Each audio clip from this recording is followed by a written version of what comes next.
Chapter 1, A Confession. Xiaoping, I have liked you for 3 years. Stop it. You were only 15 3 years ago. The bluntness of his words shattered the fragile defenses of the innocent girl before him. Lu Ping silently regarded the girl standing in front of him, her long black hair cascading down, now 18 and dressed in a JK uniform, a hint of helplessness etched on her face. Don't think about it. You're still so young. I'm already 20. You have a bright future ahead. Why would you fancy someone like me? A mere nobody? The thought struck him. Why would she be interested in someone like him? Suddenly, it was as if a veil was lifted. Lu Ping slowly opened his eyes, blinking at the familiar ceiling and the well-known glass window. His cheeks flushed. Indeed, it was merely the fanciful dream of an insignificant person. Beep, beep, beep. He fumbled for his phone, the persistent ringing echoing in the air as he answered. Hello? Xiaoping, can we meet up? Lu Ping was taken aback, momentarily frozen. Could it be that the dream was about to materialize? Xiaoping, let's meet at Longbao Square. All right, he responded instinctively. Today's news reports that the Tianming has recently captured a group of criminals from the abyss, all of whom were killed on the spot. However, one remains at large. Citizens are advised to exercise caution for their own safety. After ending the call, Lu Ping instinctively opened a short video app, listening while he changed his clothes. He absent-mindedly scrolled to the next video. Next up, an exhilarating battle between two awakened beings. Let us analyze it frame by frame. Sequence 09 spectator, currently observing the video. Current progress, 10:39. Lu Ping was accustomed to this voice, a result of his recently awakened ability. Sequence 09 spectator. This power allowed him to learn rapidly, acquiring the skills of race car drivers or boxers with remarkable speed. Currently, it seemed he could only swiftly grasp techniques without any enhancement to his physical attributes. Humming a tune, he donned his jacket and grabbed the keys to his motorcycle before stepping out. The girl who had called him, Su Kersin, was his sister's close friend who frequently visited their home. Over time, they had grown familiar with one another. He hadn't anticipated that Su Kersin would call him out alone. Could it be that, like in his dream, she was going to confess her feelings? The mere thought excited him. No man could resist the charms of an 18-year-old girl. Though timid in his dreams, Lu Ping believed that in reality, one must take bold action. After all, what was wrong with a lifelong bachelor like himself having a girlfriend?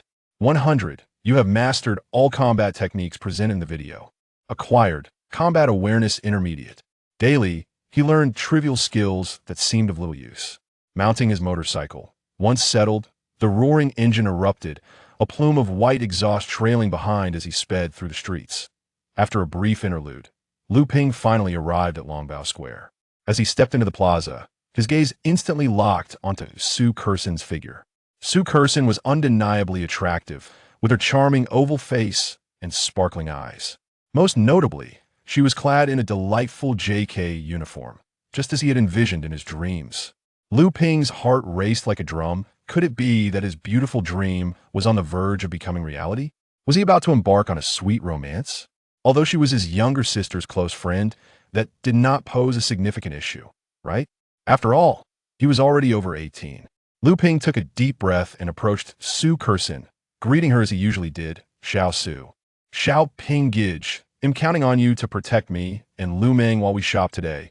Su Kersin replied playfully, hand behind her back. Lu Meng? That girl was here too? Lu Ping's lips twitched as he began to piece together the situation. Was it possible that Su Kersin had received instructions from his younger sister to lure him in? Just as Lu Ping entertained the thought of being outsmarted, Su Kersin stepped closer and grasped his wrist firmly, saying, Xiaoping Gij. Lu Meng went to the restroom. Let's head to the CF and wait for her.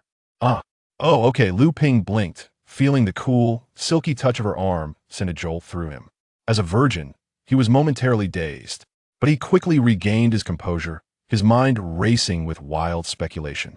Was it possible that her presence was a ruse orchestrated by his sister? Did Su Kersin truly harbor feelings for him? No, he needed to find an opportunity to ask Lu Meng what was really happening and whether she had indeed come to Longbao Square. Lu Ping and Su Kersin made their way toward the CAF. Suddenly, a gunshot echoed through the first floor. I may not survive, but I will take a few down with me. A masked man shouted, his scarf obscuring half his face while revealing his bloodshot, menacing eyes. The god of slaughter shall witness the blood banquet I offer him. Clutching a pitch-black handgun, his weapon seemed to loom larger in the eyes of the onlookers, causing panic to wash over the crowd. Flames erupted from the barrel, and a bullet sliced through the air, aimed directly at Lu Ping. His eyes widened in horror. In the next instant, a figure appeared before him. It was Su Kersin. With remarkable reflexes, bolstered by his intermediate combat awareness, Lu Ping swiftly pushed Su Kersin aside just as the bullet struck him. He felt a searing pain as it pierced his abdomen, and crimson blossoms of blood erupted forth, staining his white shirt. In that moment, Lu Ping's mind went blank. Xiao Pinggage! He heard her voice echoing in his ears as blood poured from his wound, leaving him faint as if he were on the brink of death. Sequence 09 observation. Gunplay techniques being studied. Progress 100. Acquired. Firearms intermediate. Damn it, this useless ability. Can it not be of any real use? I'll learn combat awareness just to quickly push Su Kersin away at a critical moment. Why not acquire something truly beneficial? As I observe the foundational abilities of the slaughter sequence, I am in the process of learning. Progress 100%. Achievement unlocked. Basic ability of the slaughter sequence: killing perception, the capability to sense nearby awakened beings. What? You can learn supernatural powers? Why didn't you do so earlier? Could it be that your previous observations were merely through video, lacking first-hand experience? That said, what use is it for me to have learned the foundational abilities now? I'm on the brink of death. Lu Ping felt a haze clouding his vision, clutching his abdomen, his entire being teetering on the edge. Su Kersin, her eyes glistening like dilating petals, lamented, "Brother Ping, I'm so sorry. I shouldn't have invited you out. It's all my fault. If I hadn't summoned you, you wouldn't be in this predicament. I merely wanted to tell you I truly have feelings for you. Good news. My dream has come to fruition. Bad news. My luck is dismal, and I am on the verge of demise. You're quite resilient." A bloodthirsty voice dripped with a hint of cruel mockery. Before the words faded, the dark muzzle was already raised, locking onto Lu Ping once more. The trigger was pulled without hesitation. Boom! The bullet tore through the air with a piercing shriek, its lethal trajectory homing in on Lu Ping. He cursed inwardly. Damn it! Is there no pretense anymore? Chapter 2. Lu Ping, let us make each other's acquaintance. The bullet sliced through the air, emitting a deafening explosion. Combat Awareness Intermediate was activated in an instant. Lu Ping, in a state of disarray yet precision, sidestepped just in time as the searing projectile grazed past him, embedding itself fiercely into the ground behind him. Get away! He forcefully pushed aside the weeping Su Kersin, flinging her out of the line of fire. Ignoring the excruciating pain radiating from his abdomen, Lu Ping's eyes burned crimson as he charged recklessly toward his assailant. With combat awareness guiding him, he maneuvered with serpentine agility, twisting, rolling along the ground. He narrowly evaded the 3 deadly bullets that followed in swift succession, since his opponent had made it clear that he sought his life. You wish to end me? Then you shall not live either. In a critical moment, he summoned every ounce of strength, pouncing toward the gunman like a cheetah, seizing the man's wrist with unwavering determination. Bang! Bang! Bang! The gun's muzzle jerked violently in their struggle, and 3 bullets whizzed off, striking the walls of the corridor. The glass curtain walls shattered spectacularly. Fragments, like icy crystals, rained down in a storm. The piercing screams and terrified cries instantly engulfed the corridor. All witnesses were left with a singular thought. This young man was doomed. The man's eyes bulged with rage, his bloodshot gaze fixated on Lu Ping. Impossible! He howled, disbelief etched across his features. My sequence 89 I hunt. This is a supernatural ability bestowed by the god of slaughter. Under my I hunt, you could never evade. Never. Sequence 09 spectating. Currently observing slaughter sequence 89 I hunt. Progress 10. The man's eyes widened in astonishment as he locked gazes with Lu Ping. Filled with incredulity and hysteria, are you perhaps one of the Heavenly Alliance? Even if you are from the Heavenly Alliance, what of it? Since firearms cannot bring you to your end, then let us engage in a fierce battle. The man cast aside his obsidian handgun, swiftly drawing 2 daggers from his waist, aiming deadly thrusts at Lu Ping's heart and temple, each strike lethal. Progress 100 you have obtained. Sequence 89 I hunt. Lu Ping's eyes glimmered with a crimson hue. I hunt. Activate. Fueled by his combat while intermediate, Lu Ping deftly evaded, creating distance between himself and the man, while retrieving the black handgun from the ground. The man chuckled. Cease your struggle, there is but 1 bullet left in that gun, and under my gaze, you will never strike true. 1 shot, and you will be unarmed while I wield dual blades. What can you possibly? His roar was abruptly cut short. Is that so? Lu Ping's voice was icy, laced with a hint of cruel mockery. With steady aim, he pointed the gun directly at the man's brow.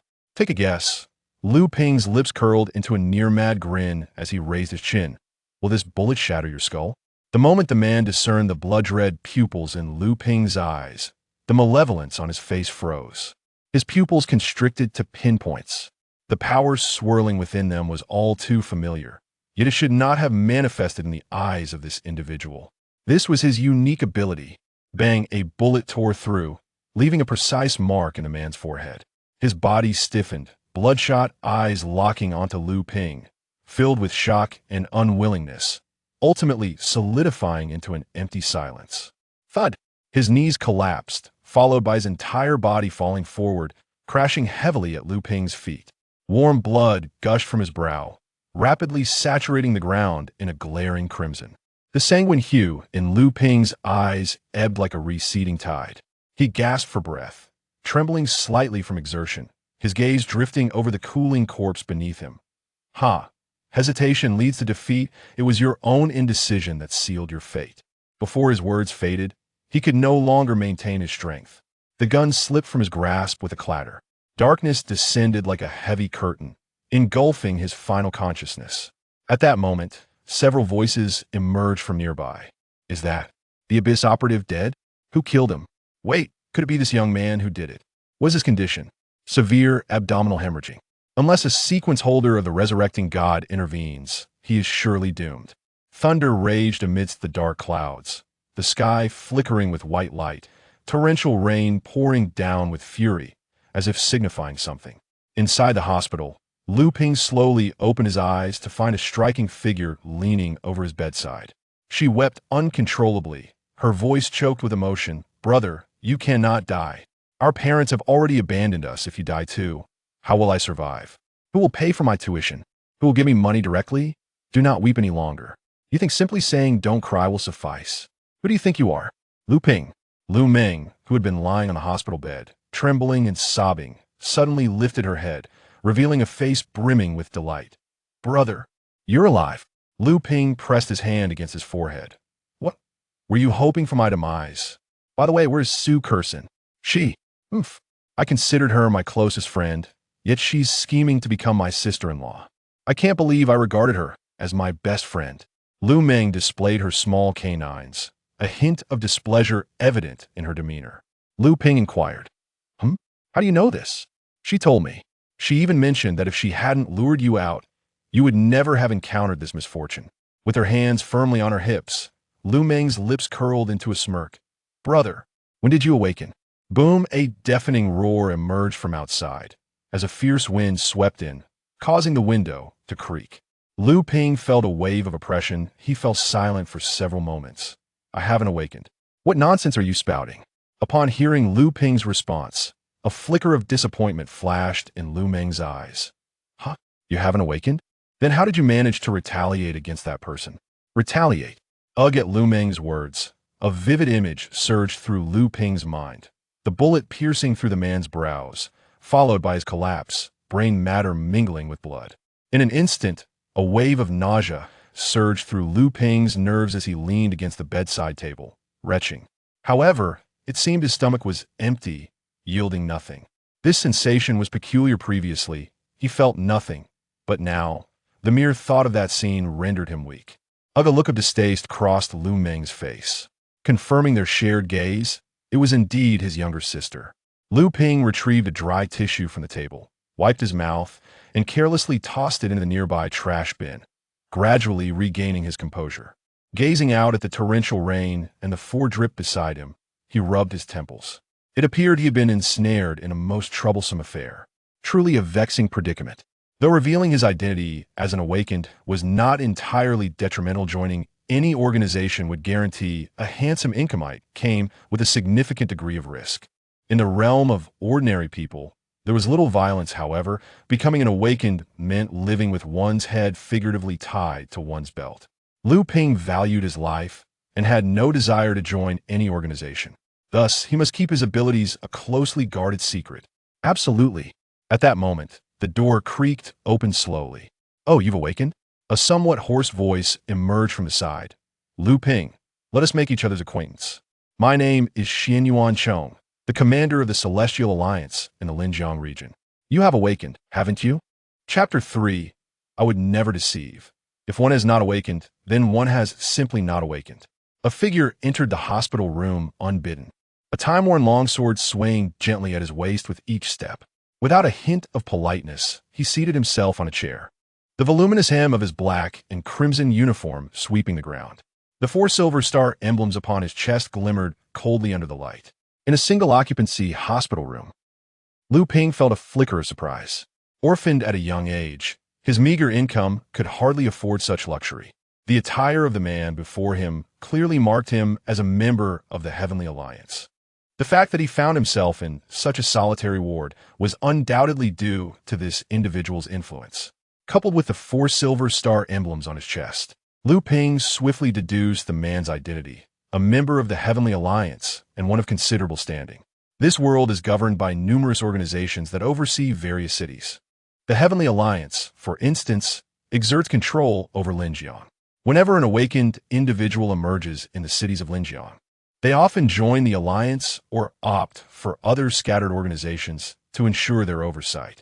However, affiliation with an organization does not guarantee safety.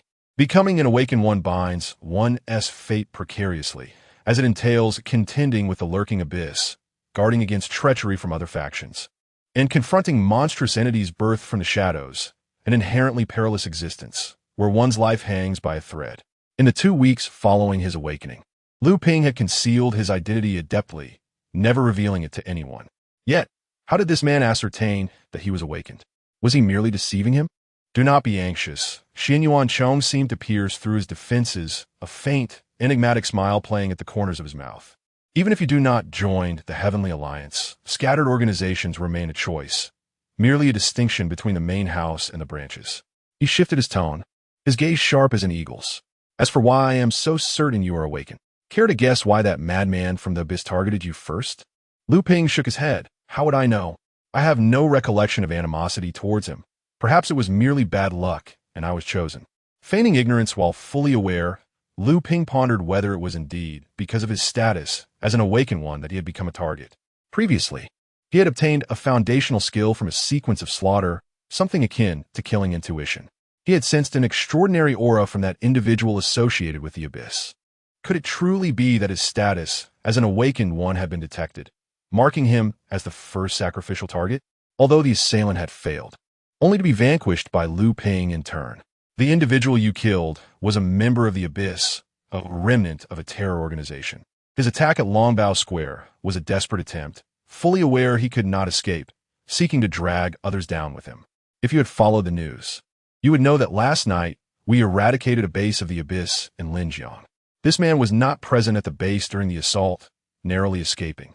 The most critical detail is that his awakened ability belongs to the sequence of slaughter. The foundational skill of the slaughter sequence is killing sense, which endows its possessor with the ability to discern the presence of awakened beings or monsters in the vicinity. Furthermore, he possesses the unique ability of sequence 89, I hunt, under which very few can survive beneath his gun. Of course, I refer to ordinary individuals, as his ability appears somewhat feeble against awakened beings. Nevertheless, this individual is certainly not someone you could contend with, let alone defeat. The notion that an ordinary person could slay an awakened being seems improbable. I have reason to suspect you might also be an awakened being. Xianyuan Chong recounted everything in detail, approaching Liu Ping, his gaze fixed intently on Liu Ping's eyes, seeking to uncover some hint. Liu Ping was all too familiar with this news, having seen it on a social media platform just before stepping out. He never anticipated that upon arriving at Longbao Plaza, he would encounter it firsthand. Truly, it was as if he had stepped out without consulting the calendar. In response to Xian Yuanchang's inquiry, Lu Ping replied, devoid of any signs of distress. I regret to inform you, sir, that I am not. Xian Yuanchang scrutinized Lu Ping's eyes, only to find them exceptionally clear, devoid of any deceit. Brother, why not join the Heavenly Alliance? I've heard that joining brings substantial financial rewards, Lu Ming whispered beside Lu Ping. The existence of awakened beings is no secret. Nearly everyone is aware of them. Among them, the Heavenly Alliance stands as one of the most formidable coalitions, composed of two major organizations intertwined with several smaller ones. The two dominant organizations govern the Heavenly Alliance, while the remaining smaller entities, although part of the alliance, are regarded as scattered organizations, akin to state-owned enterprises alongside other domestic firms. Xian Yuancheng furrowed his brow, wondering if he had indeed misjudged the situation. Could the individual from the abyss truly be firing indiscriminately? Was Lu Ping not an awakened being? Regrettably, he could not inquire directly, as that individual had already fallen to Lu Ping's hand. Yet, the idea that an ordinary person could kill an awakened being, he remained skeptical. There must be some hidden truth. However, since Lu Ping refused to acknowledge it, it seemed he would have to wait until later to consult a colleague endowed with the Slaughter God sequence ability. After all, those who receive the bestowed abilities of the Slaughter God share a common skill, killing sense, which enables precise detection of awakened beings nearby.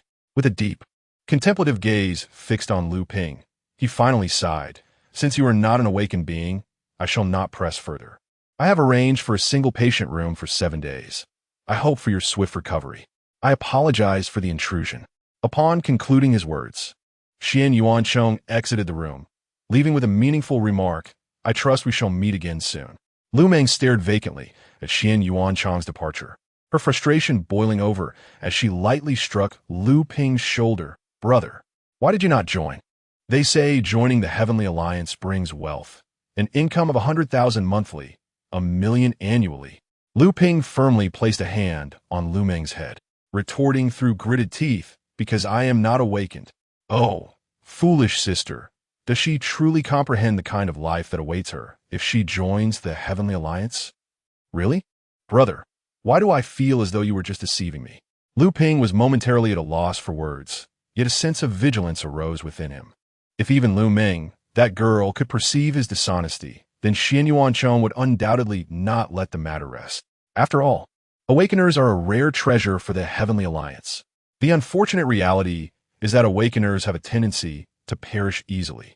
One can frequently see news reports about tragic incidents due to some horrific attack from the Abyss, or hear of the Heavenly Alliance dismantling the Abyss inhumane experimental facilities, resulting in casualties on both sides.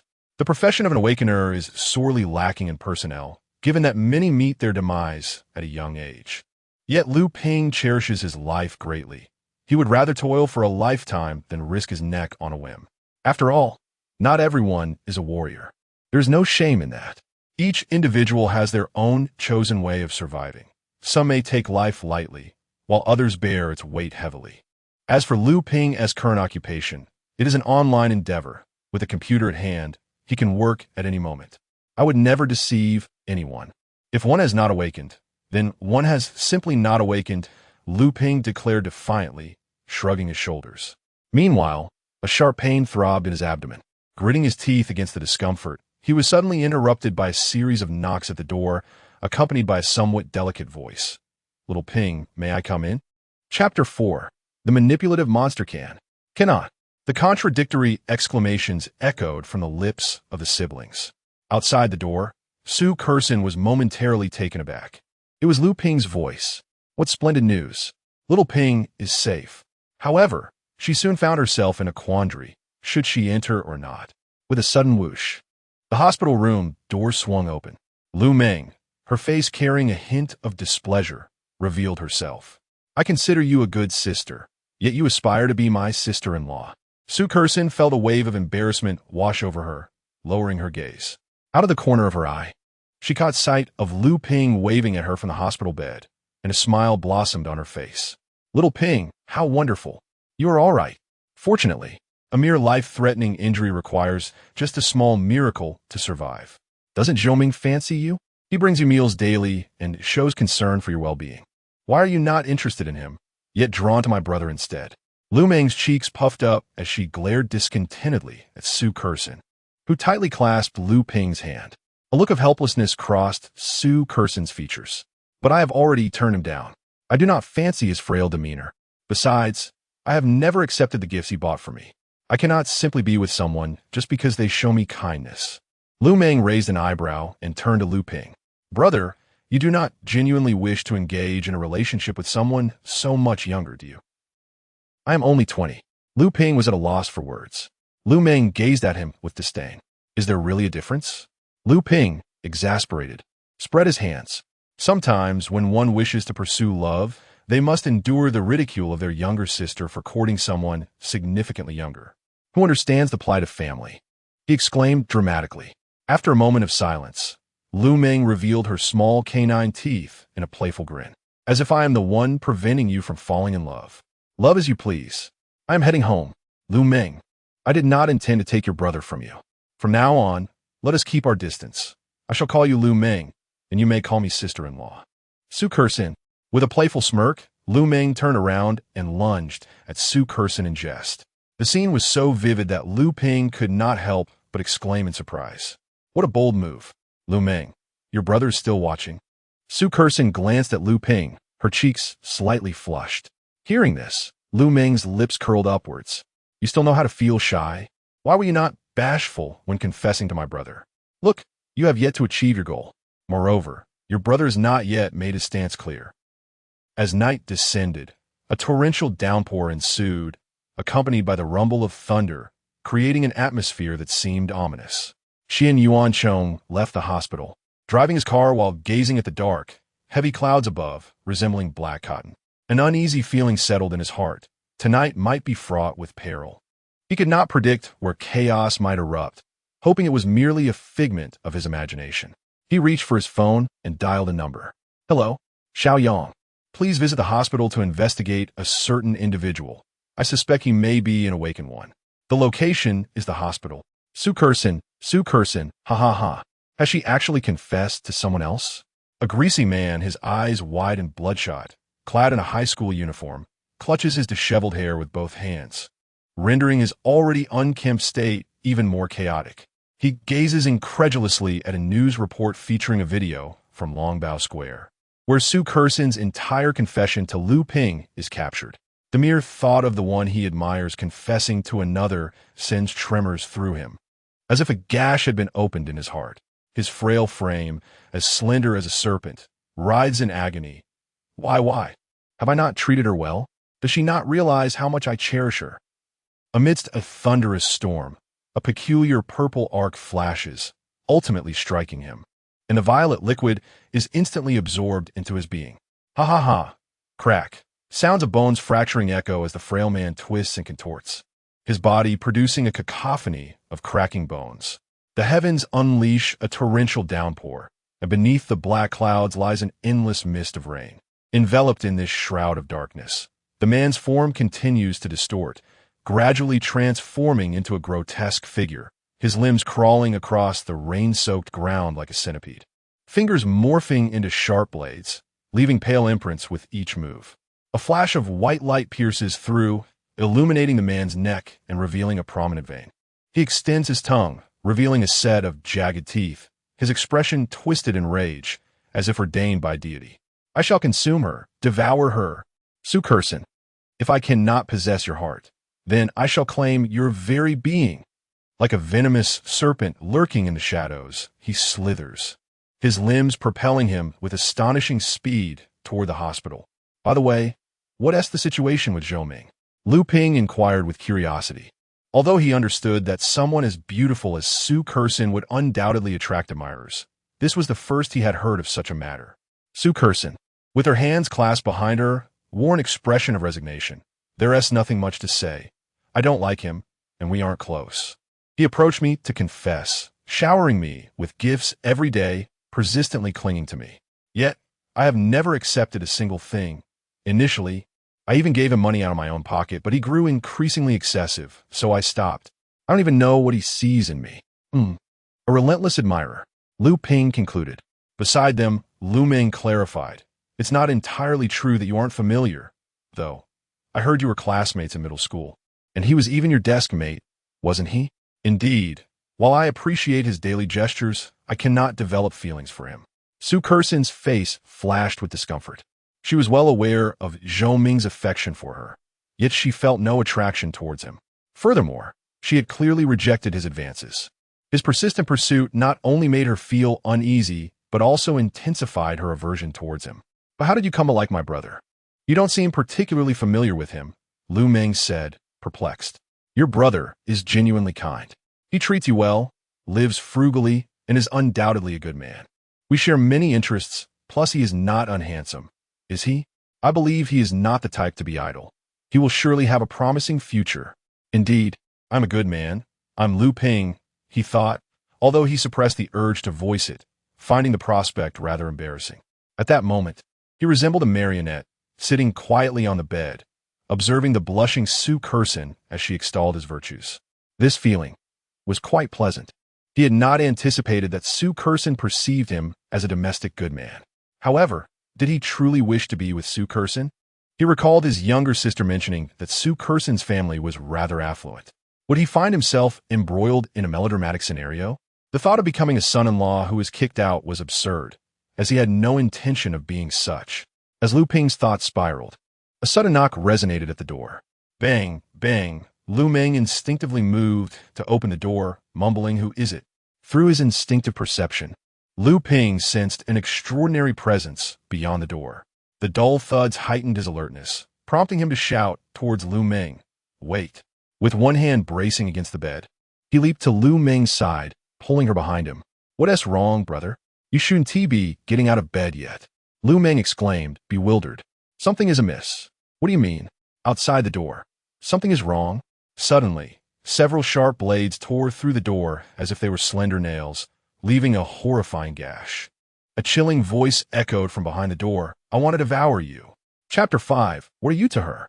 Sequence 09. Observing, currently watching. Current observation progress, 10. Can monsters also observe? Lu Ping swiftly shielded Lu Ming and Su Kersen behind him. His eyes turned a blood-red hue as he decisively activated, "I hunt." Crack! The heavy door was effortlessly torn apart, as if it were mere paper. 10 elongated claws, glistening with a chilling sheen, suddenly thrust inward, tearing savagely. A ghastly gash emerged. Outside the aperture, a pair of eyes, swirling with murky bloodlight, ignited with a sudden brilliance. Following this, a grotesquely elongated tongue, coated in viscous saliva and exuding a foul stench, slithered in with the precision of a venomous serpent. Measuring nearly half a meter in length, dripping wet, filthy hair clung to a ghastly pale scalp, rainwater mingling with unidentifiable filth cascading down. The creature twisted its abnormally slender waist, resembling a boneless mollusk, oozing a damp, slick aura as it forcibly squeezed through the rift. Splatter! Its razor-sharp claws effortlessly pierced through the tattered shoe, revealing feet that could no longer be deemed human, but rather a horrifying pair of metallic talons, glinting like sickles. Zhou Ming's blood-red eyes darted with frantic intensity, ultimately locking onto the trembling Su Kersen, cowering in the corner. "Love," a hoarse, distorted voice, as if scraping rusted iron, emerged from the depths of his throat, saturated with morbid fervor. "I love you to death. I long to devour you." Piece by piece, his gaze, obsessive and frenzied, fixated on Su Kersen as he emitted a shrill sound. Saliva uncontrollably dripping from that repugnant long tongue, splattering onto the floor, creating pools of viscous, foul-smelling stains. Lu Ping's fingers clutched the cold drip stand with an iron grip, knuckles turning white.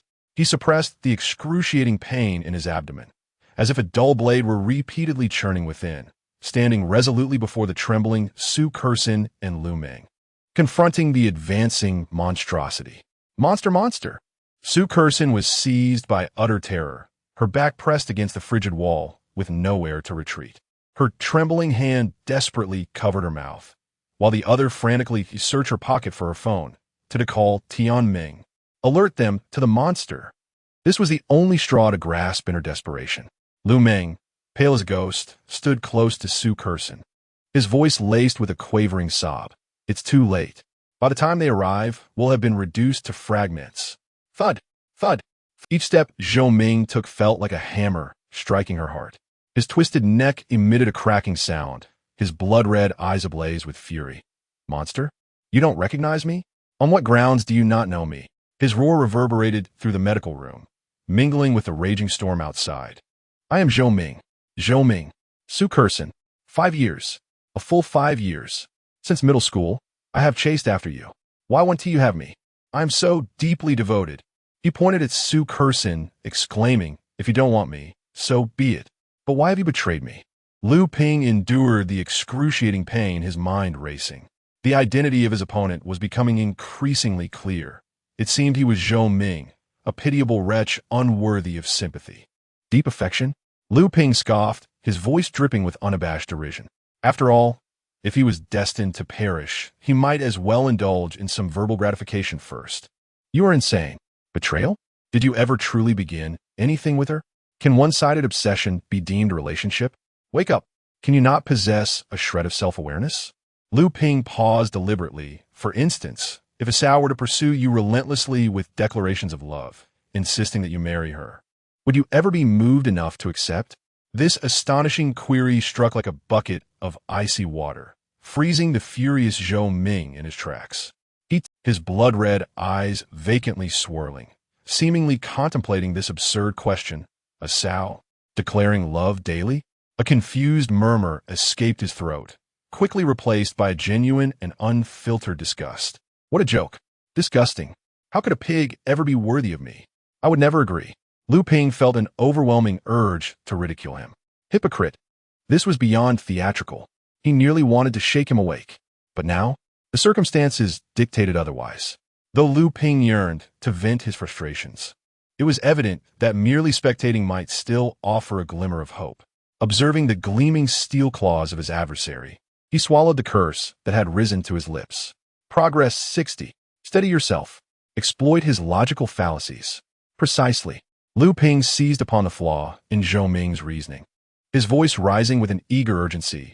You two believe a Sao is unworthy of you, correct? Now think about it. If this mad Sao not only proclaimed her love but also lunged at you to devour you, what would you think?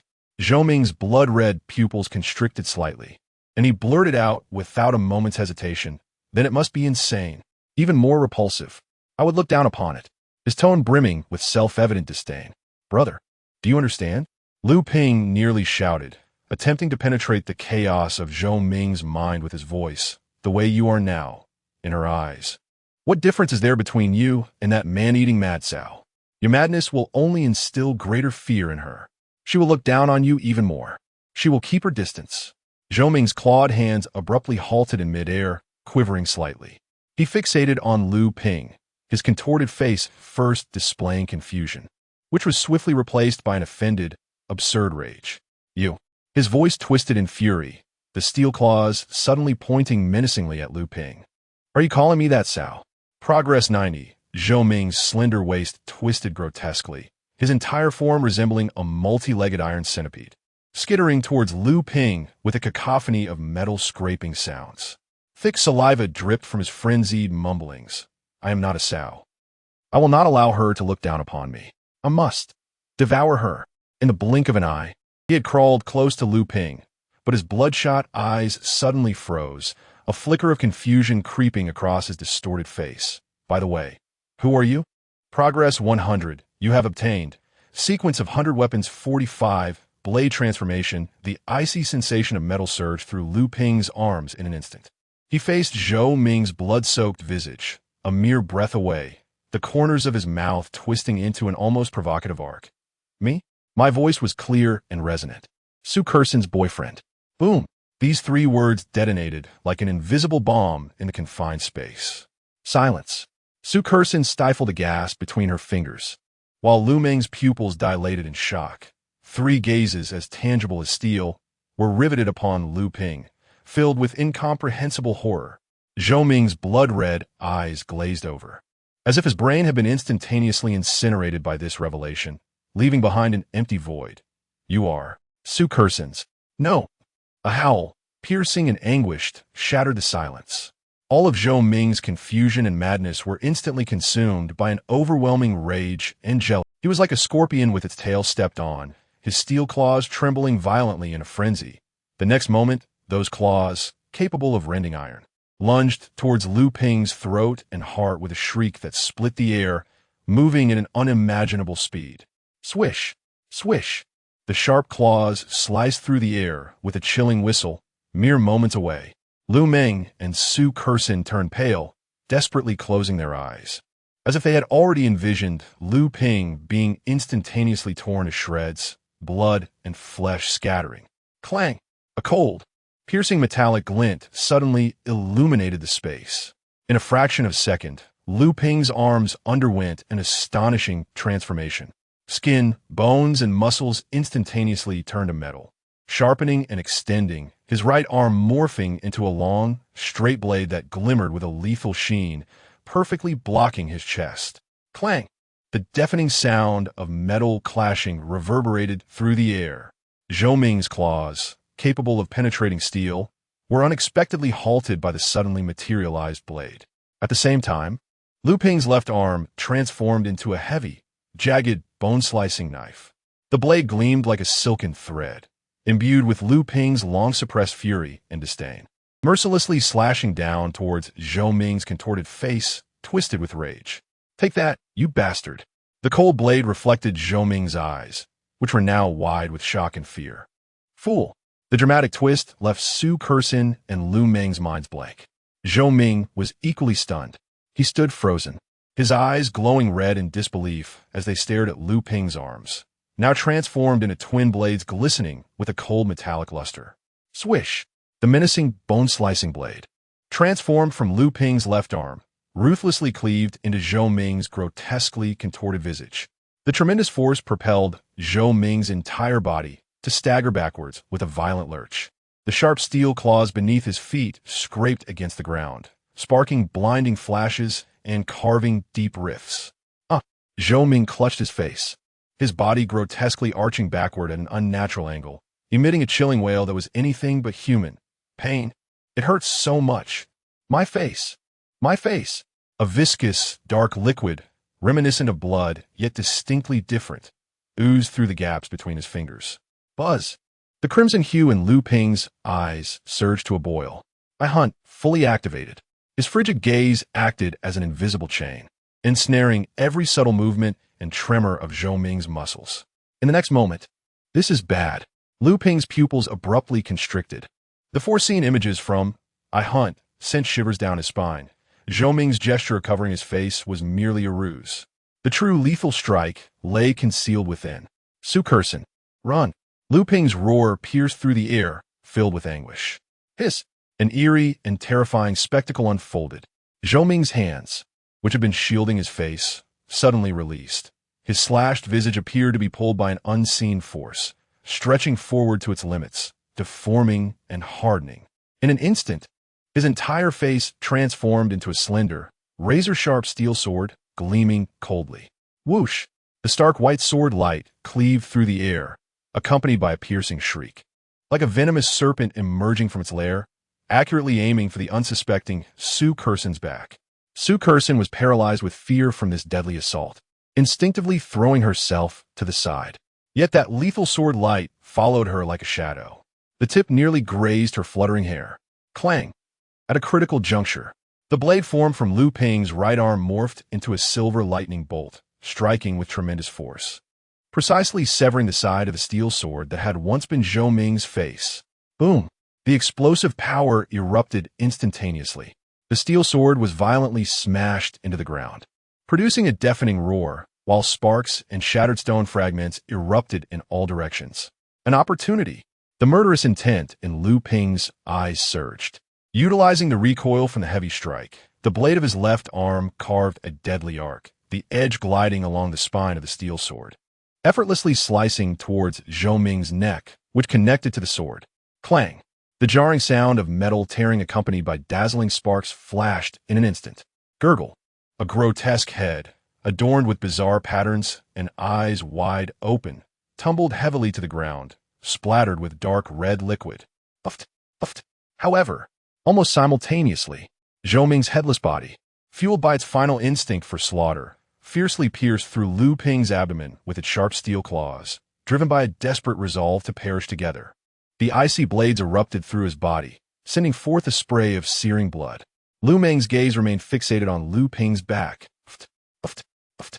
10 slender, blood-stained metal blades pierced through Lu Ping's abdomen like vicious fangs, coldly emerging from his body. Vivid crimson droplets cascaded from the glinting tips of the blades, each drop splattering upon the ground, blooming into a shocking scarlet flower. A buzzing sensation enveloped Lu Ming's mind, plunging it into an abyss of emptiness. Brother! A heart-wrenching scream erupted from her throat, nearly shattering her voice. It was filled with unbearable terror and despair. Cough! Cough! Lu Ping, kneeling on the ground, violently expelled a mouthful of blood, his body trembling violently from the agony. The blades formed by his hands fell weakly into the pool of blood. Their once cold metallic sheen, now tainted by the warmth of his life essence. The gaping wound in his abdomen was a harrowing sight, blood gushing forth and rapidly staining the earth beneath him. Was he in a state of disarray? No, he was on the brink of death. Yet, upon hearing his sister's cries, he gritted his teeth, summoning the last vestiges of his strength to utter a few fragmented words through his shivering lips. Foolish girl. Don't cry, brother is fine. Call a doctor, quickly. The final word nearly drained him of all his energy. He could no longer hold on. His body succumbed as if all his bones had been extracted, crashing forward heavily. Only the 10 blades, cruelly serving as a ghastly support, suspended his body at a torturous angle above the pool of blood. A shroud of despair instantly enveloped the room, leaving only Lu Ping's faint, nearly inaudible breaths and the incessant dripping of blood. Plop, plop, plop. At that moment, a series of clear, steady footsteps, imbued with an intangible sense of oppression, abruptly echoed at the door of the ward. Su Kersin and Lu Ming, filled with dread, turned to the sound. Silent figure had mysteriously appeared in the shadow of the doorway. The light outlined his cold silhouette, obscuring his features. Only a scrutinizing gaze descended upon the dying Lu Ping, as palpable as reality itself.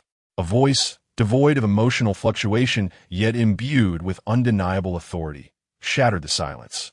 You are Lu Ping? His gaze slightly lowered, fixating on the ice-cold blades formed by blood and flesh, submerged in the crimson pool. 100 Soldiers Sequence?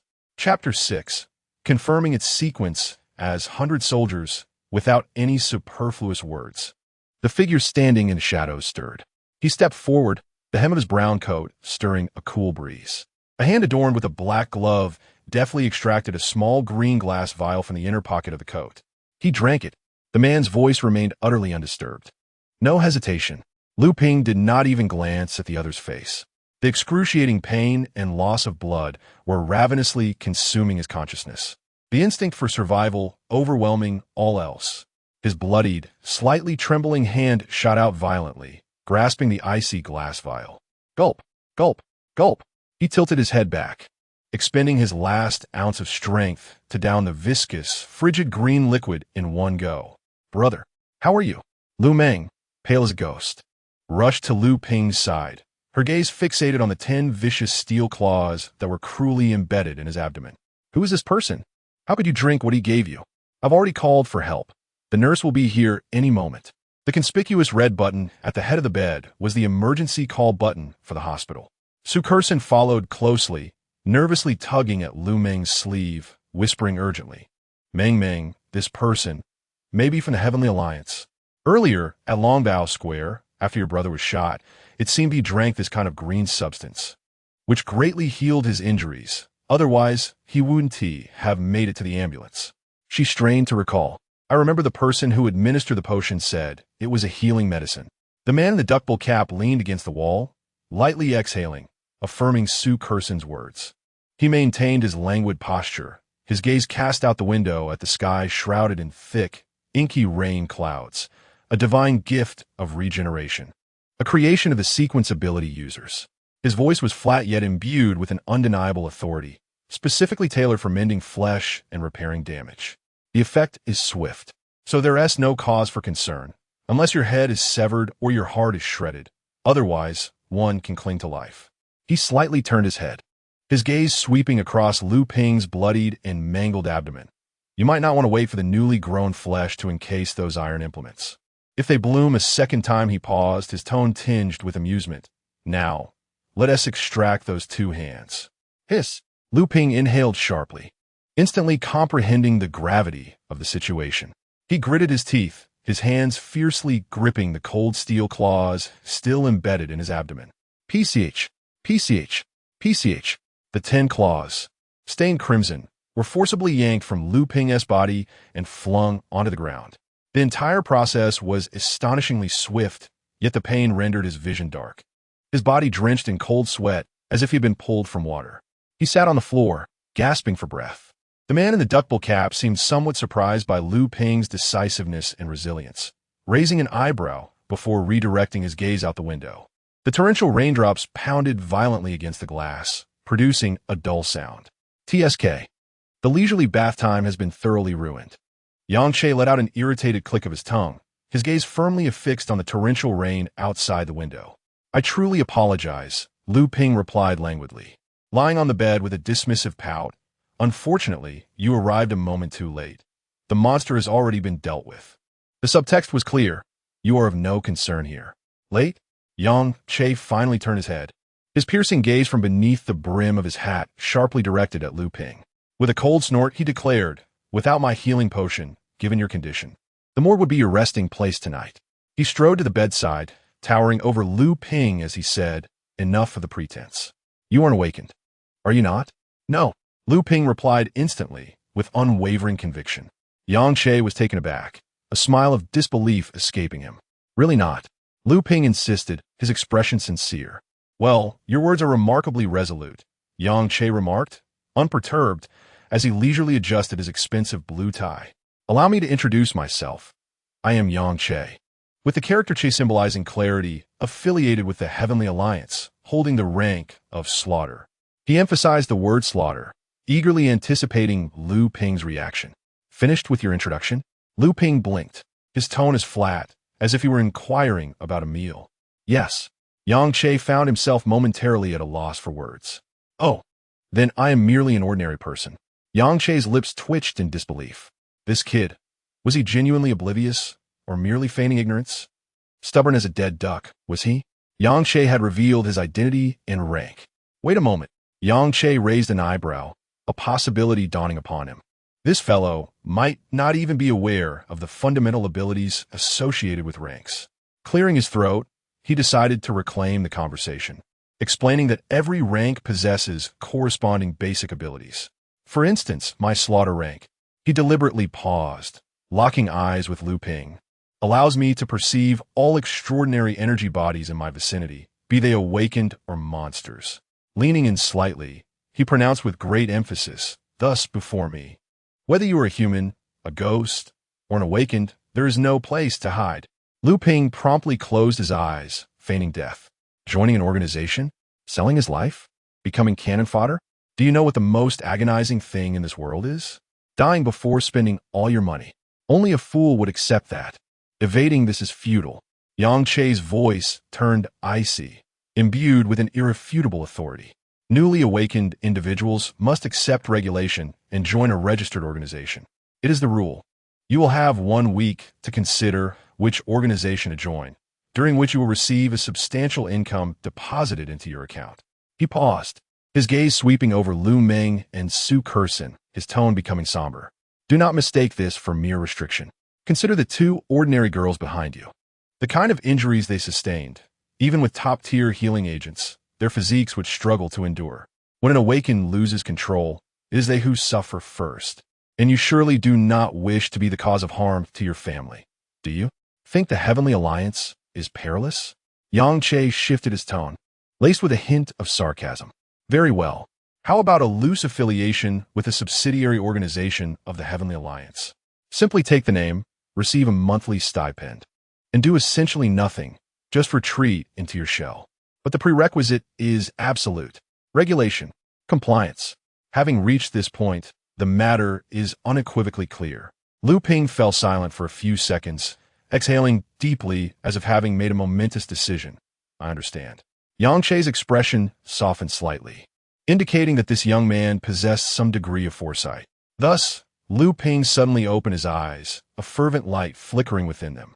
Pray tell, where might one find an organization that allows one to merely hold a name while effortlessly counting riches? I must join. Yang Che's expression instantly froze, cracked, and ultimately shattered into a myriad of pieces. He opened his mouth, but could not utter a single word. 1,000 thoughts of exasperation raced through his mind. This young man, his manner of eating is utterly distasteful. Observing the thunderstruck expression on Yang Che's face, Lu Ping helplessly raised his hands. Commander, I have but one sister to rely on. If I were to perish, what would become of her? I must cherish my life. Ah, the sanctimonious coward. Yang Che squeezed out a few words through clenched teeth, weary of further discourse, and waved his hand dismissively. Do as you wish. However, remember, you must visit the Awakeners base within a week and select an organization to join. With that, he turned and departed. Brother, the benefits of the Celestial Alliance are tenfold compared to other organizations. Lu Meng, in a state of anxiety, stomped her feet, muttering softly that other organizations only offer 10,000 a month. Be silent. 10,000 is more than sufficient for you to live comfortably. Lu Ping's lips twitched as he pressed his sister's head down, casting a guilty glance towards the doorway. Indeed, Yang Che paused, turning back to cast a cold, disdainful glance, as if regarding refuse. Instantly, Lu Ping donned an exceedingly sincere smile. Ahem. Well, contentment brings happiness. You see, am particularly, easily, delighted. Yang Che se eyelid twitched violently, utterly speechless. He had encountered many such cowardly and short-sighted individuals. If he were to be recruited into the Celestial Alliance, one could not predict when he might flee in the face of adversity, thus endangering his comrades. Enough, out of sight, out of mind. He strode directly to the mangled remains of Zhou Ming, pinching his nose in distaste, and retrieved his phone to dial. At that moment, the hospital door was flung open with great force. Where is Mr. Lu Ping? Emergency. A flurry of nurses pushing a stretcher rushed in, the lead nurse speaking, her gaze sweeping over the chaotic room. Who pressed the button? Where is the injured? Here. Lu Ping weakly raised his hand, his face pale. I just encountered a monster attack, and my abdomen was pierced in several places. However, he quickly pointed to the silhouette of Yang Che at the doorway. That Celestial Alliance commander provided a vial of medicine. I am feeling much better now. Outside, Yang Che's call connected. It is I, target hospital, monster attack incident. Awakener Lu Ping retaliated, confirming his sequence as 100 weapons. Report concluded. A hurried voice responded from the other end. What? Yang Che's voice suddenly escalated, filled with disbelief.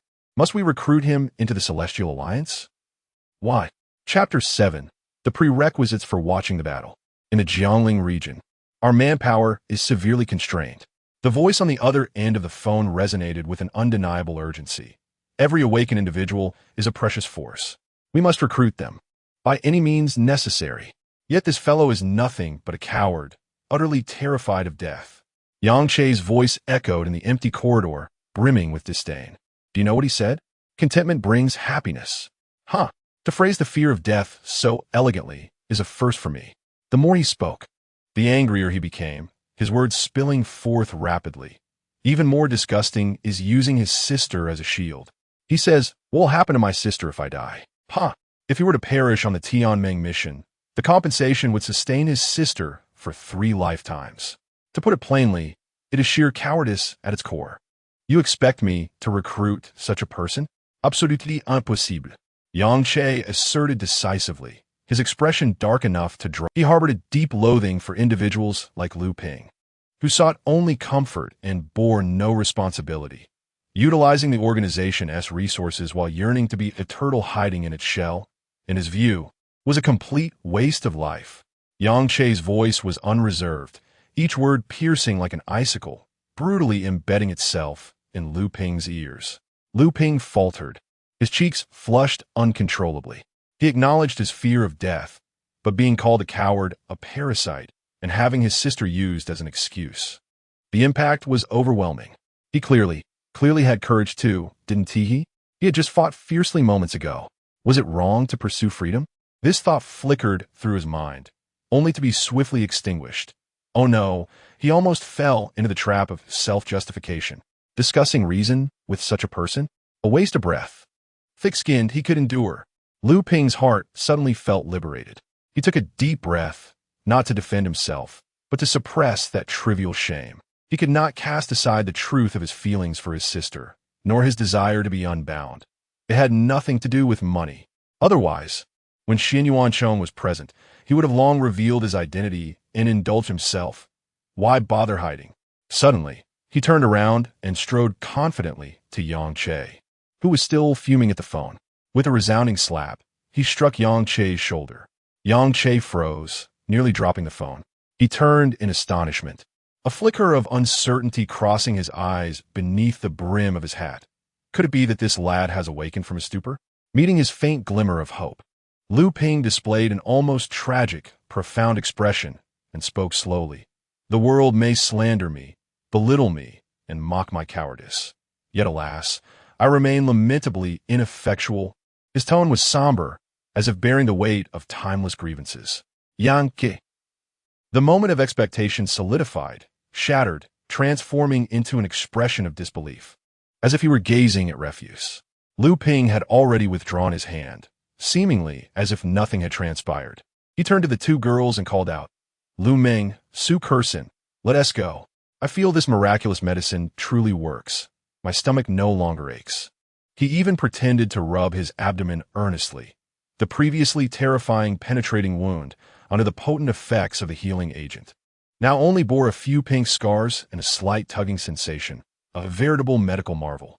On the other end of the line, silence lingered for several seconds before a voice, laden with complex emotions, finally emerged. Everyone has their own aspirations. There's no need to force it. Perhaps, one day, he will come to understand. With a cold smirk, Yang Che scoffed at the already disconnected call, filled with disdain. Would such a person voluntarily join the Heavenly Alliance? Only if the sun were to rise in the west. Dazed by overwhelming interest, no, that is not right. Even if money were thrown at them, the cowardice inherent in their nature could not be altered. They fundamentally lack that essential backbone. When will it happen? In the next life? Perhaps. Observing Lu Ping, who was leading two girls toward the elevator, Yang Che felt that today his errand was infused with bad luck. A sheer waste of life. Ding! The elevator doors opened, and Lu Ping and the two girls stepped inside. Yang Che stood there, cursing internally. Yet his body acted quite truthfully. In the final second before the doors could close, he swiftly darted in, as quick as lightning. In a cramped space, the atmosphere became instantly tense. Lu Ping and the others stared at him in surprise. They had presumed Yang Che would disdain associating with Lu Ping, and thus wouldn't he enter the elevator. Yang Che remained focused, his gaze fixed on the elevator buttons, although the faint flush on his ears betrayed his current embarrassment. Regardless of his grievances, he still needed to ride the elevator. As for taking the stairs to the 15th floor, well, that was best avoided. He expressionlessly pressed the button for the first floor. The confined elevator filled with an awkward silence. Out of the corner of his eye, Lu Ping stole glances at Yang Che's stern profile, feeling as though a damp cotton ball had lodged in his heart. Yang Che's words about being a termite struck a painful chord. Lu Ping was not heartless, yet having long observed the news, he understood more than most the immense burden the Heavenly Alliance bore amidst tumultuous storms. He could not abandon Lu Meng. He could not allow Lu Meng to face this world alone, nor let her be dragged into the whirlpool with him. If all family were to vanish, what flavor would life hold in this vast world? Not even a million could by his only remaining kin. Even mountains of gold and silver would not sway his resolve. Familial bonds have never been something weighed on a scale. Suddenly, Lu Ping felt a gentle tug on his arm. Su Kersen leaned close to his ear, her warm breath carrying a cautious comfort. Brother Ping, don't be too hard on yourself. Many awakened ones have not chosen the Heavenly Alliance. You're not the first. Lu Ping responded. Thank you, Kersen. It's kind of you to remind me. I hardly consider myself among the elders. He internally chuckled, a mix of emotions swirling within him. Indeed, What good was it to overthink? Beside him, Yang Che, whose brow had been tightly furrowed, unexpectedly relaxed slightly upon catching Su Kerson's gentle words. He fixated on the flickering floor numbers, and after a long moment, he sighed heavily, his voice imbued with a profound weariness. If one day, the wall of the Heavenly Alliance truly crumbles. He slightly turned his head, his gaze piercing as it fixed on Lu Ping in Jiancheng. With its millions of souls, do you think anyone will remain unscathed? When the sky falls, the tall ones may bear it, but what if all the tall ones perish? When the time comes, even if you wish to retreat into your shell, there will always be something to draw you out. The air inside the elevator seemed to freeze. Lu Ping met Yang Che's gaze and, after a few seconds of silence, did not flinch.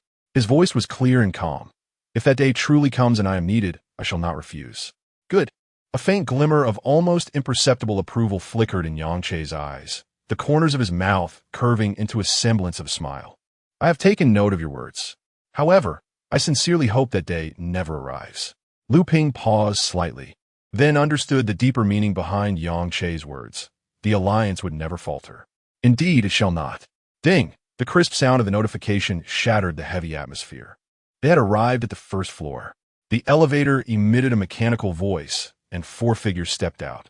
Many eyes were drawn to them, primarily due to Lu Ping's conspicuous wounds, which were painfully evident. It was as if he were shouting, "Look at me. Behold the limited edition wounds upon my abdomen. Once this moment passes, you shall not see them again." Fortunately, the entrance was quite close. Soon, the 4 emerged, hailed taxis, and parted ways. Among them, Su Kerson temporarily separated from Lu Ping and Lu Ming. Inside the taxi, Lu Ping gazed out at the rain-soaked landscape, the water streaking down the streets creating elongated white trails. A flicker of contemplation crossed his eyes. This must be the trace left by Zhou Ming on his way to the hospital. Lu Ping quickly connected the white marks with Zhou Ming's sharp claws and feet. The tension from their previous battle and the adrenaline began to fade, replaced by a heavy, belated fatigue intertwined with complex emotions. He had slain a bloodthirsty monster, yet it was also a once vibrant, twisted youth. Extreme emotions, fate entangled, ultimately sliding into an inhuman abyss. Even without his intervention, Yang Che would never have spared such an uncontrollable aberration. He understood the rationale. Yet the weight of having personally extinguished a once-living soul rendered him breathless. Just yesterday, he was an ordinary bachelor taking on odd jobs online, fretting over his sister's tuition fees. And now, for reasons beyond comprehension, he had become an awakened being accompanied by a beautiful, gentle girlfriend. Fate felt like a roller coaster, hurtling forward with alarming speed. He rubbed his temples and turned his face toward the window. The relentless raindrops pelted the glass like countless cold steel needles, producing a staccato sound. Outside, the neon lights danced in a mesmerizing display, their reflections distorted by the rain. His thoughts gradually shifted to Sequence 09, spectatorship. Was it true that this ability of his stemmed from that deity? Lu Ping recalled the name, god of reproduction. Yet, the issue was not there. Rather, it lay in why a spectatorship had no effect on Yang Che. Or was it that the prerequisites for spectatorship were? Chapter 8 Outside. Are people truly extraordinary? Lu Ping pondered as he witnessed others wielding supernatural abilities. The ability to observe possesses certain limitations, yet simultaneously harbors immense potential. Yang Che must have activated killing intuition, but since Lu Ping had already acquired this foundational skill, observe did not react, did it? Just like now, the driver ahead was maneuvering the vehicle, while he had long mastered driving skills expert through a social media platform. Thus, observe remained dormant. Observing similar or inferior abilities would not trigger observe, Lu Ping concluded. He contemplated the utility of observe. After all, he had one foot firmly planted in the realm of awakened ones, so it was essential to scrutinize his own supernatural powers diligently. Ding! His phone suddenly chimed. Instinctively, Lu Ping raised his hand to check. The screen boldly displayed, Tianming Bank. Your account received a deposit of 10,000 yuan on 6/19 at 1855. From account holder, Tianming. Wow, brother, you've struck it rich. Lu Ming had unknowingly nestled her small head on Lu Ping's shoulder, her eyes sparkling with excitement. Lu Ping silently turned off his phone, You didn't see anything just now. But I did see. No, you didn't. Brother Lu Ping raised an eyebrow, resting his chin on his hand, remaining silent. As Lu Meng's attempt at coaxing faltered, her lips formed a pout, revealing her sharp, little tiger teeth. She leaned closer to Lu Ping's ear, whispering in a tone only he could discern, threateningly, "Humph. Do you still wish to be sweet with Su Curson? Do you believe I want to become your 24-hour third wheel? I'll shine so brightly that you'll be blinded." Lu Ping's lips twitched, rolling his eyes in exasperation. This little ancestor, he truly was at her mercy. Sigh, having such a good-natured brother, she might as well revel in it. All right, all right. Lu Ping raised his hand in surrender, his tone tinged with a resigned frustration. What do you want to buy? A link was sent. My plan succeeded. Lu Meng's expression shifted instantaneously, her large eyes crescent-shaped, dragging out her words in a sweet, elongated tone, the artificially sweetened lilt almost sticky. I knew, brother. You're the best. Gasp. Lu Ping felt a jolt run through him. It was as if every hair on his body stood at attention, responding to an urgent call. His face flushed crimson, half from embarrassment, half from the sudden assault of her melodious voice. He instinctively cast a quick glance at the rearview mirror, meeting the driver's barely contained laughter. Stop. Stop, stop. Enough. Lu Ping's scalp tingled. He hastily lowered his voice to intervene, wishing fervently for a crevice to disappear into. Quick, send me the link. Now. If you keep talking like this, I swear I'll jump out of the car. He rubbed his arms, as if invisible goosebumps were dancing upon his skin. Innocently blinking her large eyes, Lu Meng continued her relentless assault with a pinch of indignation, declaring her heartfelt affection for her brother. You are the one I adore the most in the entire world. Lu Ping, maintaining a stoic expression, hovered his finger above the screen of his phone, poised to dismiss the shopping cart at any moment. Oh dear, I must send this. Lu Meng's fingers danced across the screen, leaving a trail of motion behind. Ding! A link appeared. Upon clicking it, Lu Ping's eyelids twitched as he beheld a charming Lolita dress adorned with exquisite lace and a bow, its price tag reading 689 yuan. How much? He exclaimed, deliberately elongating the syllables and casting a sidelong glance at Lu Meng. 689. Lu Meng immediately straightened her petite frame, lifting her chin defiantly. Are you saying that your future sweet romance with Su Curson is worth less than a mere few hundred yuan for this lovely dress? She emphasized mere and sweet romance, her eyes filled with a disdainful challenge that seemed to say, Can you not do the math? Lu Ping nearly choked on his own saliva at her audacity. This girl had a knack for twisting logic. His expression shifted through several complex emotions before settling into a resigned sigh. For the sake of a sweet romance he could endure. After all, she was his only sister. Moreover, he was now an awakened one. A few hundred yuan? A trifling matter. Buy it. With a sense of tragic determination, Lu Ping's fingers flew across the screen with astonishing speed.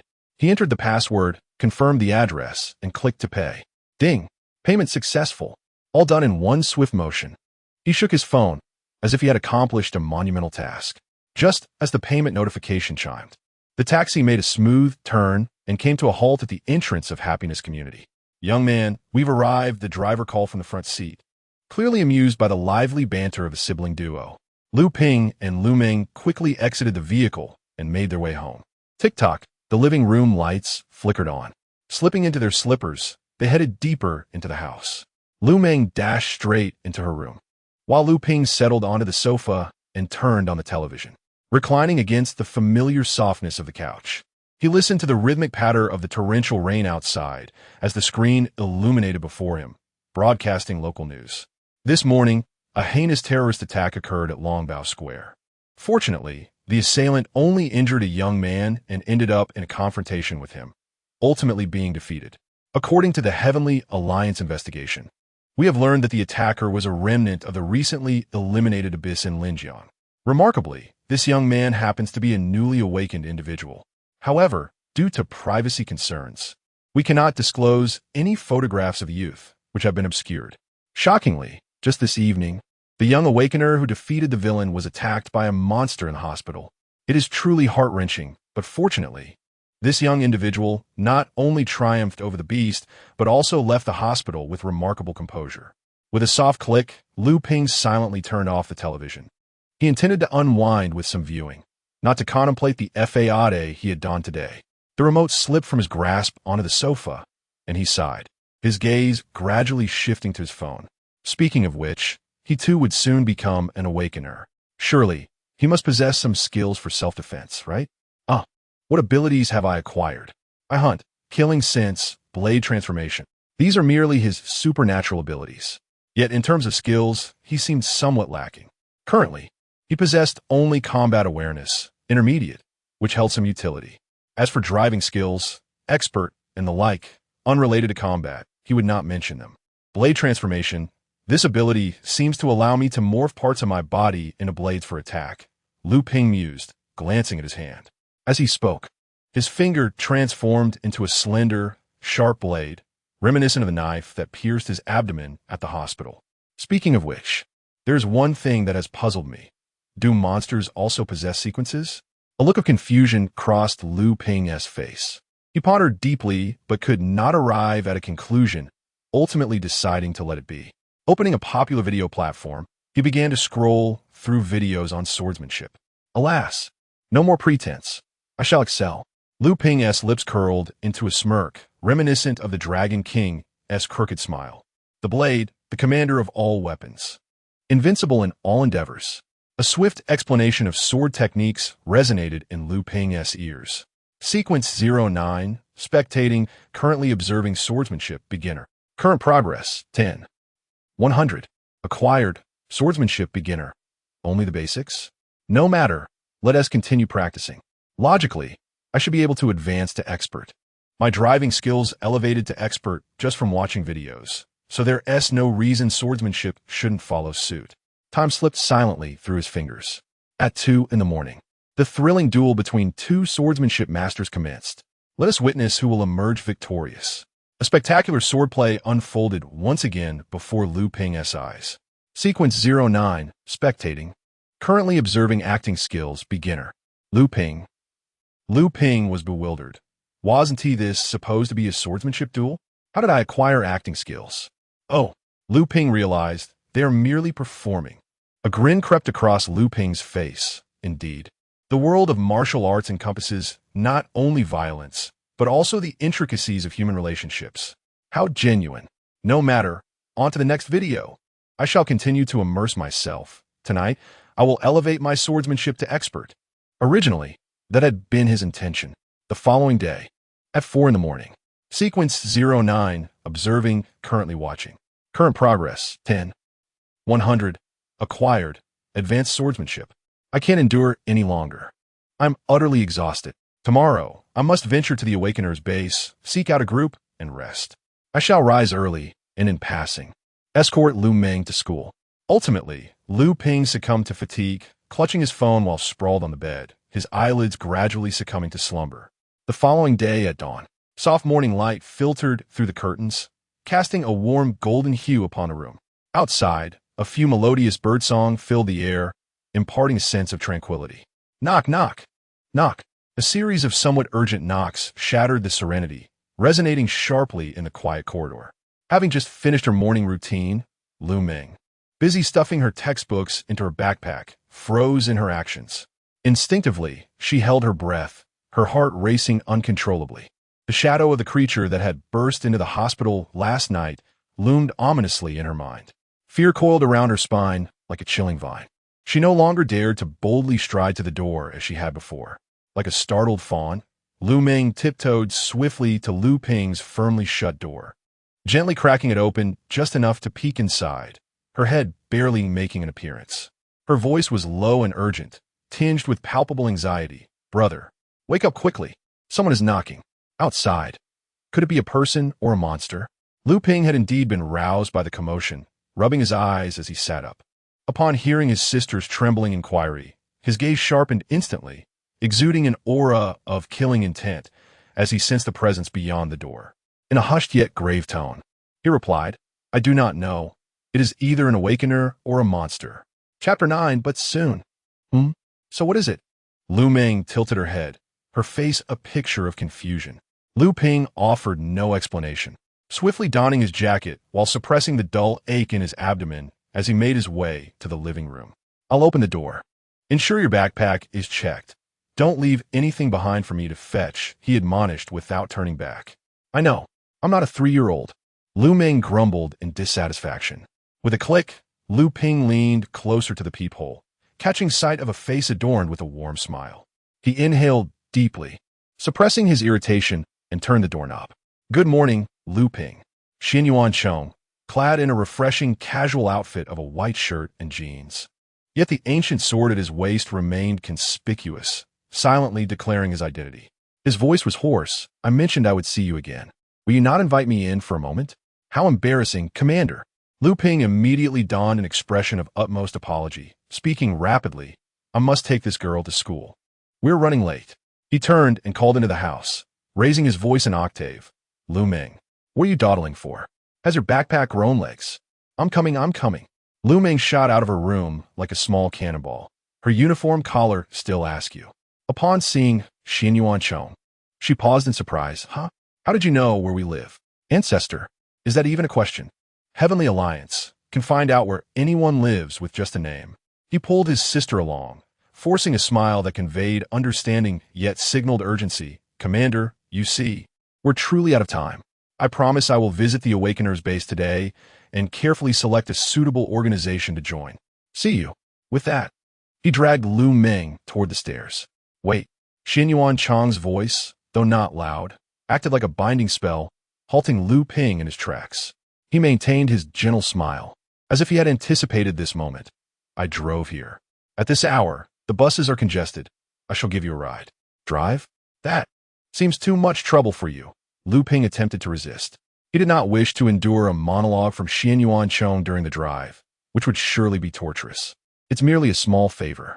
Xin Yuan Chong's smile remained unwavering as he stepped aside in the hallway, inviting them to proceed. The three exited the building. Xin Yuan Chong strode toward a car, its paint yellowed with age, an outdated model that seemed to be a relic from a second-hand market. Lu Ping's hopeful gaze instantly froze. He glanced at the exquisite ancient sword at Xin Yuan Chong's waist, and then at the dilapidated vehicle that appeared as if it might crumble at any moment. Raising his eyebrows high, Commander, the Heavenly Alliance offers a starting salary of 100,000. Yet you drive this? His tone was laden with skepticism, questioning whether the commander had a misunderstanding of modesty. Xin Yuan Chong calmly retrieved a crumpled pack of cigarettes from his pocket, placing one between his lips. However, upon catching a glimpse of Lu Meng, he refrained from lighting it, revealing a profound expression that suggested, you wouldn't understand. One must not indulge excessively. I cherish poverty. For hunger allows me to forget my pain. Lu Ping twitched at the corners of his mouth. What a coincidence. I despise poverty, for it brings me suffering. How about this? You can share your opportunity for pain with me. Give me the money, and we both get what we need? Xin Yuan Chong opened the car door with a creak and said, Need money? Get in. Lu Ping pulled Lu Meng into the back seat. Xin Yuan Chong took hold of the steering wheel, observing that everyone was present, and began to release the clutch. The engine roared to life, reminiscent of a colossal beast clearing its throat. The car lumbered out of the community like an old ox. Joining the Heavenly Alliance will surely bring in the money. Xin Yuan Chong encouraged, his grip steady on the wheel. Indeed, I choose poverty. Lu Ping leaned against the worn seat, mimicking the other's solemn tone. One shouldn't overindulge. I relish poverty, for hunger allows me to forget my pain. Xin Yuan Chong responded with a pause, reflecting. This bullet traversed through time and ultimately ended my life by my own hand. Quite the eloquent lad you are. He inhaled deeply and shifted the subject.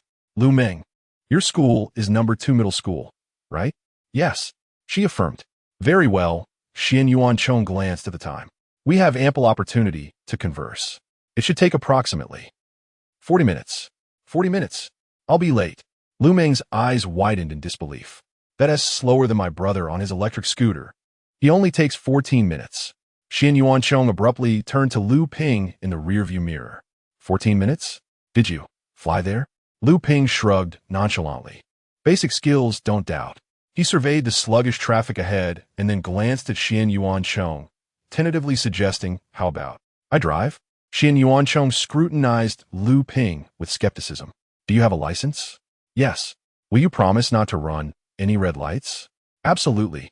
Faster than me? Xian Yuanchong scoffed. I've been driving for over a decade. I know these streets like the back of my hand. 40 minutes during rush hour is already the limit. Perhaps just 10 minutes faster? Lu Ping replied lightly. Care to give it a try?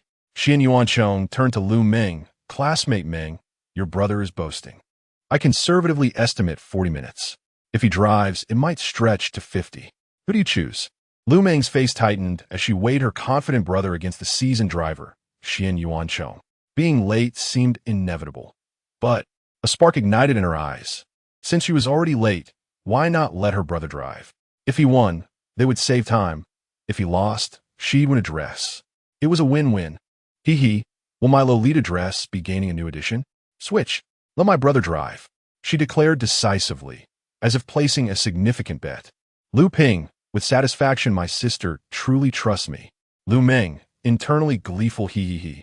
A new dress is in the bag. Xian Yuanchong resigned. Found a spot to pull over. The two exchanged places.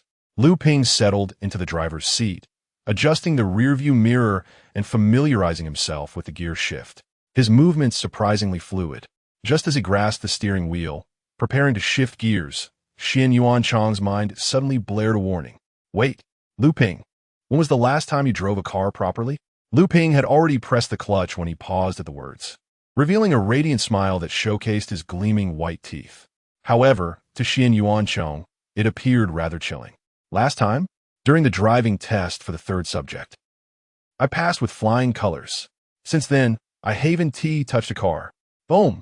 The moment the words fell, the aging engine seemed to be infused with a wild spirit, erupting with a roar that was incongruous with its decrepit form, a near roar of thunder.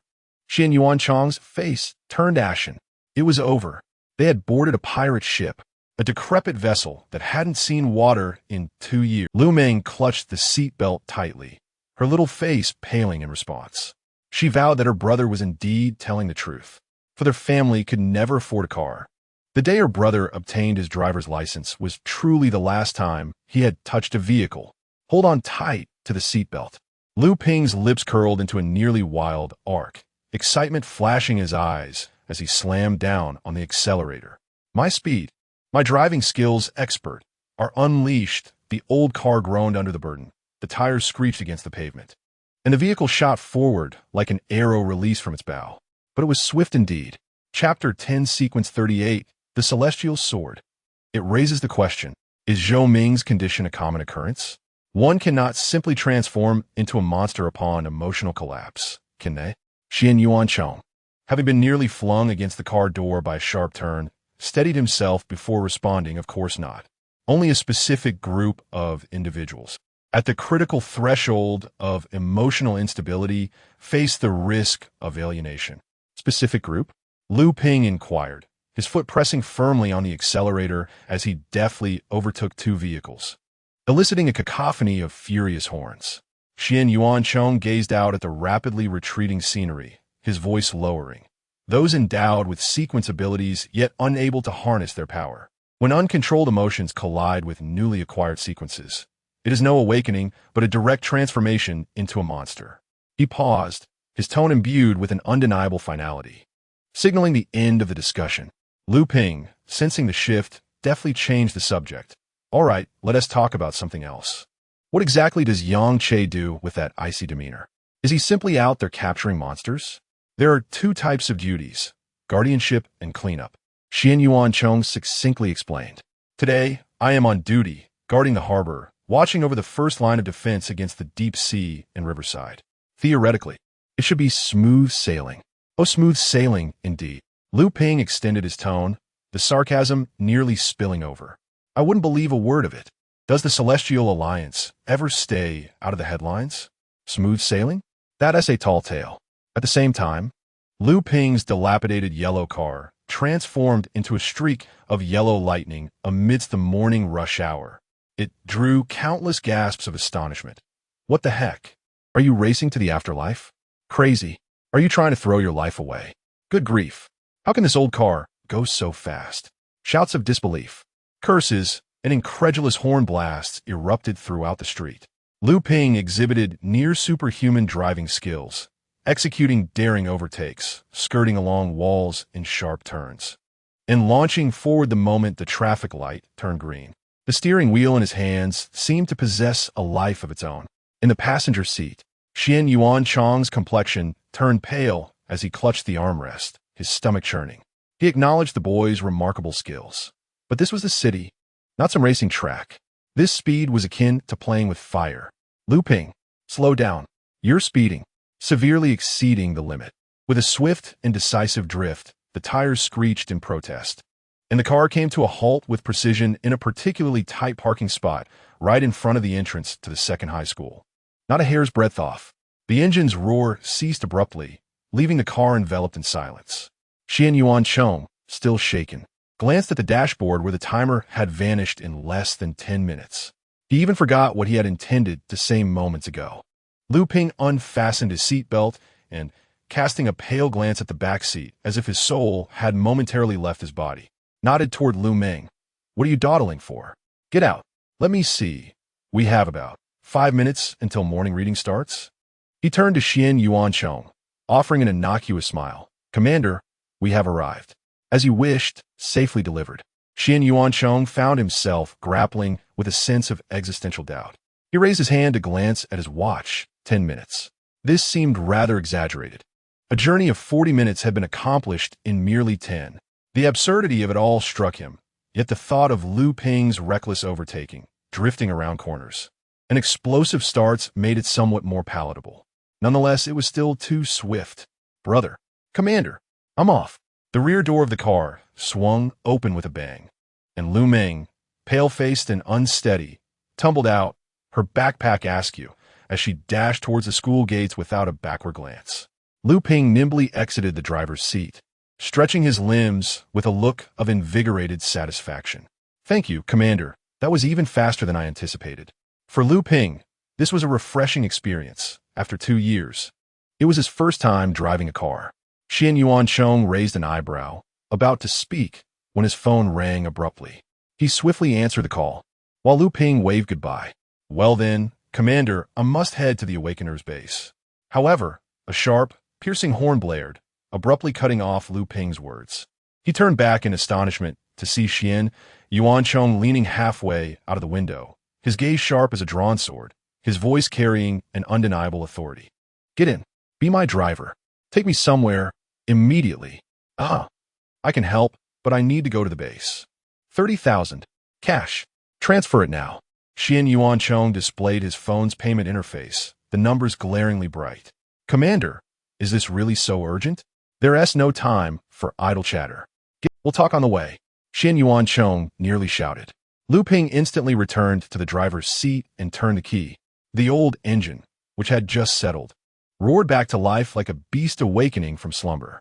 Simultaneously, Xian Yuancheng yanked open the glove compartment, retrieving a transparent alarm with a powerful magnetic base. The red and white lights flashed frantically, and a deafening siren shattered the morning tranquility. He thrust his arm out of the window, and with a decisive, the alarm secured itself firmly to the roof of the car.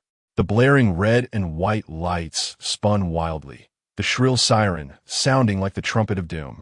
Xian Yuancheng fixed his gaze ahead, his voice taut like a drawn bowstring. Lu Ping. Target. The harbor outside the South City Gate. Run every red light. How fast can we get there? The harbor. Lu Ping's eyes widened, and he pressed the accelerator down fiercely. 8 minutes. I guarantee we will arrive. His tone was resolute. Full speed ahead. Received. Commander, hold on tight. Boom! The dilapidated yacht, amidst the deafening roar of the engine and the piercing wail of sirens, appeared to be thrust forward by an unseen colossal hand. In an instant, it transformed into a streak of yellow lightning, tearing through the air. The driver, initially ready to curse at the overtaking vehicle, turned pale upon spotting the wildly flashing emergency beacon of the Alliance atop the car, all grievances swallowed in a gasp of terror.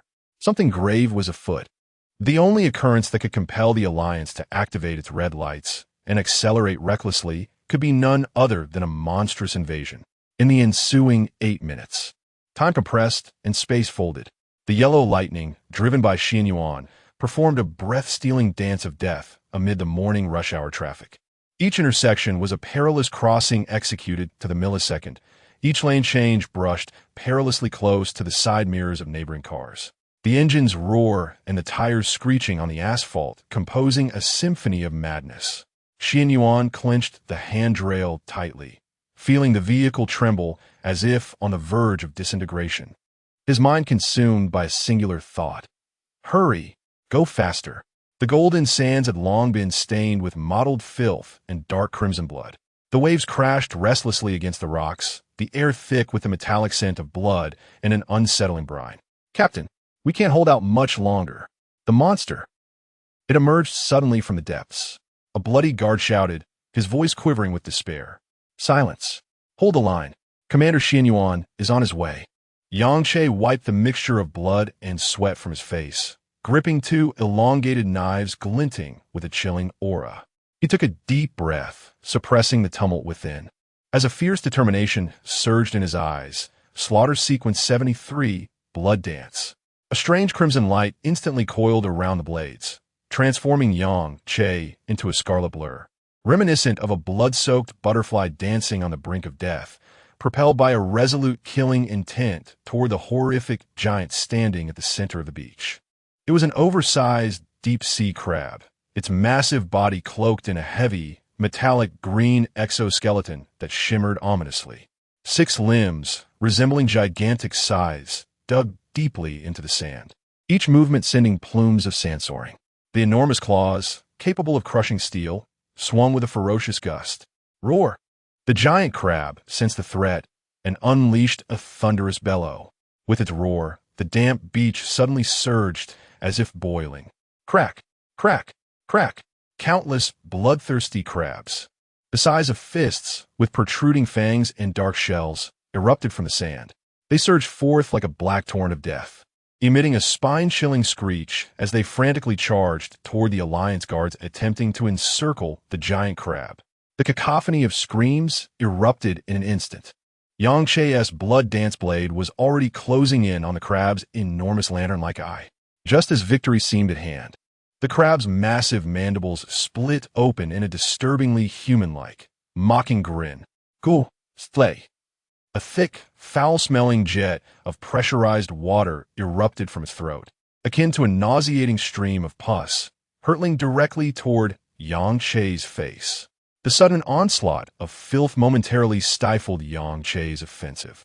Instinctively, he sidestepped, the foul liquid grazing his cheek as it soared past, the nauseating stench nearly suffocating him. Consequently, his twin blades faltered in their swiftness. Clang! The blood-red edges of his knives struck fiercely against the giant crab's formidable claws, producing a jarring cacophony of metal clashing and dazzling sparks. The tremendous recoil shattered Yang Che's grip, leaving him feeling as if he had been struck by a battering ram. With a muffled groan, he carved 2 deep furrows into the sandy beach, barely managing to regain his balance. He was drenched, the viscous, bloody liquid staining his upper, rendering him a sight of utter disarray. Third tier. Yang Che's pupils dilated in shock, a cry escaping his lips. The force behind that last strike surpassed the confines of the second tier. Humans, fools. The crab's mandibles opened and closed, emitting a raspy yet discernible semblance of human speech. As its colossal pincers, imbued with a devastating might, came crashing down once more. Ridiculous insects. Yang Che's heart raced with terror. A third-tier monster, its intelligence awakening, could articulate human language. Fortuitously, he had alerted the commander at the first opportunity. Faced with the overwhelming, lightning-fast barrage of blows, Yang Che, still merely at the second tier, found himself utterly outmatched. He could only rely on the unparalleled speed and agility granted by Blood Dance to evade the deathly tempest conjured by the giant pincers, each block reverberating through his arms, sending his blood surging. Crack! A sharp sound. One of his straight blades finally succumbed to the pressure, forcibly sent flying by the giant claw, spinning as it embedded itself in the distant sand. This is bad. Yang Che's mind reeled. The other claw, accompanied by a piercing shriek that rent the air, descended upon his head like the guillotine of death. The shadow of demise enveloped him in an instant. Desperately, he scanned the beach, where once his comrades had fought alongside him. Now most lay in pools of blood, their fates uncertain. The glaring crimson burned his eyes. Is this the end? It had been a mere 8 minutes since he had dialed for help. Clang! Just as the claw neared within half a foot of Yang Che's forehead, a brilliant sword light, seemingly capable of rending the heavens and purifying all, descended with incomparable sanctity and majesty, akin to the Milky Way cascading from the ninth heaven. A commanding roar, like thunder, reverberated across the chaotic beach. Sequence 38, Heavenly Sword. Chapter 11. What on earth is happening? 2 minutes ago, outside the South City Gate, as a yellowed sedan surged through the gates, Lu Ping instinctively tightened his grip on the steering wheel. The sea breeze, laden with a briny, damp scent tinged with the faintest whiff of decay, rushed in through the open window, mingled with a hint of metallic odor. Beyond the city walls lay a realm he had only encountered in textbooks and news clips. Do not harbor illusions about the world outside. It is far from a pleasant place. Xian Yuan Chong's voice was hoarse as he spoke of the beasts, transformed from animals into monsters, who, like their human counterparts, were innately driven to consume their own kind. Of course, as long as you do not willingly offer yourself to these creatures, chaos should generally be avoided. He paused, tapping his fingers against the car window. Lu Ping cast a glance at the passenger seat. And this time, it must be a harbor where the monsters have taken the initiative to attack, right? Otherwise, you wouldn't be so anxious. Xian Yuanchang's interlocked fingers tightened slightly, his brow furrowing into a deep crease. Indeed, that is the most perplexing aspect. Since the Great Cataclysm, deep-sea aberrations have rarely launched assaults on human defenses, particularly organized attacks. A rare flicker of confusion passed through his eyes. These creatures preyed upon their own kind. Humans were not their primary targets. There must be some underlying mystery to this. The term Great Cataclysm fell heavily upon Lu Ping's heart like a cold leaden weight. It marked a pivotal moment in human history, where the smoldering remnants of World War III were extinguished by an unseen force, rendering humanity's ultimate weapon inexplicably ineffective. The technological advancements in military might had bizarrely even regressed. What followed was the collapse of order and the rampant emergence of monsters. Ultimately, the awakened arose, erecting towering walls with their flesh and blood, establishing the cities that now lay fragmented among various factions, barely maintained. Linjiang City stood as one of the fortresses fiercely defended by the Celestial Alliance, safeguarded through blood and fire. The city walls delineated the boundary between life and death, with the awakened of the Celestial Alliance serving as both scavengers and sentinels upon this perilous threshold. A hazardous profession, an absolute front line. An alarm blared within Lu Ping's mind. All he desired was a warm home with his wife and children, and a peaceful life with his sister. If it weren't for that 30,000, suddenly a violent gust of wind, rife with the scent of the deep sea, inundated the car. Lu Ping's hair was violently swept back. Almost simultaneously, a crisp sound akin to a dragon's roar echoed from the passenger seat. Unbeknownst to him, Xian Yuanchong had drawn the ancient longsword from his waist. The cold blade gleamed ominously against the dim light outside the window, radiating a chilling aura. He leaned forward slightly, his gaze piercing through the windshield, fixating intently on the harbor. A palpable aura of menace, like tangible shards of ice, filled the confined space. Kid, stop the car. Stay here. You are not to proceed any further. Xian Yuanchang's voice was resolute, laced with an unyielding command. Huh? Crack. Bang. Lu Ping's startled exclamation was abruptly silenced. Xian Yuanchong had flung open the passenger door while the car was still speeding down the highway. The gale surged in like a rampaging beast. Without a hint of hesitation, that tall figure transformed into a blurred shadow in the raging wind, akin to an arrow unbound. Leaping out of the vehicle, I gasped in disbelief. Lu Ping's scalp tingled as his right foot instinctively slammed down on the brake pedal. The old car screeched under immense inertia, twisting violently, the rear nearly sweeping out of control. A sound that pierced the eardrums erupted. The vehicle finally came to a precarious halt, the front barely half a meter from a menacing rock by the roadside. Lu Ping's heart raced wildly, breathing heavily, as he gazed in shock at the direction where Xian Yuanchong had vanished. There he saw that straight figure, as upright as a javelin, racing towards the harbor within human speed.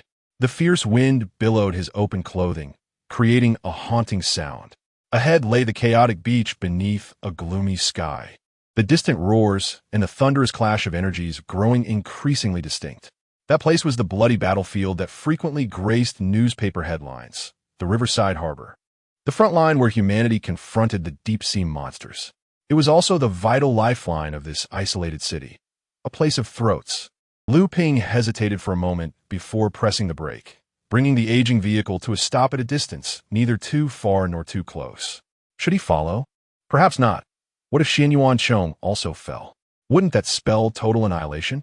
Observing from 100 meters away seemed prudent, mainly for an easy retreat, just as the thought of whether he would be unable to see clearly arose. Slaughter Sequence 89, I Hunt, activated.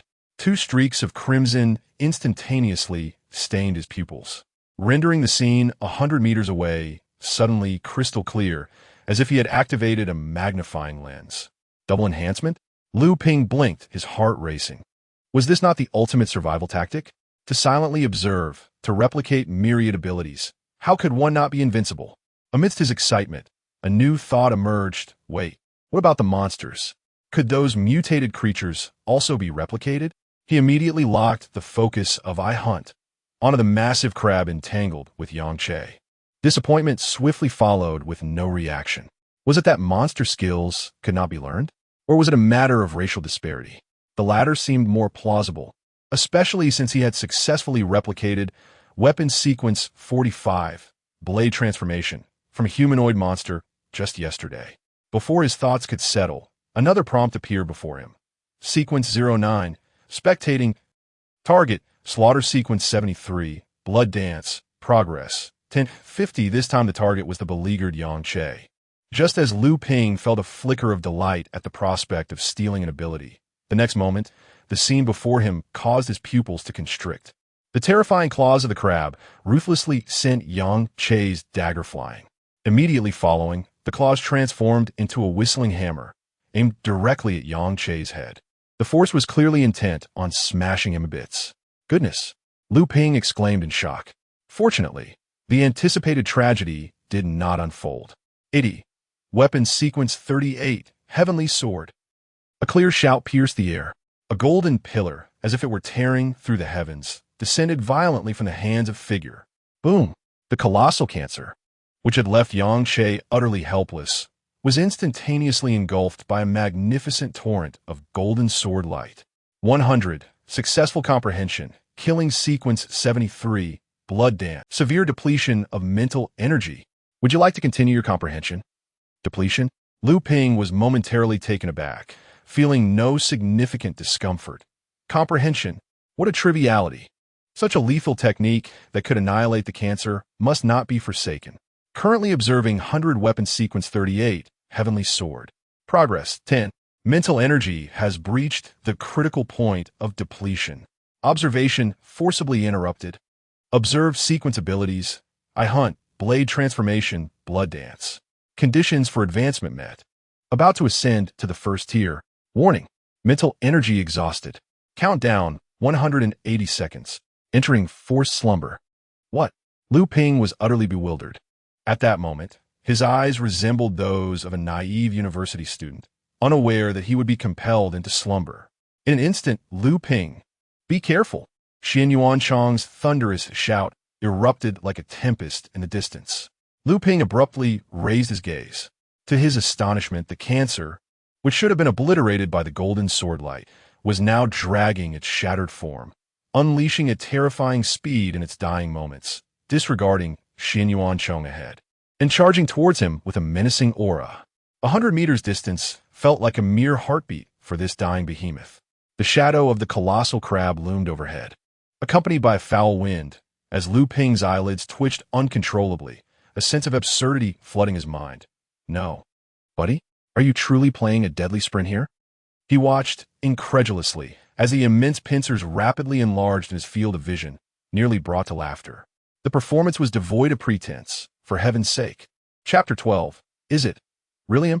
Sequence 45 of the 100 Armies. Blade Transformation. Countdown to slumber. 2 minutes and 30 seconds. No, my friend. Can we be reasonable here? If there are side effects, why not mention them sooner? Must you wait until the critical moment? I am on the brink of death. Do you understand? Lu Ping was seething with rage. He had merely come to relax, to unwind, not to engage in battle. His hands instantaneously transformed into cold, sharp steel blades, while his right foot surged with force, brutally kicking the car door open. Lu Ping executed a hasty yet agile tactical roll, narrowly escaping out of the vehicle. Boom!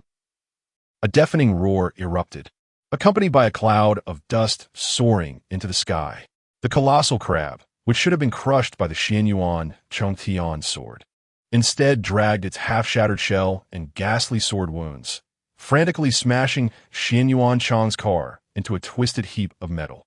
Amidst the swirling dust, two wheel-sized crimson compound eyes suddenly illuminated, locking onto the tumbling Lu Ping with a spine-chilling roar. Humans. So delectable. More enticing than them. Even more than my kin. I crave. I must consume. The crab's gaping maw revealed a mass of serrated fangs, emitting a hissing corrosive sound. It entirely disregarded the approaching Xianyuan Chong behind it, its massive pincers tearing through the air with a deathly shriek. Aiming directly at the unsteady Lu Ping. I will shred you. Devour you. Lu Ping was momentarily stunned. This creature could actually speak. Inarticulate Mandarin, no less. How much more absurd could this world become? Countdown to slumber. 1 minute and 30 seconds. The stench of death assaulted his senses. Lu Ping's pupils constricted. Almost instinctively, he pushed off the ground. Whoosh! A crimson shadow of blood trailed behind. The exceptional agility of Blood Dance allowed Lu Ping to narrowly evade the gigantic pincers. However, the sudden movement aggravated an old injury in his abdomen, causing a tearing pain that darkened his vision and twisted his expression. Damn it! Is there no escaping this? The excruciating agony ignited the ferocity within Lu Ping. His eyes widened in rage. Are you trying to end my life? If I must die, I'll take you down with me. Ignoring the torment in his abdomen, he propelled himself like a released arrow towards the giant crab. His arms, transformed into blades, shimmered with a deadly light under the sun, and with a resolve of desperation. He unleashed every ounce of strength upon its relatively vulnerable eyes. In that moment, Lu Ping resembled a mad tiger, his ferocity laid bare. Meanwhile, the crab, though appearing fierce, was in fact nearing its end. The deep gash on its back, inflicted by Xianyuan Chang's furious strike, exposed bone, and crimson blood gushed forth. Its strength had dwindled to almost nothing. The creature's desperate lunge towards Lu Ping was driven by an insatiable hunger, for it sensed a terrifying energy emanating from the delectable human that could potentially mend its grievous wounds and perhaps even grant it a chance at survival. To devour him was its solitary hope. This greed and yearning rendered it oblivious to its own injuries and to Xianyuan Chong, fixated solely on consuming Lu Ping before succumbing to unconsciousness. Yet, it underestimated a crucial detail. This seemingly appetizing human was far from a helpless lamb awaiting slaughter. Just as the colossal crab raised its massive pincers, poised to obliterate the bothersome little insect, the skill of swordsmanship, master, activated. A glint of cold precision flashed in Lu Ping's eyes as he forcibly twisted his form mid-air, unleashing two graceful, lethal arcs of silver as swift as lightning, slicing through the crab as compound eyes. A chilling, blood-curdling shriek erupted, reverberating through the air as the enormous eyes, akin to sacks filled with viscous fluid, exploded in an instant, splattering thick, foul-smelling ichor and blood everywhere. Simultaneously, his combat will, intermediate, imbued Lu Ping's body with an astonishing coordination, even amidst excruciating pain and disarray. Utilizing the recoil from his strike, he executed an incredible somersault, landing deftly atop the crab's frenzied, pained head.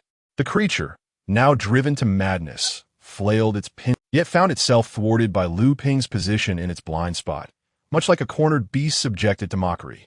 "It is over, you wretched creature," Lu Ping declared. Standing firm upon the crab's head, his gaze sharp as a blade, his voice icy and cutting. "Did you think I would grant you an opportunity? You shall not escape." With a swift thrust, his arms, glimmering with cold brilliance, transformed into lethal blades, plunging with all his weight and might into the hardened chitin of the crab's head. The blades twisted and tore, penetrating instantly. "You wish to kill me?" Lu Ping roared, crossing his arms with ferocity. You shall perish first. A massive, crimson X-shaped wound, deep enough to reveal the brain within, erupted upon the crab's skull. Thick brain matter mixed with crimson blood gushed forth, quickly enveloping Lu Ping's cold, steel blades. The gigantic creature's body abruptly stiffened, its frenzied roar dwindling into a reluctant whimper before it collapsed to the ground, utterly devoid of life. Ha ha ha! Lu Ping stood atop the twitching carcass of the beast, drenched in blood, his dual blades hanging low as he erupted into a maniacal laugh, laden with exhaustion and relief. What cannot kill me shall ultimately be crushed beneath my feet. Sleep time, 1 second. Initiating self-mental restoration. Estimated sleep duration, 12 hours. Conditions met.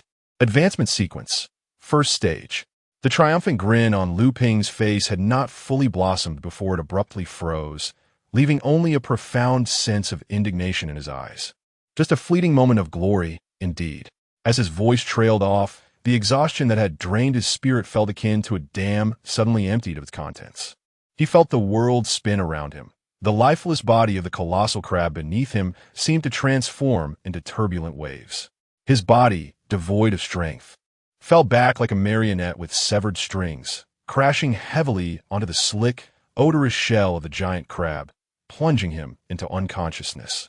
Lu Ping. Xian Yuancheng rushed to Lu Ping's side, his fingers probing for a pulse. After a moment of focused concentration, he exhaled a sigh of relief. It appeared to be mere exhaustion-induced fainting. They would transport him to the medical facility shortly. His taut nerves finally began to relax. His gaze drifted over the grotesque, X-shaped, fatal wound on the crab's shell before settling back on Lu Ping's pale, yet serene sleeping face, his expression growing increasingly complex. Could this young man truly have slain it? Recalling the earlier scene, even the battle-hardened Xian Yuancheng felt a flicker of fear in his heart. The giant crab had gone utterly insane, in its gravely injured and dying state, instead of seeking to flee into the sea or retaliate against its greatest threat. It chose to ignite its very life force, unleashing a final, horrifying burst of speed, heedless of everything, and charged directly at Lu Ping. Such madness defied all reason, catching even him off guard. And what was the outcome? Xian Yuancheng gazed at the massive carcass of the crab, and the figure sprawled atop it, unable to suppress a twitch at the corner of his mouth. Was this akin to a humble gift of crab meat, where the gesture outweighs the value? A mere newcomer, recently awakened, single-handedly vanquishing a third-tier beast?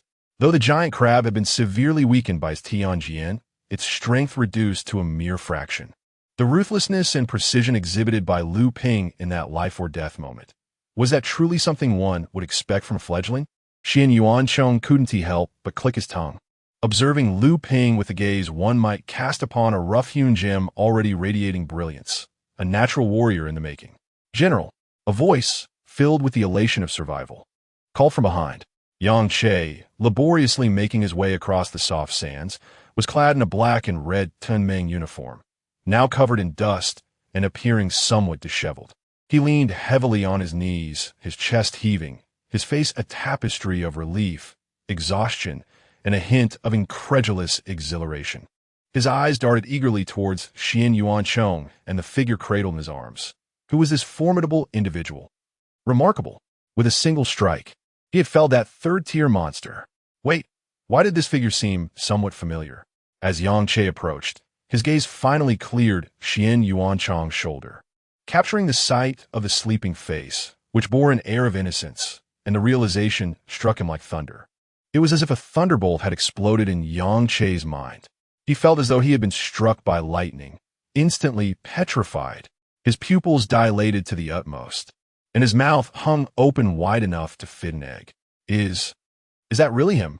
Yang Che's voice suddenly soared by 8 octaves, filled with a profound sense of absurdity and the dizzying collapse of his cognition. How could this be possible? That coward who drove like a rabbit, too fearful to approach the battlefield. He killed a third-tier monster? Yang Che felt as if his worldview had shattered. After so many years of living, he had witnessed a plethora of ridiculous events. But the scene before him undoubtedly ranked among the top 3 absurdities of his life. No, but why? A coward? Xian Yuancheng raised an eyebrow, his voice not loud. yet perfectly conveying a pressure that Yang Che could feel. He turned his head. Yang Che, you must truly rectify this habit of viewing others through colored lenses. He paused, his tone softening.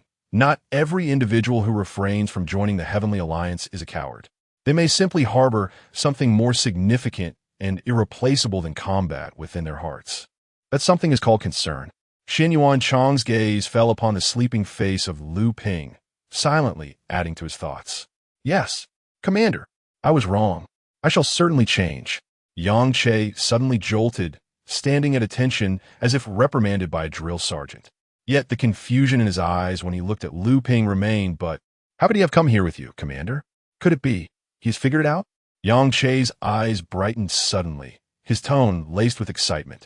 Has he joined the Heavenly Alliance? I knew it. This kid must not be a coward at heart. He is teachable.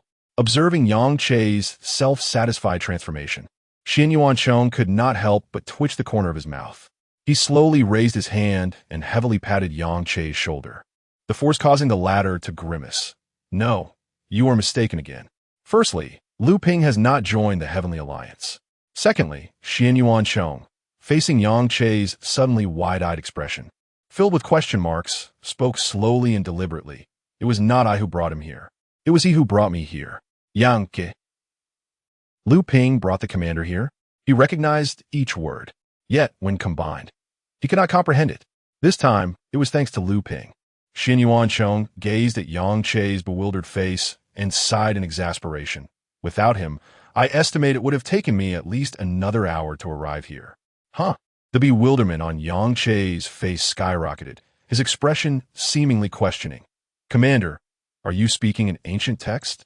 Or have I actually died, and this is merely a dream? Xin Yuancheng gave up on explaining.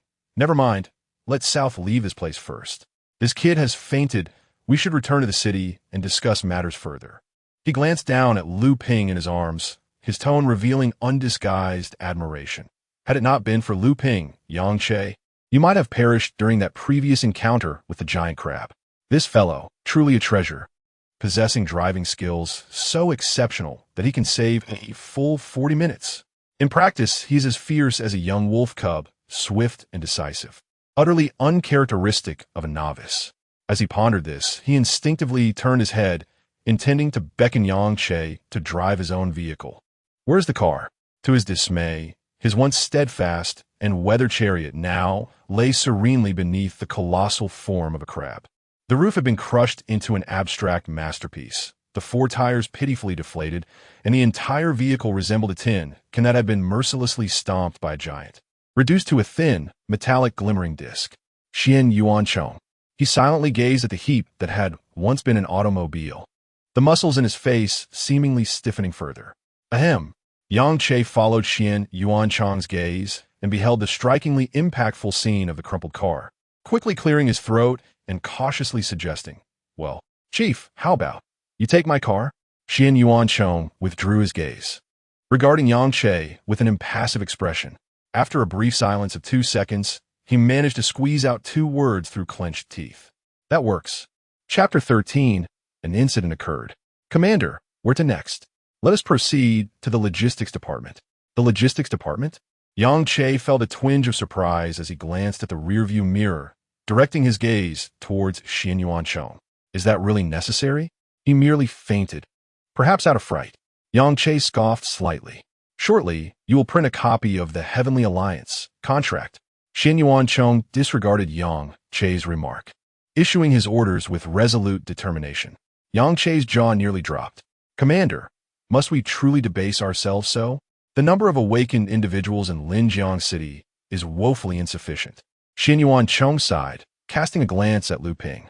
I have a feeling about this young man. His potential is immense.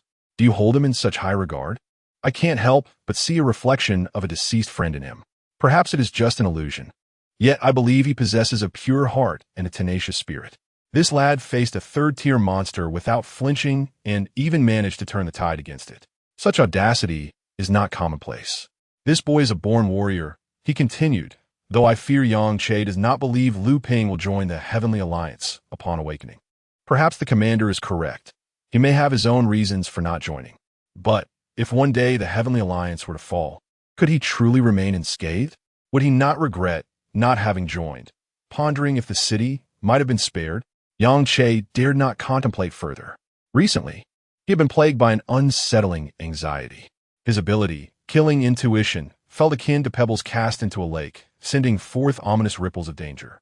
This was no mere illusion. It was a warning that grew increasingly vivid and weighty. It was as if a colossal shadow was slowly encroaching upon Linjiang City's fragile borders from the depths of the fog-shrouded wilderness beyond. An intense sense of unease gripped his heart, leaving him nearly breathless.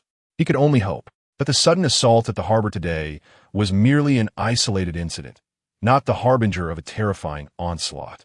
The city's silhouette outside the car window appeared especially fragile in the twilight. Yang Che tightened his grip on the steering wheel, his knuckles widening, as he unconsciously pressed the accelerator with more force. A few hours later, in the medical room of the logistics department, a woman clad in a white lab coat stood with one hand in her pocket and the other adjusting her glasses. After a thorough examination, I have determined that while the wound on his abdomen has superficially healed thanks to the application of medicinal agents, the internal injury has yet to fully mend. It is likely that the pain in his abdomen has stimulated his central nervous system, resulting in a temporary fainting spell. The problem is not severe. He should awaken in approximately 5 to 6 hours. So it was an abdominal injury. 5 to 6 hours? Such a lengthy duration? Xin Yuanchong paused, stroking his stubbled chin, his stern visage momentarily revealing a sense of resignation. Very well, we shall leave him here for now. We have matters to attend to. After finishing his words, Xin Yuanchong pulled Yang Che toward the exit. Director, are we still printing the documents? Yes. What shall we do next? Let us head to the second middle school to find Lu Ping's sister. Lu Ping is unconscious and won't be able to return home tonight. We should at least inform his family. Oh, then I won't go. I'll head back to Haigang first. I mainly came with you to escort you and Lu Ping into the city. All right, if there are any updates from Haigang, report to me immediately. Understood. On the playground of the second middle school, the sunlight lazily spilled over the stands. Hey, which organization do you think your brother would choose? Su Kersen asked, swinging her legs and tilting her head towards Lu Meng. Lu Meng wore an expression that suggested the answer was obvious. Safety first. My brother is as timid as a rabbit. He would definitely seek out the most stable, least confrontational organization to nest in. Su Kersen couldn't hold back her laughter, causing the water in her cup to ripple. Who speaks of their brother like that, casting him as a coward? Isn't he? Lu Meng rolled her eyes, her lips pursing as she began a vent. Even when the Heavenly Alliance offers a monthly salary of 100,000, he refuses. He insists on joining those small organizations for a pitiful stipend of 1,000. And he uses me as an excuse, saying something like, she suddenly halted, clearing her throat to mask her embarrassment. She had almost forgotten that Su Kersen was currently dating her brother. Was she inadvertently betraying him? The smile on Su Kersen's face faded. She gazed at the classmates running in the distance, her voice soft as a breeze. Lu Meng. Perhaps he is genuinely afraid. Afraid that if something were to happen, it would leave you all alone in this world. She paused, turning to look earnestly into Lu Meng's eyes. Can you imagine a life without Lu Ping? A life without your brother? The indignation on Lu Meng's face instantly froze. Those words struck her like a heavy block of ice, crashing into her heart. She abruptly lowered her head, her hands unconsciously twisting the hem of her shirt, her voice barely a whisper. I don't know. My brother wouldn't he wouldn't leave me. This spontaneous retort carried a sense of panic and conviction she hadn't even realized she felt. After saying it, she was momentarily stunned, a peculiar sense of dread creeping up her spine. She straightened her back, sitting upright, yet she could not conceal the tremor in her voice or the bitter self-mockery curling at the corners of her mouth. Well, if that wretched brother dares to abandon me, then I would have much to live for anymore. In a world where I have no family, I suppose it would just be waiting for death. A heavy silence enveloped the air. Beep, beep, beep. The jarring ringtone of a phone suddenly shattered the weightiness. Lu Meng, your phone. Su Kersen reminded her. Lu Meng took out her phone, the screen flashing with the name of their homeroom teacher. A foreboding sense of dread seized her without warning. The dreadful hypothesis they had just discussed. Could it be? No, it couldn't be. Her fingers trembled so violently that she could barely hold her phone. "Hello, class advisor. Is something wrong with my brother?" The voice on the other end of the line, light-hearted and cheerful, responded, "Oh, what are you imagining? It's good news. There's an important figure from Heavenly Alliance waiting for you at the school gate, someone of considerable stature. Their surname is Xian Yuan, and even the principal is accompanying them. They intended to wait for you after school, but since they ran into the principal, he asked me to inform you that you can leave now. Consider it an early dismissal. Hurry along." A wave of relief washed over Lu Meng, her taut nerves instantly relaxing, as if all her bones had been drained away, nearly collapsing into her seat. She was terrified. It turned out to be Xian Yuan Chong. Oh, all right, class advisor. Thank you." She hung up the phone, patting her chest as if she had narrowly escaped a calamity. "What happened?" Su Kersen asked with concern. "It's nothing. It's that officer Xian Yuan," Lu Meng replied, standing up and shouldering her backpack, her face regaining its radiance, her tone resolute. "He must be trying to persuade my brother to join the Heavenly Alliance again. Oomph. This time, I will definitely tell him in person, no matter how much money is offered. My brother will never join." She waved goodbye to Su Kersen, her spirit restored. "Hee, I'm off. See you tomorrow." "See you tomorrow," Su Kersen smiled in response, watching Lu Meng dash away with a light step. At the school gate, the tall figure of Xian Yuan Chong stretched long in the setting sun, his brow furrowed, and he gazed intently at the ground, enveloped in an inescapable. Upon seeing Lu Meng emerge, his lips moved slightly, as if he were attempting to muster a smile, yet it appeared exceedingly stiff. "Officer, you need not say anything," Lu Meng interjected, rushing to stand before him, her small hand waving emphatically, her voice ringing with conviction. "I have decided for my brother. He will not join the Heavenly Alliance, not even for a higher salary." "Lu Meng," Xian Yuan Chong's deep voice interrupted her, raspy and dry as if scraping against sandpaper, imbued with an unprecedented weariness and sorrow. Lu Meng's passionate words faltered abruptly. She looked up in confusion, meeting Xian Yuan Chong's eyes, bloodshot and filled with guilt and grief. A chilling wave surged from her feet to the crown of her head. Xian Yuan Chong averted her probing gaze, his throat constricting painfully as he spoke each word with a weight that seemed to drain his very essence. "I'm deeply sorry. I failed to protect him." A sudden buzzing filled Lu Meng's ears as the color drained from her face at an alarming rate, leaving her as pale as a sheet. She felt a sharp ringing, the sounds of the world around her fading into a blur, distorting and receding. Her small hand, which had been so resolute moments before, froze midair. She opened her mouth to speak, but no sound emerged, only a look of disbelief as she stared intently at Xian Yuan Chong. Xian Yuan Chong took a deep breath, as if uttering these words required immense courage. He closed his eyes momentarily before reopening them, his pained gaze ultimately settling on the hollow pupils of Lu Meng. "Your brother, Lu Ping, he has encountered an unfortunate incident." Chapter 14, Treading the 10 Steps, pushing open the door to the macrocosm. "What did you say?"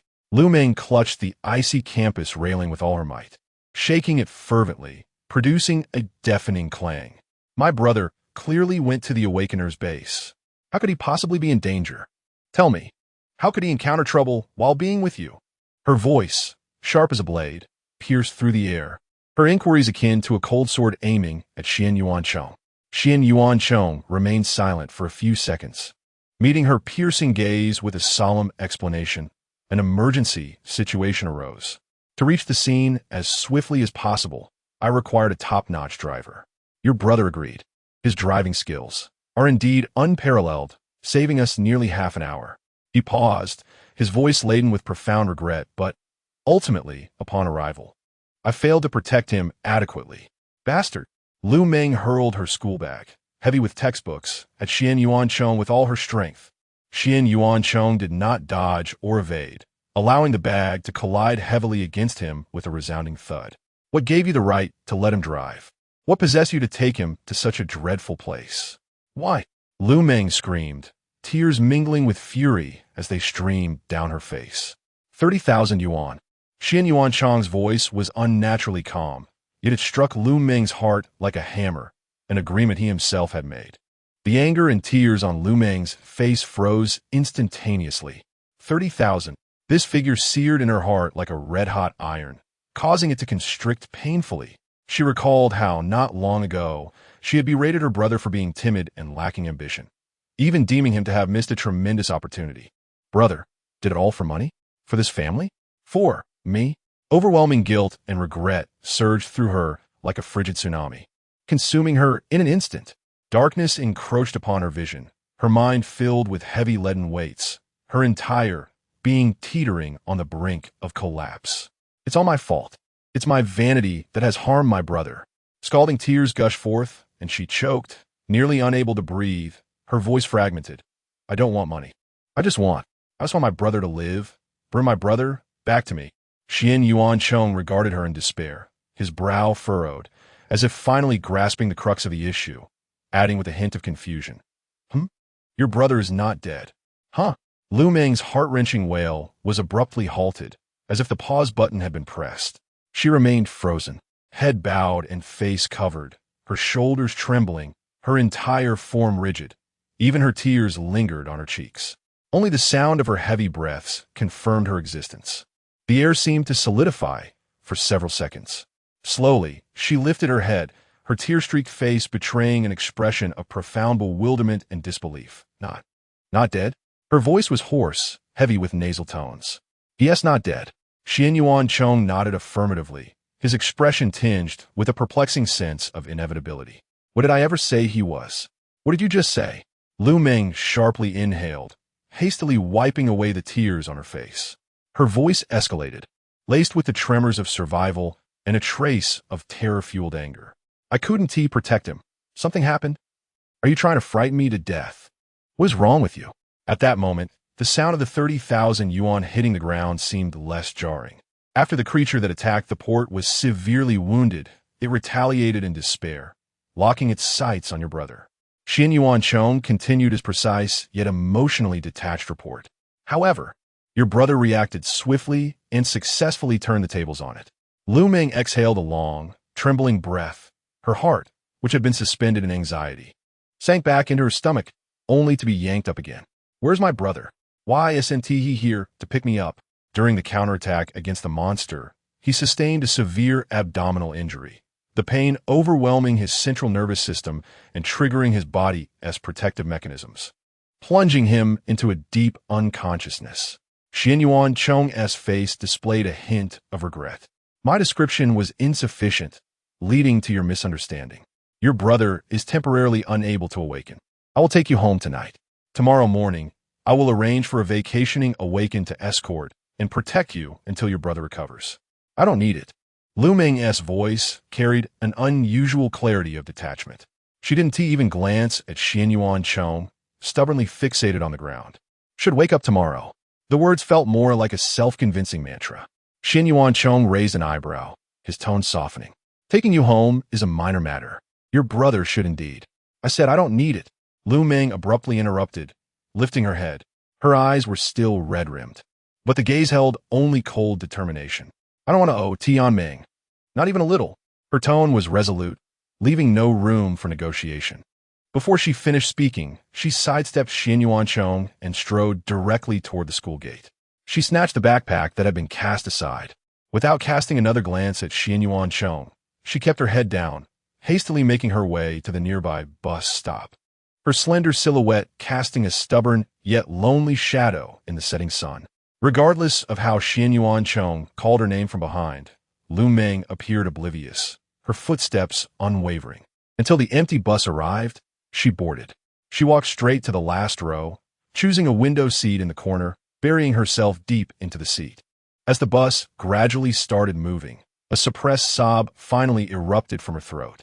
She pressed her forehead heavily against the back of the front seat, wrapping her arms tightly around herself, her shoulders shaking uncontrollably. Scalding tears streamed down like unspooled beads, silently soaking the fabric of her sleeves. Fear, remorse, and profound guilt. All the emotions she had forcibly suppressed broke free in that moment. Just a little more, if it had been just a fraction more, she would have truly lost her brother forever. What would a world devoid of pathways resemble? Merely the thought of this notion sent a wave of suffocating coldness crashing over her. The bus gradually departed from the station. Xian Yuancheng stood motionless, peering through the dust-streaked window, clearly observing the frail figure huddled in the last row, shoulders trembling incessantly. A weight akin to a stone saturated with seawater lodged within his chest, rendering him nearly breathless. The sensation of defeat coiled around him like frigid tendrils. He acknowledged that his pursuit of Lu Ping was not entirely altruistic. His yearning for the Heavenly Alliance and his desire for a lucrative salary served as the most effective leverage to manipulate Lu Ping. Yet now, everything had unraveled, completely undone. He silently unzipped his black briefcase, his fingertips grazing the contract within. A bittersweet smile crept upon Xian Yuancheng's lips. Without a moment's hesitation, his long fingers seized the thick edge of the paper, and with a sudden force, rip! The crisp sound of tearing paper echoed sharply on the silent street. Torn in two, he crumpled it into a ball and hurled it deep into the nearby trash bin. An endless abyss, seemingly capable of devouring all, enveloped Lu Ping's consciousness. Within this chaotic void, countless glimmering shards of memories floated and spun, resembling fragments of a shattered mirror. They were the imprints etched into his soul since awakening to Sequence 09, Spectator. Some were brief videos, such as driving skills, expert, swordsmanship, advanced, and combat, intermediate. Others were real-world encounters, observed firsthand, like the confrontation with the Abyss terrorists at Longbao Square, the monstrous attack by Zhou Ming in a hospital, or the scene at the harbor where Yang Che battled a giant crab. The flickering fragments quickened in speed, ultimately coalescing into a blinding stream of light. Spectator, you have reached the limit. First tier promotion commencing. First tier Spectator, real-time monitoring of mental state to prevent overexertion risks. Promotion mechanism. Each progression across 3 tiers triggers a qualitative change, awakening new abilities. Regular promotion. Each advancement enhances physical attributes and visual perception. Third tier qualitative change unlocks the ability to integrate knowledge seamlessly. Next promotion requirement. Comprehend and master 6 abilities of first tier or higher. A staircase ascended before Lu Ping. Each step was extraordinarily broad, spacious as a room, and there were 9 levels above. Including the one he currently occupied, it amounted to 10 tiers. No, it resembled a staircase. It should be termed 10 tiers. Lu Ping murmured, surveying the surrounding endless darkness, feeling an overwhelming sense of emptiness. Here, apart from the darkness and silence, were the ethereal silhouettes of the floating memory fragments and the towering staircase above.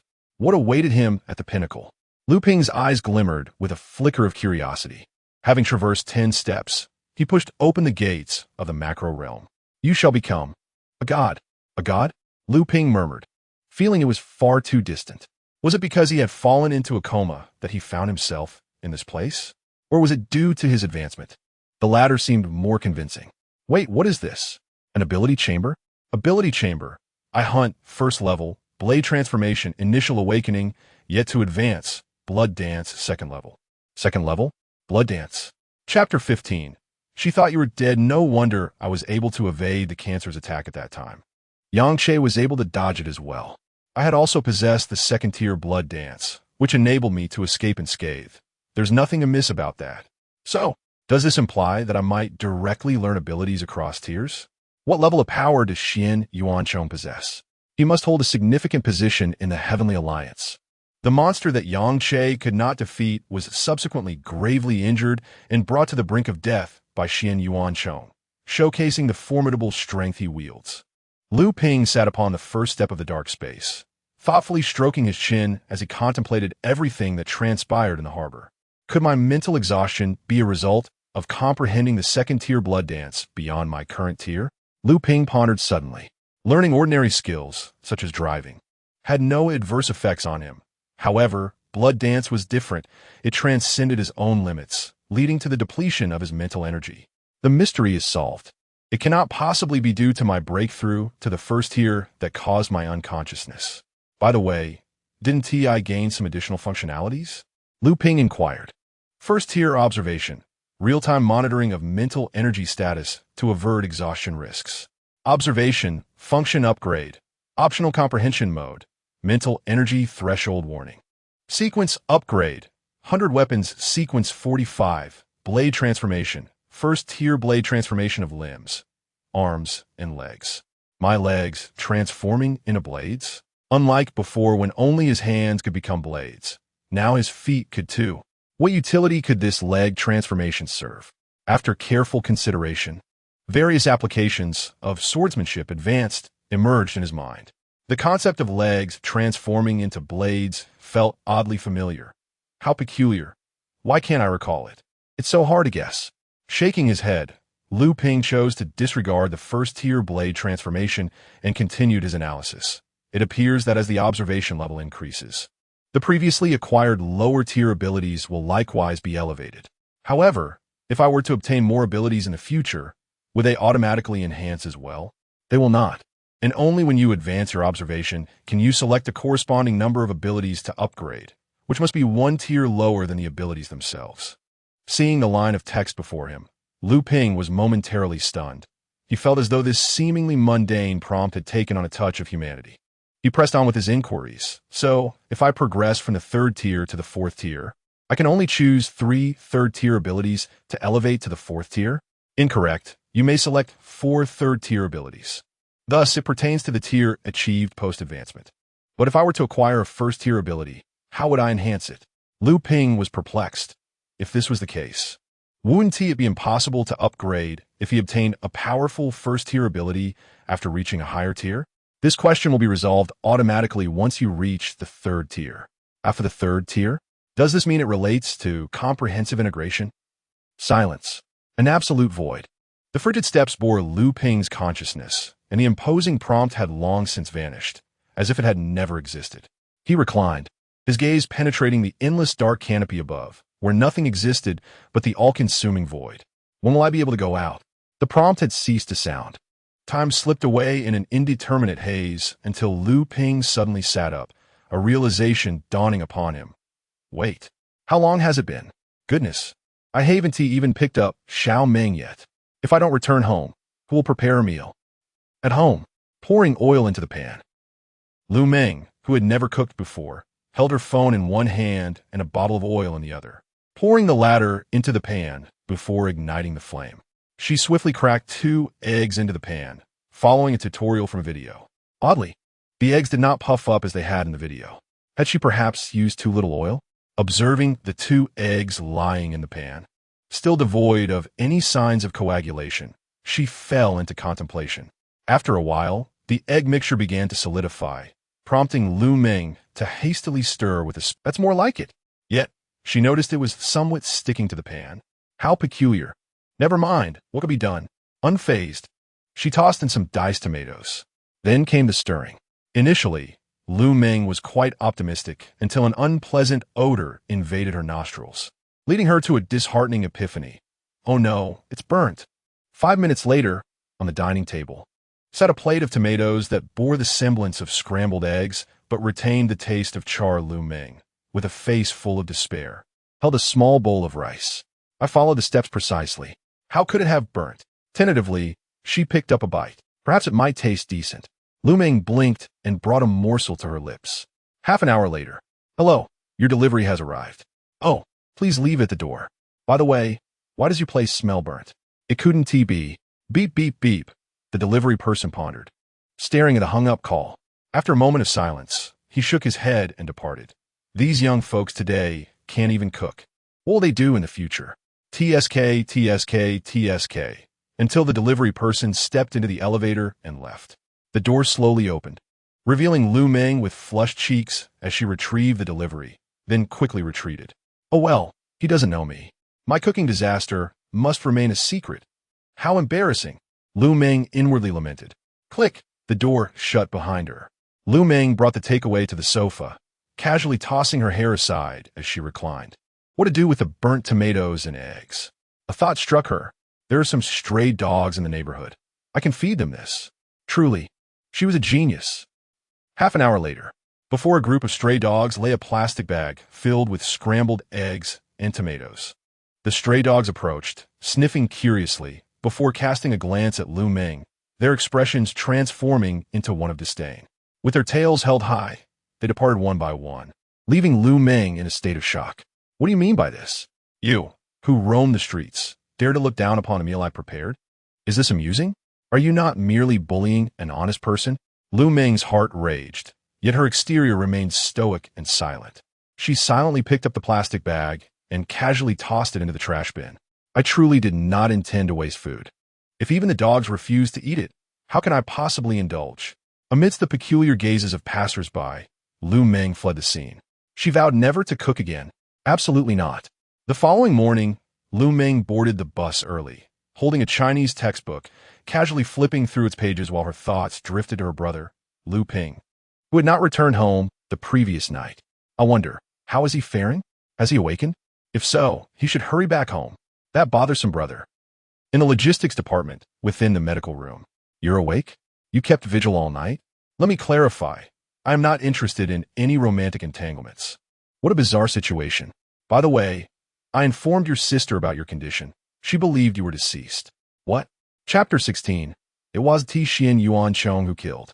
Wait, you told my sister that I was dead? Lu Ping jolted awake from a near-fatal dream. Xian Yuan Chong cleared his throat, saying, "It was not my intention."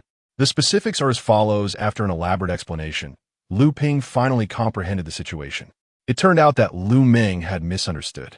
With a slow sigh, Lu Ping remarked, "Commander, you see, my sister cannot manage without me. I refuse to join the Heavenly Alliance. I can offer more money." Xian Yuan Chong urged him to reconsider. "It's futile. This time, I am escorting you out of the city. If it weren't for my good fortune, I would have perished at the seaport." Lu Ping said with a hint of trepidation. This was no exaggeration. Had he encountered anyone else like himself, someone who had just awakened their abilities, they would not have had time to react, much less retaliate against the cancer. After all, not everyone possesses skills like eye hunting, blade transformation, and the second stage blood dance. Of course, this vividly illustrated how perilous joining the Heavenly Alliance could be. The reward was merely 30,000. Yet it nearly cost Lu Ping his life. Such a price was exorbitant. Xian Yuan Chong sighed. He merely attempted a casual invitation, knowing that one cannot force an unwilling fruit from the vine. Lu Ping's reluctance to join left him no choice. "All right, young man, should you reconsider, feel free to reach out. Here's my business card." Xian Yuan Chong produced a card from his pocket and placed it before Lu Ping. Lu Ping accepted the card, which read, "Heavenly Alliance, Commander Xian Yuan Chong, phone 13x times x times x times x times x. Wait, what is this, Commander?" Lu Ping's mind buzzed, nearly losing his composure. His mouth felt dry as he looked at Xian Yuan Chong. "You are the commander of the Heavenly Alliance in Linjiang?" The commander, the chief of a region, meaning Xian Yuan Chong was the leader of the Linjiang Heavenly Alliance, and this person had invited him to join multiple times. What the heck? Why do I deserve such treatment? Oh right, I have a connection. However, this matter must not be disclosed to others. Let me reintroduce myself. Xian Yuan Chong, commander of the Linjiang branch of the Heavenly Alliance, level 4th stage. 4th stage. Lu Ping felt his breath catch, suddenly recalling that during the incident at the seaport, he had seemingly grasped 10% of Xian Yuan Chong's abilities. Good heavens, the root cause was him. Wasn't he it? How dare he observe the battle with 4th stage powers? Upon realizing that, after comprehending the 2nd stage abilities yesterday, he had also grasped 10% of the 4th stage abilities, Lu Ping felt faint, as if he might lose consciousness. Although he had long known Xian Yuan Chong was extraordinary, he never imagined him to be this extraordinary. At this moment, Lu Ping found himself at a loss for words. Wait, if I decline an invitation from such a high-ranking commander, will I face repercussions? Perhaps a deduction from my monthly salary, and the like? Initially, I merely intended to invite you in the capacity of an ordinary officer. Now, however, I shall lay my cards on the table. I am the Grand Leader of the Celestial Alliance. Young man, will you still reject my invitation? Upon hearing Xian Yuan Chong's words, Lu Ping gradually regained his composure. He exchanged glances with Xian Yuan Chong and shook his head, saying, "I apologize. I hold great respect for the Celestial Alliance, but I cannot join." "That's all right, young man. If you ever change your mind, do not hesitate to give me a call. A large hand patted Lu Ping on the shoulder as Xian Yuancheng made his way out of the medical room. Lu Ping watched Xian Yuancheng's receding figure, his heart a blend of conflicting emotions. Was it truly that simple to let himself off the hook? Suddenly, Xian Yuancheng retraced his steps and quietly regarded Lu Ping, saying, "You're awake. We should leave now. This is the logistics department. If you linger here, you may find it difficult to navigate your way out." The logistics department? Lu Ping had thought he was still in the hospital. He was aware that the logistics department comprised a group of individuals possessing the rebirth sequence abilities, responsible for providing medicinal treatments and medical assistance. One could liken it to a hospital for awakened beings, albeit one that belonged exclusively to the Celestial Alliance. Lu Ping glanced at his attire, relieved to find it unchanged, just as he had always worn it, a white shirt and jeans. Simple, yet when donned by him, it exuded charm. Confidence is key for a man. Without it, you are destined to fail, my brother. Descending from the sickbed, Lu Ping exhaled deeply and stretched leisurely. At that moment, Xian Yuancheng's voice urged from the doorway, "Hurry up. I will take you to the base for awakened individuals so you can swiftly choose an organization. No need to rush. I still have 6 days. I prefer to return home first." "Very well. By the way, wasn't your car crushed by that monster?" Lu Ping inquired.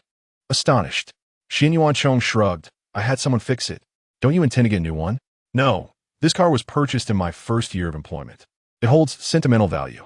Even if it broke down, I merely replaced the engine." "Isn't that a modification? Isn't it against the rules?" "Not against the rules. Modifications to Celestial Alliance vehicles are permissible," Xian Yuancheng retorted with a smile. Lu Ping blinked, realizing that Xian Yuancheng was quite different from his initial assumptions. He had expected him to be rather rigid. It made sense now. Previously, when driving Xian Yuancheng's car, he had felt an extraordinary power behind the wheel. Clearly, the exterior belonged to an old clunker, while the engine had been replaced with something far more formidable. Indeed, no matter how skilled a driver one may be, a lackluster vehicle would render their abilities moot. Before long, the two departed from the logistics department, climbing into the familiar, weathered vehicle. "You drive," Xian Yuancheng instructed. "All right." Outside the city, deep within an island above the abyssal sea, a laboratory buzzed with activity. "Doctor, the Tier 3 crab has perished." "Perished?" A middle-aged man clad in a white lab coat, adorned with spectacles and graying hair, was momentarily taken aback. In one hand, he wielded a gleaming scalpel, while the other hand pressed down on a creature bound to the operating table. The scalpel descended steadily, ultimately slicing open the creature's chest to reveal its pulsating heart. Known as the Doctor, this middle-aged man wore a look of perplexity. "Who did this? Xian Yuancheng?" The scouts in the city reported seeing Xian Yuancheng near the North City Gate. He should not have arrived at the South City Gate so swiftly. As the scalpel pierced through the creature's heart, it astonishingly began to heal instantaneously. The doctor's hand faltered momentarily, excitement flickering across his face. "It worked. Super healing. It truly worked. This is splendid. All that remains is to cultivate a 4th-tier creature." Suddenly, the whites of the doctor's eyes became marred by crimson veins, and deep within his pupils, an eerie blood-red sigil flickered like a ghostly flame. Simultaneously, the murky orbs of the creature on the operating table reflected an identical, chilling blood-red symbol. "Xian Yuancheng, I shall personally obliterate you and destroy the city you strive to protect. The hypocritical scoundrel, you murder my son. You must realize that one day I will return for vengeance. Did you not foresee this? I have joined the abyss." A figure standing behind him, cloaked in a pitch-black mask, stood respectfully at the doctor's rear. The doctor slowly lowered the scalpel, tilting his head back, his disheveled white hair constrained by his sterile cap. Veins throbbed in his neck, and his visage contorted with extreme hatred, his lips curling into a nearly maniacal grin. "I truly look forward to it. Xian Yuancheng, if only you knew the surprise I have prepared for you. What expression would you wear then?" "Wait, doctor," the masked figure stepped forward slightly, his voice laced with a barely perceptible urgency. "It was not Xian Yuancheng who did this." Chapter 17, Indeed. It must be. Upon hearing these words, the doctor's expression stiffened as he turned his neck to gaze at the speaker. The individual continued, "It was slain by an anonymous rookie who has just awakened." The name is currently under investigation. Slain by an anonymous rookie? That was a creature of the third tier that I had meticulously nurtured. Are you suggesting that it was killed by a mere nobody? Are you insulting my intelligence? The doctor retrieved a pitch-black firearm from his pocket and instantly aimed it at the man's forehead. The man immediately knelt halfway, beads of sweat cascading down his face like raindrops. Doctor, it is true. How could I possibly deceive you regarding such matters? Then tell me how he managed to kill the third-tier crab. It happened like this. The doctor's face displayed utter astonishment. How can this be? Even a dying crab could not be evaded by an ordinary person. The man gradually felt a sense of relief wash over him. He had feared for his life. Bang! A bullet shot forth from the firearm, creating a bloody hole between the man's brows. His expression froze in disbelief. He pointed a finger at the doctor, wanted to vent his outrage, but all his strength and thoughts abruptly ceased at the moment the bullet pierced through. His body collapsed in front of the doctor. The doctor glanced at the weapon in his hand. My apologies. I got a bit too excited and accidentally fired. He scratched his head and waved to the remaining subordinates nearby. Move him to the operating table. It would be a waste to let a dead body go to waste. Let us give him an injection while it's still fresh and see how effective the new mutation serum is. The subordinates exchanged calm glances, as if such occurrences were commonplace, and proceeded to transfer the man's corpse onto the operating table. The doctor retrieved a vial of purple mutation serum from a nearby briefcase and administered a precise injection. Just one syringe, no more. Otherwise, you wouldn't survive it. You should be grateful to me, for I am granting you a second life. With that, the needle of the syringe pierced the man's vein, and the purple liquid coursed through the syringe. As the last drop flowed in, the once lifeless body began to convulse violently. The fingers elongated noticeably, and he opened his eyes, now shrouded in darkness, baring his teeth and emitting a guttural sound, as if attempting to tear the doctor apart. Yet, he remained tightly bound to the operating table. The doctor chuckled. Want to kill me? That's fine. I am magnanimous. I want to kill you. I will only make you stronger. I was contemplating what type of monster to cultivate into a fourth-tier being, and perhaps you shall be that specimen. The doctor then retrieved another vial from a different briefcase. This serum had succeeded during the man's report, granting the other monsters the ability for rapid recovery. The doctor was confident that injecting this serum into the creature before him would yield a success rate of 50%. The monster on the operating table thrashed even more violently. Its body swelled and distorted like an inflated balloon, limbs thickening to the girth of tree trunks. Its head expanding to the size of 3 stacked basketballs, with its neck nearly as wide as its head. Hungry, the monster roared, a massive, slime-covered tongue, resembling a battering ram, suddenly lashed out from its gaping maw, aimed directly at the doctor's face. Bang! Another gunshot erupted almost simultaneously. The heavy tongue exploded upon impact, sending a foul liquid splattering everywhere. A figure donning a demonic mask emerged from the shadows, clutching a pitch-black pistol, his voice devoid of emotion. Next time, perhaps we should prepare a chain to restrain its tongue. The doctor scoffed. Do you think it could ever touch me? He glanced at the masked man, seemingly reminded of something, and abruptly drew a dagger, unhesitatingly carving a deep gash in his palm. Crimson blood gushed forth. My dear, I almost forgot the task at hand. An almost tender yet eerie smile graced his face as he suspended his bleeding hand above the monster's contorted forehead. Puppet Sequence 69, blood-packed. In a low murmur, an intricate, ominous scarlet circle suddenly illuminated beneath him. The blood from the doctor's palm dripped onto the monster's brow. Buzz! A blinding red light flickered and vanished. Deep within the monster's eyes, shrouded in darkness, a pair of diminutive blood-red runes were seared into its being, causing its struggles to cease, leaving only heavy gasps and the faint glimmer of the blood sigils. Meanwhile, the creature initially restrained on the opposite side of the laboratory began to thrash about once more. The doctor retrieved a specially crafted dagger from the table behind him, designed to impede rapid healing. With a swift motion, he sliced the neck of the first monster, and torrents of blood sprayed forth, splattering across the doctor's attire.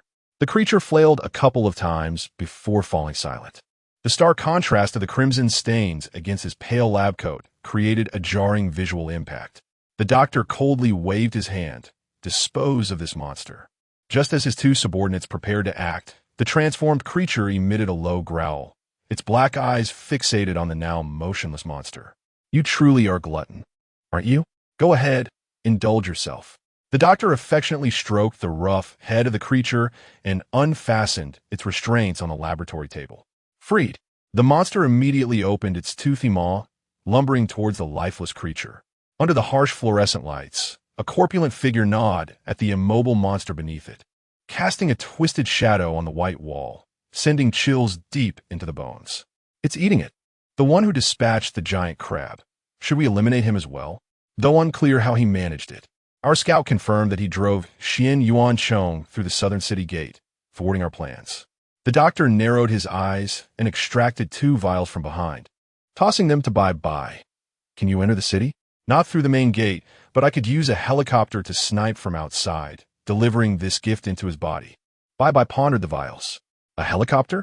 Sniping from outside the city? The doctor's lips curled into a cold smirk. Do as you wish.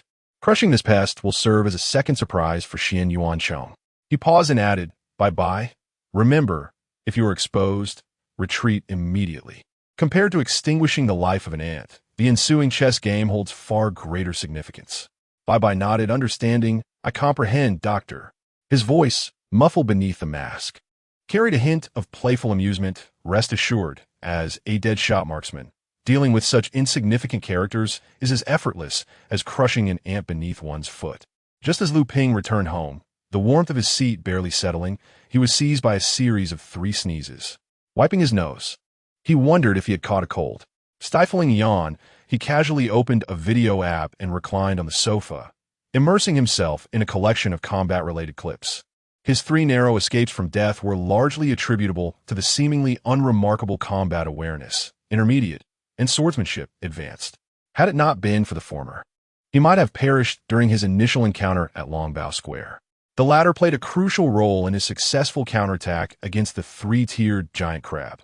Without swordsmanship, advanced, he would not have acted so decisively, ultimately slaying the creature. Thus, Lu Ping resolved to watch more videos, aiming to elevate his combat awareness, intermediate, to an advanced level. Just then, his phone chimed. A familiar name appeared on the screen, Su Curson. Without a moment's hesitation, he answered the call. A soft, melodious voice greeted him from the other end. Hello? Little Ping, are you free tonight? Indeed, I must be. Chapter 18, Goodness. This is a bloody 2,000 meters. Today is a delightfully pleasant day. As evening swiftly approached, Lu Ping donned a crisp white sweatshirt and sleek black straight-leg trousers, striding out with purpose. He hummed a cheerful tune. What a splendid day it is. In his hand, he held a smartphone playing combat training videos, the screen flashing with gratifying progress. Currently observing and learning combat awareness, advanced. Current progress, 98. It must be said, the transition from intermediate to advanced combat awareness, though seemingly a minor phase, proved exceptionally challenging. It took him an entire day of observation to elevate his progress to a mere 98%. Gazing at the pale sky outside, Lu Ping stretched languidly, realizing that the final 2% was increasingly elusive. In truth, he had reached 90% by midday, yet the afternoon yielded only an additional 8%. The remaining 2% had now stalled for 2 hours. Clearly, this last step was indeed arduous.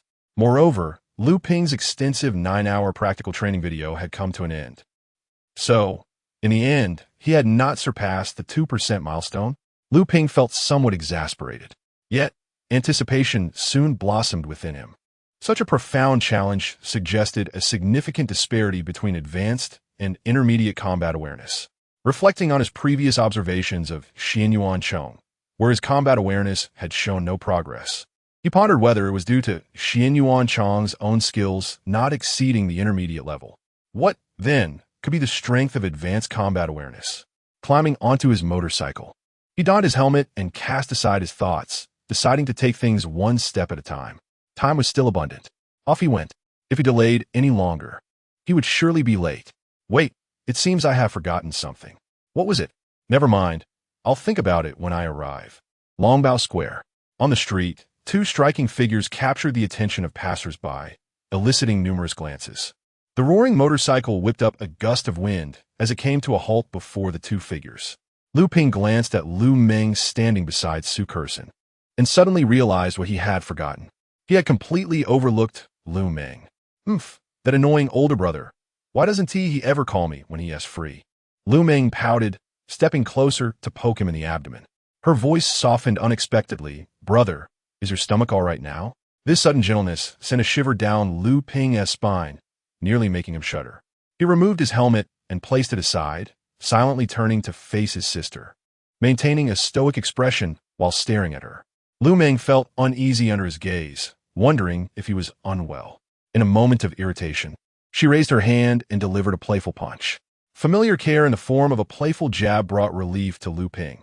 Ah, no doubt about it. That's my little sister. What a weirdo. Lu Meng cast a sidelong glance at him, abruptly pulling the slightly awkward Su Kerson beside her, and turned to Lu Ping, revealing her two small tiger teeth, her tone laced with evident dissatisfaction. In gratitude for your complete forgetfulness, having not contacted me for an entire day, I have decided, tonight, I shall be a glaringly bright light bulb. You don't mind, do you? At the side, Su Kerson's smile instantly froze on her face. Lu Ping's lips twitched as he leaned closer to Lu Meng, lowering his voice. Do you still want your Lolita? Dare to undermine your dear brother? Are you threatening me? Lu Meng flared up. Add another set, and don't stir the pot tonight. Lu Ping countered, throwing in his chips. It must be Kerson's willingness. Otherwise, you can forget about going wild. Lu Meng retorted defiantly, vowing to protect her best friend. 3 sets. Lu Ping raised the stakes. No way. Lu Meng responded emphatically. Well, how about I buy a set and give it to you? A gentle female voice floated in from the other side. No. Lu Meng instinctively began to refuse, but halted abruptly. This voice? A woman. She turned sharply, only to find Su Kerson leaning in, a slightly awkward yet sincere smile gracing her face. All right. She was resolute in her defense of her friend, only to be jolted awake in a dream, realizing the true joker was herself. Ultimately, this negotiation concluded with Lu Meng being backstabbed by her best friend Su Kerson, leaving her to accept 4 sets of Lolita with tears in her eyes. The distance between Su Kerson and Lu Ping subtly diminished, while Lu Meng trailed behind, dejected. She observed the two ahead, who had just appeared victorious but now walked side by side, their faces reddening in embarrassment, each more flustered than the last, resembling 2 heated iron rods side by side, sizzling yet utterly devoid of electricity. Lu Meng could only facepalm. Although her best friend's interest in her elder brother seemed a tad absurd, she knew Su Kerson was pure-hearted and a good girl. If they truly ended up together, it could be considered a blessing. Yet the real issue was, why were these two as silent as a gourd with its mouth sawed off? Not a word. Great. The main parties were calm, yet she, the outsider, was the one growing increasingly anxious. On the pedestrian street of Longbao Square, the night breeze wrapped around the three, bringing a refreshing chill. Xiao Pinggage. Su Kerson's soft voice emerged, like a feather coated in honey, gently brushing against her eardrums. Don't you have anything to say to me? Lu Ping's heart thudded uncontrollably. In that delicate moment, high above Linjiang City, a ghostly helicopter hovered, its rotor blades slicing through the wind. A specialized sniper rifle ominously aimed at the brilliantly lit Longbao Square below. Inside the chamber, instead of bullets, was a syringe filled with an eerie purple anomalous serum. Inside the cabin, Bye-Bye, wearing headphones, spoke coldly. Viper, confirm the target is at Longbao Square. Confirmed, Lord Bai. Came the raspy reply from Viper over the headset. The target is accompanied by my people, and the home address has been locked. Happy community. 3 teams are in cross pursuit. For a newly awakened fledgling, this spectacle is indeed grand. You are mistaken, venomous serpent.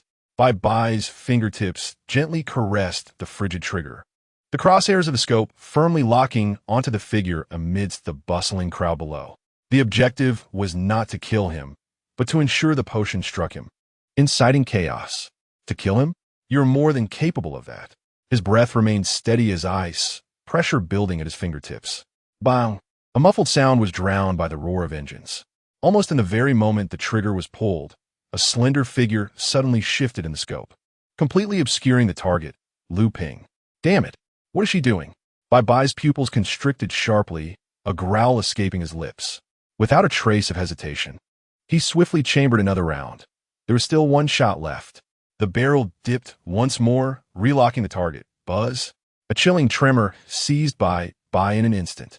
Through the scope, the young man named Lu Ping abruptly turned his head. His gaze seemed to penetrate the 2,000 meters of night sky and icy lands, piercing deep into Bai's very core. What in the world? Bai's breath hitched. He is looking at me? In a panic, the trigger was instinctively pulled. The second vial of purple potion tore through the night, tracing a sinister arc of death. Clank! A flash of cold light erupted in the scope. Lu Ping's expression turned frosty, his left arm transforming into a chilling blade in the instant he turned back, the tip slicing through the oncoming purple potion. The violet liquid erupted instantaneously, his icy gaze fixated fiercely on Bai behind the scope, akin to the stare of the infernal. It was no illusion. He is truly looking at me. Bai felt his blood nearly freeze, an incredulous roar bubbling in his throat. For heaven's sake, this is 2,000 meters away. Chapter 19. This kid is a monster. Brother, can you not be such a coward? Lu Meng, unable to contain her frustration, charged forward and unleashed a barrage of reproaches. Was your heart forged from iron? Given the hints conveyed? Lu Ping awkwardly turned around, just about to defend himself. Whoosh. A lethal arc of violet light sliced through the air without warning, aimed directly at Lu Meng's throat. The eye hunt pushed to its utmost limit. In Lu Ping's vision, the trajectory of the purple bullet was cruelly decomposed into countless slow-motion frames, yet his body felt ensnared in a quagmire, unable to move a single inch. His bloodshot eyes were instantly filled with crimson streaks, his ocular power igniting to its zenith. Sequence 09, spectating, has observed the second-tier killing sequence 46, Gun God. Current observation progress, 30, I hunt resonance accelerating. At this critical juncture, the ultimate perception of I hunt unexpectedly stimulated the spectating, causing the observation progress, which required time to accumulate, to soar instantaneously. However, Lu Ping's mind was already consumed by dread. He watched helplessly as his previously vibrant sister's pupils suddenly lost focus, her body collapsing as though her bones had been extracted, silently falling into his rigid embrace. The warmth of her touch, at this moment, felt like ice shards piercing his very marrow. A tiny, characteristic syringe, resembling a bullet, was embedded in the delicate nape of Lu Meng's neck, its base radiating an eerie violet glow. Lu Ping's mind was a void, endlessly replaying the slow-motion frame in his head, the flash of violet light, his sister's fall in slow motion, his helpless gaze upon her. He did not scream, did not wail. He merely stiffened his neck and raised his head, his bloodied eyes piercing through the heavy veil of night. An invisible flame ignited within his gaze, a fire potent enough to consume all.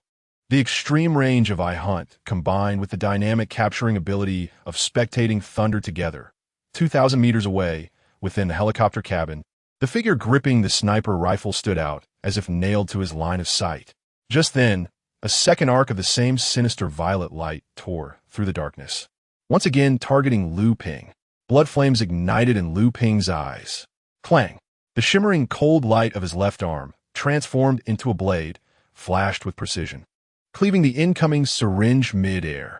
The purple liquid exploded into an eerie mist as it ruptured under the blade's edge. Inside the helicopter cabin, Bai's face turned pale, his heart still racing. He actually blocked it. He truly blocked it. And he saw me. A chill crawled up his spine. This is Snake. Please advise, came the urgent voice over the headset. Bai gasped for breath, forcing himself to suppress the tumult of fear. Nothing was more chilling for a hunter than being fixated upon by a prey's eyes brimming with hatred during a hunt. His thoughts raced like lightning, his voice turning suddenly cold and urgent. All of you, are you near the target? Confirmed. All standing by nearby, ensuring everything is foolproof. Snake promptly responded. Very well. The last vestige of hesitation in Bai's eyes was replaced by a ferocious glare as he roared his command. Everyone, take action. I want him dead. Immediately. At once. I want him to die a gruesome death. Sequence 09, spectating, currently observing. Second-tier slaughter sequence 46, Gun God. Current observation progress, 60, I hunt resonance accelerating. A frigid prompt flickered at the edge of Lu Ping's vision. Yet it could not penetrate the deafening silence that roared in his ears. He shook his sister in a frenzy, his voice hoarse. Xiao Meng, wake up. Don't scare your brother. The person in his arms was devoid of life, soft as an empty shell. Lu Meng. Su Kerson's pupils dilated in shock, her gaze instantly locking onto the tiny puncture wound on the back of Lu Meng's neck, a bead of blood glistening ominously. Lu Ping abruptly and tenderly thrust Lu Meng into Su Kerson's embrace. Xiao Ping Guyu. Su Kerson's words faltered. Lu Ping's hand trembled, nearly unable to hold the crumpled postcard, as he dialed Xianyuan Chang's number, his voice rasping as if sandpapered. Hello. Despair engulfed him like icy water. At this moment, Xianyuan Chang was the only lifeline he could cling to. Lu Ping? What is wrong? Why does your voice tremble?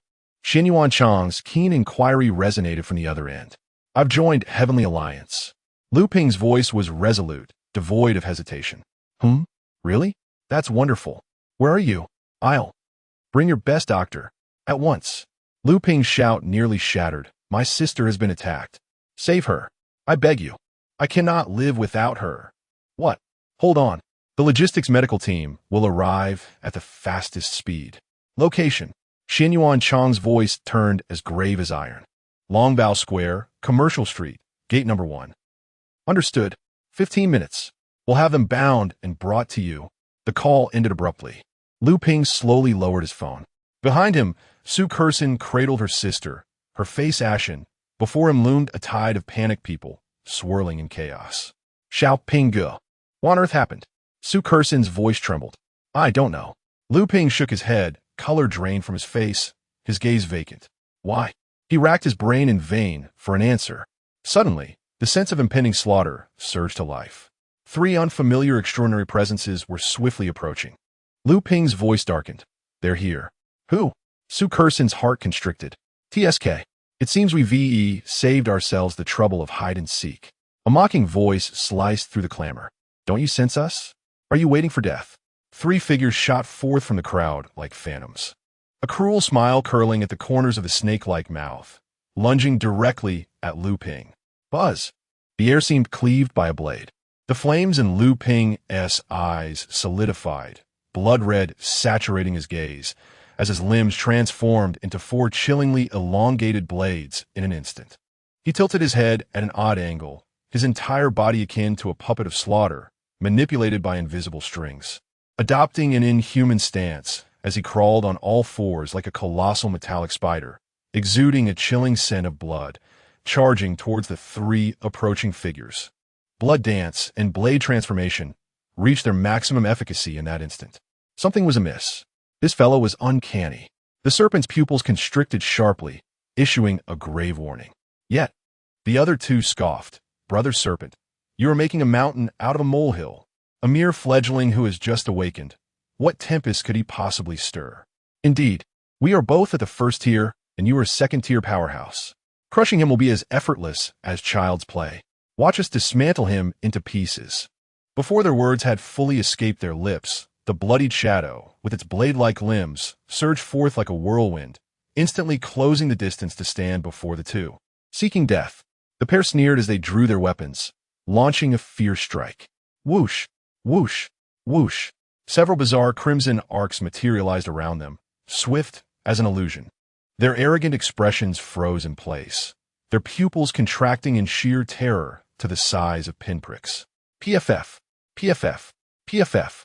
In the next heartbeat, following those flawless crimson arcs, their bodies disassembled like building blocks, transforming into dozens of warm, cadaverous fragments, mingled with splattering blood and entrails, crashing down to the ground in a cacophony. Scalding blood splattered across the serpent's face, as if his very lifeblood had frozen in that moment. His complexion turned as pale as parchment, teeth chattering. Damn. The intelligence was utterly erroneous. This fellow is a monster. Chapter 20. Unimaginable Power. The Killing Sequence 91. Venomous Fangs. In an instant, 2 elongated, venomous fangs emerged from the mouth of the serpent, moving with a cunning agility to evade Lu Ping's strike. Simultaneously, the serpent's hands began to sprout with elongated, venomous fangs, resembling Wolverine's claws, as they lunged towards Lu Ping. Blood dance. Blade transformation. I hunt. Lu Ping unleashed his 3 extraordinary abilities, his eyes drenched in crimson, akin to 2 blazing flames of blood. In a remarkably agile manner, he transformed his limbs into blades, his figure flickering like a crimson afterimage, swiftly pouncing upon the serpent. The serpent's complexion turned ashen. Was he truly to perish at the hands of a novice today? Despite the novice's extraordinary prowess, he had yet to complete his mission, and to die without accomplishing it would be a futile end. The spectators are observing. Second-tier killing sequence 91. Venomous fangs, would you like to observe? As the prompt resonated, in the next moment, the crimson afterimage intertwined with the serpent's figure, and several lines of blood appeared on the serpent's body. A gruesome scene unfolded once again. The body shattered like disassembled blocks, transforming into dozens of warm, scattered corpses, mingled with splattering blood and entrails, crashing to the ground.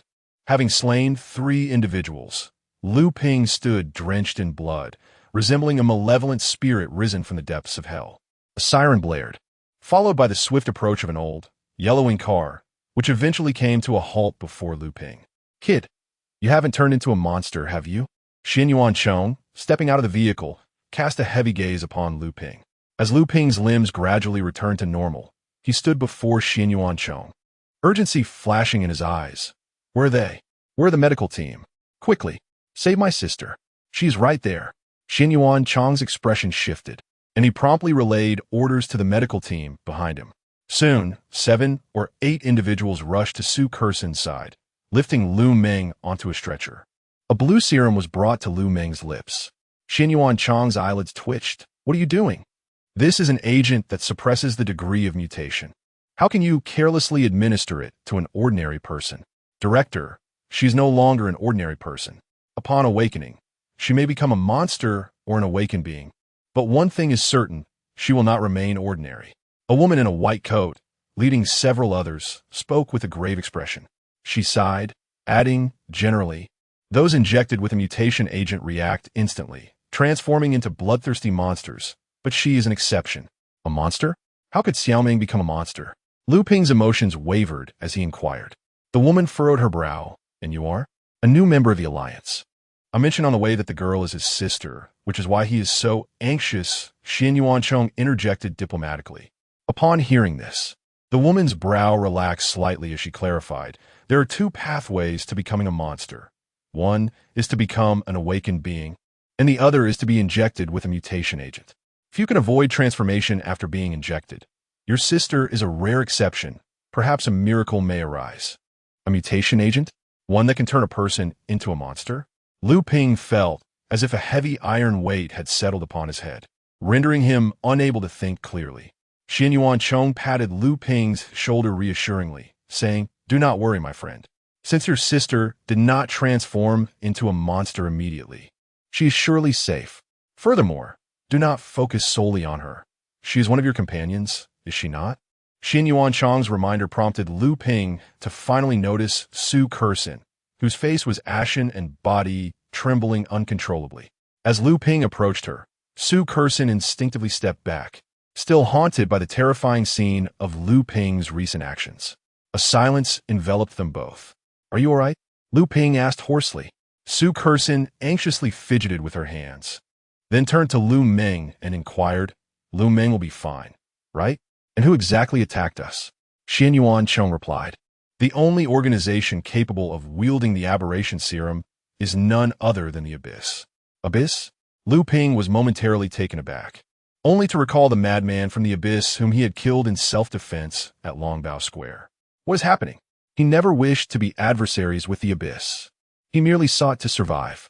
He had never intended to oppose anyone. Those wretched fools from the Abyss. How dare they ambush me? Then it dawned on Lu Ping that Lu Meng had been shot, possibly caught in the line of fire meant for him. An indescribable feeling spread within him, growing like a tenacious weed. Gazing at Lu Meng's peaceful sleeping face, it seemed as though she would never awaken again. She was so vibrant, just an ordinary high school student with a bright future ahead of her. The Lolita dress she had not yet worn. The moments they would have spent together in vain vanity. This night should not have unfolded this way. It was a night meant for joy. Yet, The abyss had shattered everything. With his mind racing, Lu Ping longed to rush outside the city and find the man in the helicopter to rend him into pieces. Yet he found himself devoid of the strength for vengeance. In that moment, a phrase from Yang Che flashed through his mind. If one day the wall of the Heavenly Alliance truly collapses, do you think the million souls of Linjiang City can remain unscathed? When the sky falls, the tall ones will support it. But what if they all perish?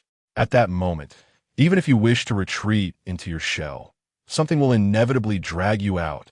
So this is what it feels like to be forcibly drawn from one's shell. Lu Ping trembled with fury, his eyes suffused with a crimson hue, until a single tear of blood rolled down his cheek. If the price for dragging me from my shell is to shatter it, then I shall cling to them fiercely until I sever their throats. You seek death. Foolish. Outside the city, deep within an island above the abyssal sea, in a laboratory, you not only failed to transform him into a monster, but you also squandered 2 precious doses of the mutation serum. Furthermore, you have jeopardized our remaining dark pieces in the city. The doctor's face contorted in extreme rage, his pallid complexion betraying an uncontrollable urge for violence. That man, is he dead? He ground his teeth, the words escaping his lips through clenched jaws. Below him, Bai Bai's complexion was ashen, sweat beading on his forehead, his head bowed deeply, unable to meet the doctor's fiery gaze, his voice quivering with barely suppressed fear. No. He is not dead. He turned the tables on the Viper and his gang. Now, only one is left who can act in the city. He killed the Viper. The incredulous astonishment replaced the doctor's pallor, as if he had heard a fantastical tale. The intelligence from the city indicated that he was merely a novice who had just awakened, did it not? A novice capable of vanquishing the Viper and his crew. Bye-bye. The doctor's voice abruptly escalated, laced with absurd mockery. Are you toying with me? Before the words had fully escaped his lips, the doctor's arm moved with ghostly swiftness, the signature ebony handgun raised, its icy barrel pressed menacingly against Bai Bai's forehead. Bai Bai trembled violently, his teeth chattering, the shadow of death enveloping him in an instant. Perhaps his abilities are far beyond imagination. He stammered desperately, grasping at the last shred of hope. Bang! Chapter 21. I was once not a person of composure. A bullet grazed Bai Bai's scalp, leaving a crimson arc before ultimately embedding itself in the wall behind him. Your folly has led us to this precarious situation, where we have inadvertently alerted the enemy. In the days to come, the defenses of Linjiang City will grow increasingly formidable, and the available pieces we have within are dwindling to but one. Moreover, we can no longer afford to delay. It cannot exceed 2 days, for with the exposure of the serpent and his companions, he too will inevitably be pursued. The doctor's expression turned grave, his voice rasping like sandpaper. It appears our plans must be expedited. In that final piece, he must still possess the aberration serum, mustn't he? The doctor inquired. Bai Bai nodded, yet there remains but a single vial. Although we did not eliminate that individual and consequently stir the hornet's nest, we have nonetheless instigated a measure of panic within the city. Xian Yuancheng should soon occupy a central position in the city, ensuring he can swiftly address any issues arising at the 4 city gates.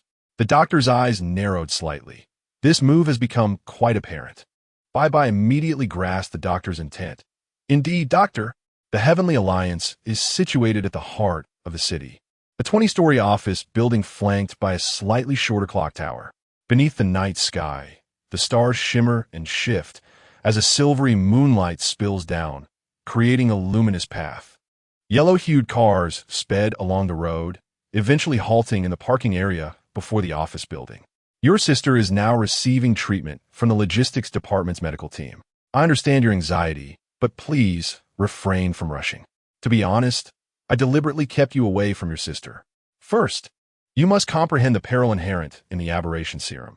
It has the capacity to distort a person's character, transforming them into a monster without condition. Thus, it is quite probable that your sister may become a creature of horror. Do not rush. Allow me to finish. The reason I did not permit you to remain by her side is precisely because I fear you may not withstand this truth. If your sister were to become a monster, there would be others to grant her release, rather than you, her brother, taking such a burden upon yourself. Do not hasten to return. I will be driving. It took us 30 minutes to arrive at the office building, during which time I received no phone calls. Do you understand what that signifies? Xian Yuanchong expounded in one breath. Lu Ping's expression softened from its previous grimness. It signifies that my sister is temporarily unharmed. Yes, Xian Yuanchong affirmed. He continued, this indicates that your sister is likely safe, and indeed, we have had instances where individuals remained unharmed after being injected with the aberration serum. However, do not rejoice too soon. Generally, those who have been injected with the alienating serum, even if no apparent issues arise initially, over time, their personalities may undergo significant transformations, ultimately leading them to become monsters. I share this solely to convey one point. If your sister truly becomes a monster in the future, I hope, you will entrust her to us for resolution, just as a precautionary notice. Of course, do not think to refuse. This matter is beyond our control. Your sister will be monitored by our personnel in the logistics department 24 hours a day. However, we will do our utmost to afford her a semblance of freedom. Should she exhibit any abnormality and transform into a monster, the others will swiftly relieve her of her burden. Lu Ping halted his steps, his expression impassive as he nodded. I understand. Do you truly comprehend? Xian Yuanchong reiterated. Lu Ping nodded again, feeling an inexplicable sense of unreality wash over him. The anguish that once consumed his mind now seemed to be isolated, leaving him devoid of any sensation. It was as if a thin membrane separated him from his emotions. He was aware of what lay beyond it, but could not summon the capacity for sorrow or rage. He recalled a psychologist stating that when an individual reaches the pinnacle of sadness or anger, the brain activates a self-defense mechanism, temporarily distancing those emotions. Perhaps he was experiencing such a state now. He reflected on the moments at Longbao Square when he first confronted that abyssal madman, the encounter with Zhou Ming, who had transformed into a monster at the hospital, and more recently, the slaying of the giant crab at the harbor.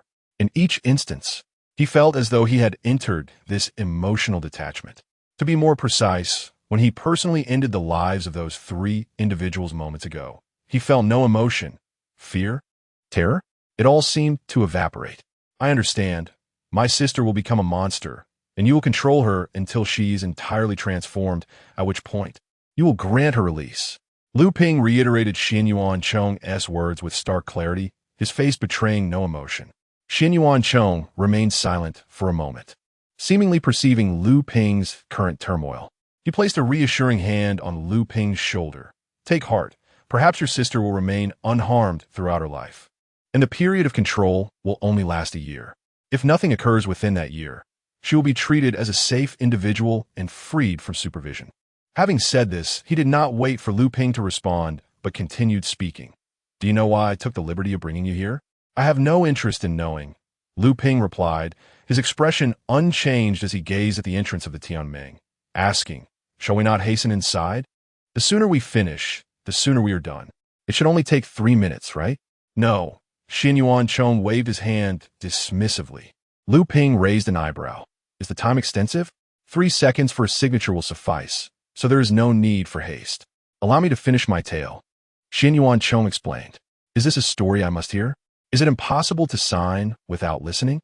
Lu Ping retorted, now akin to a prickly hedgehog. Xian Yuanchong sighed, but showed understanding. In the face of such circumstances, those with weaker psychological defenses would likely have already cried out for vengeance, perhaps even resorting to self-harm.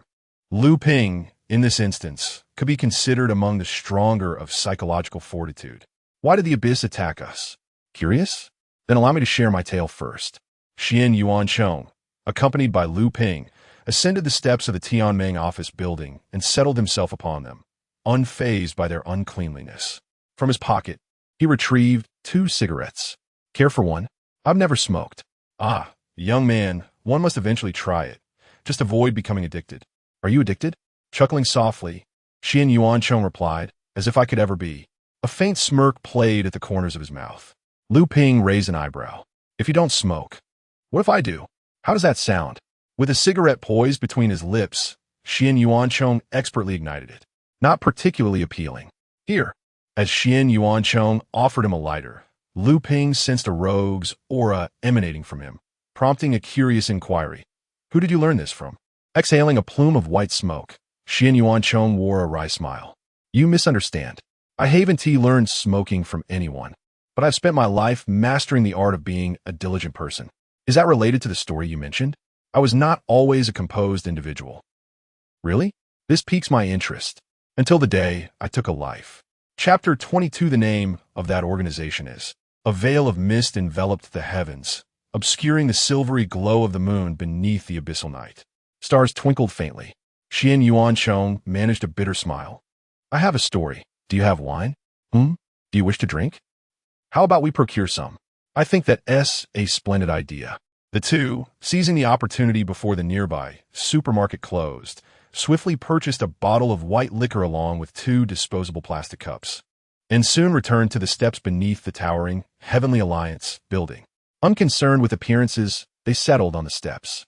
Now, the moonlight had graced the scene, and the sounds of the street were just the right volume, creating a perfect atmosphere.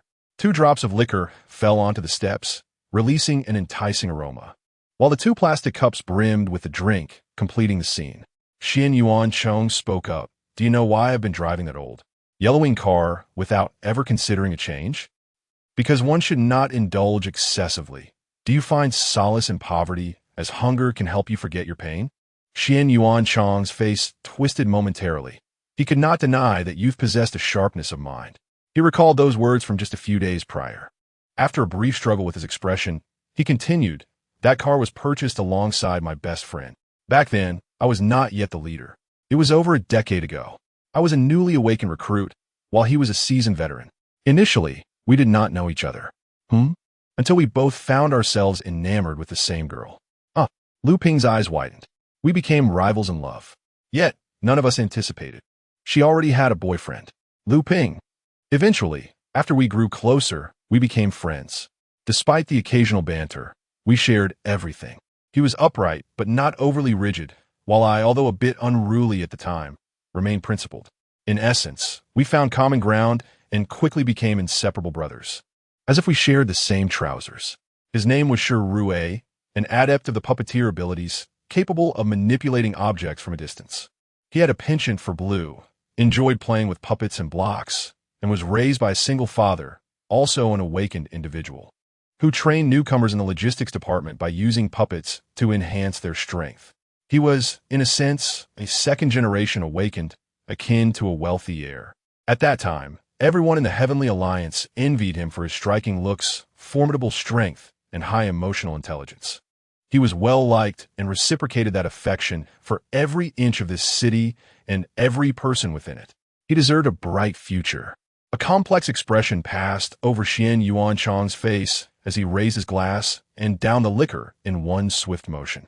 The fiery liquid surged down his throat, causing a sharp pain, yet he found it exhilarating. His voice trembled slightly as he continued, Yet I killed him. I took the life of my dearest friend. Do you have any idea how profoundly I suffer? Do you grasp the agony of having one's hand stained with the warm blood of companion? During that time, I was haunted by nightmares every night, dreaming that he came to claim my life, his voice of fierce interrogation demanding to know why I had taken his. Lu Ping fell silent for a moment, sipping the white liquor from his glass, a look of understanding crossing his face. Because he transformed into a monster? Having hit the mark, Xian Yuanchong's face, filled with a mix of fury and sorrow, momentarily froze before he sighed, his eyes reflecting a complex turmoil. You guessed correctly. He became a monster, and thus, I ended his life. If he had transformed into a monster, then you need not bear the weight of guilt. If it were your sister who became a monster, and you had to slay her with your own hands, would you feel remorse? Xian Yuanchong countered. Lu Ping opened his mouth, then closed it again. The answer was too singular. He believed that even the entire world would not err in this regard. To slay a monster is not frightful. What is truly terrifying is the act of killing someone you have witnessed living, especially your own kin or friends. Is this why you brought me? To spare me from carrying such a burden as you do? Lu Ping sighed. Xian Yuanchong remained silent, continuing to drink, muttering, I killed him, so I choose to spend my life atoning for my sins. He cherished this city, so I choose to dedicate my life to its protection.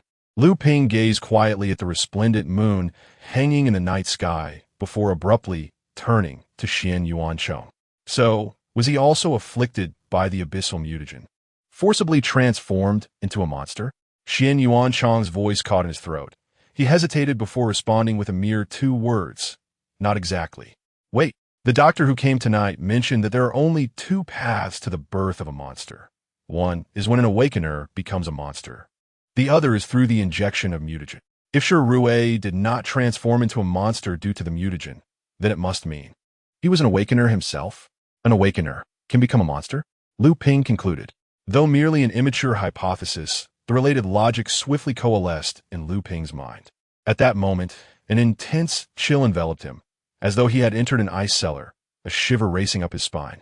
He recalled a statement, a phrase Xian Yuanchong had once uttered in the car. Those endowed with sequence powers yet unable to control their strength. When uncontrolled emotions collide with newly awakened sequences, it is no longer awakening, but a direct transformation into a monster. If uncontrolled emotions can lead to a transformation into a monster, conversely, if an awakener encounters emotional upheaval, they too may become a monster. Delving deeper into this notion, could it be inferred that an awakener might indeed become a monster? When this thought manifested in Lu Ping's mind, it was as if a grenade had detonated within his brain. His mind was instantly engulfed in a void, rendering him incapable of contemplating anything else. Memories surged forth, all affirming Lu Ping's conjecture. Why must awakened individuals submit to control and join organizations, or even directly affiliate with rogue groups, receiving salaries without effort? Why doesn't the Heavenly Alliance employ coercive measures to compel all awakened to join its ranks? Because the awakened must not be provoked. Those who are excessively stimulated will transform into monsters. Observing Lu Ping's face gradually becoming vacant, a hint of terror dawning upon him, Xian Yuanchong realized that he had revealed forbidden truths to Lu Ping. His voice, tinged with a rasp, conveyed a sense of shock. It is indeed astonishing, isn't it? In a certain sense, we awakened are, perhaps, monsters ourselves. We are the forsaken children of heaven, possessing humanity yet endowed with powers beyond the ordinary, forced to watch helplessly as we gradually morph into monstrosities.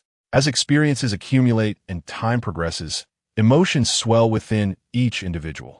In such moments, an awakened may inadvertently tread upon a minefield, leading to their transformation into a monster. To address this predicament, the Heavenly Alliance was compelled to establish an internal organization.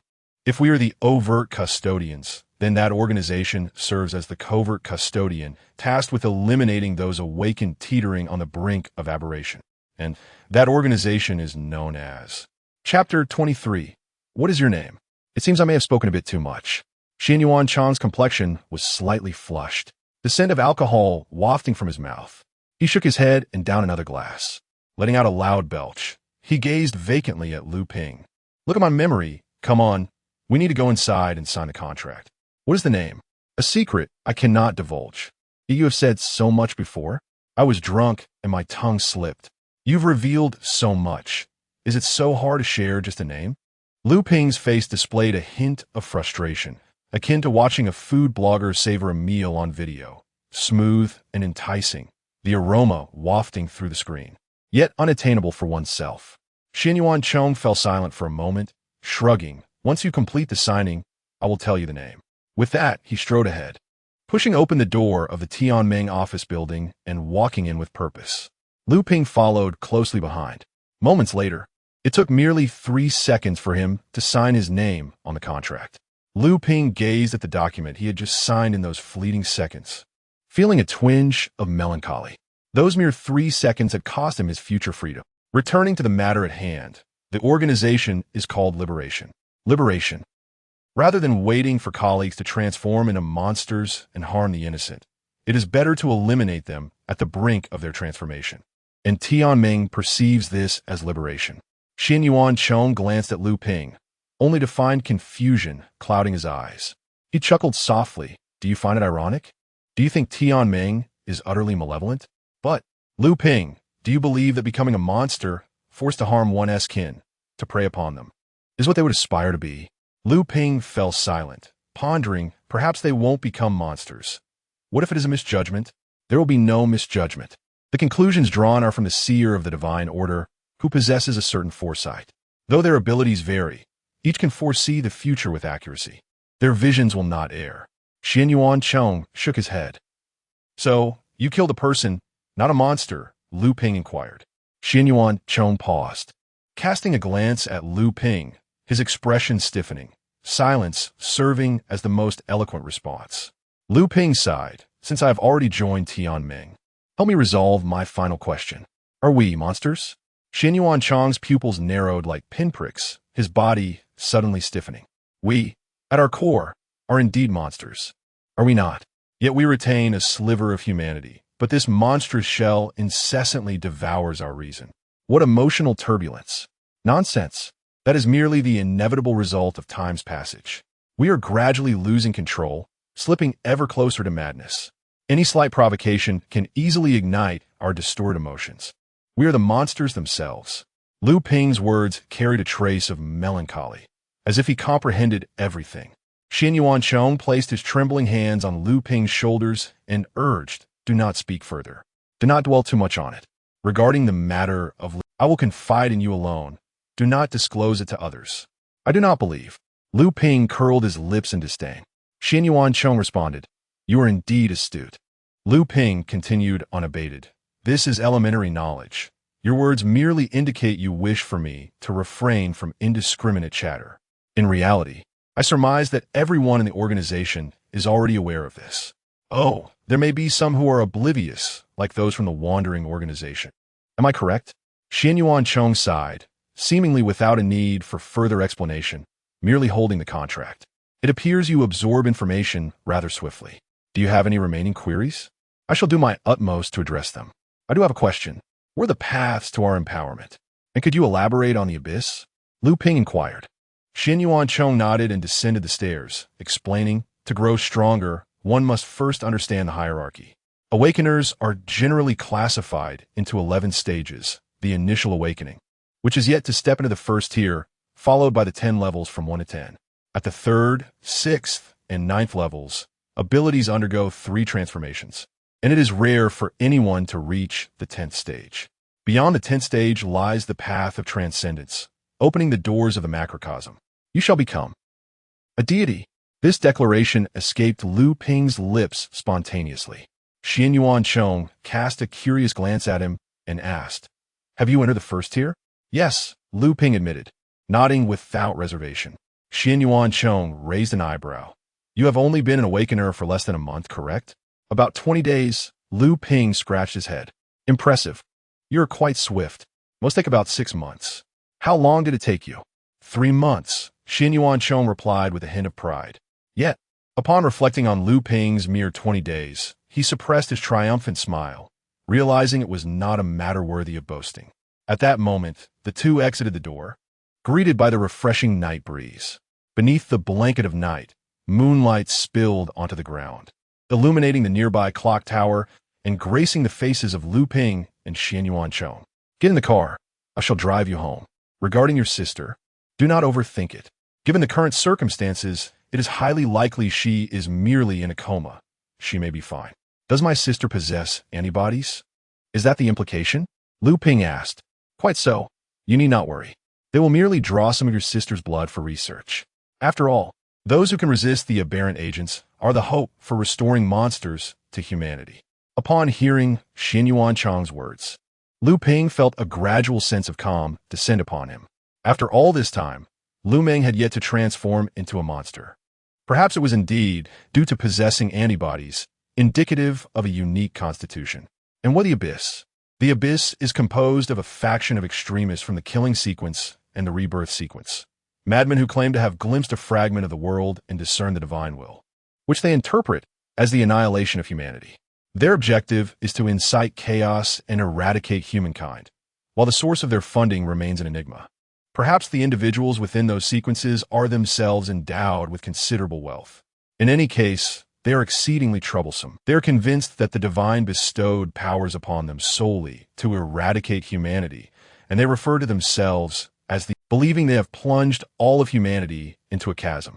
They do not consider themselves human any longer.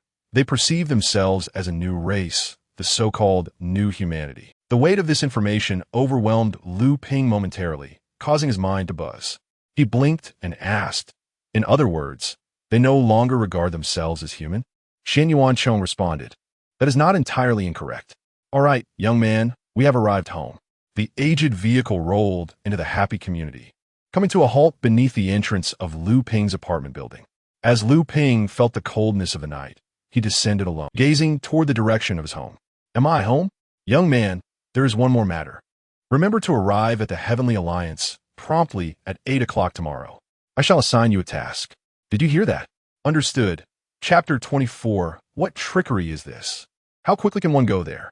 With a clatter, he pushed open the familiar door, revealing an interior cloaked in darkness as thick as ink, where even the outstretched hand could not discern its own fingers.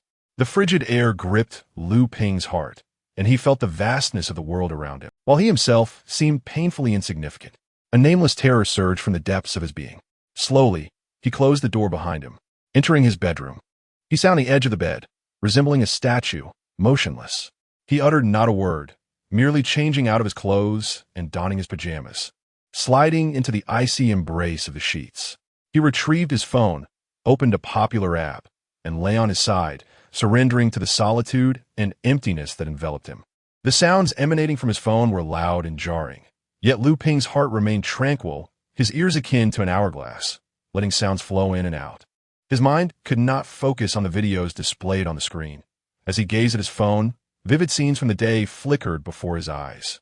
This sensation was difficult to articulate. If one were to draw an analogy, it resembled daydreaming in class. Concentration eluded him. It seemed that even the function of spectating had lost its purpose, for no matter what video Lu Ping attempted to watch, the notification for spectating never reappeared. He turned off his phone and rose from the bed, a wave of dizziness washing over him. He could not pinpoint this feeling, only that it felt as if he had plunged into an abyss, disoriented and lost, gripped by fear yet unable to escape its depths. He pushed open the bedroom door and made his way to the living room, switching on the television. He fumbled and sank into the sofa, as if only a larger screen could temporarily alleviate the inexplicable dread within him. The glow from the television illuminated the entire hall, its white startup screen reflecting on a family portrait displayed on the table. Staring at the joyful image of a family of 4, a tremor coursed through Lu Ping's heart, and he seemed to grasp the source of his unshakable fear. I cannot lose my family again. If I am the only one left in this world, then what purpose does my existence serve? To lose all my family means the death of my very self. Above on the balcony, under the veil of night, the resplendent moon cast its silvery light upon space. Through the glass, a shadowy figure sat on the sofa, eyes wide open, with a flicker of crimson, like flames, rising within the pupils. Beep, beep, beep. At that moment, the ringtone of his phone echoed from his pocket. The blood-red hue in Lu Ping's eyes gradually faded as he retrieved his phone and answered the call. Hello? Brother Lu Ping. Is Lu Ming all right? I can't sleep. I'm truly worried about her and you. Lu Ming is fine. The people from Tianming said she seems to have merely fainted, but we do not know when she will awaken. Really? That is wonderful news. I'm so relieved. I thought. No, as long as Lu Ming is all right. Lu Ping opened his mouth to speak, but added, however, Lu Ming might not return to school after this. Why not? Tonight, those who assaulted us were from the abyss. Lu Ming fell into a coma due to being injected with a mutagenic agent, which subsequently placed her at risk of becoming a monster. There was a prolonged silence on the other end of the line, as if the person had not yet recovered from the shock. It was only when Lu Ping glanced at the screen of his phone that he confirmed the call had not been disconnected. Lu Ming will not transform into a monster, came Su Kerson's resolute voice from the other end. Lu Ping was taken aback. He could not fathom why Su Kerson's words felt particularly weighty. After she spoke, he found himself considerably reassured. Rest easy, Xiao Ping Gich. Good night. Lu Ming will be fine, and I shall also retire for the night. The call ended, and Lu Ping cast a glance out the window. He turned off the television, returned to his bedroom, and snuggled back under the covers. Silently, he activated the audiobook mode on his phone, setting a timer for half an hour, then lay down on the bed. Sleep, good night. Beep, beep, beep, beep, beep, beep, who is it? Calling so early in the morning. Can't I get some sleep? In the early morning, Lu Ping, still heavy with sleep, lay sprawled on his bed. He extended a hand from under the covers, groping for his phone, which he finally retrieved from the bedside table and lazily placed against his ear. Hello? Who is this? Lu Ping, where are you? A familiar hoarse voice crackled through the line, laced with a hint of irritation. In an instant, a string in Lu Ping's mind tightened. He recognized that voice all too well. Wasn't he at Xianyuan Chong? Wait, why is he calling me? What time is it? Lu Ping's neurons instantly connected, and he jolted awake, staring blankly at the time displayed on the screen. 10 o'clock. You've overslept. Lu Ping's expression was somewhat dazed as he ruffled his disheveled hair. The voice on the other end paused for 3 seconds, caught off guard by Lu Ping's response. So, you've chosen to be late on your first day? Huh, kid? Stop. I didn't mean to. Was it intentional or unintentional? I thought I could wake up on my own, so I didn't set an alarm. Thus, you deliberately left part of it unattended. Lu Ping. One could say that. I want to see you within 10 minutes. Move quickly. Understood, sir. 5 minutes later, a motorcycle stopped in the parking area of the Tianming office building. Lu Ping removed his helmet and placed it atop the motorcycle. Then, squinting against the glaring sunlight, he made his way into the building. Upon reaching the first floor, he discovered that Xianyuan Chong was already waiting for him, accompanied by another figure. This is your colleague, Su Hong. You arrived a bit late on your first day. Those on the shift must be cursing by now. Well, you two are responsible for patrolling the vicinity of the school. Report immediately if any situation arises. If it's a first-tier monster, handle it yourselves before reporting. If it's something else, then hold the creature off and await backup. Understood, Commander. The young man beside him stood as if electrified, assuming a perfect military posture. Xianyuan Chong raised an eyebrow and nodded, then turned to Su Hong. I recall you have a car, correct? Indeed. Please hand your car keys to Lu Ping. Huh. He drives rather swiftly. You were initially scheduled to relieve the colleagues from number 2 high school at 9 o'clock, and now it is already 10. An hour has been wasted, and we cannot afford any further delays. Let Lu Ping handle the driving. He is fast. By the way, Lu Ping, the school responsible for patrolling is number 2 high school. You should be familiar with the route. Of course. What are you all dawdling for? Hurry up. Under Xianyuan Chong's urging, Lu Ping and Su Hong departed the office building side by side. A look of confusion crossed Su Hong's face. How much faster could they drive? Although it was not peak traffic hours, it would still take a good 30 minutes to arrive under normal conditions. Would giving the keys to Lu Ping even matter? Despite his skepticism, out of respect for Xianyuan Chong's position, Su Hong handed the keys to Lu Ping. The director has asked you to drive. All right. Lu Ping accepted the keys without hesitation and followed Su Hong to a rather flashy A-class sedan, taking the driver's seat. Su Hong settled into the passenger seat. Lu Ping turned the key in the ignition and glanced at Su Hong, clearing his throat. Buckle up, I tend to drive a bit fast. Su Hong, what kind of nonsense is this? How fast can he really go? Suddenly, an exhilarating surge pressed against Su Hong's back, causing his heart to skip a beat.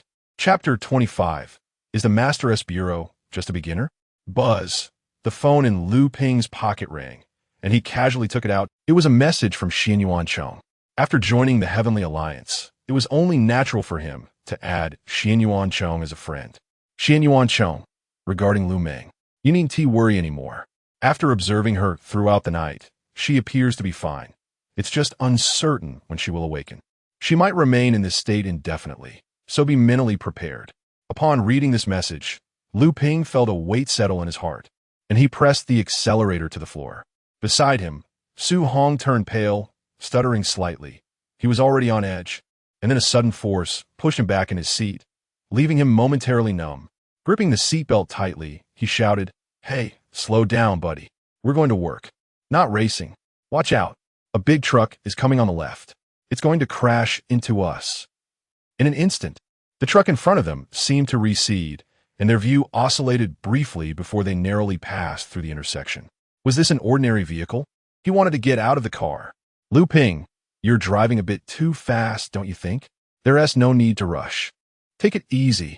After a bout of reckless driving, adhering to all traffic signals without a single infraction, they finally arrived near the entrance of secondary school No. 2 after what felt like an eternity.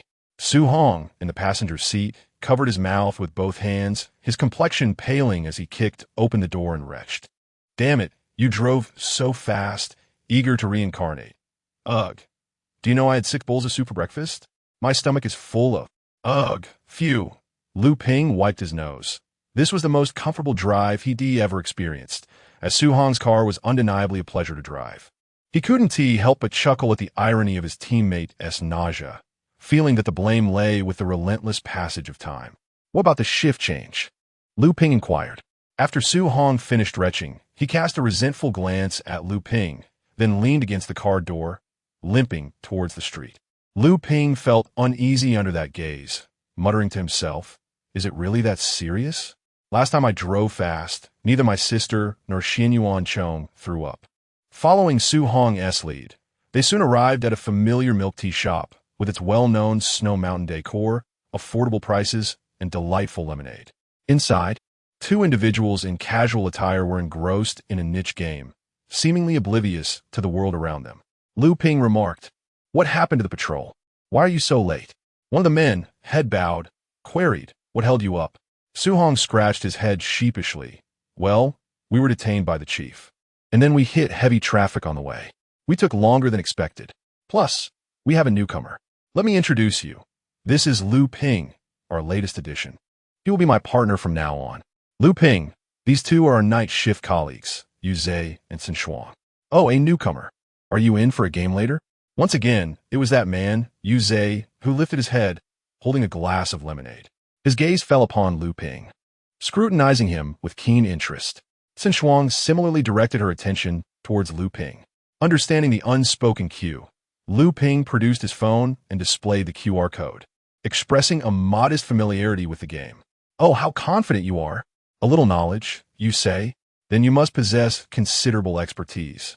Yu Zhe remarked with a smile as he added Liu Ping as a friend.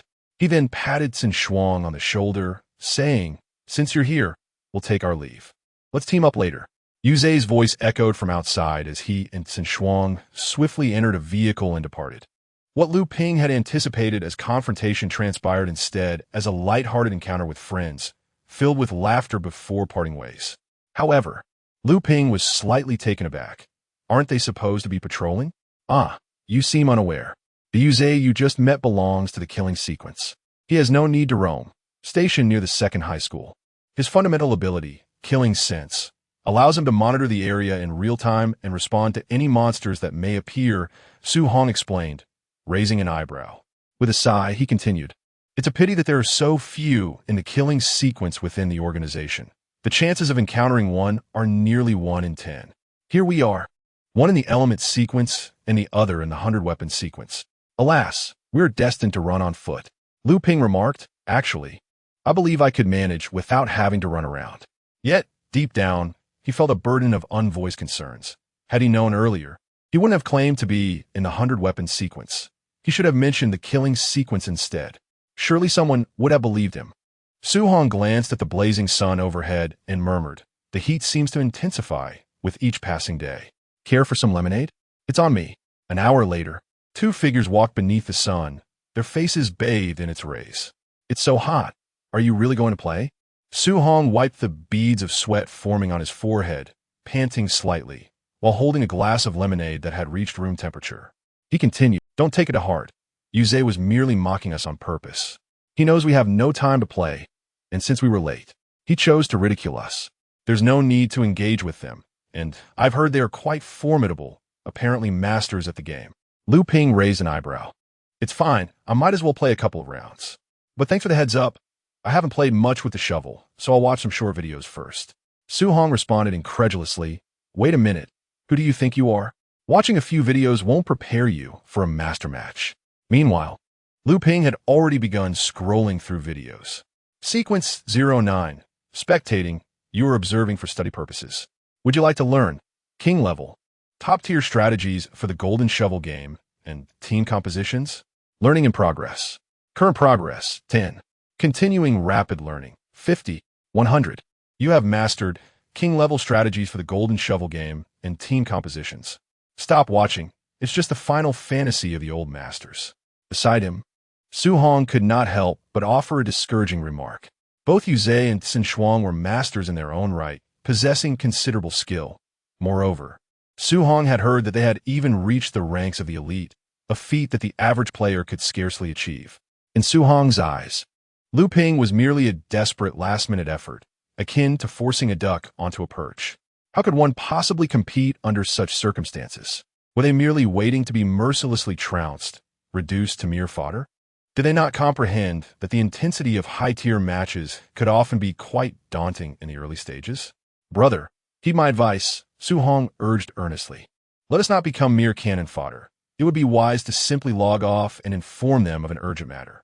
High-tier matches were beyond our control, he sighed, speaking with heartfelt concern. However, Lu Ping remained momentarily stunned, casting a bewildered glance at Su Hong. Isn't the master tier merely an entry-level stage? He inquired. Su Hong responded with incredulity. Isn't it you who is putting on airs? Chapter 26. A new formula? What on earth? 4 stars and 5 cost at level 10? Nonsense. Moreover, how could you effortlessly transition through the early stages using such subpar cards? Su Hong gazed wide-eyed at the screen in Lu Ping's hand, incredulous. Well, it's just a low-tier match. Luck isn't a necessity. In the early game, as long as you play a few decent cards, you can transition smoothly. Winning consecutively in the early game costs less, so naturally, one can quickly reach level 10. Besides, I have level up in my arsenal. There's nothing to be overly astonished about. Moreover, this is merely a low-tier match. Once we enter the higher ranks, that's when luck, skill, and deck composition are all essential, Lu Ping replied nonchalantly. The screen displayed Lu Ping's preparation area, already dominated by 5-cost cards, as if he had already secured victory in this round. However, just a few rounds later, a prominent 3-star 5-cost notification appeared at the top of the screen. Su Hong was taken aback. Goodness, 3-star 5-cost? Is this reasonable? It's only 5-2 right now. Are you about to crash? Su Hong exclaimed in surprise. At this moment, only Lu Ping and Yu Zhe remained on the screen, as Sin Shuang had been eliminated before even reaching the top 4. Lu Ping shook his head. No need to rush. Do you see how much health difference there is between me and Yu Zhe? A full 70 points. I'm at 90, and he is only at 20. So what? He has a 3-star 5 cost. You're done for, my friend. Su Hong rolled his eyes, continuing, besides, Yu Zhe has begun to block your cards. Since you haven't played any, doesn't that mean you've run out? Block cards? Lu Ping chuckled, his fingers flying across the screen, swiftly spending 50 gold. The 5-star cards from his deck were pulled out one by one and combined. After a series of maneuvers, the first 3-star 5-cost emerged. This one do. That 5-cost of Yu Zhe's is far superior. Who says I need to defeat him right now? Lu Ping smiled and shook his head. Su Hong was stunned. You can't possibly be thinking. ISN, he trying to toy with us? Let us satisfy him then. Let us be toyed with. Lu Ping said with a smirk. His fingers sped up again as the second 3-star 5-cost appeared, followed by the third and fourth. Lu Ping then placed a group of low-cost cards onto the battlefield, setting the 3-star 5-costs in his preparation area. At that moment, Su Hong could no longer remain still. You rascal, it seems like Yu Zhe is winning, but he is as miserable as can be. Unless he surrenders, it's going to be a gruesome defeat. How ruthless. The screen also displayed additional information from Yu Zhe. Good one, bring it on. Lu Ping silently typed a line. I beg you not to surrender. Wait until I unleash all the 3-star 5 costs. Just as Lu Ping sent the message, Yu Zhe's avatar instantly turned gray, with a -99 notification appearing, indicating a direct surrender. He didn't even give Lu Ping the chance to finish his display of 3-star 5 costs. I can already picture Yu Zhe's frustrated expression. Su Hong's face turned crimson with excitement as he eagerly chimed in. Add me in. 10 minutes later, Su Hong quietly put away. Although Lao Ba's exit was not a good thing, it was quite frustrating.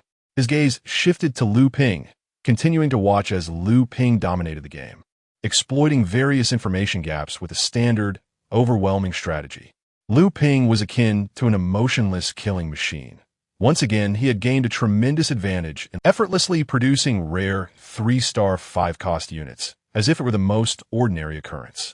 Su Hong couldn't help but wonder if this was even a match for masters. It felt so easy, as if these 3-star 5-cost units were as simple to obtain as for a player at the bronze tier.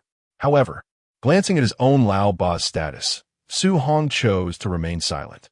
He merely shouted into Lu Ping's ear, Brother, teach me your ways. I'm all in.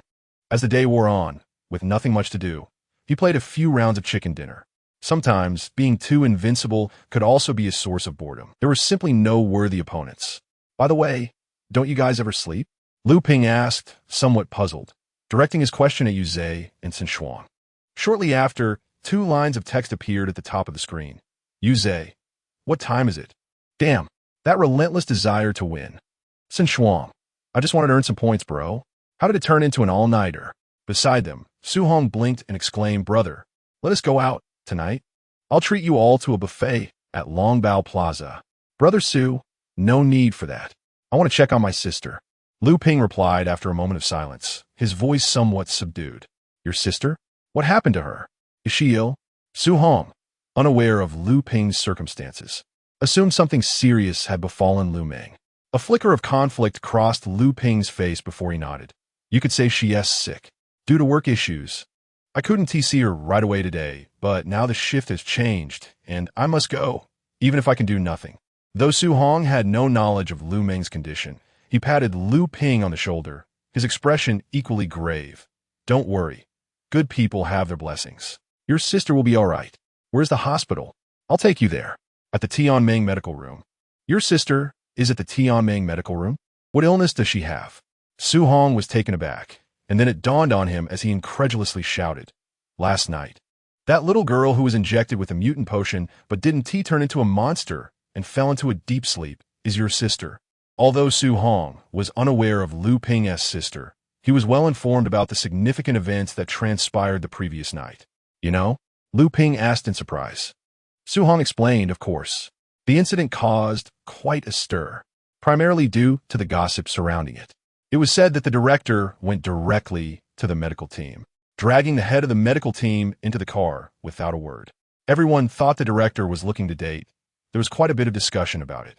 Unexpectedly, a brief excursion turned out to be a mission during which a young girl was rescued. This girl is remarkably extraordinary. She appears to be immune to the aberration serum, a phenomenon that is exceedingly rare across the nation.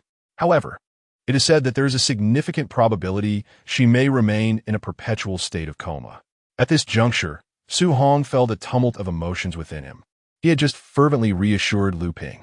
What difference is there between this and striking oneself in the face with a stone? He could only hope that Lu Ping might muster some resilience. An eternal slumber.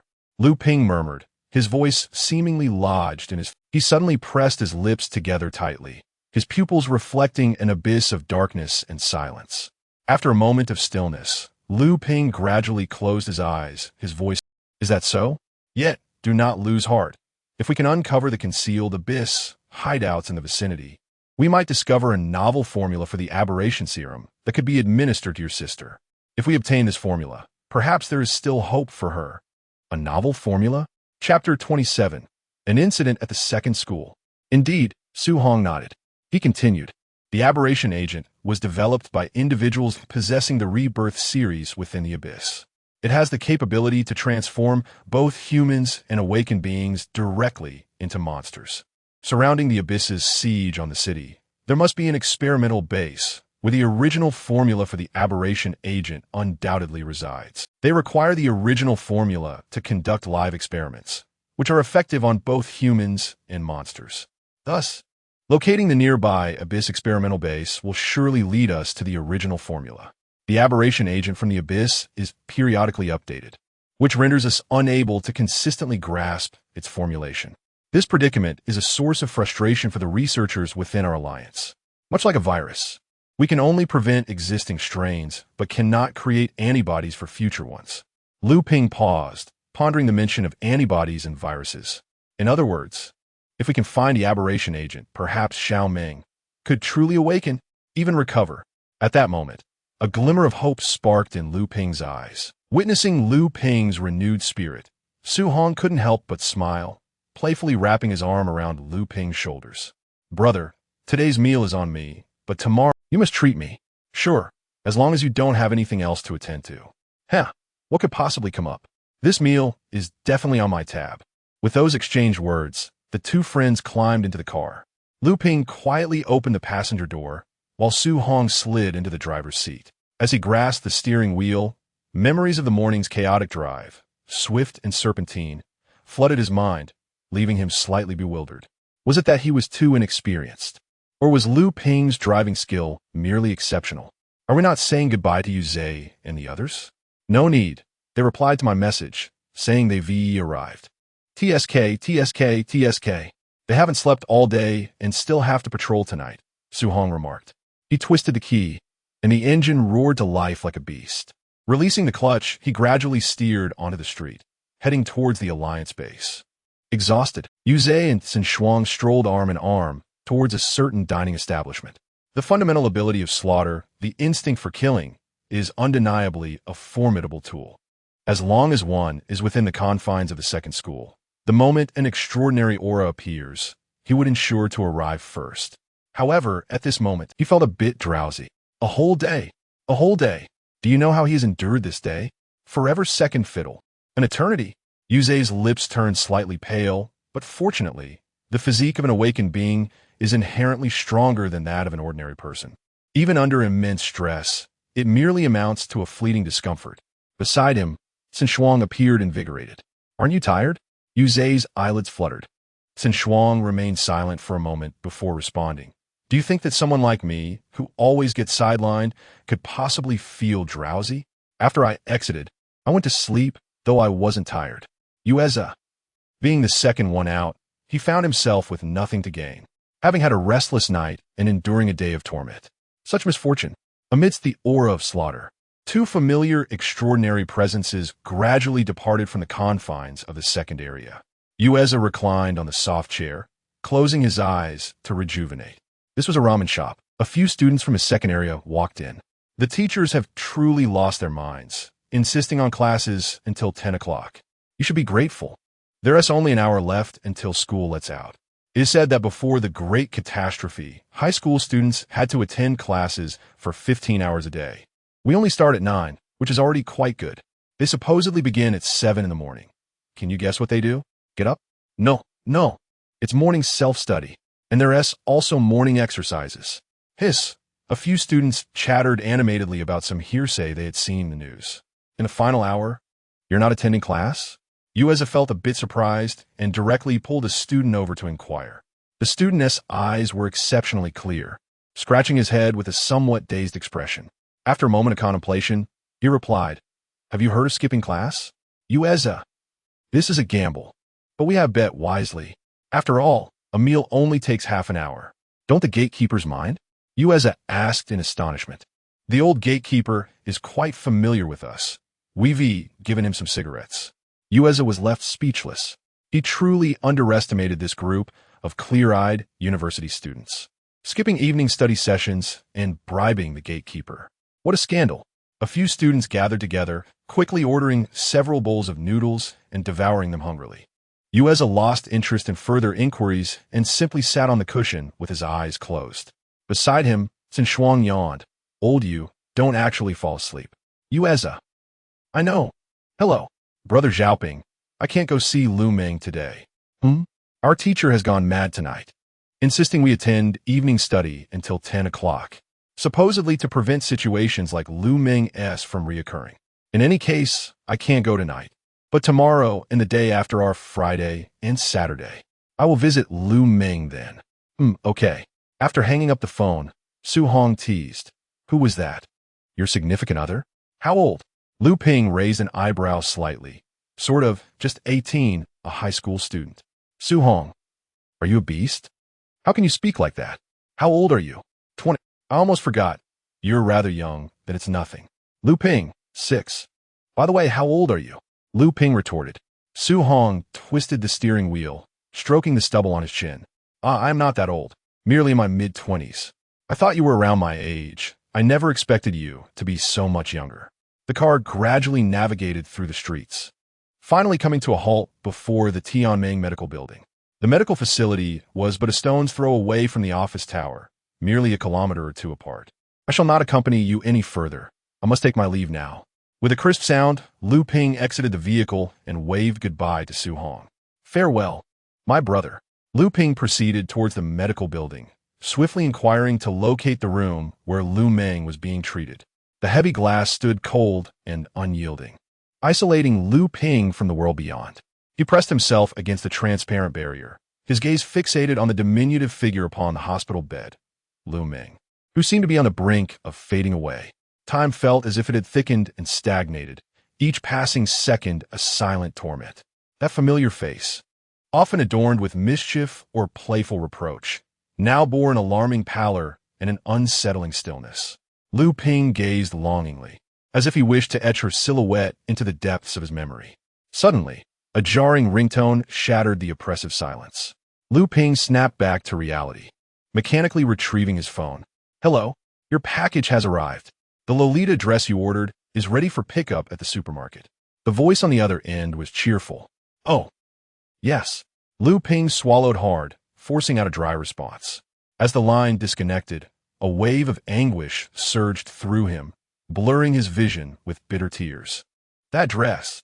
Little Meng had coveted it so dearly, eagerly anticipating the moment she could wear it. But she never had the chance. Before him now were not the cold monitors and 4 drips, but the vivid memories of his sister, her playful banter with a tilted head, her joyous laughter as she chased after him, her dreamy gaze in the mirror as she envisioned herself adorned in that cherished dress. Yet now, all those moments had been consumed by the starkness of the hospital bed, along with her laughter and all her potential. Just as the suffocating silence threatened to engulf him. Beep, beep, beep. The phone erupted once more with a piercing tone, insistent and demanding. Lu Ping's fingers hesitated slightly as they glided across the screen. The voice on the other end was low and tense, laced with urgency. "Lu Ping, where are you? There's been an incident at the second high school. The abyss has emerged." Chapter 28. Unexpected arrival at number 2 high school. Inside the noodle shop, Yu Zhe's eyes widened abruptly, his pupils contracting suddenly. I sensed an extraordinary aura, recklessly advancing towards number 2 high school. Beside him, Xin Shuang's expression turned grave in an instant, and he promptly retrieved his phone. "I'm calling the headquarters. Let us go." In unison, Yu Zhe and Xin Shuang dashed out of the noodle shop, racing towards number 2 high school. In the shadowy alleys near number 2 high school, a slender figure slowly detached itself from the darkness.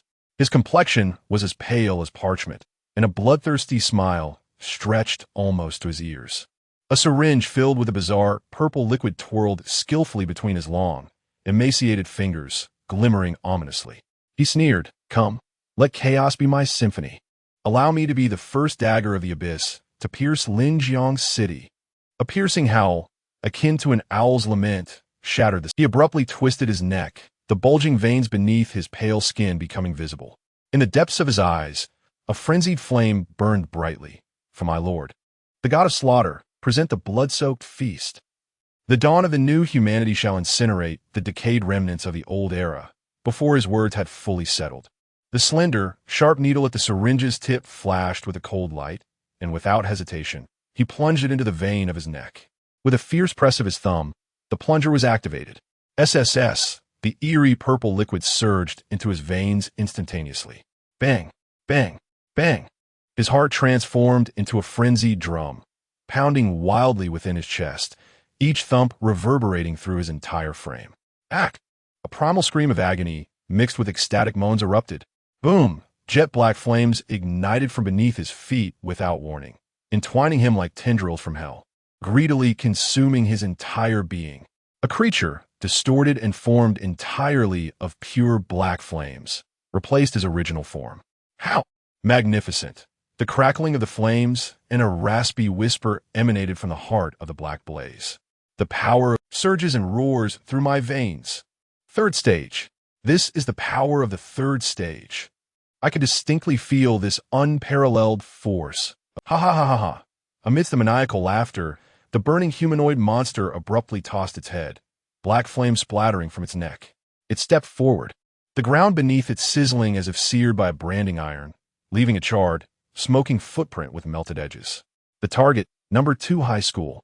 Without a moment's hesitation, the monster raised its burning arm casually towards the dimly lit school gate. Whoosh. A compacted sphere of pitch-black fire, enveloped with destructive heat and an unsettling silence, tore through the air, hurtling like a meteor towards the tightly shut iron gates of number 2 high school. Crash! The sturdy metal railing melted and twisted like wax in an instant, evaporating. The fireball continued its relentless advance, voraciously consuming the adjacent guardhouse. Glass shattered silently under the extreme heat, while the walls were effortlessly torn apart, as if they were mere paper, succumbing to carbonization. A heart-wrenching, abrupt scream, cut short and transformed the room into a hellish inferno, quickly drowned out by the ravenous sounds of the black flames devouring everything. These flames were so dark that they seemed to absorb all surrounding light.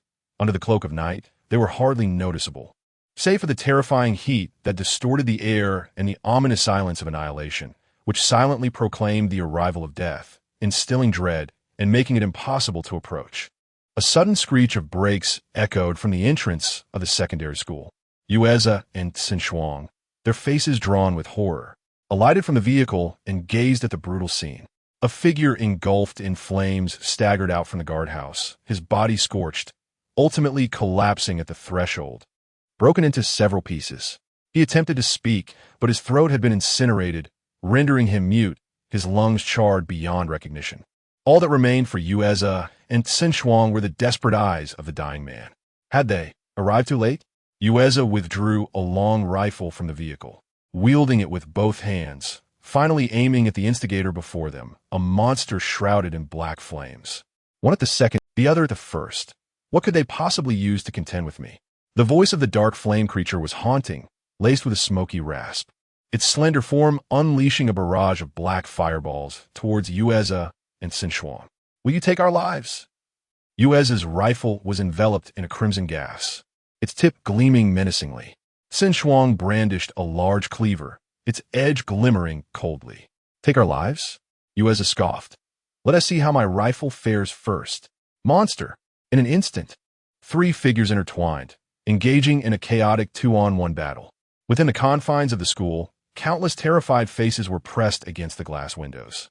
The clash at the school entrance swept through the entire building like an epidemic. A profound silence enveloped the scene, soon interrupted by the sudden, sharp intake of breath. All students who witnessed this moment turned pale as snow. Their eyes widened, pupils reflecting the faint glow of the black flames. For the first time, they witnessed the visceral struggle between the awakened and the monster so directly. The impact of this reality, far surpassing any cinematic effects, spread terror deep within their bones. Quick! Look! A piercing scream shattered the still air. They're losing. That monster is about to win. This proclamation rang out like the final toll of a death knell. Buzz! A heavy weight settled in everyone's hearts, as if struck by an invisible hammer. In that instant, their minds went blank, leaving only one thought. Flee. Escape outside. Immediately. The classroom erupted into chaos. Desks and chairs toppled by frantic footsteps. Books scattered across the floor, with everyone fixated on a singular objective. Escape. Silence. Everyone, silence. The teachers cried out hoarsely, their bodies serving as barriers against the unruly crowd. Suppressing the tumultuous waves of fear within, they endeavored to uphold the last vestige of order. Do not push. Stay calm. Everyone, follow me. To the back door. Through their relentless efforts, the chaotic throng began to surge towards the back door, away from the front, the air thick with a palpable sense of despair. Meanwhile, at the front, the black flame creature, locked in combat with Yuze and Sinshuang, wore a twisted, malevolent grin upon its fiery visage.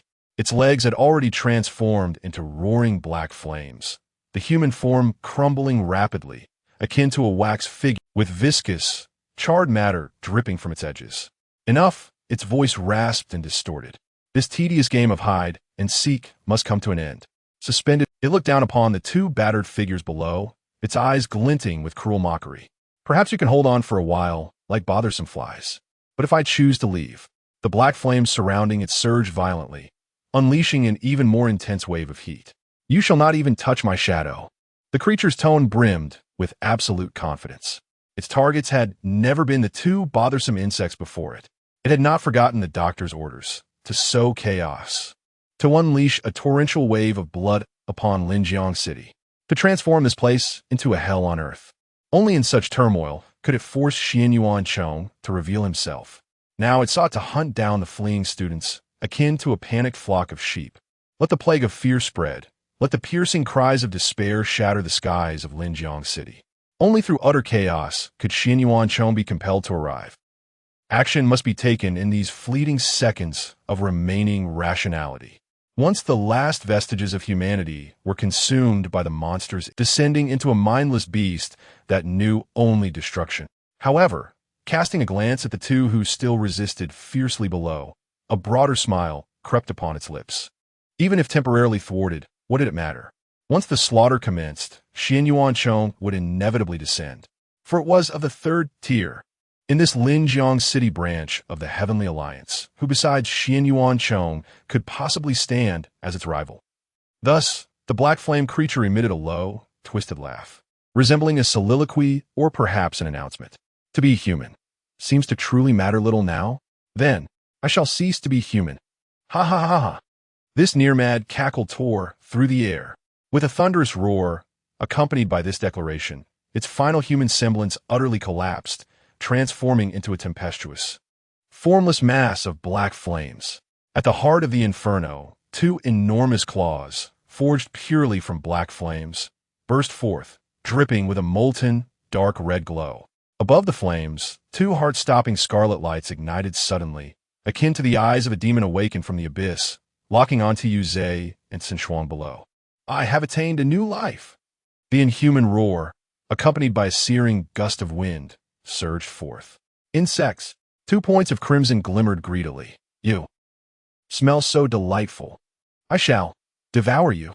This abrupt and complete transformation into an inhuman state surpassed the limits of reaction for both Yu Zhe and Sinshuang, especially for Sinshuang, with only first-tier strength. Resisting a third-tier monster that still retained some semblance of reason had already pushed him to his limits. Each clash felt like dancing on the edge of a blade, leaving him bloodied and bruised. In the face of this terrifying entity, which had fully unleashed its monstrous instincts, his meager power diminished like a firefly attempting to compete with the sun, instantly engulfed. The first-tier insect, the gigantic claw of the black flame creature, composed of fire, descended with devastating force, moving so swiftly that it appeared as merely a blurred shadow. Who gave you the audacity to gaze upon me? Bang! The colossal fiery fist crashed down like a mountain. Sinshuang summoned all his strength to raise the battered great sword in a desperate attempt to block. Clang! The moment the blade met the flames, there was no resounding clash of metal, only a sound that sent chills through the bones. The sound of melting. That seemingly furious fiery fist directly liquefied the metal blade. Fool! The hoarse and twisted taunts pierced like a steel knife. How could a blade withstand fire? The colossal fist, entirely composed of pitch-black flames, loomed larger in Sinshuang's suddenly constricted pupils as the shadow of death enveloped him completely. Just at that critical moment, a piercing crimson streak shot through the air. It was Yu Zhe, with every ounce of strength. He drove the blood-red spear deep into the chest of the writhing black flame creature. The spear tip pierced the black flames, emitting an eerie hissing sound, akin to a red-hot iron plunging into cool water. Yet the next instant, the creature's 2 crimson eyes turned toward Yu Zhe, revealing not pain, but a more sinister, cruel grin. You know, the spearhead cannot kill me. The waves of flames roared with maniacal laughter. Do you think you can pierce me? Are you foolish? If you wish to slay me, aim for the head. No sooner had the words left its mouth than the fiery fist that had originally aimed at Sinshuang hesitated slightly due to the force of the thrust, only to then strike with even more fierce and frenzied power, disregarding the blood-red spear lodged in its chest, and brutally smashed down upon Sinshuang. A heart-wrenching, inhuman wail erupted suddenly. The pitch-black flames, like living entities, immediately enveloped and devoured Sinshuang's entire head. The horrifying sound of sizzling accompanied by the acrid scent of charred flesh filled the air. Yu Zhe's eyes bulged, instinctively attempting to withdraw the spear for another strike. Yet, in that fleeting moment of exertion, an obstruction surged along the spear shaft. He was horrified to discover that the spear appeared to be firmly ensnared by the pitch-black flames. Chapter 29. Are you certain you can contend with this monstrosity? Damn it, the gun is jammed. You shall perish as well, insignificant insect. The black flame roared, its body engulfed in raging fire, as a pitch-black fiery fist, accompanied by a tempest of flames, hurtled towards Yu Zhe's face. The searing wave of heat assailed him, rendering his mind momentarily blank. Out of the corner of his eye, he caught sight of Xin Shuang, lying motionless behind the black flames, and then glanced towards the direction of the secondary school building, despair washing over him like icy water. Is this the end? Damn it, I refuse to accept this. A sharp engine roar shattered the silence at the street's end. A black shadow surged upward like lightning, accompanied by a furious howl, crashing violently into the monstrous face formed of flames. Bang! The high-speed spinning wheels struck the center of the creature's fiery visage with precision. At the very moment the black flame monster unleashed its full force, the impact caused it to stagger back 3 steps. A furious roar echoed through the streets as it swung its massive claws, instantly engulfing the motorcycle that had collided with its face in a torrent of pitch-black flames, transforming it into a blazing fireball. In the split second before the flames erupted, a figure gracefully landed on the ground. The spilled oil ignited, flames shooting skyward, illuminating the cold, stern profile of the newcomer. A chilling voice pierced through the blaze, directed at the creature. Hound of the Abyss? Would you like to observe the third-order slaughter sequence, Abyssal Inferno? Yes. Observing current progress. 10. Engaging in advanced observation. Estimated time.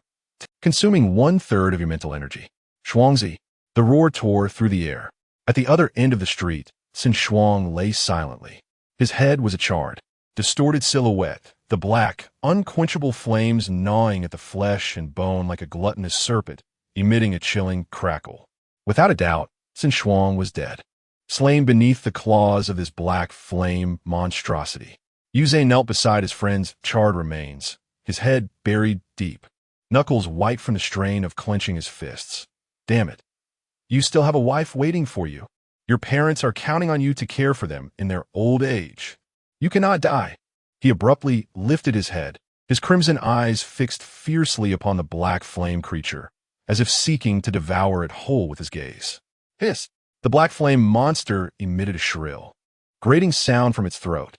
It could hardly be bothered to regard Yuzhe, its crimson fiery eyes disdainfully sweeping towards the secondary school building, mocking. Poor insect, dead and reduced to ashes. Will a few tears bring him back to life? How laughable. However, it suddenly shifted its tone, the viscous black flames on its surface roiling with excitement. Playing with you is rather dull. One life, in exchange for a multitude of vibrant students. Surely, the Lord of Slaughter will find this transaction most delightful. Before its words had even faded, its massive flaming body abruptly turned, enveloped in an aura of destruction, charging towards the school building. Not so fast. Lu Ping's thunderous roar reverberated like a clap of thunder. Blade transformation. Activate. His muscular arms bulged, and his skin instantly gleamed with a chilling metallic luster. 2 elongated, sharp blades, their edges shimmering with a faint light, pierced through the air, replacing his hands. I hunt. Activate. In an instant, his eyes were engulfed in a thick crimson hue, his pupils constricting to pinpoints, seemingly capable of piercing through illusions, locking onto the trajectory of the black flame monster's movements. Blood dance. Activate. A tempestuous surge of crimson energy erupted violently from within him, saturating his garments. And as he moved, blood shadows flickered into existence. Buzz. The dual blades rent the air, emitting a piercing shriek. The blood shadows moved with ghostly swiftness. In a heartbeat, Lu Ping surged to the side of the black flame monster, transforming into a frenzied, deathly machine that shattered all in its path, unleashing a storm of razor-sharp blades upon the vicious creature intent on slaughtering the innocent. Meanwhile, kneeling beside the charred corpse of Xin Shuang, Yuzhe's aura was rapidly ascending at an alarming rate. The sudden explosion of energy was so potent that even the black flame monster, engaged in a fierce battle with Lu Ping, momentarily faltered, its crimson eyes glancing at him with uncertainty. Seizing the monster's fleeting distraction, bolstered by his 3 formidable abilities, Blade Transformation, I Hunt, and Blood Dance, unleashed a torrent of blade light that cascaded like a blood waterfall, momentarily achieving a precarious balance with the black flame monster, keeping it firmly anchored in place. This aura, could it be that you intend to? The voice of the black flame monster trembled with incredulity. He, The response came from the depths of Yuzei's throat, a low chuckle restrained to the utmost degree.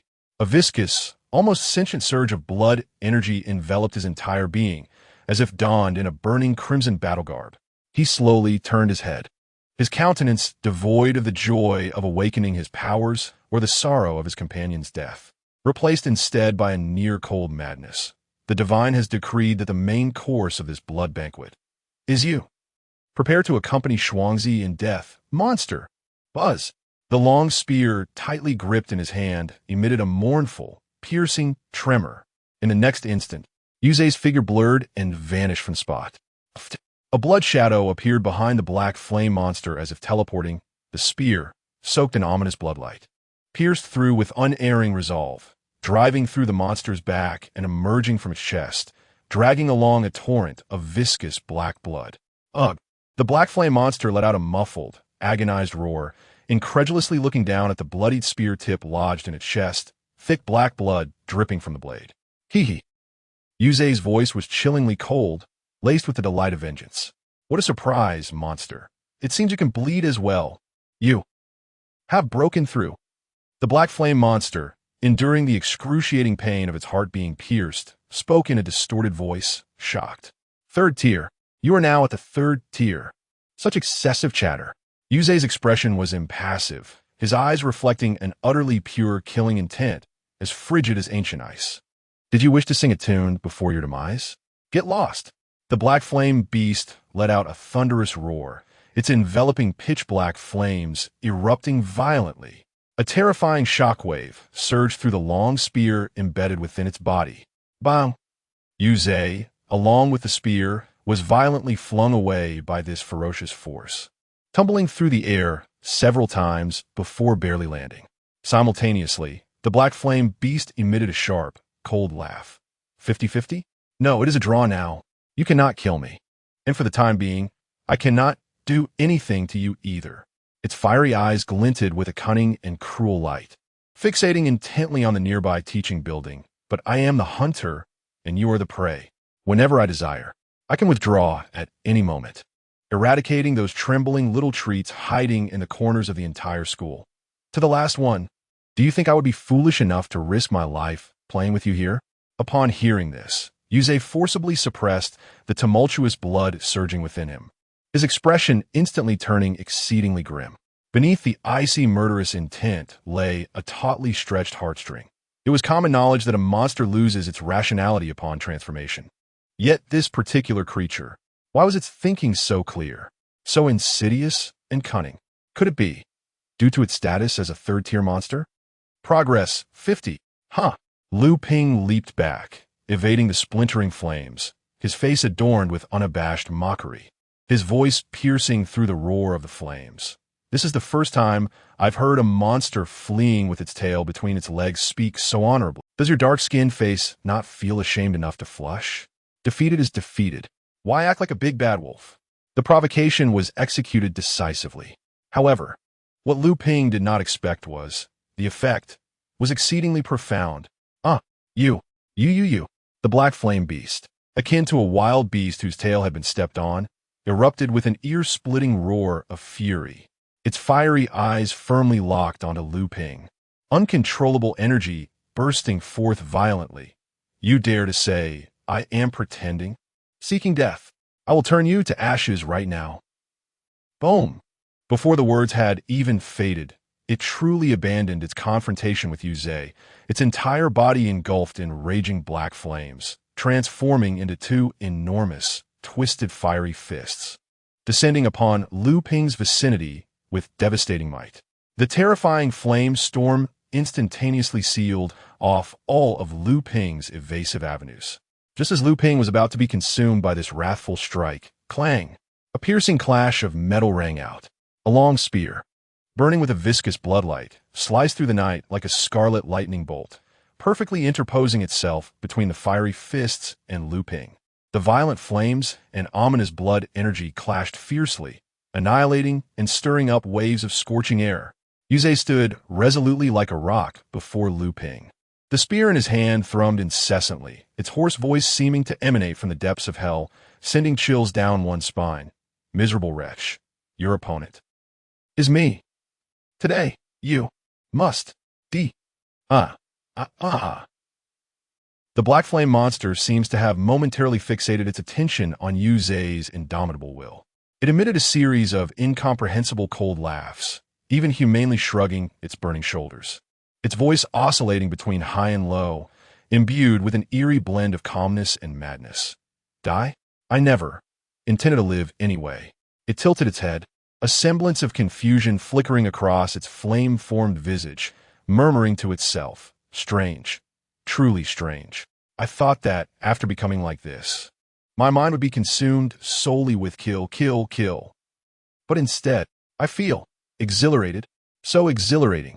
Its voice suddenly soared, infused with a morbid euphoria. This power, this sensation of annihilating everything, utterly sublime. I revel in this monstrous guise. Ha ha! The laughter abruptly ceased. As if a sudden realization struck, it frantically scanned its surroundings, its tone shifting to one of agitation. Where is Xian Yuancheng? That pretentious commander? The school has been reduced to ruins. Why hasn't he come to slay me? Has he given up? Given up on the second high? Or perhaps, its fiery gaze abruptly shifted to Yu Zhe and Lu Ping, exuding profound disdain. He thinks, that with just the two of you little brats, you can contend with me? Huh. It unleashed a torrent of chaotic thoughts swirling within its mind, undoubtedly affirming the notion that monstrosity erodes reason. It could hardly rein in its speech. However, when the final thought escaped its lips, it shuddered violently as if struck by lightning. Wait. This is bad. The doctor's plan. What about the siege? Upon hearing this, both Yu Zhe and Lu Ping's expressions shifted dramatically. Lu Ping swiftly retrieved his phone and dialed Xian Yuancheng's number. Hello, Lu Ping. I'm nearing the second high. What's wrong? Commander, I am currently at the second high assisting Yu Zhe in combating the emerging monster. We have just received news that someone referred to as the Doctor from the Abyss seems to be planning a siege. What? A shocked voice resonated from the other end of the line. How did you find out? Lu Ping paused for a moment before replying. It appears the entity is from the Abyss. After undergoing monstrosity, reason is gradually deteriorating, as it stated itself. Are you certain you can handle this monster? Chapter 30, you clean the scene. I head towards the city gate. Yu Zhe has advanced. He is now at the 3rd level, and the monster is also at the 3rd level, a match we can easily handle. No more talking. The black flames suddenly split, condensing into countless dark stones pulsating with the breath of death. Whoosh, whoosh, whoosh. The piercing sound of air being sliced filled the air as a barrage of fiery black stones rained down upon Lu Ping's vital points, wildly shooting forth. You shall not succeed. Yu Zhe roared, his blood spear weaving a tapestry of impenetrable crimson light. Amidst the clashing sounds, the majority of the lethal black stones were accurately intercepted and shattered. However, several cunning black streaks broke through the spear's defense, like venomous serpents lunging towards Lu Ping's face and heart. Lu Ping's gaze remained icy and composed, betraying not a hint of panic. I hunt locked on, blood dance flowing. His form swayed slightly, akin to a leaf drifting in the wind, deftly evading the most lethal projectiles. Simultaneously, his right arm transformed into a sharp crimson blade, trailing blood-red afterimages as his wrist flicked. Clang, clang, clang. The crisp sound of slicing echoed as the remaining black stones shattered like fragile glass under the effortless swing of his blood blade, vanishing into nothingness. His movements flowed with a grace that bordered on elegance. Just then, on the other end of the line, Xian Yuancheng's voice suddenly rose, filled with incredulous gravity, clearly engaged in rapid conversation over other communication channels. What? Confirmed 4th-level monsters have appeared at the city's perimeter. Yes, Commander. The energy response has been verified. The pressure on the front line is immense. Only you can. The frantic shout of the aide crackled through the communicator. Xian Yuancheng's voice instantly returned to Lu Ping's channel, imbued with an undeniable command and profound urgency. Lu Ping. The siege intelligence has been confirmed. A higher-level threat has emerged at the perimeter. It falls to you. At all costs, protect the students. Understood. Lu Ping's response was resolute, and the communication was abruptly cut off. Progress 90. 60 seconds remaining. It unleashed a deafening roar. its black flames igniting as if doused in fuel, expanding and bursting forth. The inferno soared skyward, painting half the heavens in oppressive darkness. It resembled a vengeful fire god clawing its way from the molten depths of hell, the surrounding space warping under the searing heat. You. It's all because of you. You thwarted my grand designs, ruined my plans. I want you dead beyond recognition. Turn to ash. The raging flames surged with its furious roar. Even if I cannot kill you today, the doctor will surely do it. He will make you wish for life, but find none. Wish for death, yet escape it. Let you, huh? The black flame monster's frenzied curse abruptly ceased. Because it beheld, Lu Ping slowly twisted his neck. A faint crackle emanated from his bones as he tilted his head slightly. Within the depths of his blood-red eyes, two clusters of black flames, seemingly born from the abyss, ignited suddenly. A chilling, searing, and utterly pure murderous intent surged forth, as tangible as the air around him, freezing the very soul. You will not let me go? Lu Ping's voice was hauntingly low, imbued with a metallic timbre. He raised his hands, palms facing each other. Progress 100. You have bound the third-level slaughter sequence 72, Abyssal Flame. A hum echoed as a pitch-black flame, pure and capable of devouring all light, erupted from Lu Ping's arms without warning. This flame did not merely burn, it seemed to adhere.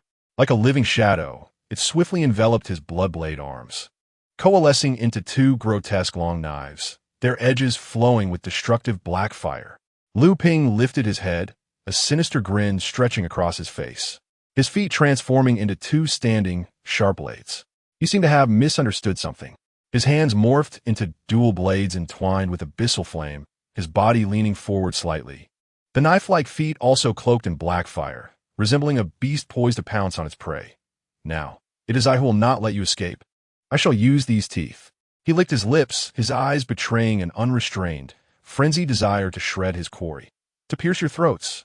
Since you have shattered my shell and dragged me from within, you shall pay the corresponding price. What? What is that? The black flame creature was utterly bewildered, staring in disbelief at the identical black flames engulfing Lu Ping's arms, momentarily frozen. My fire? No. How could this be? Its chaotic thoughts rendered it completely incapacitated. Now is the moment. Lu Ping's figure vanished like a phantom. Swoosh, swoosh, crack. Three piercing sounds of tearing flesh erupted almost simultaneously. The first blade, entwined with abyssal flame, plunged into the creature's abdomen like a hot knife through butter. The violent black fire instantly infiltrated and obliterated the second and third blades. Lu Ping, midair, executed an astonishing twist, the dual blades transforming into two intersecting lines of black death, precisely penetrating the creature's defenseless neck. Ugh! The black flame creature could only emit a vague gasp of confusion. Lu Ping's arms crossed and exerted force. Crack! The chilling sound of shattering bones echoed as the head, engulfed in flames of shock and disbelief, was severed cleanly by the abyssal blades, like scissors snipping through paper. Although both the black flame monster and Lu Ping possess the third-tier abyssal destruction, Lu Ping undeniably wields a more diverse array of extraordinary abilities, granting him an overwhelming advantage in combat. At this juncture, Lu Ping has already mastered 4 first-tier abilities: I Hunt, Blood Dance, Blade Transformation, and Abyssal Destruction. With the comprehension of 2 additional abilities of first tier or above, he could ascend to the second tier. Suddenly, a torrent of scalding, viscous blood erupted from the severed neck like an uncontrollable fountain. The molten plasma splattered across Lu Ping's head and face, cascading down his cold, menacing visage and dripping onto the blade engulfed in dark flames, emitting a hissing sound as it vaporized. Standing amidst the deluge of blood rain, drenched in tainted liquid, Lu Ping's gaze remained as frigid as eternal ice. He flicked the remnants of flames and droplets of blood from his blade, his voice resonating with a somber finality. It is time to take a bow, clown. He raised his head, his eyes seemingly piercing through the fabric of space, locking onto the city gates beyond. A bloodthirsty smirk curled at the corners of his mouth. A grander prey awaits me, since that so-called doctor is poised to attack the city gates. There must be denizens of the abyss lurking nearby. Finding that individual and extracting the location of the abyssal base is imperative. If we can conquer the abyssal stronghold and acquire the formula for the new type of mutation serum, perhaps we could save Lu Ming. Meanwhile, Yuzhe stood frozen, his pupils slightly dilated. The lingering waves of terrifying energy in the air and the neatly severed corpse of the fourth-tier monster struck his mind like a sledgehammer. A grueling battle? He had anticipated that it would require the combined efforts of two, perhaps at a considerable cost, but what was the outcome? Lu Ping, single-handedly, had decapitated the monster in the blink of an eye, exuding an almost overwhelming presence. This power, this speed, this chilling, heart-stopping decisiveness and slaughter, is this truly the same young man who had so recently needed his protection? The car keys. A voice, cold and devoid of warmth, whispered directly into his ear. Yuzhe jolted, instinctively glancing at the car keys hanging from his belt. In a flash, he barely registered how Lu Ping had moved. He only felt a sudden lightness in his wrist as an undeniable force yanked the keychain from his side. I'll borrow your car. You clean up the scene. I'll head to the city gates. Chapter 31. Everything I want. It all. Lu Ping's words rushed forth with remarkable speed, akin to icy bullets, succinctly conveying all matters at hand. He did not pause for any response from Yuzhe. Instead, he turned and strode purposefully towards the rugged vehicle parked at the edge of the ruins. The engine roared violently. Tires kicked up a cloud of dust on the scorched earth, and the off-road vehicle surged forward like an arrow released from a bow, ruthlessly barreling through obstacles towards the city gate's defenses. Yuzhe remained rooted to the spot, allowing the frigid night breeze to caress his face, which was stained with dust and a hint of blood. Ultimately, he gazed at the taillights of the vehicle, now careening away amidst the ruins.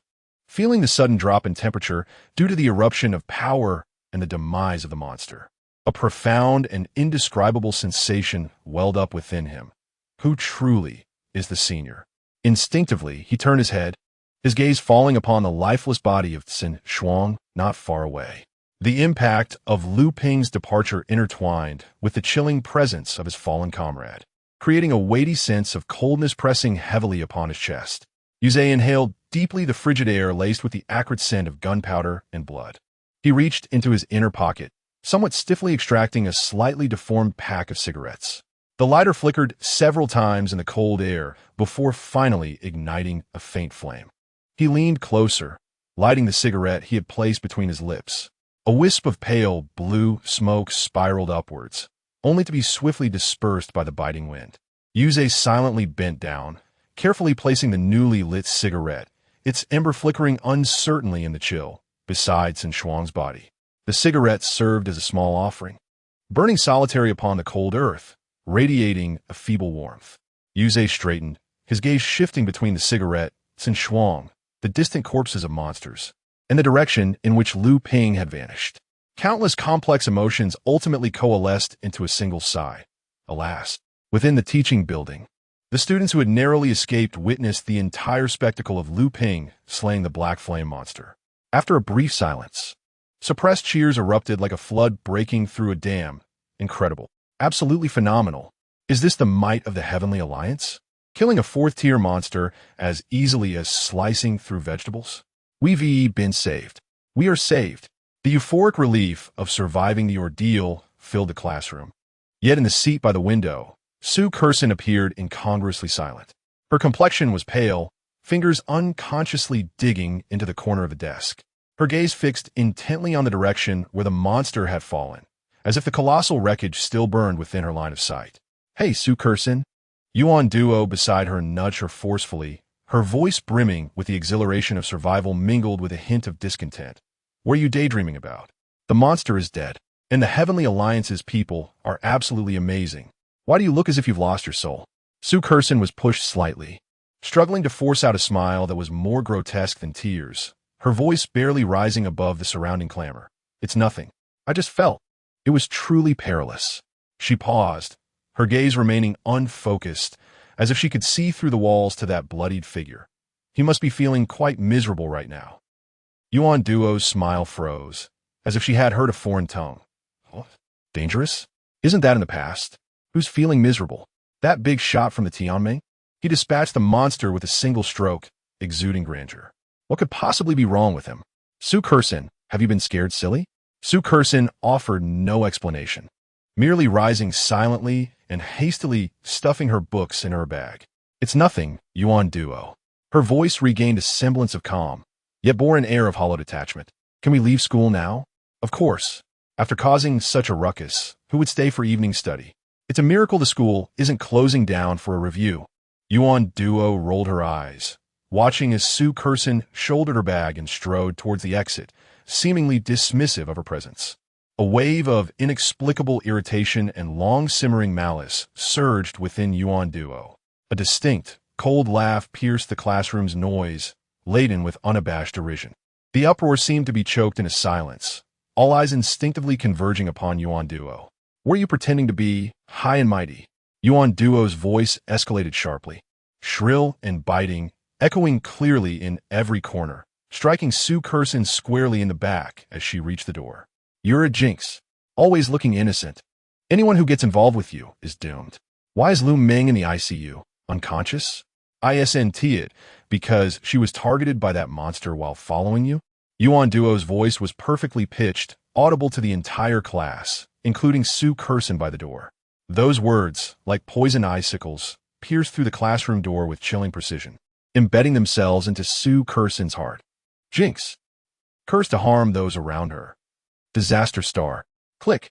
The faint sound of the door locking was subtle yet clear, as if drawing a temporary line between her and that tumultuous, cruel world. The cold corridor walls became her only support. Su Curson leaned against the door, her body trembling uncontrollably, as if all strength had been siphoned away. Scalding tears surged forth unbidden, silently streaming down her pale, icy cheeks, 1 drop, 2 drops, splattering onto the cold, smooth tiles, spreading small dark patches. Jinx! That word echoed frantically in her mind, resonating with a thunderous roar. Each impact was laced with excruciating pain. If it weren't for her plans to go to Longbao Square with Lu Ping would not have encountered that terrorist attack.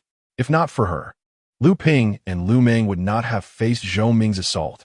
If she had not invited Lu Ping to Longbao Square, perhaps Lu Ming would not have encountered such misfortune. Even now, she is beginning to question whether her bad luck has indeed cursed the entire school, drawing the attention of the abyss. Why must this be her fate?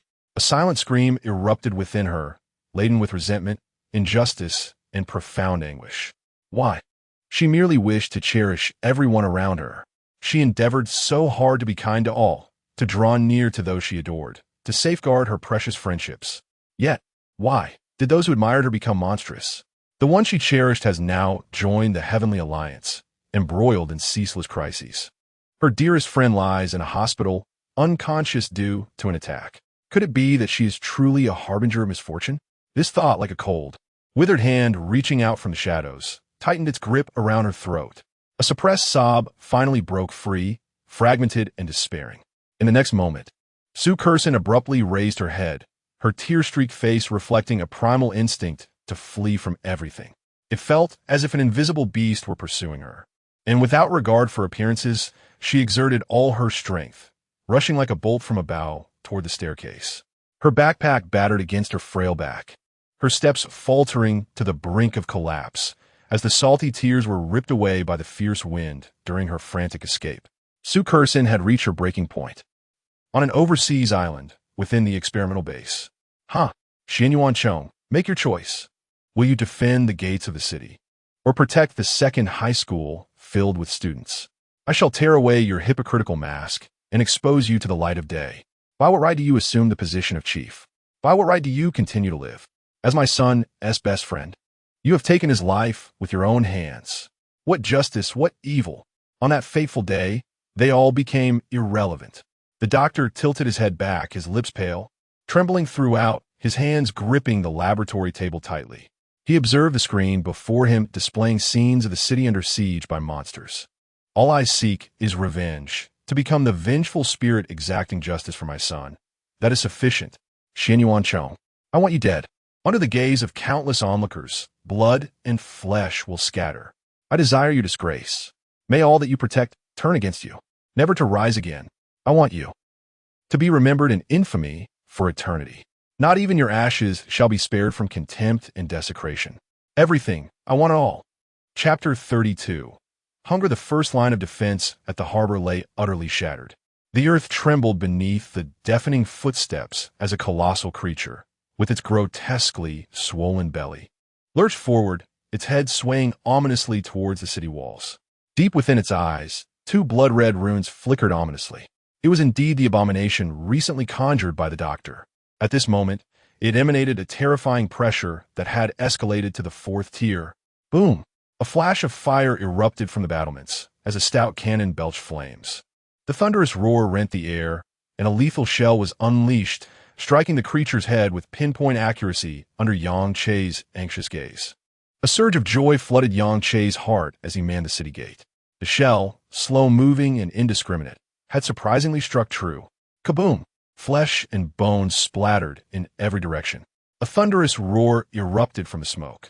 The creature, with a considerable portion of its head blown away, revealed a gaping wound from which flesh pulsated as if alive, writhing and intertwining, blood and tissue regenerating at a visible speed. The remnant half of its visage contorted into a horrifying grin. Hunger. The massive shadow loomed over the city gate, towering parallel to the majestic walls. Its slimy claws, imbued with an overwhelming fourth-tier pressure, descended menacingly upon the fortified defenses. "You smell so delicious," the creature's voice, muffled yet dripping with gluttony, echoed ominously. "I want to devour you." In a flash, its colossal claws snatched an awakened guard effortlessly. The unfortunate soul was hoisted into the air, legs thrashed, his face awash with tears of despair, letting out a heart-wrenching cry. "Help me! Save me! I do not want to be eaten!" The piercing plea shattered the deathly silence of the walls. Yet the surrounding awakened ones appeared paralyzed by an invisible terror, their legs seemingly cast in stone, immovable. Blood dance. Yang Che's furious roar shattered the frozen fear, and he surged forth like an arrow released from its bow. This fearless charge jolted those around him from their stupor. "Yang Che, are you mad? That is a fourth-tier creature. We cannot defeat it." "And what of the fourth tier?" Yang Che's voice thundered like a storm beneath the creature's massive shadow. He stomped down upon the creature's bloated chest, using the momentum to transform into a blur, hurtling towards its neck, as thick as a stone pillar, with resolute ferocity. Recklessness is closer to bravery than cowardice. His words seared into the hearts of all present like a heated iron. "If I must choose," Yang Che's voice remained clear and resolute amidst the swift motion. Imbued with unwavering determination, "I would rather be a fool daring to challenge windmills than a transient coward succumbing to weakness. What are you all waiting for?" He roared as if he intended to wrench every soul from the mire of dread. "Stand up. Is your spine made of paper? Are you cowards?" "No." He posed and answered his own question, his voice piercing the heavens with an undeniable force. "You are warriors. You are the strongest bulwark of this city. Those unwilling to be cowards, rise up." Beneath the colossal shadow that obscured the sun, an all-consuming fear threatened to crush everyone. Yet, Yang Che's resonant shout shattered the icy shell, surrounding their hearts like a thunderous bell. A searing sensation surged within their chests, igniting a fire. "Rise! Stand up!" In the crowd, faint responses began to emerge, trembling yet remarkably resolute. "Those unwilling to be cowards, all of you stand up." More voices joined, akin to sparks igniting dry tinder. The scattered flames of courage erupted fiercely in the desolate darkness. The blood, once frozen by fear, now coursed through their veins like molten lava, roaring. An unimaginable, nearly frenzied fighting spirit awoke with a thunderous roar deep within each soul. "Damn it, brothers! Follow Yongu into the fray. Damn, the sky may fall, but this time, it is our turn to bear the weight." A blood-soaked man suddenly drew his battle knife, his roar resonating through the air, preferring to die standing than live kneeling. "Kill!" On the city walls, countless figures were propelled by the ignited fury. They raised their weapons, akin to moths drawn to a flame, unleashing battle cries as they leapt onto the monstrous mass with reckless abandon. Blade flashes, fist strikes, and supernatural powers rained down upon the giant's flesh, hacking, striking, and destroying. Each blow was infused with fervor and rage. However, the figure seized by the giant's claw was now suspended above the gaping abyss of its maw. The giant slowly opened its mouth, a noxious stench of blood and rotting flesh spewing forth, nearly suffocating. "No, no, no, no, no." The pinnacle of despair twisted that face, and a scream tore through the air. The fingers released. The figure plummeted, vanishing into the abyss of the giant's gaping maw. The giant contentedly closed its mouth, a grotesque semblance of a smile surfacing on its face. Crunch, gulp, the sickening sound of chewing echoed, thick. Crimson juice mixed with shattered bone splattering from its enormous teeth, falling to the ground in a shocking display. Liuzi! Amidst the crowd, a familiar warrior's eyes widened in rage, a furious roar bursting from his throat. Damn monster! I curse your ancestors! He drove his sharp, infused with all his hatred and strength, deep into the creature's body, tearing away a sizable chunk of writhing flesh. Everyone's weapons rained down in a frenzy, striking at the monster's arms, chest, back, every part. But in the next moment, a chilling cold suddenly gripped them all. They discovered, with their hair standing on end, that regardless of the depth of the wounds inflicted or the massive chunks of flesh torn away, those grotesque gashes were inexplicably writhing and healing at a terrifying speed visible to the naked eye. The newly formed granulation tissue intertwined frantically, filling the void in the blink of an eye. Hyper-regeneration. This creature was nothing short of immortal. A low whisper, seemingly emanating from the depths of hell, accompanied by the nauseating echoes of its gnawing, reverberated violently in the hearts of all present. Despairing tremors spread uncontrollably. The monstrous claws reached out mercilessly once more, effortlessly grasping another warrior. The same motion, hovering, releasing. The desperate screams were instantly devoured by this. Every heart sank to the freezing point. A chilling sensation mingled with a sense of powerlessness, eroding the freshly kindled fighting spirit. Could this monster truly be vanquished? Yang Che's inspiring words seemed, in the face of the bloody reality and the gnawing specter of death, rather feeble. But to escape, where could they possibly flee? Their roots were deeply entrenched in the riverside. Their wives, children, parents, and closest friends were right behind them in the city. If they retreated, would they let those defenseless people face this terrifying maw? Brothers! A thunderous roar erupted suddenly, infused with the resolve of a do-or-die determination. We shall not be cowards! Another voice bellowed in response, as if to shatter despair itself. To hell with it. If it can't be killed, then let us strike it with all our might. We shall slash until it cannot heal anymore. Despair did not crush them. Rather, it tempered their fighting spirit like a blade being forged, sharpening their resolve. An almost frenzied, do-or-die, fighting spirit erupted amidst the bloody air. They would fight to the end. Even if they perished, they would take a piece of flesh from this beast. They would skin alive.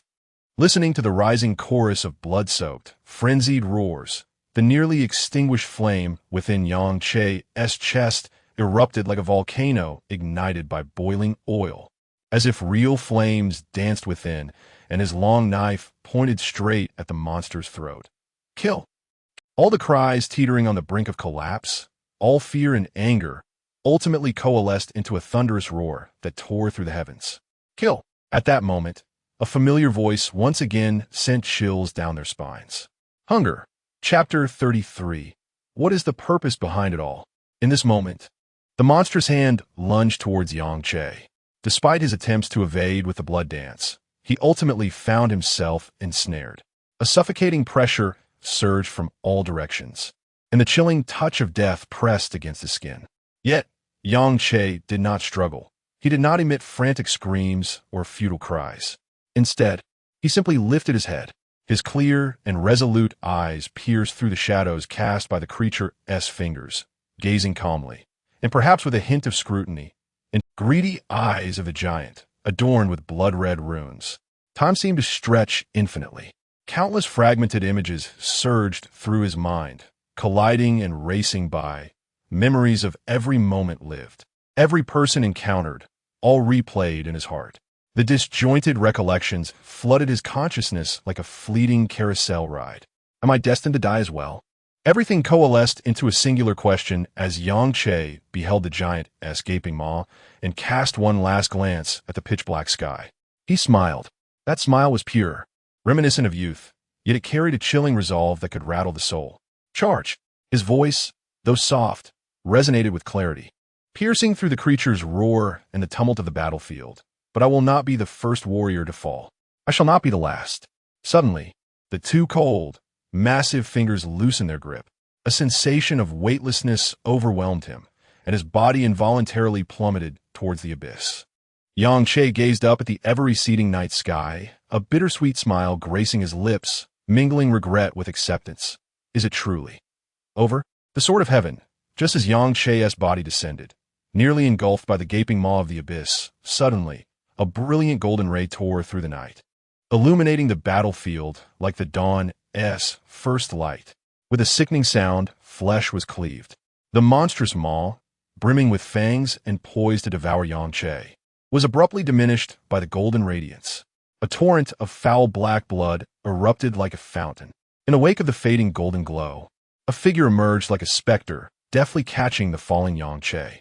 The immense force was neutralized by a gentle strength, and Yang Che found himself firmly placed atop a solid city wall. A tall figure, as steadfast as a pine tree, exuded an invisible aura of authority, standing between him and the creature. You have done well, Yang Che. The familiar voice resonated with unwavering calm. Though not raised, it reached every ear with a soothing force. All of you have triumphed. Your steadfastness held the line until my arrival.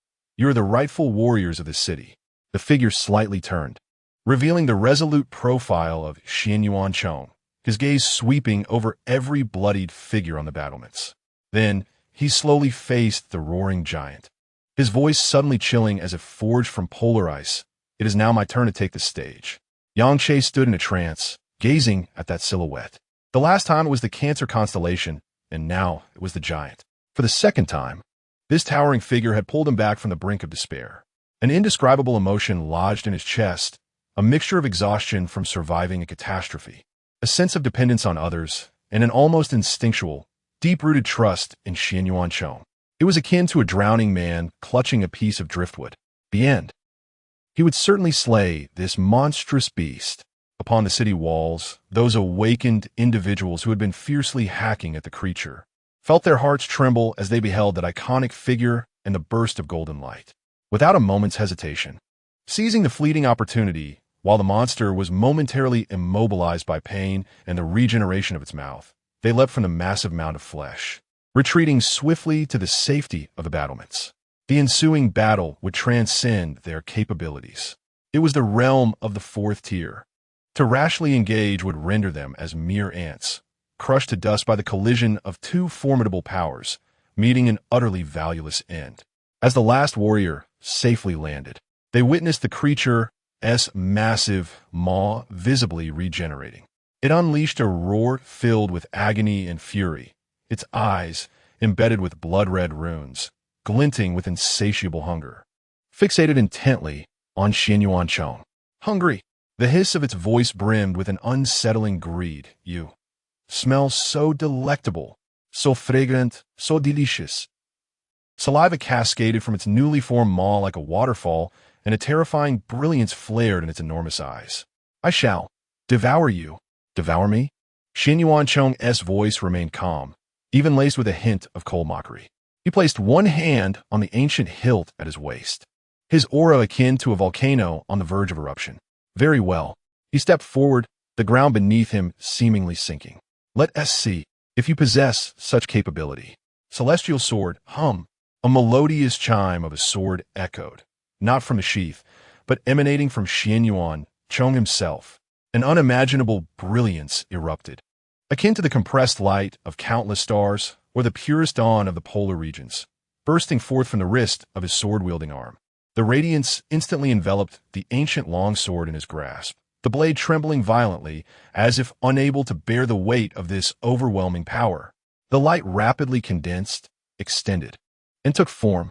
In the blink of an eye, an immense sword, far exceeding Xianyuan Chong's height, shimmering with the luster of liquid gold, materialized in his hand. The ferocious energy coursed along the blade, emitting a deep rumble, warping the surrounding space with a gentle ripple. Before the sword had even moved, that sharp will to sever all had already caused those on the city walls to feel a prickling sensation on their skin. Hiya!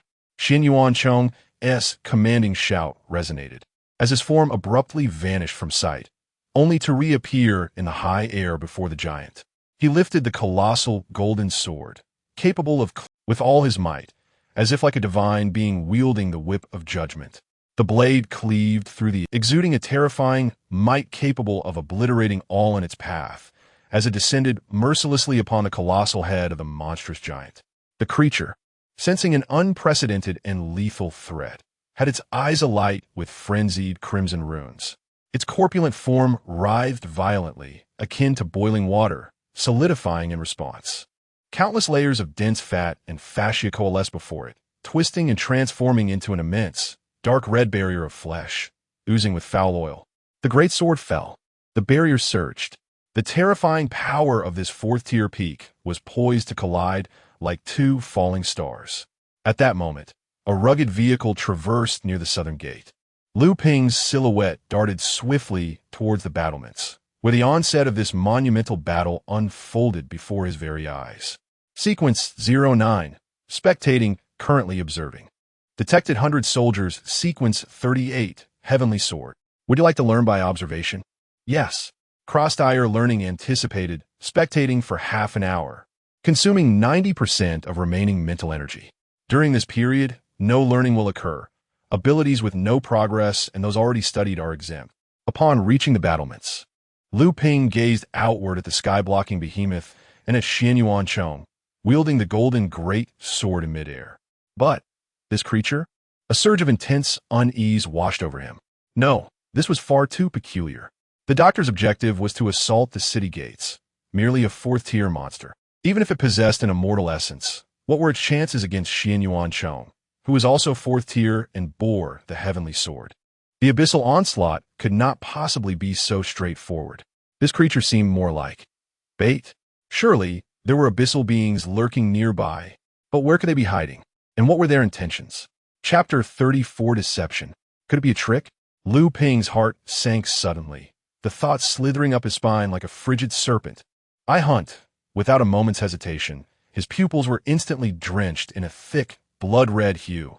The extraordinary vision conferred by the observation melded seamlessly with the his gaze became an invisible probe, swiftly sweeping across every corner and shadow of the battlefield, centered around the city walls. Outside the city gates, apart from the ruins of the harbor, a relatively intact, desolate fishing village lay further away, huddled solitary behind the harbor, seemingly miraculously untouched by the ravages of war. The terrain was open within his line of sight, devoid of vast forests for concealment. Only, in the distance, a dense, swirling fog consumed the horizon, resembling an ancient wall of size, obscuring vision and preventing any prying eyes. At the moment Lu Ping's gaze brushed past that silent fishing village, a minuscule yet piercing reflection flickered suddenly in the corner of his eye. His pupils constricted to pinpoints. His sight locked on instantly. There, at the edge of the fishing village, atop a dilapidated stone house, a figure clad in gray-brown camouflage lay flat against the tiles. In that person's hands rested a grotesquely designed, elongated sniper rifle, its barrel ominously deep. The cold lens glimmered with the silver light of the moon. As Lu Ping's focus penetrated the distance, locking onto the sniper's profile, a chilling current of murderous intent surged through his body like a jolt of high voltage. It was him. Lu Ping would never forget this man. He was the one who attacked them that fateful night. The one responsible for Ru Meng lying in a hospital bed, unable to awaken. Wait, who was he aiming at? This thought pierced Lu Ping's mind like a poisoned ice spike, driving deep. The answer, accompanied by a bone-chilling dread, undeniably emerged in the next second. Only Xian Yuanchong. The fourth-tier monster had drawn Xian Yuanchong's attention, and the purpose of the abyss was to inject the mutation serum into Xian Yuanchong, transforming him into a monster. Xian Yuanchong, be careful. In that moment, Lu Ping summoned all his strength to shout. Xian Yuanchong was engaged in a fierce battle with a monster when he heard Lu Ping's voice amidst the chaotic sounds behind him. He couldn't help but call out, "Don't worry, a fourth-tier monster? I'm not so inept as to be unable to handle it. No, that's not what I meant. Sniper, watch out for the bullet." Seeing Xian Yuanchong misunderstanding his intent, Lu Ping felt a surge of urgency and quickly clarified. Sniper? Bullet? These two words echoed in Xian Yuanchong's mind, a flicker of confusion crossing his expression. What on earth is this kid talking about? Meanwhile, in Lu Ping's eyes, the man operating the sniper rifle on the eaves of the fishing village slowly squeezed the trigger. Be careful. Whoosh. A sound so faint it was nearly drowned out by the battlefield's roar. A sinister purple luminescence, akin to a serpent's flickering tongue, weaved through the chaotic energy waves of the fierce battle, tracing a deadly arc time appeared to freeze at that moment. Xian Yuan Chong felt a sudden, cool sting on the outer side of his thigh, swiftly followed by an overwhelming agony. The purple liquid contained within the bullet had now fully infiltrated his body. Lu Ping's words, so this was their meaning. A profound shock and an icy fear instantaneously seized Xian Yuanchang's heart. He had no time to ponder how Lu Ping had discovered the hidden sniper, nor the unfolding circumstances. Everything had become far too late. A muffled groan escaped Xian Yuanchang's throat. Thump, thump, thump. His heart transformed into a relentless battering ram, ruthlessly pounding against his chest. Each beat was accompanied by a tearing pain. Blood surged within his veins, as if ignited, coursing violently through his body. His complexion turned a vivid crimson, almost as if it might bleed. Thick veins on his neck and temples bulged like coiling dragons, twisting and writhing. An indescribable, chaotic force erupted from the bullet wound, violently assailing his entire being and consciousness. Current progress, 90. This was no longer a battle cry, but a horrific, inhuman wail that drowned out all the clamor of the battlefield. Then, everyone beheld an unforgettable scene. Xian Yuanchang's resplendent golden aura suddenly turned wild and uncontrollable. No longer gentle, it roiled like molten gold, imbued with a haunting veracity, engulfing his entire form in an instant. The golden light rolled violently, expanded, and morphed. It seemed as though countless invisible blades were thrashing within, piercing through. Clang, clang, clang, clang. The piercing sound of metal clashing echoed intensely. In the next moment, that ferocious golden light abruptly collapsed inward, solidifying. Boom! A terrifying metallic pressure, palpable as a shockwave, erupted. As the brilliance faded, a colossal, twisted, and grotesque figure emerged from the dissipating golden embers. It retained a semblance of human shape, yet its skin appeared as though pierced by innumerable blades from within. Countless colossal swords, forged of pure golden energy, jutted out like menacing bone spurs from its torso, limbs, and even its head. These blades varied in length and contorted in shape, yet each exuded a destructive sharpness. Its once resolute and piercing eyes now appeared as two ablaze with chaotic golden flames, scanning the battlefield in bewilderment. A profound silence enveloped the scene, an absolute stillness. Time seemed to have frozen entirely at that moment. On the city ramparts, all the awakened beings who had just ignited a flicker of hope were as if struck by an invisible hammer, their faces drained of color, leaving only an incomprehensible horror and a chilling cold. They stood with their mouths agape, yet uttered no sound, as if their very souls had been siphoned away by that terrifying figure. At the forefront, Yang Che trembled violently. His pupils constricted to the point of near rupture. His lips quivered, producing only a few fragmented syllables, almost inaudible. A trick. It must be a trick. The overwhelming shock rendered him nearly breathless, his vision blurring into darkness, as he beheld the colossal form that loomed protectively over Linjiang, the figure he had unwaveringly believed could vanquish any formidable foe. The commander had transformed into, he fixated on the horrifying creature, its body pierced by golden blades. Each word forced from his throat like a desperate gasp, laden with unspeakable despair and collapse. A monster. Chapter 35. The Killing Sequence 46. The Gun God today marks a day when the guardians of the city walls have utterly lost all faith. The formidable leader they once revered has now transformed into a monstrous entity. This shocking reversal has turned the battlefield from a mere standoff into a farcical rout. Standing atop the city walls, they can no longer harbor any thoughts of victory. The despair is overwhelming. They believe that if they could endure until Xian Yuanchang's arrival, victory would be theirs. Alas, they rejoiced far too early. It is the abyss. They have injected the aberration serum into their leader. Their commander has become a monster, and the fate of Linjiang City hangs in the balance. The heavens conspire against us. The resolve to fight to the bitter end has crumbled, proving more fatal than anything else. Yet, in this dire situation, what means do they have to resist? The strongest in Linjiang, the leader of the Celestial Alliance, Xianyuanchong, a fourth-tier powerhouse, reduced to a monster. No one within Linjiang can stand against this. In a fishing village, Bai crouched on the eaves, his hands firmly gripping a sniper rifle, a cold smirk playing on his lips. He scoffed, an open gun can be dodged, but a hidden arrow is hard to defend against. What is the leader of the Celestial Alliance but a mere shadow? Whoosh, a bullet sliced through the air, its sharp sound piercing his thoughts. Almost instinctively, Bai rolled aside, and in the next moment a bullet struck the very spot he had occupied moments before, shattering several tiles. Following the trajectory, he glimpsed a figure atop the city walls, brandishing a pistol. Has he lost his mind? Can a pistol reach such distances?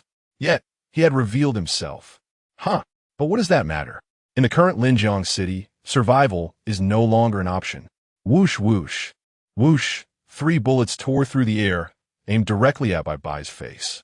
He hurriedly dodged, but was still caught off guard, a bullet piercing through his ear, eliciting a pain scream. Clutching his bleeding ear, rage surged within him. Damn it! With his own life at stake, he still dares to attempt to kill me? Absurd. Bai raised his sniper rifle, peering through the scope to clearly identify the figure on the city walls firing at him. My word. His expression turned to one of terror as he recognized whom he saw. The young man he had intended to assassinate that very night now stood atop the wall, shooting at him. He was not foolish enough to think this was mere coincidence. Yet, what bewildered him was the extraordinary marksmanship of this individual. It was even slightly superior to his own. 1 minute earlier. Where's the gun? Beside him, the trembling Yang Che had lost all previous resolve. His eyes filled solely with the resignation of death. This battle is utterly unwinnable. Yet, upon hearing Lu Ping's voice, Yang Che's throat constricted slightly, and he instinctively retrieved a pistol from his pocket. A firearm is an essential weapon for members of the Celestial Alliance. However, Lu Ping's pistol had yet to be issued. Taking the pistol into his hands, Lu Ping slowly aimed it toward the direction of the fishing village, ready to fire. 100. You have obtained second tier killing sequence 46, the gun god. 95. 3 minutes of observation are required to comprehend the fourth tier of the 100 weapon sequence 38, heavenly sword. A warning echoes. Your mental strength is severely depleted. Forcibly comprehending the heavenly sword may lead to a complete mental collapse. Do you wish to continue your studies? Yes. Current progress, 96. Lu Ping, what are you doing? Do you intend to attract fire and wait to be devoured? Yang Che's voice was low, as if he were a fragile sheet of paper on the verge of disintegration, devoid of his usual arrogance. Unfazed, Lu Ping replied, Everyone, draw your weapons and aim towards the fishing village. Do you see that dark figure? That is the one who injected the aberrant serum into the commander. Eliminate him and avenge the commander. Atop the battlements, silence reigned. Everyone was at a loss for what to do next. However, upon hearing Lu Ping's words, they exchanged glances, each pair of eyes igniting with a fierce desire for vengeance. In that moment, they realized what their purpose was: revenge. If the collapse of faith leaves a void, revenge becomes its only remedy. Lu Ping fired 3 more shots towards the sniper until he caught a glimpse of crimson. A bloodthirsty smile crept across his face as he slowly extended the pistol to Yang Che. Momentarily taken aback, Yang Che accepted the firearm. He then watched as Lu Ping brushed past him, charging towards the monstrous figure and the transformed Xianyuanchong. Yang Che's throat slightly moved. Are you seeking death? No, I shall not perish here. Though your words can be sharp at times, you are correct in one regard. Lu Ping's limbs transformed into sharp blades, enshrouded in dark flames that exuded an aura of annihilation. With a burst of energy, he launched himself like a cannonball towards the giant creature and the monstrous Xianyuanchong. Better to be overly bold than overly timid. Extravagance is closer to generosity than stinginess, and recklessness is a form of courage more genuine than timidity. Leave this to me. You all focus on eliminating that sniper. His commanding tone compelled everyone on the battlements to exchange glances.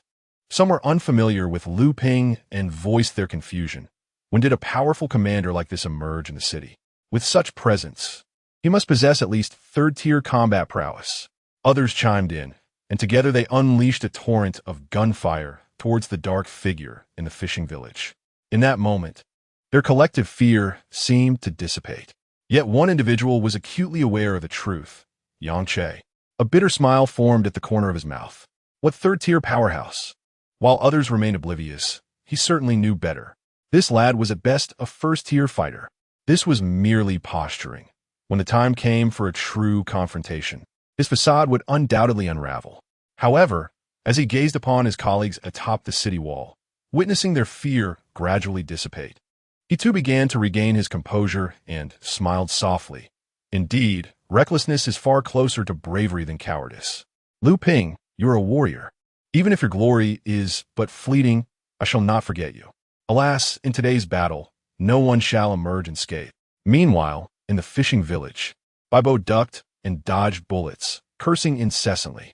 Damn it, a bunch of filthy scoundrels. Must you drag me down with you? With a fierce exclamation, he leaped from the eaves, bullets raining down behind him. Relying on his second-tier physical prowess, he barely evaded the onslaught, yet still fell victim to a few stray shots. It wasn't that the marksmen atop the wall were particularly skilled. Rather, it was the sheer volume of fire that resembled a torrential downpour. Did you think the phrase barrage of gunfire was merely a hyperbolic expression? No, this is realism. A bullet pierced the air, hurtling towards Baibo's back. Chapter 36. Flesh and blood transformed into city walls with a splash. A figure plunged directly into the sea. Bullets struck the surface, sending up sprays of water. The onlookers atop the city walls were once again engulfed in confusion. Had he been killed? Or had he managed to escape? Uncertainty loomed.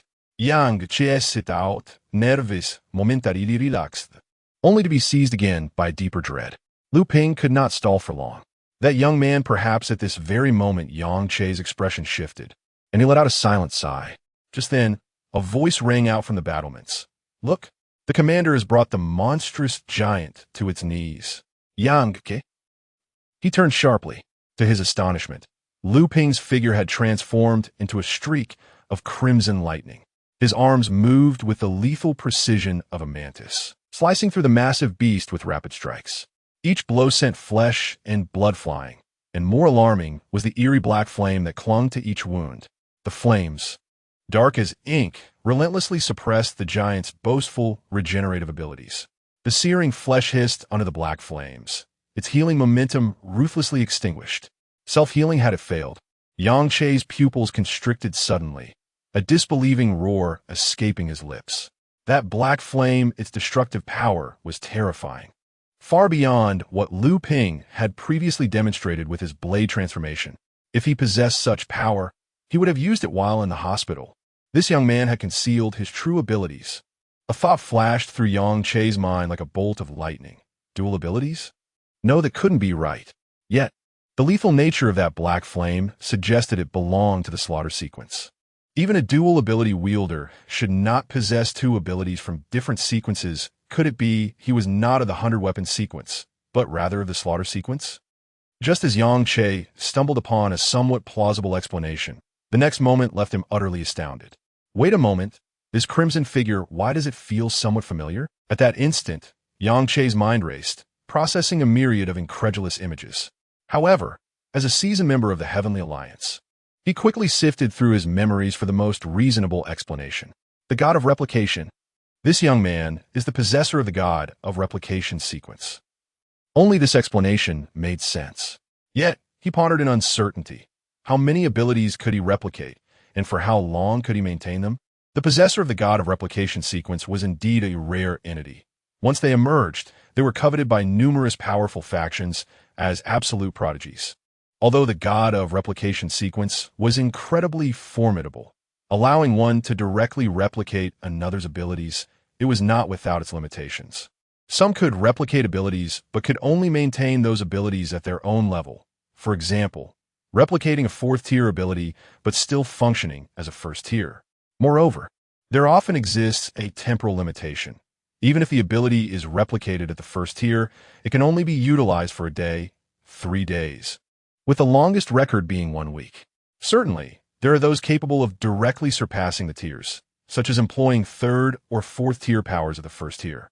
However, Such level-skipping replication significantly reduces the duration of use, potentially allowing for merely an hour or even half an hour. Furthermore, this often comes at a steep cost. The most common flaw is that once the abilities of the replication series are known to outsiders, it is highly likely that the individual will be killed before they can even activate their power to replicate. What surprised Yang Che was that this rare and exceptional talent was now vividly present before him, demonstrating what it truly means to engage in tier-skipping combat. The replication series is indeed formidable. Yet, what astonished Yang Che even more was that the limitations he had anticipated were entirely absent for Lu Ping. The only drawback was an excessive consumption of mental energy. Observing Lu Ping's vigorous struggle, Yang Che instantly deduced that the source of the black flames must originate from the monstrous creature that had caused chaos in the second zone within the city. To forcefully unleash third-tier power with a first-tier physique, the cost was unimaginable to Yang Che. Perhaps after this battle, Lu Ping's life would be extinguished. The person he had once derided as a coward and scorned as timid was now, with flesh and blood, steadfastly bearing the burden of protecting the crumbling remnants of Linjiang. Lu Ping's words from the elevator echoed thunderously in Yang Che's mind. If the sky falls, the tall one will hold it up. But what if the tall one dies? At that point, even if you wish to retreat, something will inevitably drag you out of your shell. If that day truly comes and I'm needed to step up, I will not refuse. Yang Guke fell silent. Deep within his pupil, only the image of that diminutive figure repeatedly crashing into the monstrous giant was reflected. Bitterness, akin to bile, surged in his throat, scorching his very soul. He achieved it. The voice was dry and fractured, barely audible, resembling a self-inflicted lash. In the next moment, an overwhelming shock and bone-deep guilt completely overwhelmed him. Yang Che nearly expended his last breath, forcing out a hoarse roar from between clenched teeth. He truly did it. On this day, he stepped up, without a hint of refusal. Just then, at the horizon where the sea meets the sky, a heart-stopping dark red tide suddenly surged forth. Countless colossal crabs, their claws glistening with ominous blood, poured onto the shore like boiling magma, bearing the aura of annihilation, advancing once more upon the teetering Linjiang city. Upon the city walls, silence instantaneously solidified. Subsequently, every hand gripping swords and spears emitted a cracking sound under the unbearable strain. A roar powerful enough to rend the heavens suddenly erupted in every person's ears. Resonating in their hearts, defend Linjiang City. As long as there are people, there is a city. We shall fight against these beasts to the death. Kill. The clarion call of desperation tore through the skies. Figures enveloped in a resolute determination to face death plummeted from the city walls like colossal stones.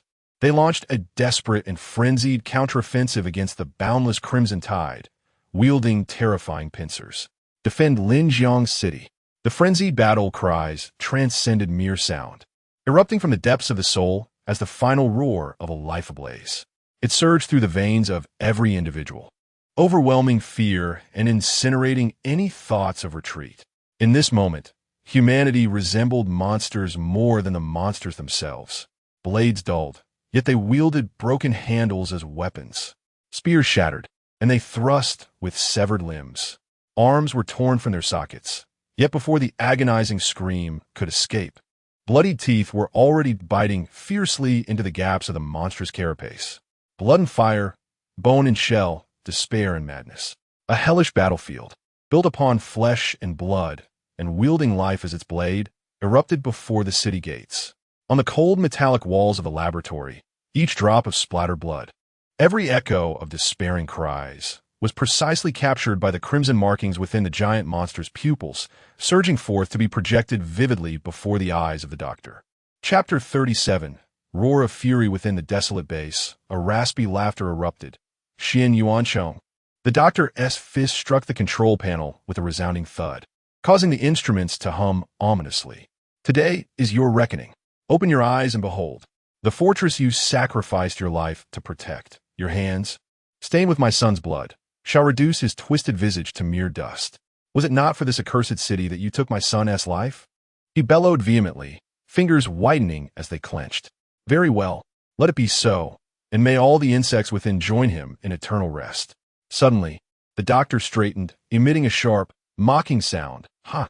Xian Yuancheng, did you not repeatedly claim that my son had become a monster, destined only for death?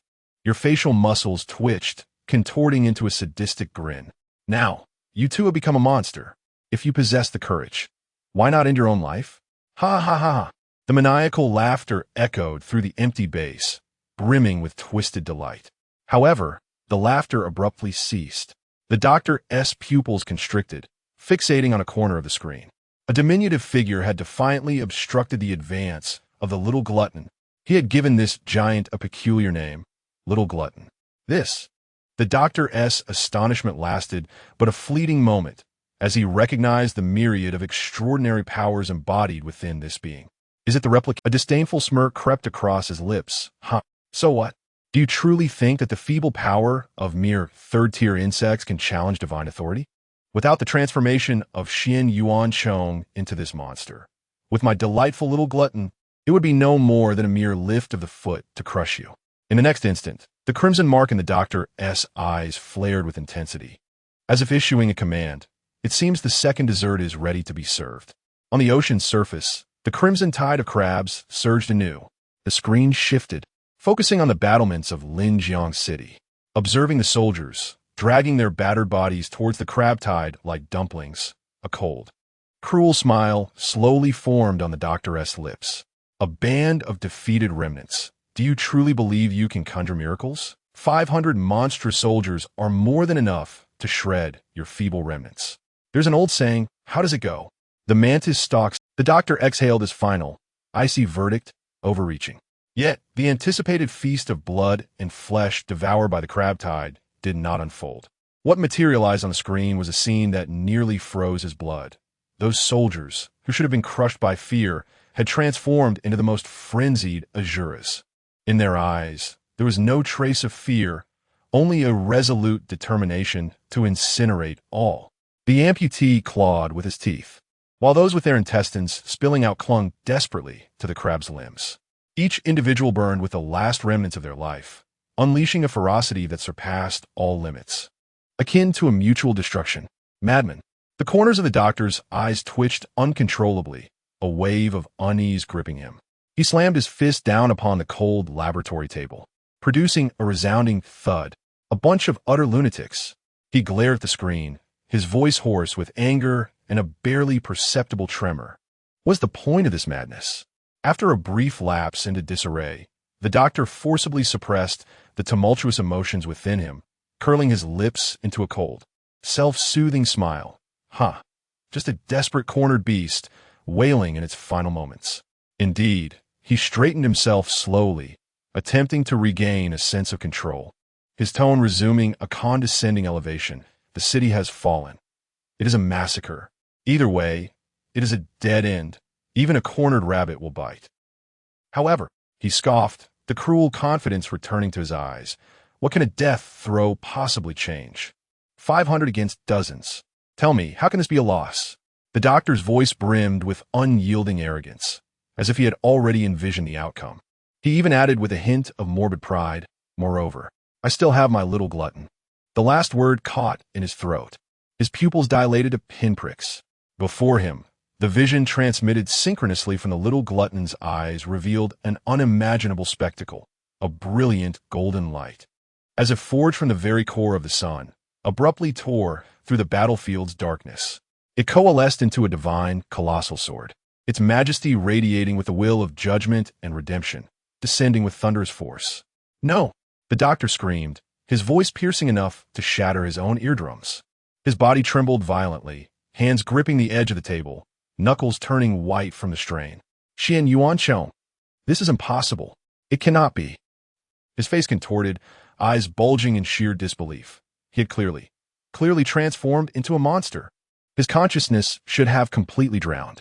That familiar yet entirely different golden sort of light obliterated all of his schemes and arrogance.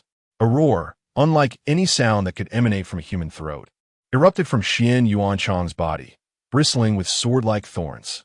The sound waves crashed like a tangible shockwave, instantly engulfing the entire battlefield, drowning out all violence and cries. Time seemed to freeze at that moment. The soldiers, locked in a desperate battle against the crab tide, halted in unison. They gazed incredulously at the source of the roar, staring at the monster that Xian Yuancheng had become, the very figure they once looked up to.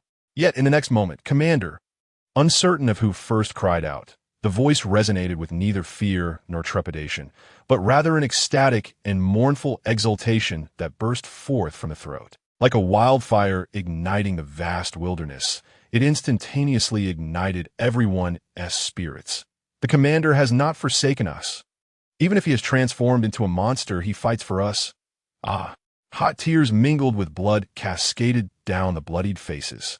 The inhuman roar, in that moment, became the most resounding battle cry in their ears. Yang Che severed the crab claw with a single stroke, allowing the filthy blood to splatter across his entire being.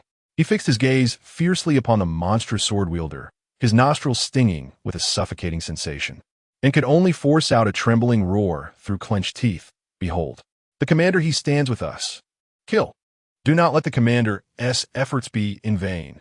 The ignited fighting spirit transformed into a blazing inferno.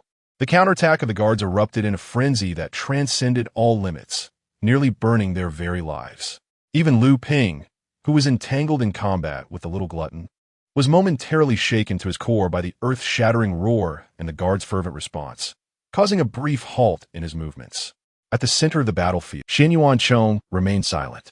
What responded to all was his colossal fist, pierced by countless grotesque bone swords. Upon the edge of his fist coalesced a sharp golden light potent enough to rend space itself, imbued with pure destructive intent, devoid of any embellishment. Boom! With a single punch, merely one punch, the giant, as massive as a mountain, known as the Little Glutton, was struck as if by a meteor. Its enormous form lifted from the ground and violently smashed into the earth. The terrifying shockwave carved deep furrows into the ground. Its grotesque visage was utterly reduced to a blurred mass of blood and flesh beneath that punch. Yet, the monster's perverse regenerative abilities began to surge, its flesh rapidly regrowing like writhing worms. Chapter 38, Daydreaming. Abyssal Flame, Bone Erosion. Lu Ping's reaction was as swift as lightning. At the critical moment when flesh was about to be reformed, a pitch-black flame, refined to perfection and seemingly capable of devouring all light, erupted from his palm, piercing precisely into the gaping wound on the giant's head. Sizzle. Like boiling oil splashing on snow, the writhing flesh was instantly incinerated and carbonized. The terrifying regenerative power brutally extinguished by this ultimate dark flame. Golden light flashed once more. Xian Yuancheng, equally imposing yet ablaze with the golden radiance of order, appeared beside the fallen figure of the little glutton as if teleporting. He raised a massive foot, adorned with bone spurs and golden patterns, with the brilliance of judgment flowing beneath it. Boom! It was like the earth splitting apart. The giant's colossal head, akin to a rotting fruit struck by a ton-weight hammer, shattered with a sickening crunch. Red, white, and viscous tissues along with shattered exoskeletons splattered everywhere. The hollow eye sockets, ablaze with golden flames, seemed to flicker momentarily, revealing an ineffable sense of relief and pleasure. In the next instant, two gigantic claws, entwined with sword bones and golden light, tore through the tattered curtain of the little glutton's massive chest cavity. With a fierce tug, rip! The resilient flesh and bones were brutally torn apart. The chest cavity gaped open, exposing the massive, wildly pulsating organs within. Without hesitation, the enormous mouth, ablaze with golden flames, opened wide, embodying a primal, chilling instinct to consume, and bit down ferociously. Crunch, gulp, creak, the eerie sound of chewing resonated. The sword-like monster was before all eyes, devouring the fallen giant. Whoosh! Lu Ping's dark flame followed closely. Like maggots clinging to a corpse, it swiftly engulfed the remnants of the little glutton's shattered body. Enduring the abyssal flame, the massive monster's remains merely twitched twice before swiftly transforming into a colossal, charred, smoke-emitting, humanoid charcoal block within the abyssal flame. The sword-like monster, towering like a mountain, slowly and rigidly twisted its neck. Its two burning, yet hollow, eye sockets locked onto Lu Ping below. Buzz! A deadly warning pierced through Lu Ping's spine like an ice pick. Instinctively, he activated Blood Dance, his figure becoming a blurred flash of crimson light, vanishing from the spot in an instant. Crash! A terrifying claw, pierced by countless chilling bone swords and entwined with destructive golden light, struck down with a shriek that tore through the air, landing on the exact spot where Lu Ping had just stood. The hard ground shattered like tofu, leaving behind a bottomless claw-shaped pit. Roar! The monster's throat emitted an inhuman growl, the sound reverberating through the city gates, sending dust cascading down. As the dust settled, there was no longer any chance of escape. The chilling despair pierced Lu Ping's heart with a precision surpassing that of any blade. The commander, who had just shared laughter and wine with him beneath the moonlight, bearing the weight of countless lives, Xin Yuancheng, was dead. Before him stood a grotesque monster, exuding an aura of terror, a mere shell now occupied by a loathsome and distorted entity.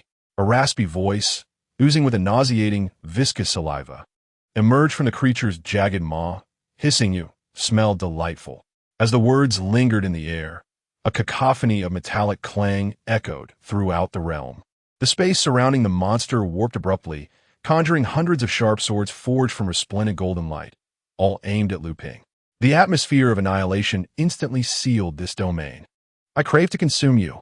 What a pity." Lu Ping's voice was low and somber. "You wretched creature. You wish to devour me, perhaps in your next life."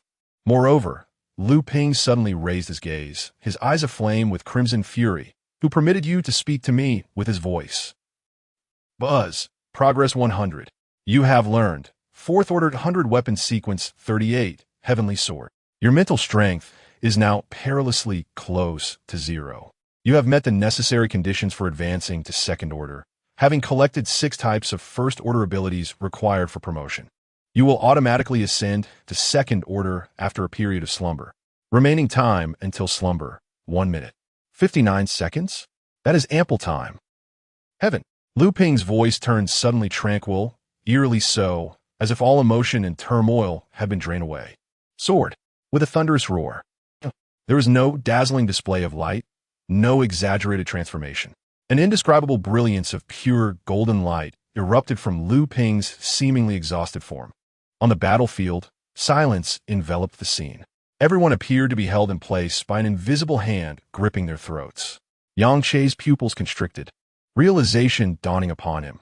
The replication sequence. This lad had indeed concealed his prowess. He fixated on the soaring golden radiance, his voice rendered hoarse with shock. The quality so remarkably high, capable of directly wielding the 4th Order Heavenly Sword. Had the commander truly become a monster? As this thought flitted through his mind, Yang Che's gaze fell upon the monstrous figure, now possessed by the creature, radiating an inhuman ferocity, and the last flicker of hope at his heart was utterly shattered. No, he is not the commander. Yang Che almost roared, his voice shattering the stillness of the air. The leader would never slay his comrades, nor would he draw his blade against Linjiang City. Within that shell, there remained only a monster cloaked in human skin. Yang Che's furious shout reverberated across the battlefield like thunder. The individuals engaged in a fierce struggle with the monstrous crab momentarily halted, their movements frozen. After a brief silence, an overwhelming wave of suppressed grief and rage erupted. The leader, a cry, tinged with sorrow, burst forth from an unknown source. Indeed, the leader was no more. Another hoarse voice trembled with certainty, laden with blood and tears. Avenge the leader. Some, their eyes ablaze with crimson fury, directed their blades towards the beast, their voices torn by sheer hatred. Revenge. Reclaim the glory of our leader. Brothers, let us fight to the death against these beasts. The lamentations and roars instantaneously engulfed the battlefield, drowning out the creature's howls. The despair in the soldiers' eyes was replaced by a blazing wrath. Tears mingled with blood and sweat cascaded down, yet no one dared to retreat even a single step. Their battered bodies surged with terrifying strength as they wielded swords and blades, charging forth with a reckless abandon against the crab's pincers and fangs. At this moment, Lu Ping unleashed the heavenly sword. He felt as though his entire body was on the verge of disintegration. A rich golden light gradually enveloped Lu Ping's form. Yet, the immense energy was too much for his body to endure. He was still at the 1st tier, and with his current physical prowess, he could only sustain the 2nd strike of the heavenly sword. In other words, he must vanquish this monster within 2 strikes. Meanwhile, on an island at sea, within the experimental base, bring up the nearby surveillance. If there's none, send someone to the island. I want to witness Xianyuan Chong destroy Linjiang City with my own eyes. A roar echoed throughout the laboratory. 5 minutes later, an entity screen appeared before the doctor. Who is this? How could he possibly confront Xianyuan Chong? Xianyuan Chong was at the 4th tier. 4th tier. Even transformed into a monster and having lost his sanity, such power was not something anyone could contend with. Wait, the power he is wielding. The heavenly sword? The doctor gasped, his eyes widened in disbelief as he stared at the screen. How is this possible? Is there truly such a defiant existence in a replicated series of abilities? He is only at the 1st tier. Then, the doctor quickly perceived something amiss. He observed Lu Ping's trembling form on the screen, and suddenly a smile crept upon his lips. This is it. Even if he has replicated a 4th tier ability, so what? He still cannot unleash it multiple times due to his physical limitations. I even suspect he can only deliver 1 strike. And to defeat the transformed monster Xianyuan Chong with a single blow is nothing short of fantasy. Chapter 39, He is not dead. What a pity. You cannot devour me. And who permitted you to speak to me in his voice? Suddenly, a thunderous roar erupted from the screen. Before the sound faded, a magnificent golden sword light soared into the sky, instantly coalescing into a colossal sword that tore through the clouds. Its tip aimed directly at the monster of the sword below. The doctor narrowed his eyes, immediately sensing something amiss. How peculiar. Why does he not evade? On what grounds does he refrain from dodging? Did he not just attack this individual, reducing himself to a monster? Or perhaps he has not yet lost his humanity. In that fleeting moment of realization, the doctor's astonishment solidified, his pupils constricting to pinpoints. Indeed, even a 3rd-tier monster retains a fragment of self-awareness for a time. Xianyuan Chong, being a 4th-tier powerhouse, could feasibly maintain his consciousness for a duration. Yet, if he has not lost his will, why then is he attacking? Bang! He slammed his palm against the control panel, his voice tremulous with excitement. He seeks death. He deliberately attacked that person, for only this individual can bring about his demise. At that moment, the resplendent golden sword descended like a meteor, effortlessly piercing through the chest of the sword monster. Huh! Fool! Did he aim for the chest? He is doomed. The doctor scoffed, feeling a wave of relief wash over him. Aiming for the chest cannot solely be blamed on this person. After all, who could have anticipated that Xianyuan Chong was intentionally seeking death and would not be on guard? But alas, a monster cannot be killed by piercing the heart. One must sever the head. At the city gate, a deafening roar erupted, a frenzied cry that seemed poised to shatter the eardrums of all present. At this moment, Lu Ping also discerned the peculiarities. This strike was far too effortless. The reason for targeting the chest was that the likelihood of hitting it surpassed that of striking the neck. After all, the area of attack on the chest is several times greater than that of the neck. What Lu Ping did not anticipate, however, was that this strike was far too seamless and the consumption of Heavenly Sword exceeded his expectations. It was not even close to the anticipated 2 strikes. He could only unleash 1 blow. Transforming his hand into a long sword, he pierced through the monster's heart, standing atop its chest as he gazed down at the grotesque visage of the sword monster. Is it coming to an end? Sleep countdown, 20 seconds. 19 seconds. Whoosh! A golden giant hand reached for Lu Ping. 15 seconds. Lu Ping's heart sank into despair. Every ounce of strength had been drained from him. Despite his meticulous calculations, he had still miscalculated. He had been overly naive, believing himself to be the protagonist of a novel, convinced he could truly alter fate, only to find it was all for naught in the end. In this grand gamble, Lu Ping lost. 13 seconds. The cold metallic fingers suddenly closed in, gripping him tightly. The suffocating pressure enveloped him as his body was hoisted high by a colossal hand. The ground beneath was ashen, and his hollow gaze met the pair of lifeless eyes ignited by golden flames. Death loomed perilously close. Remember this, boy. A deep, hoarse voice, imbued with an oddly familiar resonance, echoed in his ear like a torn windbag. The monster must be decapitated. Lu Ping's lifeless pupils abruptly constricted. disbelief flooding his senses as he beheld the monstrous figure so near. Before he could react, the gargantuan hand tightened its grip, hurling him violently towards the heavy city gate.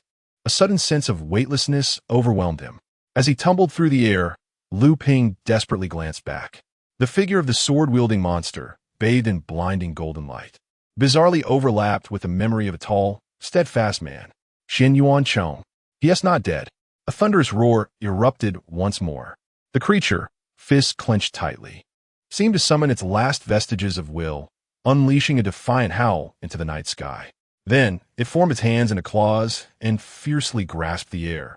Countless errant golden rays coalesced frantically, swiftly solidifying and elongating between its palms, transforming into a magnificent, resplendent giant sword of light. The night sky was ruthlessly torn asunder.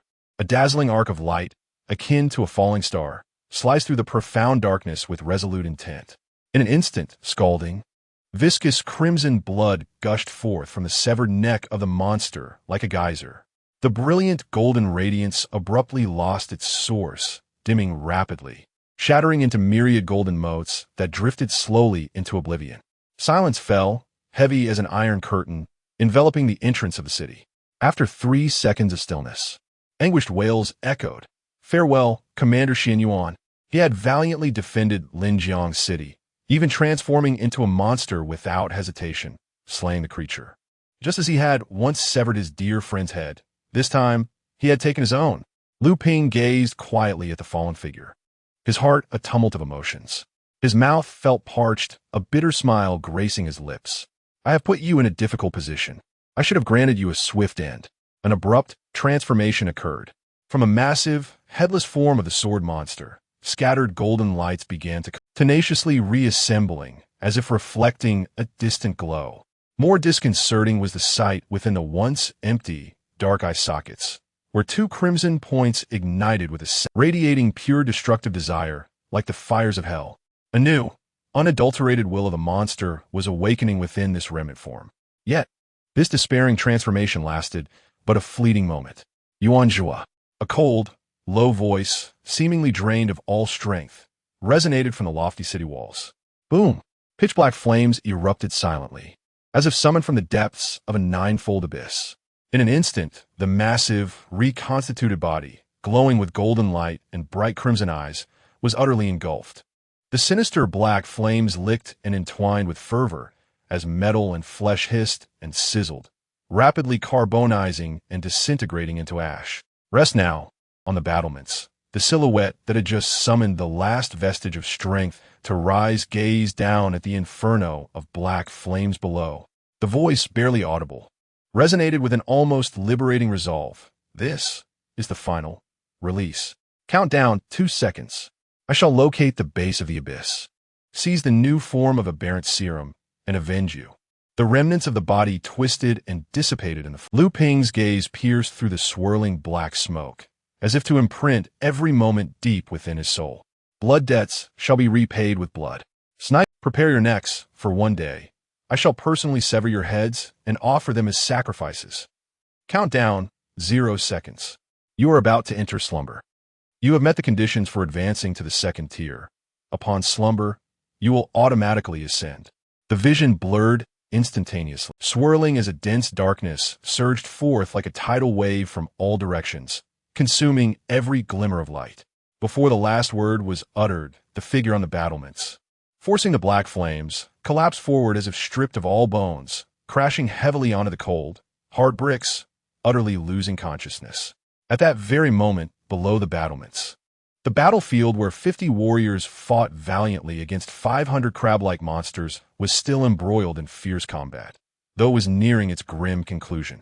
A mere 20 survivors remained, each drenched in blood and bearing countless wounds, yet even amidst the relentless tide of crabs, sustaining nearly half their numbers in battle and refusing to yield was nothing short of miraculous. Just when the survivors were on the brink of exhaustion, their defenses wavering, a powerful horn suddenly pierced the night sky from the roads end outside the city. Following this, a colossal black banner, embroidered with the words Heavenly Alliance, soared like a lightning bolt, fluttering fiercely in the gusting wind. Behind the banner, dozens of agile figures surged forth with the force of a thunder, crashing into this bloody arena of carnage. Reinforcements. To the east of the city. I see them. Hold on. No one is allowed to die. The reinforcements are almost upon us. 50 figures plunged into the tide of crabs like wedges, primarily at the accompanied by several third-tier guardians and one fourth-tier powerhouse as solid as a rock. 50 individuals clashed head-on with 500 crabs. A breach was torn open, and 20 severely injured were dragged back to the city gate. On the walls, blood slowly congealed. The belated reinforcements ultimately completed the cleanup. In the ink-black void, there was only silence. Liu Ping slowly opened his eyes, instinctively shifting his feet, stepping up to the second tier. Before him, several lines of text appeared. You have advanced to the second tier. Your physical condition has significantly improved, and your vision has once again been enhanced. The next advancement requirement: acquire 6 types of abilities above the second tier once more and eliminate the original possessors of these 6 abilities. To acquire them again? This implies that from this moment onward, I must accumulate 6 abilities above the second tier, rather than counting those I already possess as I did previously. Must I eliminate the original owners of these 6 abilities above the second tier? Moreover, why must the advancement task involve a requirement for killing? Is it the case that others are subjected to the same fate? Abilities repository. I hunt, first tier. Blade transformation, first tier. Blood dance, second tier. Abyssal flame, third tier. Gun god, second tier. Heavenly sword, fourth tier. You have reached the second tier and gained the power to upgrade 2 abilities from the first tier to the second tier. This does not seem to be a matter of choice, does it? Chapter 40. The City by the River, the newly appointed commander. Currently, Liu Ping finds himself at a crossroads with limited choices before him. He possesses only 2 first-tier abilities. I hunt, first tier. Blade transformation, first tier. After the last advancement of blade transformation, its sharpness had markedly increased, and it had also acquired the capability to transform his legs into blades. He wonders what changes might accompany this advancement. As for I hunt, it is the ability Liu Ping utilizes most frequently among all his powers. In every battle, aside from his own fighting spirit and the enhancement of his swordsmanship, the high-speed dynamic capture ability of I hunt is indispensable. In a sense, I hunt and observation are perfectly complementary. One might liken I hunt to a telescope and observation to a camera. He is curious about the transformations that may occur following the advancement of I hunt. Perhaps all abilities undergo a metamorphosis only after reaching the third tier? Yet Liu Ping contemplates that this may not necessarily be the case. While this rule likely applies to most abilities, certain powers, like blade transformation, might not adhere to the notion of 3-tier mutation. Blade transformation had already undergone a transformation upon entering the first tier. As he gazes at the lines of text before him, Liu Ping gradually begins to comprehend. It seems that blade transformation did not experience a qualitative change previously, but merely unlocked a portion of its potential. How formidable might blade transformation become after reaching the third tier? And what heights could I hunt achieve in conjunction with observation? The thought ignites a fervor within him.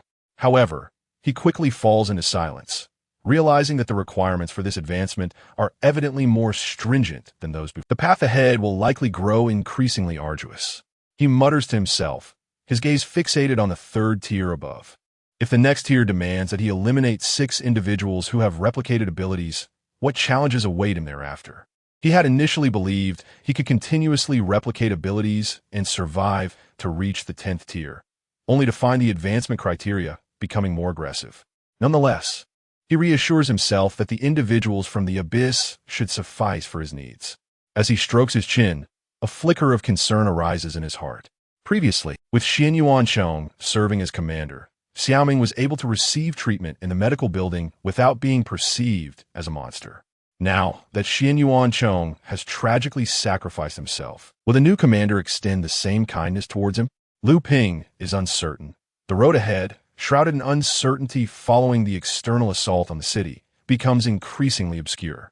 His heart tightens momentarily before he manages to calm his thoughts. The future is bound by its own destiny. The paramount task at hand remains the identification of the base outside the Abyss City, to breach the enemy's stronghold and acquire the formula for the new alienation serum. This is the pivotal key to awakening Xiaoming once more, and indeed, It is the only course of action available to me at present. Additionally, aiding Xian Yuancheng in avenging himself by obliterating a base of the Celestial Alliance is merely a trifling matter, a task I can easily accomplish. Having ascended to the second tier, I find that the frequency with which I can wield the fourth tier heavenly sword has correspondingly increased. Learning from past experiences, I have reassessed my capabilities. With my current physical prowess, I can unleash the heavenly sword at least 3 times without succumbing to unconsciousness. In other words, as long as my adversaries do not possess fourth-tier abilities, I harbor no fear. Moreover, I surmise that they are unlikely to be fourth-tier powerhouses. If that so-called doctor were truly a fourth-tier entity, why then would he cower in the shadows, allowing only these monstrous minions to assault? The answer is evident. His strength is insufficient. It is quite plausible that this doctor does not even possess fourth-tier capabilities. Perhaps he is merely a third tier. In an instant, I have formed a rough estimate concerning the doctor's prowess. To forego such a prime opportunity for an assault, he must lack the requisite combat strength, fearing death. Even if he is a fourth-tier individual, I am also inclined to conclude that the opponent's abilities are certainly not of a combative nature. Simultaneously, a flicker of concern crosses my mind. I cannot help but wonder if my unconsciousness at the city wall might lead to an unfortunate incident of demise. I am uncertain whether Yang Che and the others can withstand the onslaught of the crab army. Should they falter, it would indeed be catastrophic. I tug at the corner of my mouth, ultimately convincing myself that it is unlikely to come to that. Even if they cannot hold their ground, reinforcements should be arriving soon, should they not? Surely, there must be reinforcements, right? Indeed, at this moment, outside the southern city gate, amidst the ruins and lingering smoke, the corpses of the monstrous crabs are piled high, stained with blood. The sea breeze carries with it a pungent scent of iron. A middle-aged man clad in a black and red uniform surveys the surroundings with piercing eyes. Where is Xian Yuancheng? Why is he absent? Among the 20 or so individuals sprawled on the ground, panting heavily, Yang Che clutches his recently bandaged arm, his complexion pale as he grits his teeth, exclaiming, "Commander Xian Yuan has bravely sacrificed himself. We vow to defend Linjiang City unto death." The middle-aged man displays a look of confusion, scanning the battlefield, but finding no trace of Xian Yuancheng. "You speak nonsense. If he had perished on the battlefield, where then is his body?" "That is Commander Xian Yuan." Yang Che quivers as he points toward a creature, its form engulfed in dark flames. The middle-aged man falls silent, asking, "Xian Yuancheng has transformed into a monster?" It was the abyss. They ambushed Commander Xian Yuan and injected him with the alienation serum in bullet form. Yang Che begins narrating the entirety of events to the middle-aged man. The middle-aged man exhaled a deep sigh, his body trembling as he approached the remnants of Xian Yuancheng. Gazing at the black flames still burning beneath his feet, he beheld the grotesque remains that no longer resembled the man he once knew. With a booming voice, he proclaimed, "Well done, you rascal. You didn't bring shame upon me. You died like a true man." Removing his hat, tears welled in his eyes as he choked on his words. "You truly lived up to my expectations. When you reach the underworld, be sure to ask King Yin when I might join you. Damn it, you just waltzed away without a care, not knowing I defied military orders to support you. Did you think I came for nothing?" His voice was robust, silver strands of hair revealing his age of over 40. Slowly, he unsheathed a flask of liquor from his belt and poured it over Xian Yuancheng's remains, muttering, "At least I brought you some drink. You better not finish it all yourself. Once you're down there, sure Rue and the others will be waiting to ask you for some." With a hearty laugh, he momentarily lightened the atmosphere before returning to his somber demeanor. Tightening the flask's cap, his eyes were devoid of warmth, his voice low and heavy, as if burdened with rust. "I almost forgot to introduce myself." A brief silence ensued, the air thick with tension. "I am Jing Yang, the Jing of scenery, the Yang of the sun." He leaned slightly forward, an invisible pressure emanating from him. "Former commander of Linjiang City." The last word was pronounced with significant weight, followed by a chilling declaration. "Xian Yuancheng S. Mentor, if all goes as planned, I shall soon be your new commander." Chapter 41. He did not come to save him, but to collect his corpse. Jing Yang surveyed his surroundings. Standing tall and proud like a pine tree, with one hand firmly gripping the sword at his waist as he strode into the heart of the battlefield, He bent down to pick up a sword, dust-covered and forgotten, which he had once entrusted to Xian Yuancheng. Little did he expect that this lad had met his demise even before him. Damn it! I came to save you, not to collect your corpse.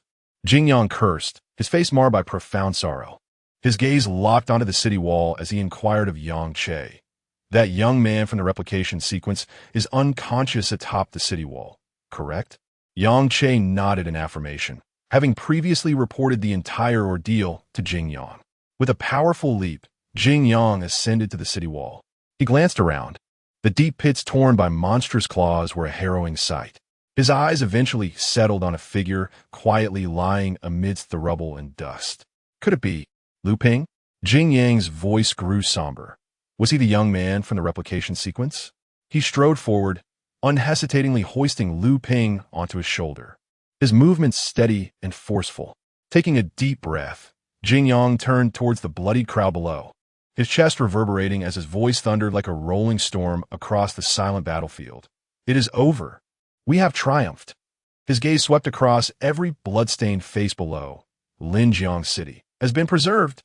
Now, we celebrate our victory. The words, end, victory, defense, triumph, though few in number, bore the weight of mountains, striking each heart with myriad emotions, bitterness, ecstasy, grief, and relief, eventually culminating in a profound silence. However, as his gaze traversed the remnants of shattered walls towards the serene glow of countless lights within the city, this heaviness seemed to find an outlet. More than 20 battered defenders, their eyes instantly reddening, felt hot tears mingling with the blood on their faces. They had held the line. Their sacrifices were not in vain. It was worth it. Everything was worth it. Yang Che inhaled deeply, suppressing the lump in his throat, and with a vigorous wave of his arm, his voice, though hoarse, resonated with undeniable authority. Brothers, return to the city. In an instant, bloodied faces broke into smiles. Even with wounds deep enough to expose bone, the pain piercing their hearts, the smiles at this moment were untainted and sincere. All for those two words, victory. Meanwhile, at the island laboratory, the doctor's eyes were bloodshot, veins in his neck bulging like writhing worms. In a fit of rage, he swept all the instruments off the experimental table, shattering glassware with a cacophony of sharp sounds, the shards scattering like silver ice crystals across the... Gasping for breath, his chest heaved violently, clenched fists striking the metal table with a thunderous crash. Bang! Xian Yuancheng. Good. The doctor's voice was hoarse and distorted, his face contorted with muscle spasms. How splendid. You truly have gone so far as to take your own life. A great hero indeed. How commendable. The doctor was on the verge of grinding his teeth to dust. No matter how he had calculated, he had never anticipated that Xian Yuancheng would perish by his own hand. He had severed his own head. All the ridicule and judgments he had previously cast upon Xian Yuancheng now transformed into invisible slaps, striking him mercilessly across the face.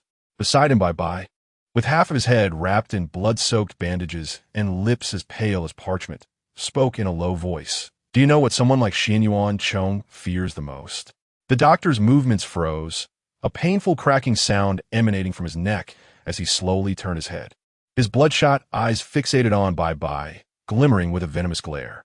He methodically drew a pitch-black pistol, the icy muzzle pressed precisely against Bai's brow.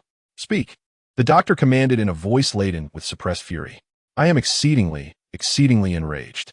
The city remains intact, yet Xian Yuancheng has become a self-sacrificing hero. His name will echo through the Alliance, engraved in history.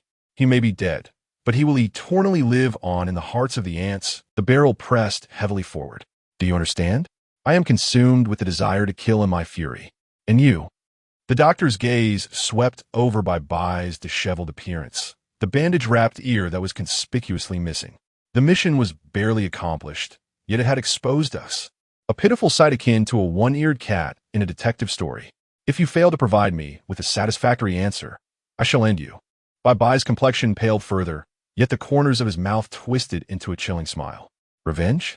Killing me is pointless. Doctor, why not? Tarnish Xian Yuancheng's reputation, ensuring that he is scorned by all even after death. The doctor was momentarily taken aback, but then he listened intently as Bai continued. Such a person fears nothing more than filthy rumors, especially those fabricated from thin air. The brilliance lies in the fact that he is dead. Bai Bai's eyes sparkled with malicious intent. The dead cannot speak in their defense.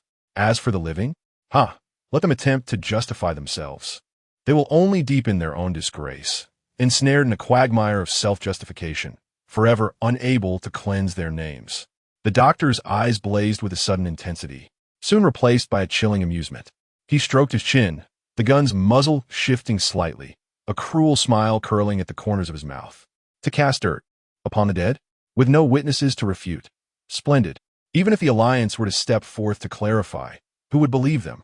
The doctor's voice dripped with a morbid exhilaration, as if to suggest that it would only serve to cover up the truth. Who knows what all secrets lie beneath? The thought of those old humans, whom he had fiercely protected, turning against him sends shivers of delight coursing through me. His excitement grew with each word, the clouds of despair dispersing, leaving only the sweet thrill of vengeance.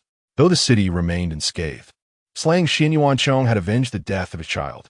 Yet the greatest bitterness was the fact that Xian Yuanchong had died so heroically. A hero? Soon he would become nothing more than a despised insect, reviled by all. Specifically, how shall we proceed? The doctor inquired. The Black Xian Daily. Bai Bai replied, without hesitation. The doctor's pupils suddenly constricted, followed by an eruption of brilliant light. The Black Xian Daily. Marvelous. Absolutely marvelous. We can utilize the pieces from there. But what if we are exposed? And if we are exposed, so what? Bai Bai smirked disdainfully, pulling at his wound, causing his lips to twitch in pain, yet his gaze grew even colder. It is merely a pawn buried for many years. The pieces laid down years ago were meant for such a moment, were they not? Would you prefer they rust away? The doctor slowly nodded, his expression turning utterly frigid, a smirk of mockery adorning his face. You are right. He lifted his gaze, as if penetrating the thick walls of the base to glimpse a distant, his voice slithering like a serpent. It seems that even in death, Xian Yuanchong shall find no peace. I shall ensure that his name is buried in the mud.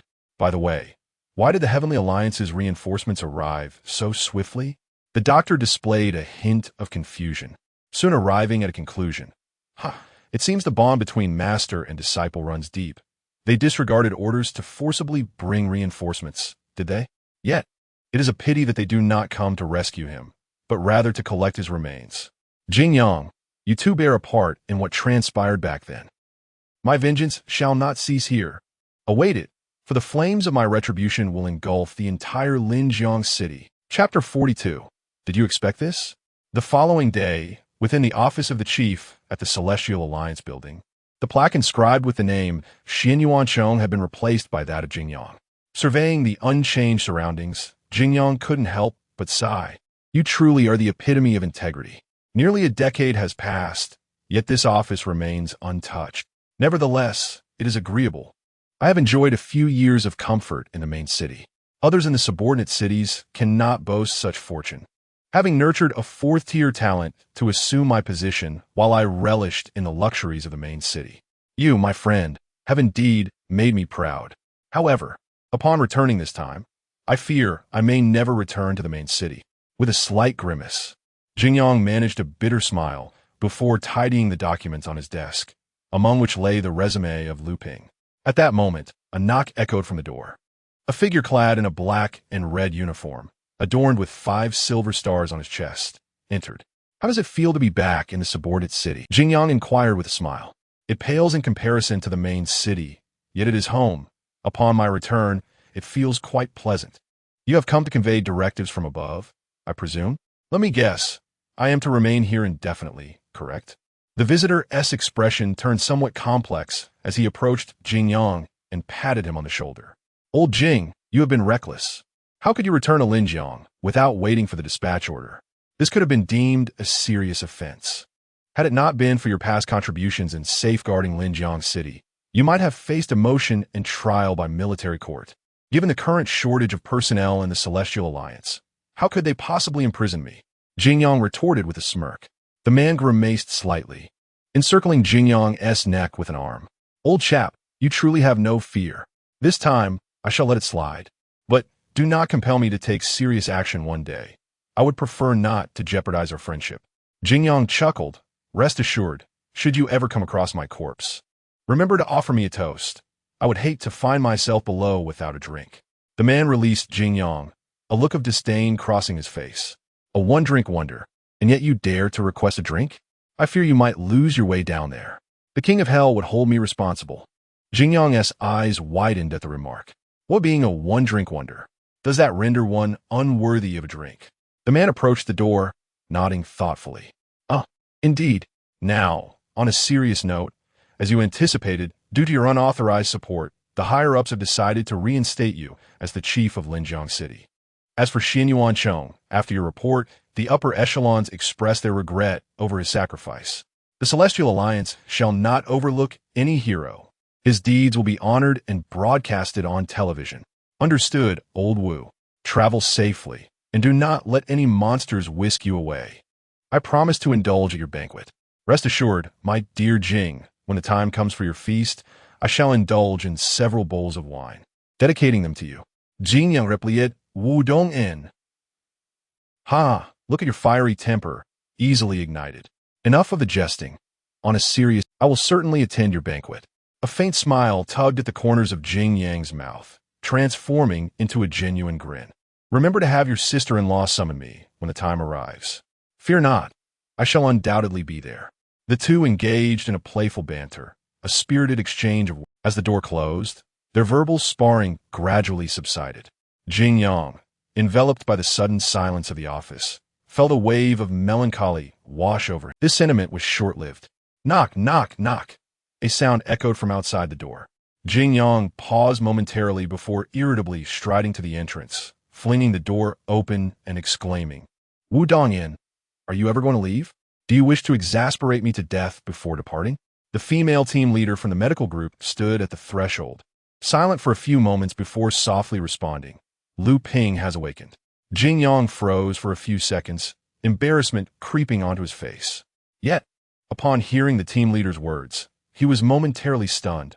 Lu Ping has awakened? Indeed, just a few minutes ago. Did he not mention that he would inform you once he regained consciousness? The team leader retorted. Jingyang rubbed his nose. Let us go. Take me to him. The genius behind the replication sequence could determine whether he would ever return to the main city. The thought of witnessing Wu Dongyin's incredulous expression filled Jingyang with a sense of satisfaction. Who would have thought? He still has a trump, a genius capable of replication. It is likely that in a few short years, we shall reunite once more. As for now, it is time to meet this prodigy of the replication sequence. The acrid scent of disinfectant filled his nostrils, surrounded by familiar medical apparatus. Lu Ping propped himself up on the bed, leaning against the backrest. Glancing at the blue and white striped hospital gown adorning his body, confusion flickered across Lu Ping's face. Where is he? In hospital?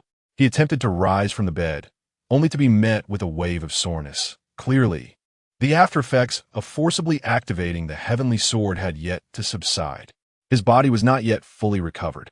The events of the previous night had been overwhelming. First the incident at the second high school, then the turmoil at the South City Gate. As Lu Ping's thoughts spiraled, the door creaked open. A middle-aged man in a dark red uniform, adorned with 4 gleaming silver stars on his chest and hair streaked with gray, entered. Upon seeing the 4 silver stars, Lu Ping's pupils constricted sharply. He was no longer the Na'vi novice he once was. He understood the significance of those stars.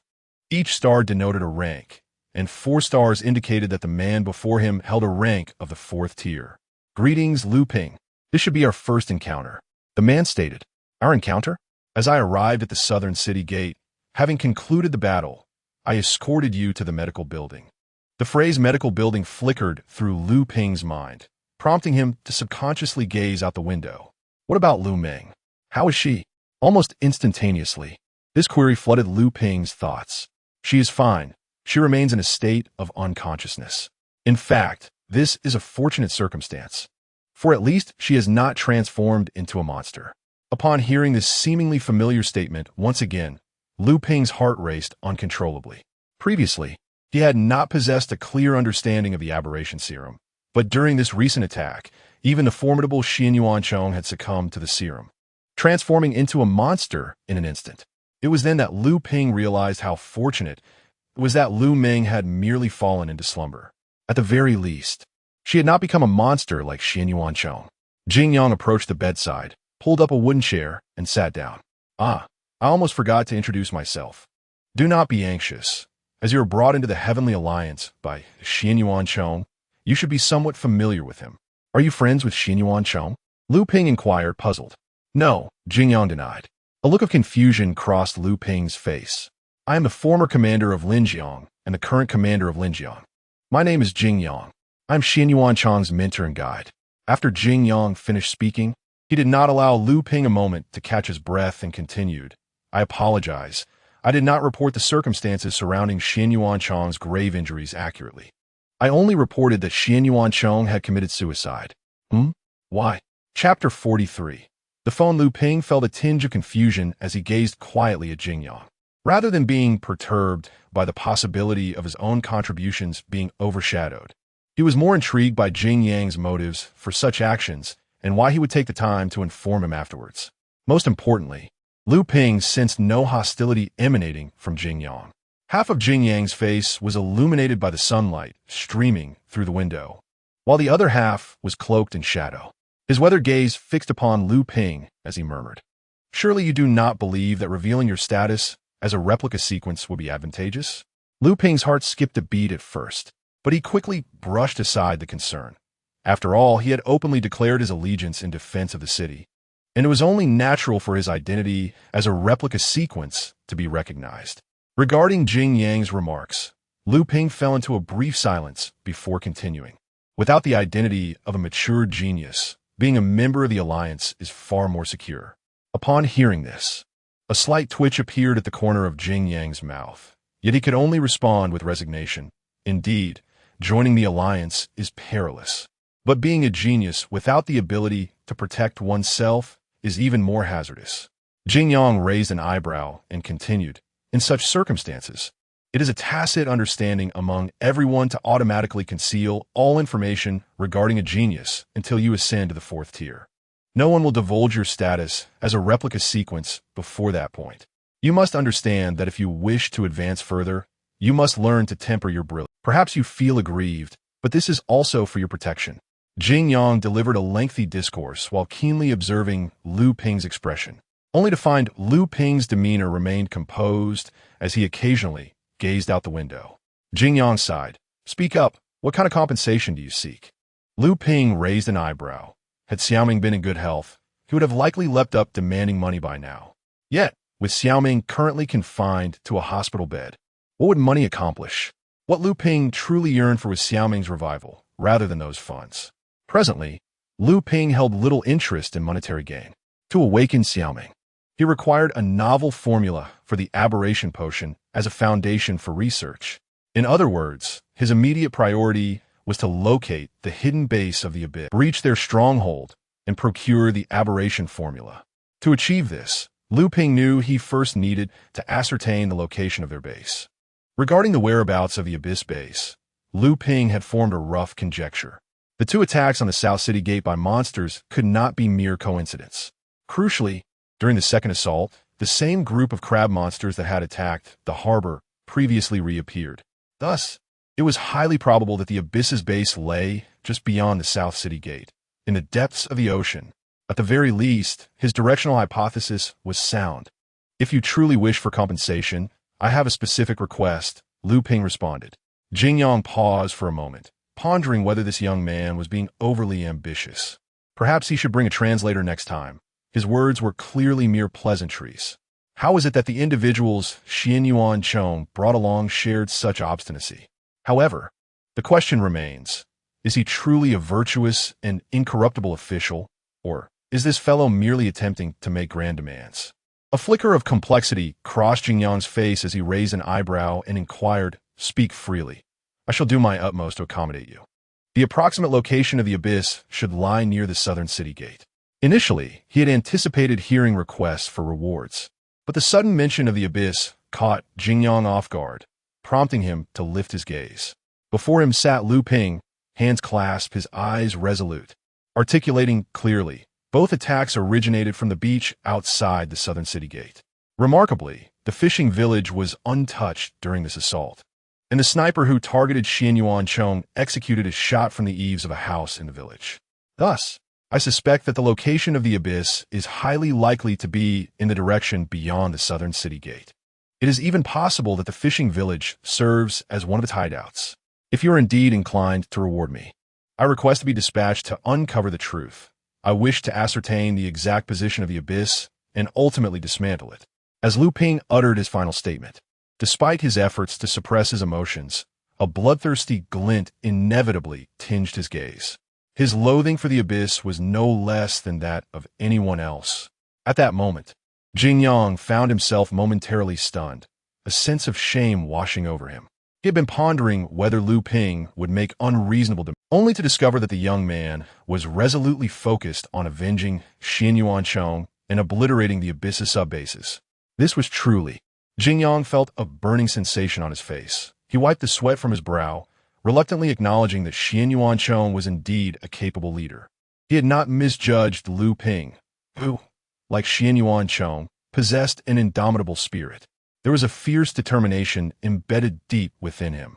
However, the southern city gate? Jing Yang's mind began to churn with contemplation. After a moment of silence, he rose to his feet. I need to investigate this matter further. If we can confirm that the approximate location is indeed the southern city gate, I shall provide you with a response. By the way, your sister is in the adjacent ward. Once you awaken, you may visit her at any time.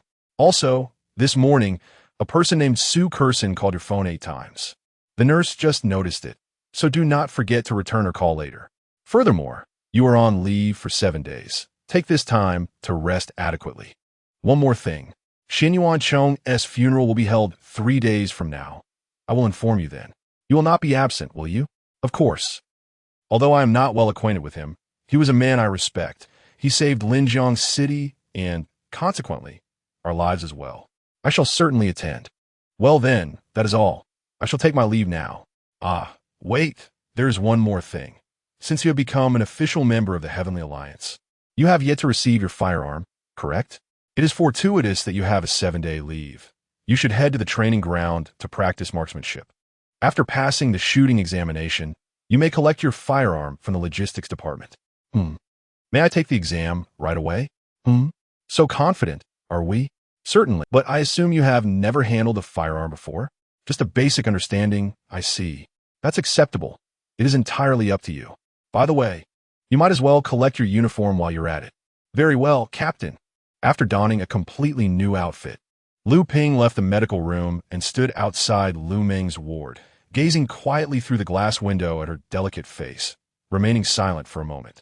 Lu Ping uttered not a word, yet he felt a sense of unease begin to dissipate at the sight of Lu Ming. As an ordinary citizen who had abided by the law for 20 years, Lu Ping had never experienced life in such tumultuous upheaval as he did now. To claim that he felt no fear would be an outright falsehood. Yet, even in the face of overwhelming dread, what could one do? Life, with all its challenges, must inevitably continue, mustn't it? Beep, beep, beep. Lu Ping's phone chimed once more. He quietly retrieved it, only to find 3 large characters displayed on the screen. Su Kurson. Indeed, at times, amidst the chaos of life, there are glimmers of hope. Hello. Little Pingu, let us break up. Chapter 44. The world laughs at me, looks down on me, yet I am also without ambition. To begin with the conclusion, Lu Ping has experienced heartbreak. After 20 years of singlehood, his first venture into romance has yielded no sweetness of love, and the flames of affection have extinguished. This unexpected phone call has bewildered Lu Ping for an entire day. Today marks the 2nd day of his respite. He lies on his familiar large bed, gazing out at the azure sky. Life is truly miserable. Just last week, he was surrounded by affection, and now, one by one, they have departed. He remains oblivious to the reasons behind Su Kurson's decision to end their relationship. However, if it is over, so be it. He is not a beast, nor is he the type to indulge indiscriminately regardless of age. Su Kurson is merely 18. How could he possibly cross that line? Beep, beep, beep, his phone rings. Lu Ping answers it casually, only to see the name Su Kurson glaring back at him. Hello? Xiao Ping Ji. Could you take me into the medical building? I wish to see Lu Ming. 5 minutes later, Lu Ping rides his newly purchased motorcycle, a black streak slicing through the daylight, halting precisely before the medical building. The tires screech momentarily against the pavement, shattering the afternoon's tranquility. At the entrance, a slender figure has long been awaiting his arrival. Lu Ping deftly removes his helmet and dismounts, his gaze landing on Su Kersin on the steps. For some reason, he keenly senses a deliberate distance between them. Perhaps the last incident had frightened her. Or maybe her confession had been a spur-of-the-moment decision. And now, facing the reality, only awkwardness remains. Xiao Pingji, you're here. Su Kersin turns around, her voice still soft and syrupy, like a cloud wrapped in frosting, effortlessly evoking an instinctive desire to protect. The two guards stationed at the entrance exchange knowing glances. Lu Ping's face is one they have seen frequently, having grown accustomed to his regular visits to the medical building. Without the need for words, they instinctively take a half-step back, silently clearing the way. Lu Ping and Su Kersin proceed into the cold, illuminated corridors of the medical building, with him leading the way. Why didn't you call me in advance if you wanted to see Lu Ming? He inquires, his tone gentle. Su Kersin slightly lowers her gaze, her fingers unconsciously twisting the hem of her clothing. I was afraid of disturbing you. I thought it would be sufficient to come on my own. Her attempt to maintain distance causes Lu Ping to pause imperceptibly. Ultimately, he says nothing further, merely lowering his head and continuing onward. Su Kersin silently follows, her gaze drifting over his somewhat rigid form, a pang of bittersweet grievance creeping into her heart.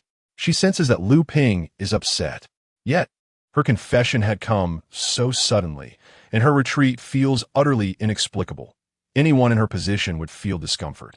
However, she must distance herself from Lu Ping and Lu Ming Yuan. The chilling words of Yuan Duo flash through her mind, sending a shiver down Su Kersin's spine, her fingertips instantly turning cold. Perhaps, the only true solution is to vanish completely. Yet, if that were to happen, would I not appear to Xiao Ping as a thoroughly wretched woman, manipulating emotions, cowering in fear? But if I were to remain, what if? What if they truly suffered because of me? She lowered her head deeply, a heavy gloom weighing on her features, the surrounding brightness unable to dispel the pervasive darkness. It was not until she collided with Lu Ping's back that Su Kersin pressed her forehead and halted her steps. Are you all right? Lu Ping's gentle voice resonated in her ear as he grasped her wrist. Su Kersin cradled her head in her hands, a tinge of pain evident in her voice. I'm sorry, Xiao Ping, I was just lost in thought. Lu Ping bore no resentment towards her. Instead, he regarded her shadowed expression with concern, sighing softly. Why are you so distracted? Has something happened?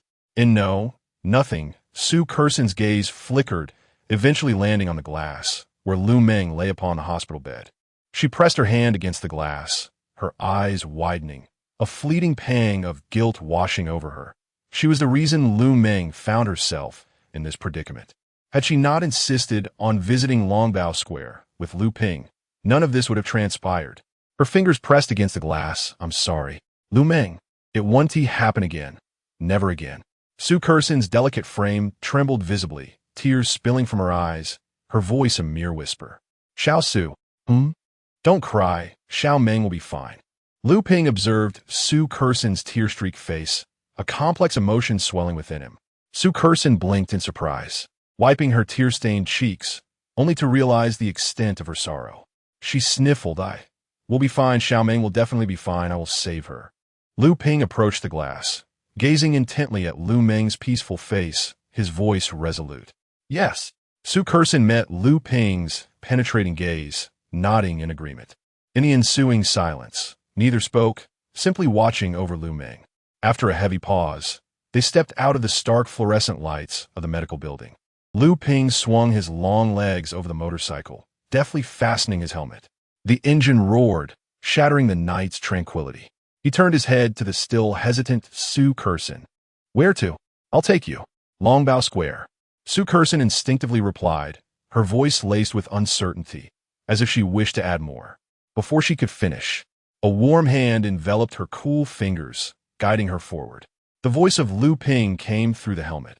All right, stop dwelling on irrelevant thoughts. I sense that you seem to be avoiding me. He paused momentarily, tightening his grip as if to convey his strength. It's all right, although I am uncertain as to why you wish to distance yourself from me. A forceful pull emanated from his wrist, and Su Curson gasped, feeling herself gently yet decisively drawn closer. But I will bring you back. Before she could fully comprehend this unexpected tug, her waist was suddenly constricted, and her feet left the ground. Lu Ping effortlessly lifted her, as if she were a fragile doll, placing her securely on the front seat of the motorcycle. Little Pingage. Su Curson froze instantly, her cheeks aflame. This is too close. The confined space of the front seat nearly enveloped her in Lu Ping's broad embrace. Her back pressed against his solid chest and through the thin fabric. She could distinctly feel the rhythm of his powerful heartbeat and the warmth of his body. In a flurry of confusion, she raised her eye, only to be caught off guard by Lu Ping's gaze descending from above. Their breaths intermingled, and she could even feel the air he exhaled brushing. Lu Ping chuckled softly, his voice laced with a scarcely perceptible rasp. Hold on tight. Before the words had fully left his lips, he abruptly twisted. The motorcycle roared to life with a ferocious growl. The unprepared Su Curson was startled, her spirit nearly fleeing, as she shrieked like a frightened octopus, her arms and legs instinctively wrapping tightly around Lu Ping's form, wishing to meld into his embrace. Moments later, still reeling from the shock, Su Curson became acutely aware of the embarrassing position she had found herself in, clinging tightly to him. She hurriedly attempted to release her grip, but upon lifting her gaze, she met Lu Ping's mischievous and triumphant smile reflected in the rearview mirror. You rascal. Su Curson felt a mix of humiliation and anger, playfully striking his shoulder with her fists, her voice barely audible. You did this on purpose. Is this considered bad? Lu Ping's voice came, tinged with amusement and a hint of perilous allure. Then, hold on tighter, I'm about to. He deliberately elongated the phrase. Accelerate. Sukixing. A scream erupted, piercing the night air and resonating throughout the street. Feeling the exquisite warmth and softness of Su Curson pressed against him, Lu Ping blinked, unable to suppress the upward curve of his lips beneath the helmet. How delightful! An incongruous thought flashed through his mind. If we're to part ways, so be it. I'm not a beast, after all. I cannot take advantage of a girl just because I have the audacity. She is merely 18. I cannot bring myself to do it. Lu Ping mentally chastised himself. The world may mock me, belittle me, yet I am painfully aware of my own shortcomings. Yet 18-year-old Curson is simply Longbow Square. Yuan Duo clenched her fist, her nails nearly embedding themselves into her palm. You mean Su Curson is a harbinger of misfortune? Her boyfriend's voice echoed with astonishment. She remained silent, resentment churning within her heart. Those vacant eyes, that lofty demeanor. Each scene left her gasping for breath. How could this be? She was a scion of the Yuan family. What was that orphan, Lu Meng, that she could captivate Su Curson's attention? Yet, how dare Su Curson disregard me? Su Curson, I shall ensure you pay a price. I will make certain that everyone knows you are indeed a harbinger of misfortune. Chapter 45. Who is this person? The roar of the engine abruptly ceased amidst the sharp squeal of brakes. The wheels came to a steady halt at the spacious entrance of Longbow Square, leaving only the gentle whisper of the night breeze caressing the buildings and the frantic beating of Su Curson's heart, which felt as if it might leap from her. She clung to Lu Ping like a startled koala, her arms and legs tightly wrapped around him, her face buried deep in the crook of his shoulder as she gasped for breath. After a considerable time, the dizzying sensation that felt like her soul had left her body began to fade, yet the fiery blush on her cheeks stubbornly lingered like a brand. She lifted her head in a daze, only to collide with Lu Ping's gaze, which was fixed upon her. The proximity of his eyes held a hint of lingering mischief, causing her already thunderous heartbeat to skip a beat. What is the matter? Lu Ping's voice carried a lazy amusement, his warm breath brushing against her sensitive ear. Reluctant to let go, his teasing tone pierced through the remnants of Su Curson's shock like a tiny needle, and she jolted back to reality, a surge of mixed embarrassment and irritation surging within her. You, she exclaimed, as if scalded, hastily retracting her limbs and bouncing away from Lu Ping. Her cheeks flushed crimson. She indignantly waved her small, harmless fists, landing a solid blow on his shoulder. You did it on purpose. You're avenging me. You bad egg. Her voice, once soft and melodious, now trembled with unmistakable agitation. Clearly, Su Curson was feeling somewhat vulnerable. Indeed, Lu Ping replied, arching an eyebrow, unabashedly admitting it. A mischievous smile lingering at the corners of his mouth. I did on purpose. What of it? Fuming. Su kijing guritet hertit. Recalling the wild ride that nearly scattered her very soul. However, before she could muster Lu Ping's next words doused her fiery spirit like a bucket of icy water, leaving her frozen in place. The smile on his face gradually faded as he inquired. Each word deliberate. Breaking up is fine, but I deserve clarity, don't you think? Speak, Su Kursin, why do we part ways? Give me a reason. He paused, his gaze unwaveringly locked onto her. My first love, which I have nurtured for 20 years of being single, cannot perish without explanation.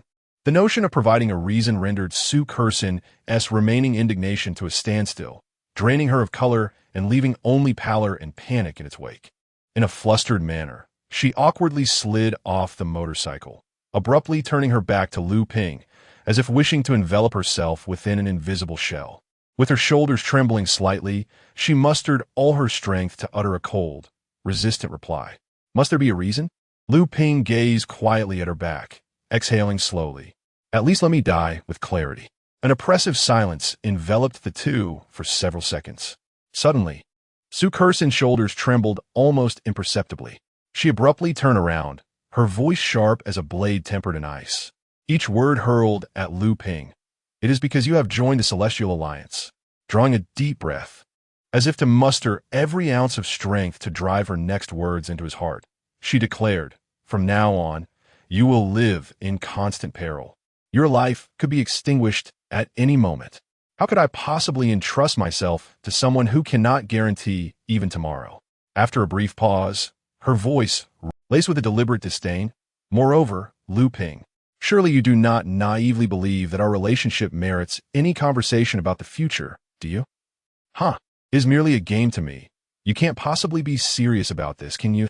As the final syllable fell, she exerted all her strength to suppress the tumultuous rise and fall of her chest. The surging tears swirled in her eyes like a flood unleashed, only to be forcefully repressed. No tears must fall, not a single drop. To weep would dull the blade. It would no longer pierce him. If it must end, let me drive it in myself. All the pain, I shall endure it alone. For someone like me, a harbinger of misfortune, my early departure is of little consequence. Su Kursin abruptly turned her back to Lu Ping, her spine straight, as though taut like a string on the verge of snapping. Her steps appeared steady, even carrying an air of detached composure, as she moved deliberately towards Gate 6. Only she knew that each step felt akin to treading on searing blades, exhausting her dwindling reserves of strength.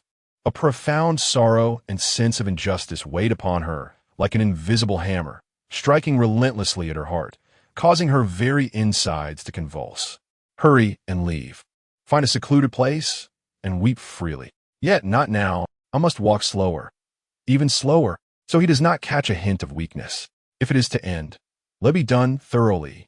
Those cold, cutting words indeed pierced Lu Ping's heart with precision. He stood frozen, his body rigid, a complex expression etched upon his face. His knuckles whitened from strain, trembling slightly. Lu Ping's gaze remained fixed on her retreating silhouette, until her slender figure vanished into the shadows of Gate 6, utterly blurred and gone. An oppressive silence, leaving only the howling night wind and his own heavy, unfamiliar breathing. Could it be that she truly harbored such thoughts? Su Kursin's words struck him like a cold hammer, shattering the last vestige of hope within him. Harsh, yet irrefutable, she spoke the truth. The path of the Heavenly Alliance is fraught with peril and uncertainty. I myself am unsure, which will arrive sooner, tomorrow, or some unforeseen calamity. What right do I have to selfishly drag her into this endless vortex of danger? Perhaps letting go is the correct choice. A wave of acute pain and helplessness engulfed him in an instant. Lu Ping's lips curved into a bitterly exquisite arc as his gaze dimmed, turning towards the motorcycle. Just as he swung his long legs over the seat, preparing to twist the throttle, a voice sharp as nails scraping across glass erupted behind him. Hey, you on a motorcycle? What is your relationship with Su Kursin? Oh, what sensational news. Our pure and innocent Su Kursin actually has a boyfriend outside, and she even dumped him? She openly admitted it was just for fun. A deliberately heightened, piercing voice shattered the silence of the square. There stood Yuan Duo, entwined with her boyfriend's arm, emerging from a dim alley, her face betraying an unabashed expression of amusement. She sauntered a few steps to Lu Ping, feigning a sigh. Yet her eyes sparkled with malicious excitement. Alas, young man, you heard it too, right? Su Kursin. TSK. She's just a hypocrite. However, she shifted her tone, adopting a condescending air. Being dumped by her might just be a blessing in disguise for you. Lu Ping's brow twitched violently, his expression instantly turning frigid. Who is this person, coming up and spewing venom against Kursin? Is she out of her mind? Moreover, her words hinted at ulterior motives, clearly brewing mischief. Chapter 46. The voice was too low. I couldn't hear clearly. Yuan Duo observed Lu Ping frown, seemingly invigorated by it, and felt a surge of delight in her heart. Humph. Judging by his reaction, he must have been struck at a sore spot. I wonder how far things have progressed between him and Su Kursin. If they have indeed crossed the line, then this revelation could be utterly explosive. The usually saintly Su Kursin turns out to be quite the scandalous character behind closed doors. She maliciously scoffed within. But the foremost priority was to solidify Su Kursin's reputation as a harbinger of misfortune. The heavens had delivered the scene of Su Kursin's breakup right to her doorstep.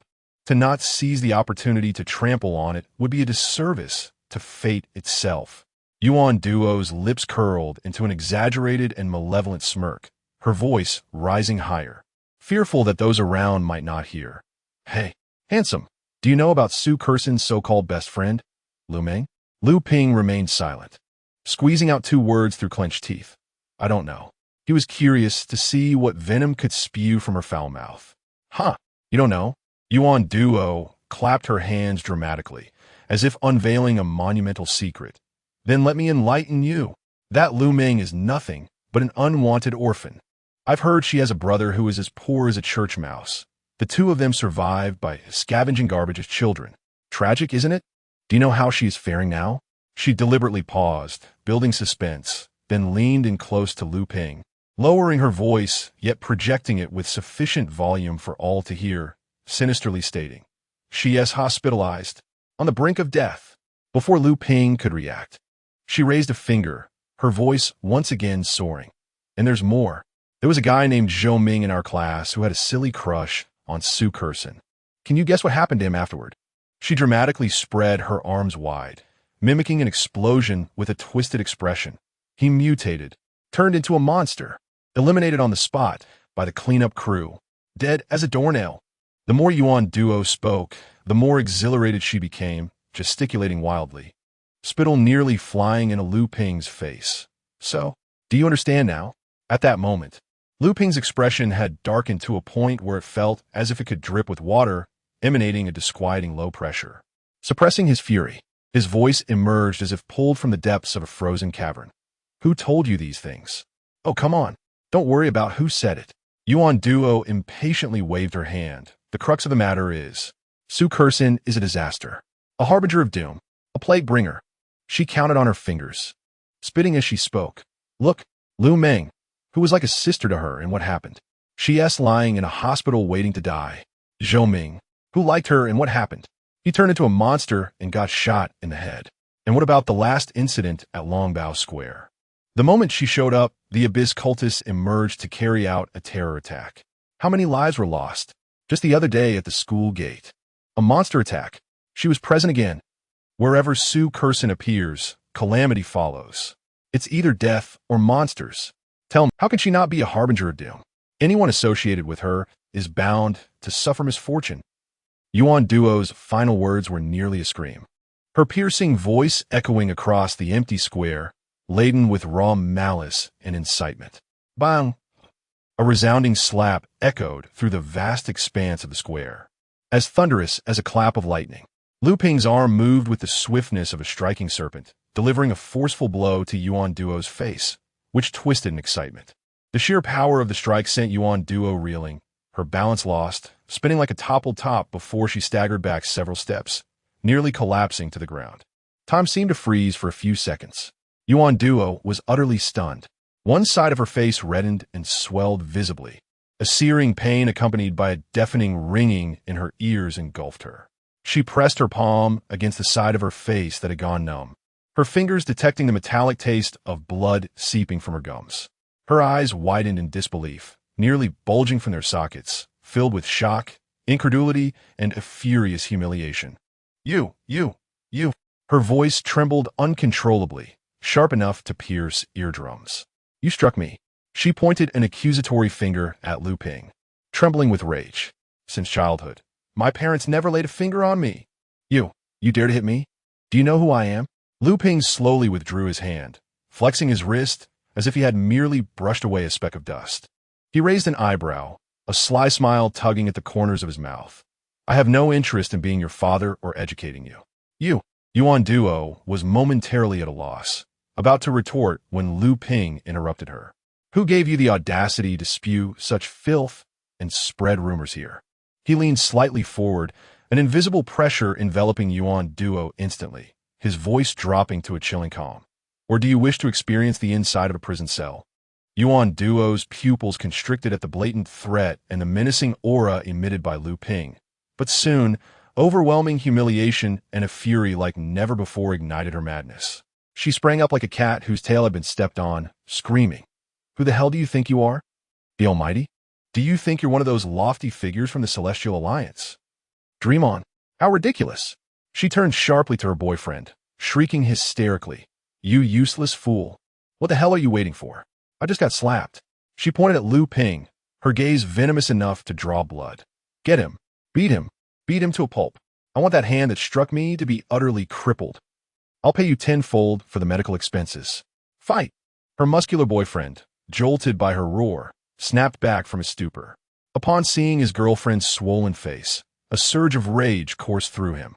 He bellowed, violently tearing off his fitted t-shirt, revealing his deliberately tanned, glistening 8-pack abs, striking a pose he deemed intimidating, muscles bulging with power. You little punk.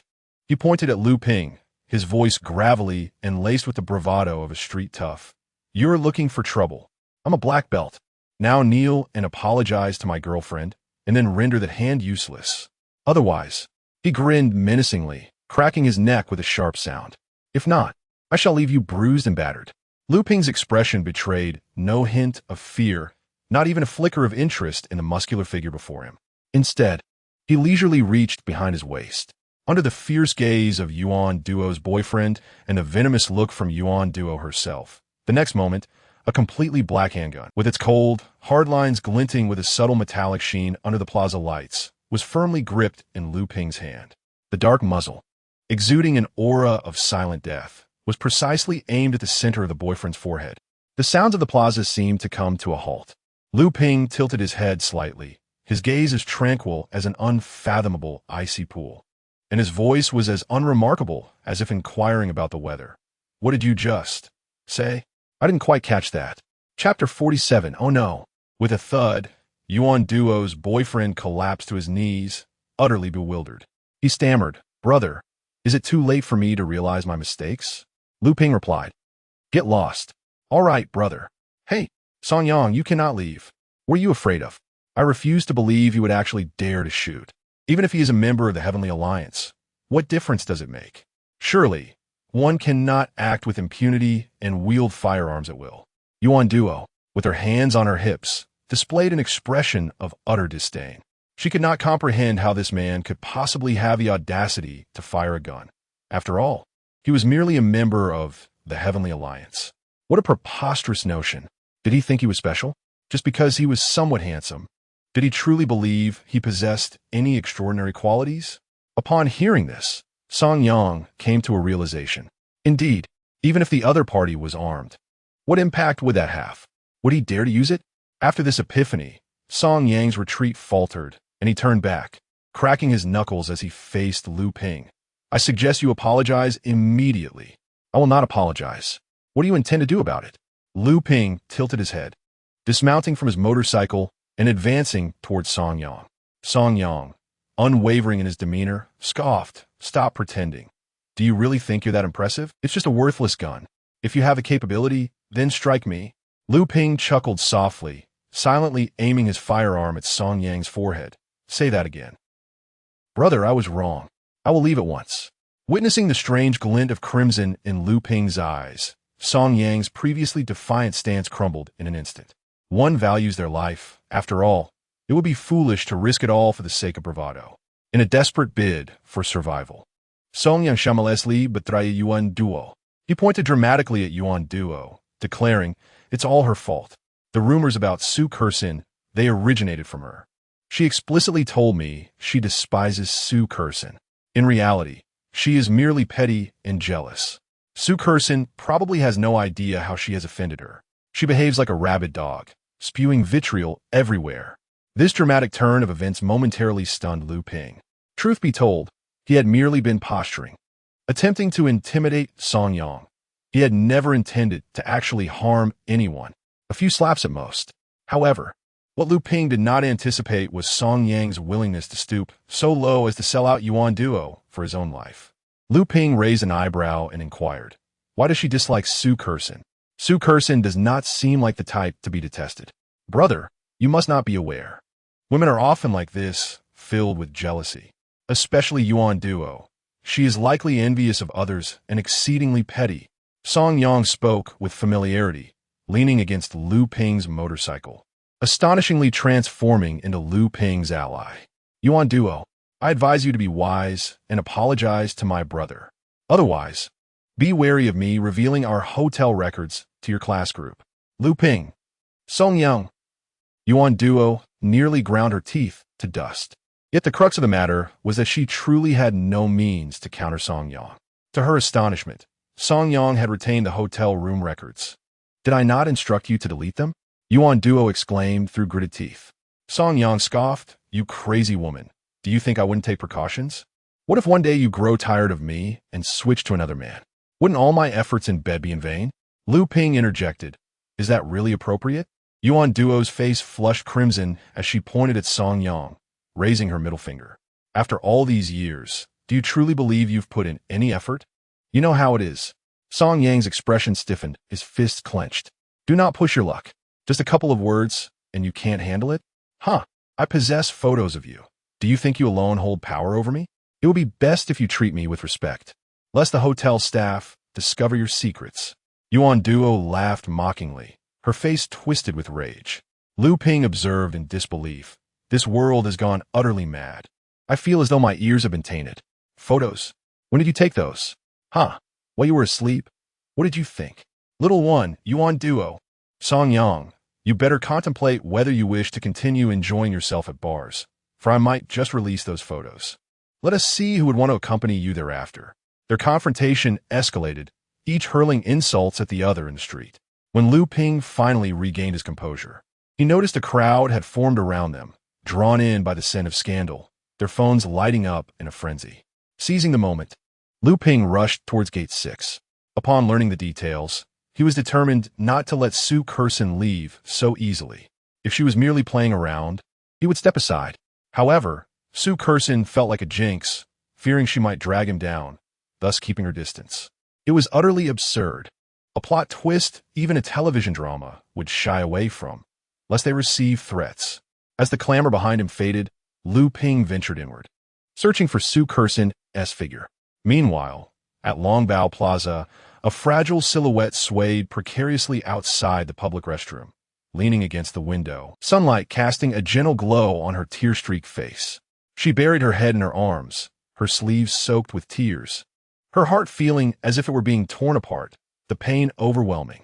No longer needing to hide her emotions, she sobbed freely, attracting curious glances from passers-by who quickly turned away, unwilling to linger. "Why are you crying? Did your little boyfriend dump you?" A voice, laced with malicious mockery, pierced through the air behind Su Kersin, jabbing at her eardrums. Her body trembled violently, as if her blood had frozen instantaneously, rendering her immobile. She hastily raised her hand, frantically wiping away her distress with her sleeve, desperate to turn away without uttering a single word. Yet, at the very moment she attempted to evade the figure looming behind her, a hand, as unyielding as iron pincers, seized her wrist with alarming force. In a reflexive act of self-defense, Su Kersin instinctively retaliated with a sharp slap. However, the anticipated sound of impact failed to materialize. Instead, that rough, powerful hand effortlessly captured her slender wrist mid-air, its grip inflicting a painful pressure on her delicate bones. A sudden chill enveloped Sue Kerson's heart, plummeting her into despair. Countless perilous scenarios raced through her mind, as fear ensnared her, casting a heavy veil of hopelessness over her eyes. Why? Do you truly despise me this much? Hearing a familiar voice, Sue Kerson froze momentarily, raising her tear-streaked face, which allowed her to finally discern the identity of the person before her. Lu Ping? Her voice, hoarse and incredulous, trembled as she uttered, "How could you? Just give it up. We have already parted ways." After a fleeting moment of shock, Sue Kerson swiftly fortified her resolve, lifting her countenance into a mask of icy determination, her voice hard as ice. Before she could finish speaking, an unexpected, sharp thud struck her forehead with no warning. Ouch! The sudden pain elicited a gasp from Sue Kerson, her hands instinctively flying to the reddening spot, as the tears she had just stifled cascaded down anew. "Why are you doing this to me? It hurts. Chapter 48. Your tears are truly worthless." Lu Ping jested as he observed the flushed expanse of her forehead and the glistening droplets at the corners of her eyes. "Did you regret crying so pitifully just now?" "Not at all," Sue Kerson instinctively retorted. Thunk! Another merciless blow struck precisely at the same spot. Ugh! Sue Kerson recoiled in pain, cradling her forehead, where the once fair skin was now marked by distinct red welts. "Is it the words of your classmates that disturb you so?" Lu Ping's voice was low, yet it detonated within the depths of Sue Kerson's already fragile heart like a finely tuned explosive. Boom! Her heart clenched violently, nearly leaping from her throat. Her pupils constricted, and her gaze turned frantic, darting about like a startled fawn as she instinctively denied, "What word from classmates? I don't know what you're talking about." Thunk! Despite her desperate attempts to shield her poor forehead, Lu Ping's finger, as if possessing its own will, deftly maneuvered through the minuscule gap between her fingers, striking the already reddened area once more. Quick and ferocious. "Lu Ping!" Sue Kerson yelped in pain, her temper flaring as she shielded her forehead and shouted at him, "Will you ever stop? This really hurts." She glared at him with her tear-streaked eyes, resembling an irate little cat. After her outburst, she awaited Lu Ping's continued interrogation or ridicule. However, what met her was an abrupt silence. The air seemed to solidify.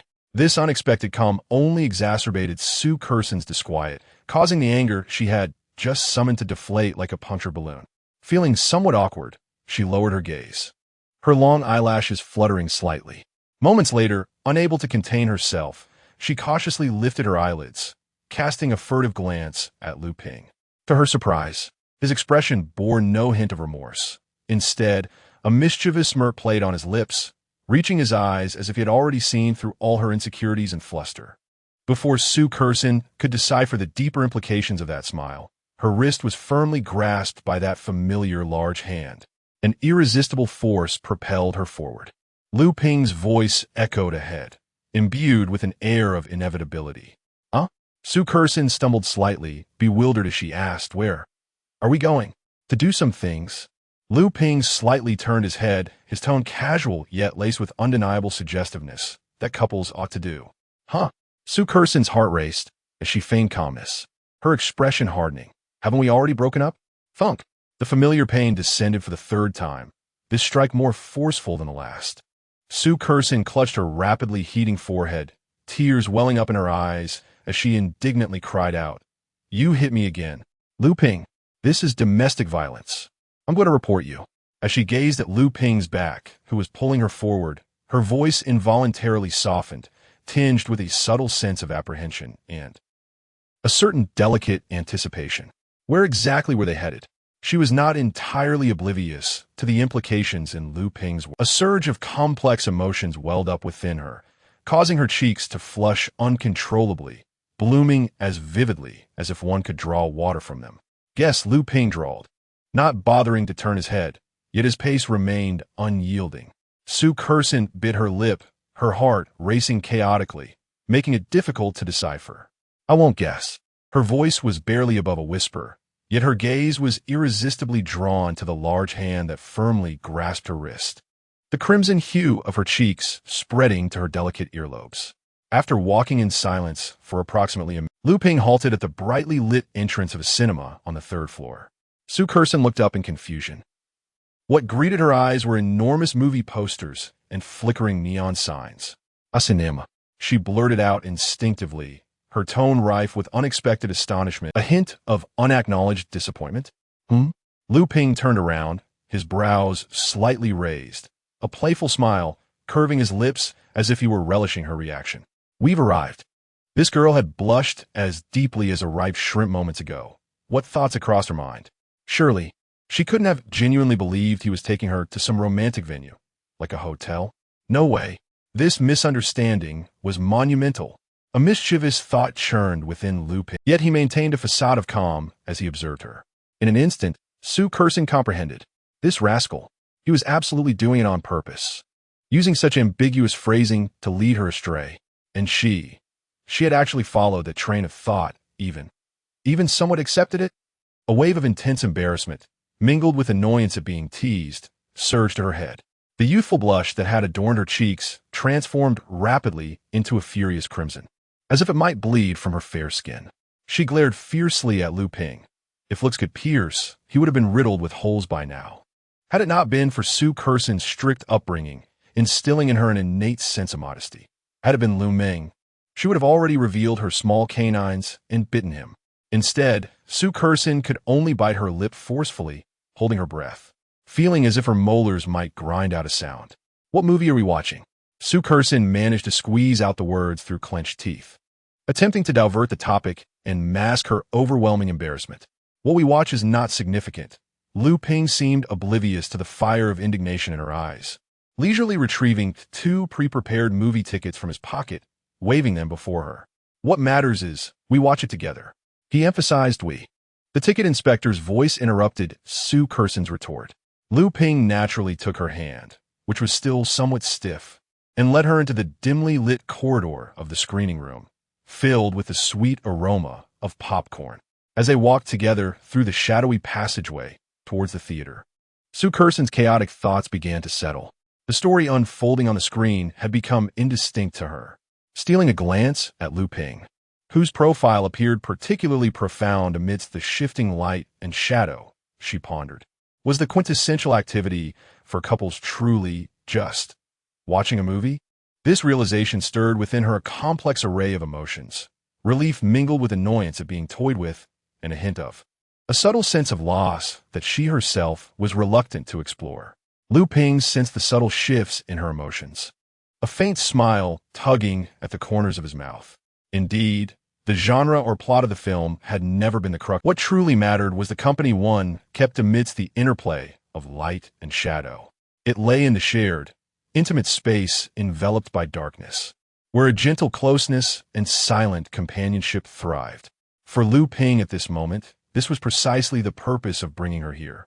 As they settled into their seats in the dim theater, Su Kerson's thoughts finally found tranquility. The actions he had taken prior, his silence, and his decision to bring her here, all the clues coherently aligned in her mind. He knew. He was aware of the absurd yet hurtful rumors surrounding her. Rather than confronting her with the anger she had feared, he had refrained from uttering a single word that could cause her discomfort. Instead, he had simply, in his somewhat forceful yet clumsy manner, led her away from that distressing corner and brought her here. His intention was to divert her attention, to ease her suffering. This understanding washed over her like a warm current, unexpectedly sweeping through her cold, aching heart. He was indeed so gentle. Were it someone else, they might have angrily accused her of being gullible, of allowing rumors to harm them, or vented their frustrations with impotent rage. Yet, this method of distraction, could he not employ something less forceful? The impact was rather harsh. Her forehead still throbbed faintly. The tenderness was real, and so was the pain. Su Kerson discreetly rubbed her reddened forehead, internally muttering, while her lips involuntarily curved into a slight smile. With this intricate blend of gratitude, apprehension, and a flicker of joy, Su Kerson followed Lu Ping to their seats in the center of the 5th row. The expansive theater was sparsely populated, with a few couples nestled together, all embodying the warmth of intimacy. Their own figures, sitting closely together, seemed to meld into the ambiguous shadows surrounding them. Feeling a tad uneasy, Sue Curson shifted imperceptibly a centimeter to the side and quietly inquired, "What movie are we watching?" I believe it's called Blue Valentine." Lu Ping lowered his voice, a hint of certainty in his tone. "My friend highly recommended this film, claiming it to be exceptionally healing, a sweet, delightful love story that would make one want to marry on the spot after viewing." "Really?" Sue Curson blinked, believing Lu Ping's words, and nodded reassuringly. "Oh, that sounds wonderful." As the lights dimmed completely and the screen illuminated, the two settled into silence, convinced they would soon be immersed in a sugary romance. In the first 10 minutes, the film depicted an ordinary family's daily life, warm yet tinged with mundane trivialities. "Not bad," Lu Ping mused. "Perhaps the film aims to establish a foundation?" Then, the scene transitioned to a flashback where the male and female leads first encountered each other, followed swiftly by a passionate kiss. However, Lu Ping's thoughts raced. Wait. The female lead, after sharing a romantic kiss with the male lead, turns around and seeks out her ex-boyfriend. And then, they end up in bed together? What on earth is happening? Suddenly, Lu Ping felt bewildered, an ominous premonition creeping up his spine. His friend's description of a sweet, healing film that inspires thoughts of marriage. Had he misinterpreted those words?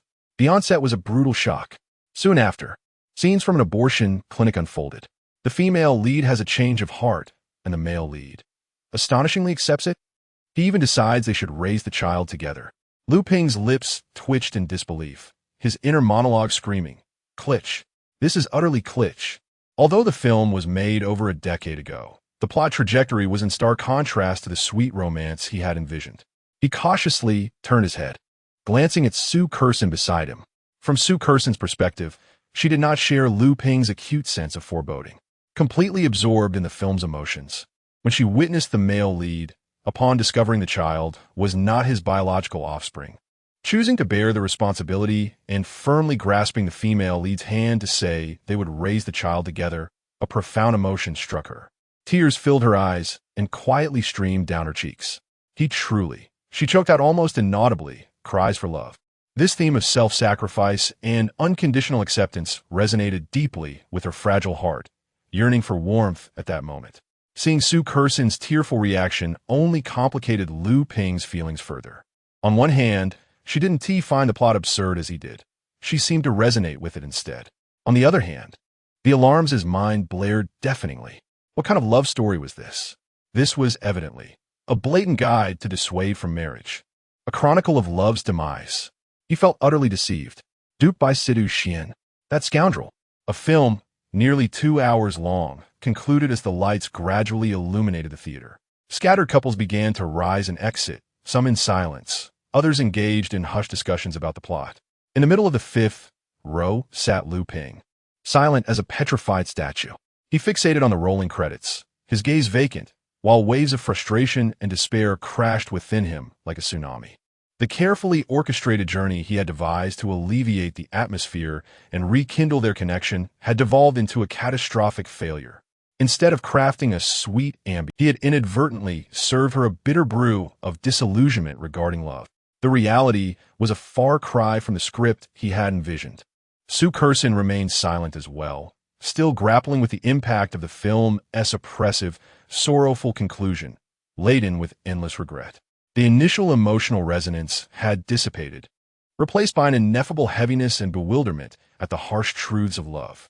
Stealing a glance at the eerily silent Lu Ping beside her, a tumult of emotions swirled within her. What did it truly mean that he had brought her to see this film? In the cinema, the sound of weeping filled the air, with nearby couples lamenting heart-wrenchingly. "Let us break up. You see, after love comes the grave. To prevent our descent into that abyss, we must part ways." No, these lamentations ebbed and flowed around them. Lu Ping and Sue Curson felt as if their toes could unearth an entire 3-bedroom apartment. Hand in hand, they left that wailing place in perfect accord. Lu Ping mused, "Brothers, one must be cautious of unworthy friends. Each one adds another burden." Lu Ping's Sue Curson's voice was soft as she grasped his arm, clearing his throat. Lu Ping replied, "Don't overthink it. I too was caught off guard. I never intended to take you to such a film." He held a cup of unfinished cola, his expression tinged with helplessness as he took a sip. Su Kersen's expression remained unchanged as she gazed into Lu Ping's face, her voice gaining resolve. Lu Ping, let's find a hotel room. Chapter 49. Have you truly ruined me? A mouthful of cola was abruptly expelled by Lu Ping in the form of a water jet, causing him to cough incessantly, utterly flustered. His eyes widened in disbelief, as if he had just heard the most ludicrous statement in the world. He gazed at Su Kersen incredulously, his voice cracking. You. What did you just say? Observing his astonishment and disarray, Su Kersen's already flushed cheeks reddened further, as if they might bleed. A profound sense of humiliation surged within her chest, and she anxiously twisted her small hands behind her back, her nails nearly embedding into her palms, as if that would anchor her wavering body. Taking a deep breath, she summoned all her strength to squeeze out a voice as faint as a whisper. I don't want to break up with you. After a brief pause, deeper regret and remorse flooded her heart, tears swiftly blurring her vision. She choked on her words, nearly unable to articulate. I'm sorry, Brother Ping. I shouldn't have been so foolish to let those words penetrate my heart so easily, nor should I have said those things to you. Her voice dwindled to a mere whisper, the final word almost vanishing into her sobs. Her head bowed, leaving only the crown of her head visible to Lu Ping, her slender shoulders trembling uncontrollably. Thud! Su Kersen pressed her forehead, wincing in pain from her tears. Now she realized the need for an apology. Why hadn't she thought it through before uttering those words? Now, it is too late. Upon hearing Lu Ping's words, Su Kersen's heart plummeted. A wave of immense grievance washed over her. Yet she acknowledged that he was right. It was her own capriciousness. How could Lu Ping be expected to tolerate her endlessly? Like the film Blue Valentine, must they ultimately tread the path of separation? As this thought crossed her mind, she bit her lip, lowering her head, her voice filled with reluctance. I understand. Understand what? If you wish to reconcile, shouldn't you show some sincerity? Su Kersen. Suddenly, Lu Ping pointed at his face with a cheeky grin. Come on, little girl, give me a kiss, and I shall forgive you. Su Kersen. After a moment of silence, she leaned in, bestowing a gentle peck. The sensation was cool and refreshing. It was Lu Ping's first experience being kissed by a girl, stirring an unexpected ripple in his heart. Meanwhile, Su Kersen felt her heart racing. This evening had been a roller coaster ride, filled with ups and downs. Now, it was her turn to kiss. Su Kersen. A smooth kiss was planted on his cheek, just as light as the previous one. Su Kersen's cheeks flushed, and she gripped Lu Ping's hand even tighter. In a daze, she cast aside the notion that she was a harbinger of misfortune. After all, how could she truly be that unlucky? Did calamity befall anyone she associated with? It was merely a coincidence. Just as Su Kersen reached this revelation, a monstrous roar echoed within the cinema. Roar, break up. I demand your separation. I shall consume you whole. A man's anguished scream pierced the air. I love you so deeply that I must devour you entirely. Su Kersen stood frozen at the doorway, her mind echoing the derogatory label of jinx she had recently cast aside, now striking her with renewed force. It must be a deception. How could it be so coincidental? Beside her, Lu Ping was equally astonished, yet he did not genuinely believe in the tales of the jinx. He merely pondered. Perhaps the fault lay with him. Although Su Kersen encountered monsters with some frequency, he too had not been entirely exempt from such occurrences. The door to the cinema screening room was instantly shredded into fragments by a multitude of sharp strands. Blood flowed like rivers. A man's head was tightly embraced by a creature, whose visage bore an infatuated smile. I love you. I adore you. This way, we need not part. We can remain together forever. As for the others who are together, I cannot abide them. Lovers, you shall all perish. The monster bellowed, its hair thrashing wildly in the air. It then transformed into a drill, lunging violently towards Lu Ping. So, it is you two who are so enamored, is it? Engaging in flirtation at the entrance? If the heavens do not smite you, then I shall. Lu Ping smirked, shielding Su Kersen behind him. Then inhaled deeply. This truly infuriates me. Have I consumed your ice? Why do you concern yourself with me? Lu Ping extended his middle finger towards the monster. The creature paused momentarily, and then its entire form began to tremble violently as it charged at Lu Ping.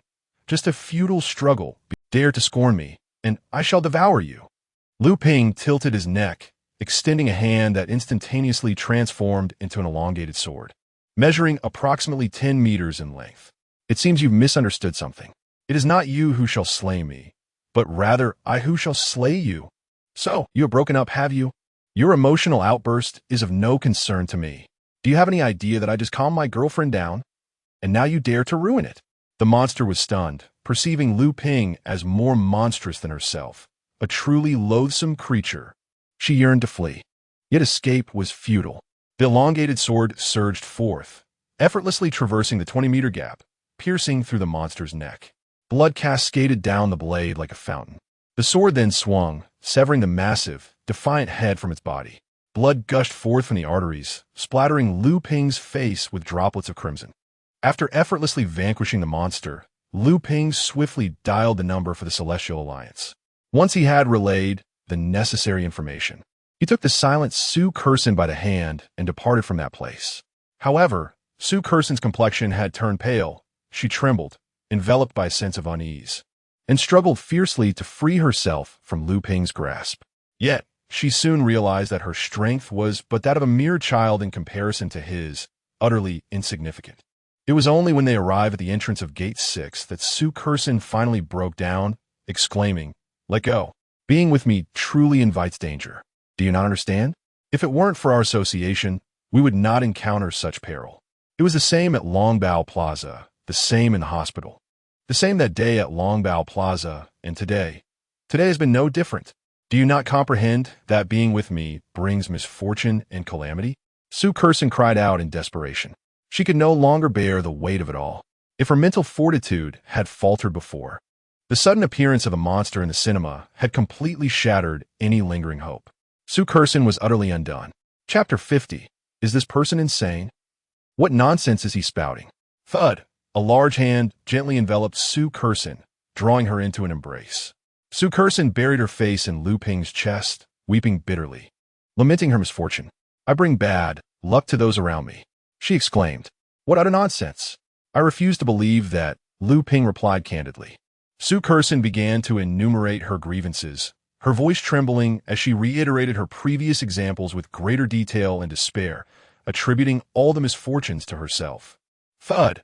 Another inevitable knock landed on Su Curson's forehead. Yet, she had completely lost control, shouting at Lu Ping, "Is this ever going to end? Is it amusing to keep knocking on my forehead?" "Well, it is quite entertaining," Lu Ping responded. "Lu Ping," Su Curson cried out, on the brink of madness, wondering why he couldn't comprehend that being with her would only lead to disaster. Lu Ping pinched Su Curson's chin with 2 fingers, forcing her to meet his gaze. The moment their eyes locked, Su Curson felt a jolt, instinctively averting her gaze. "Stop blaming yourself. If you say that, doesn't it make me even more of a jinx? Every time something went wrong, I was there, often experiencing even more than you. Surely, I can't be a jinx, can I?" Lu Ping exaggerated, then added with mock sorrow, "That would mean I'm terribly unlucky. Everyone around me wouldn't suffer because of me, would they?" At that moment, Su Curson's anger reached its peak. "Lu Ping, are you deliberately provoking me?" Overwhelmed with rage, she disregarded her image and sank her teeth into Lu Ping's fingers. "Ow!" Lu Ping gasped so soft. Su Curson stared at him, bewildered. "Cough, cough, it's nothing. Why did you stop biting? You're insufferable. I don't want to talk to you." "Well, you don't get to decide that. It seems you mentioned wanting to go with me." Lu Ping leaned closer to Su Curson's ear and whispered, "To a hotel." In an instant, Su Curson's face flushed crimson and she stammered, I. You can't say that. It will bring bad luck." At that moment, Su Curson resembled a timid little rabbit, desperately trying to tarnish her own image in front of the big bad wolf, fearing she might be devoured. "You don't get to decide that." Suddenly, Lu Ping scooped her up and leapt onto his motorcycle. The roar of the engine reverberated through the street as exhaust fumes billowed. "Hold on tight. Be careful not to fall." "No, Lu Ping. You can't be serious." "Ah, frightened." "I'm scared. I was wrong. Just let me go." "Not a chance. You think I would let go of a meal that's already on my plate?" "Lu Ping, don't act recklessly." Her voice, ultimately swallowed by the rush of speed, was left only as a high-pitched scream that pierced the evening sky. After the film concluded, night had already fallen. Ultimately, The motorcycle did not head toward the hotel, which brought a sigh of relief to Sue Curson. However, the sight of the words happy community before her instantly lifted her spirits. It was over. She was being taken home against her will. What on earth was Lu Ping planning? Pushing open the somewhat dilapidated door, Lu Ping casually placed his helmet on a nearby cabinet. "Welcome to my and Lu Meng's home," he said, before moving closer to Sue Curson and shutting the door behind them. At that moment, Sue Curson's heart raced uncontrollably. Her mind was racing with countless scenarios, leaving her momentarily dazed. "Lu Ping, didn't you say that getting close to you would bring misfortune? We are quite close now. Yet calamity has not befallen us." Lu Ping was nearly pressed against her, and Sue Curson could feel the warmth of his breath. How close did Lu Ping wish to be? The thought made her cheeks flush, a warmth that refused to dissipate. "Moreover, I do not perceive you as a harbinger of misfortune. On the contrary, you are my lucky star. Perhaps, if I were to invert your earlier theories, it could be said that due to your presence, I awaken my latent abilities in times of crisis. That because of you, we safely navigated through Zhou Ming's, and that because of you, we emerged unscathed at Longbao Square. Also, do you know why I hurried over to number 2 high school? It was because of you, Sue Curson at number 2. You are not a jinx, you are a blessing. Without you, had I faltered even slightly, that third-level monster might have stormed into number 2. And today, if you had not brought me here, do you think the casualties at Longbao Square would have been limited to one unfortunate soul? So, do not overthink it."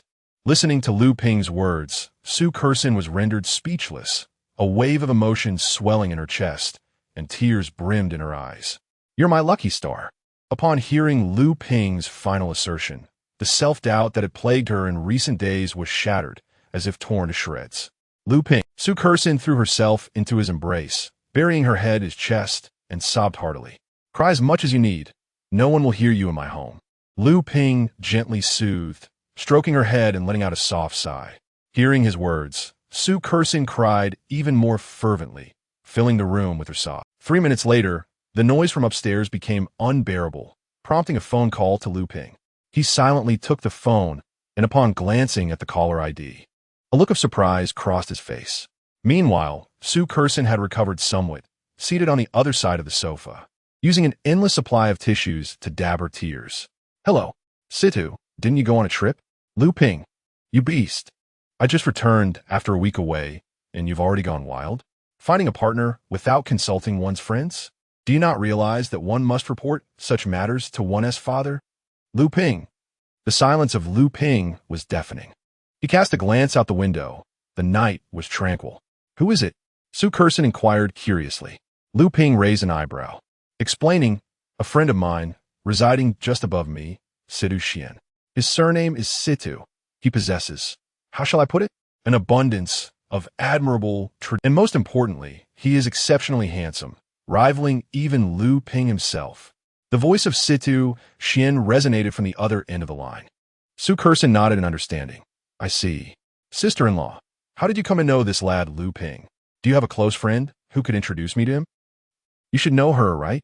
Who is it?" "Lu Meng." There was a brief silence on the other end, followed by an exclamation of disbelief. "What the hell? Lu Ping, do you have no shame? You're pursuing your sister's friend." At that moment, Lu Ping's expression froze. Sue Curson clenched the white paper in her hand. Is this person out of their mind? Chapter 51. Are you attempting to entice me into criminality? Ha ha. I must say, I thought you were finally venturing into uncharted territory. How could a staunch heterosexual like you ever casually relinquish a virtue?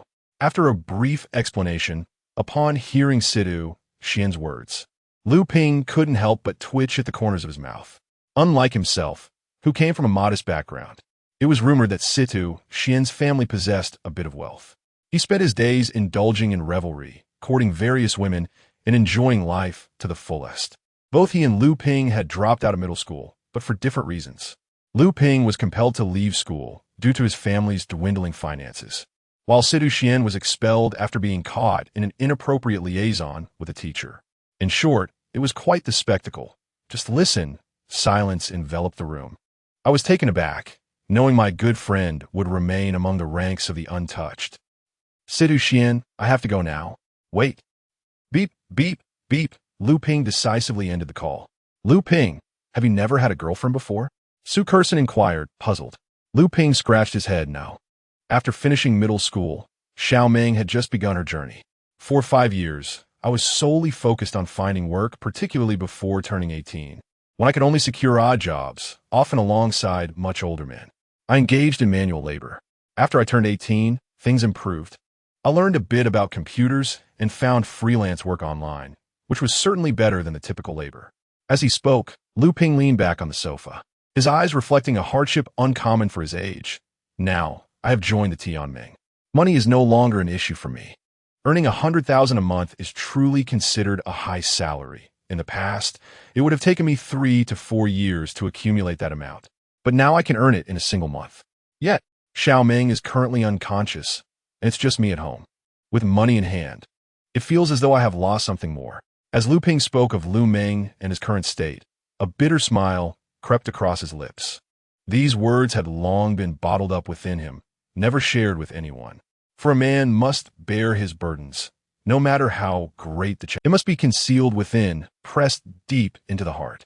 Especially since Lu Ping had faced the harsh realities of life from the moment he dropped out of middle school. He understood all too well that lamenting would yield no results.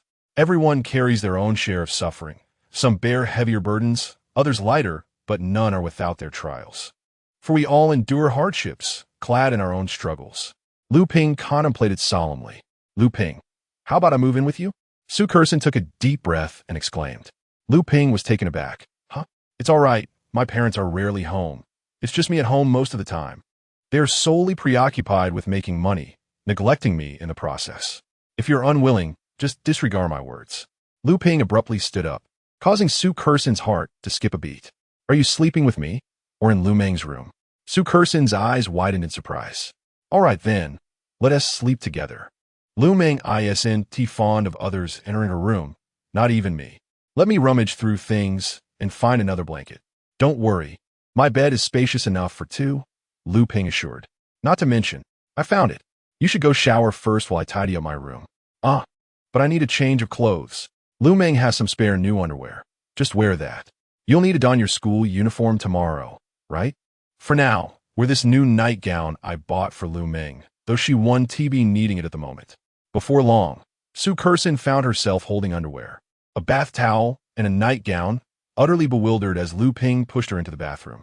Su Kerson glanced at her belongings, feeling dazed. Is this right?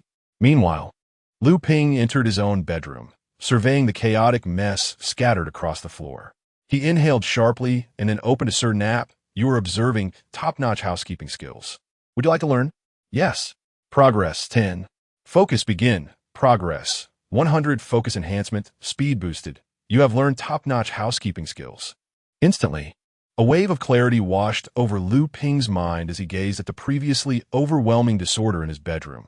Countless ideas for swift organization flashing through his thoughts. Listening to the sound of water running in the bathroom, Lu Ping smiled and declared, let the grand cleanup commence. An hour later, in the bathroom, Su Kerson unwrapped the brand new underwear, only to freeze in disbelief. Wait, I forgot something. The size was considerably smaller. Wearing this underwear felt akin to donning children's garments. It was far too small for her. Fortunately, there was. The nightgown is a fallback, but the size of the nightgown. Typically, nightgowns are designed to be oversized.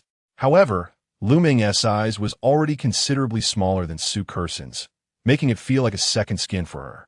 A blush crept onto Su Kerson's cheeks as she crossed her arms over her chest, realizing she had no way out.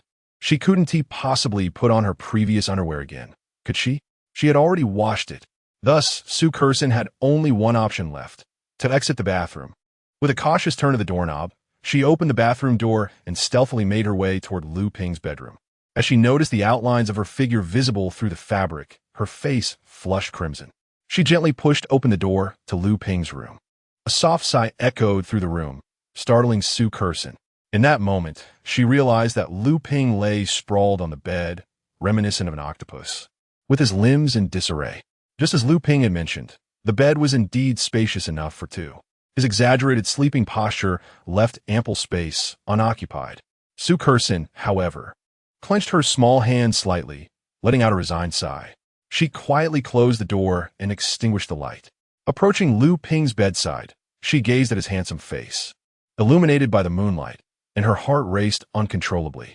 She cautiously lifted the pristine bedding beside her, casting a glance at the sleeping Lu Ping. Then, she lay down beside him, tucking herself under the covers. Yet her gaze remained fixed on his face, her thoughts tumultuous. What an audacious man. Are you trying to seduce me into wrongdoing? Su Kerson murmured softly, then, reassured by the fact that Lu Ping remained asleep, a subtle smile graced her lips. Slowly, she inched closer to him, studying his features and recalling their fleeting encounter at Longbow Square. Her heart raced as her lips neared his face, but at the last moment, she halted her advance. She merely sought to ascertain whether he was truly in slumber. Yet it appeared, Lu Ping was genuinely asleep. Crossing over Lu Ping, she drew the curtains shut. Then, she nestled beside him, turning away, her eyelids growing heavy until she succumbed to slumber. The following morning, the tranquility was abruptly shattered by Lu Ping's phone ringing. The first rays of sunlight streamed through the gap in the curtains. Lu Ping, sprawled on the bed, instinctively reached out, groping in search of his incessantly ringing phone. However, something felt amiss. There was a soft object beside him. Startled, he opened his eyes to find Su Kerson blushing, her sleepy gaze fixed upon him. As Lu Ping's eyes fell upon his hand, the atmosphere grew decidedly awkward. Chapter 52. Remember to arrive by 10. After a moment of awkwardness, Su Kerson retrieved Lu Ping's phone from the side and handed it to him, saying, "Your phone." Lu Ping silently turned off the alarm. A hint of embarrassment appeared on his face as he glanced at his hand, swallowing hard. This sensation was truly soft. If he hesitated for even a second, Lu Ping felt he would be remiss to disregard this tactile experience. Su Kerson, after a brief silence, blushed and announced, "I need to change." Lu Ping observed her retreating figure, catching a glimpse of her rosy cheeks and profile. Clearing his throat, he felt his own face redden. He had certainly not intended to tease Su Kerson. He was merely speaking the truth. The old bachelor quietly got out of bed.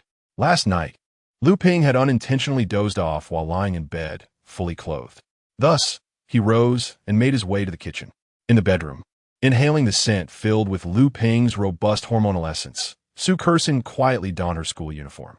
She then slowly opened the door and walked toward the living room, where the aroma of food wafted in from the kitchen. It seemed to be fried rice. In the kitchen, Lu Ping was busily preparing the meal as usual. Before long, he carried 2 plates brimming with fried rice into the living room, calling out, "Xiao Meng, come down for dinner." This casual shout caught Lu Ping off guard, a complex expression flashing across his face. But quickly, he called out again, "Xiao Su, come and eat." Su Kerson approached the dining table and sat down slowly, a silence settling between them. They both understood that Lu Meng was still lying unconscious in the hospital, and the mere thought of this cast a shadow over their spirits, dampening any joy they might have felt. Soon, they finished their meal. Lu Ping rode his motorcycle to take Su Kerson to No. 2 Middle School, then returned to the happy community. At the entrance, a young man with pierced ears and a wolf-like hairstyle emerged from a parked car, cradling a shapely woman in his arms. "I just saw that. Quite the charmer. Huh? When did this happen?" The young man approached Lu Ping with a smug expression, wearing the knowing smile of a good buddy. Lu Ping rolled his eyes. "Old disciple, when did you return? Is this your new partner?" "Correct." Sidu Xian snapped his fingers with one hand while the other made an indistinct gesture behind the woman. However, observing the rosy hue on her face, Lu Ping realized he had unwittingly become a participant in this farcical display. "Ugh, truly a beast. Allow me to introduce, this is my childhood friend, Lu Ping. My good son, and this is my new girlfriend, Xiao Shui." The woman smirked slightly. "My name is not Xiao Shui." An uncomfortable silence threatened to envelop them. Sidu Xian paused. "Xiao Zhou. I do not go by Xiao Zhou. Xiao Bai.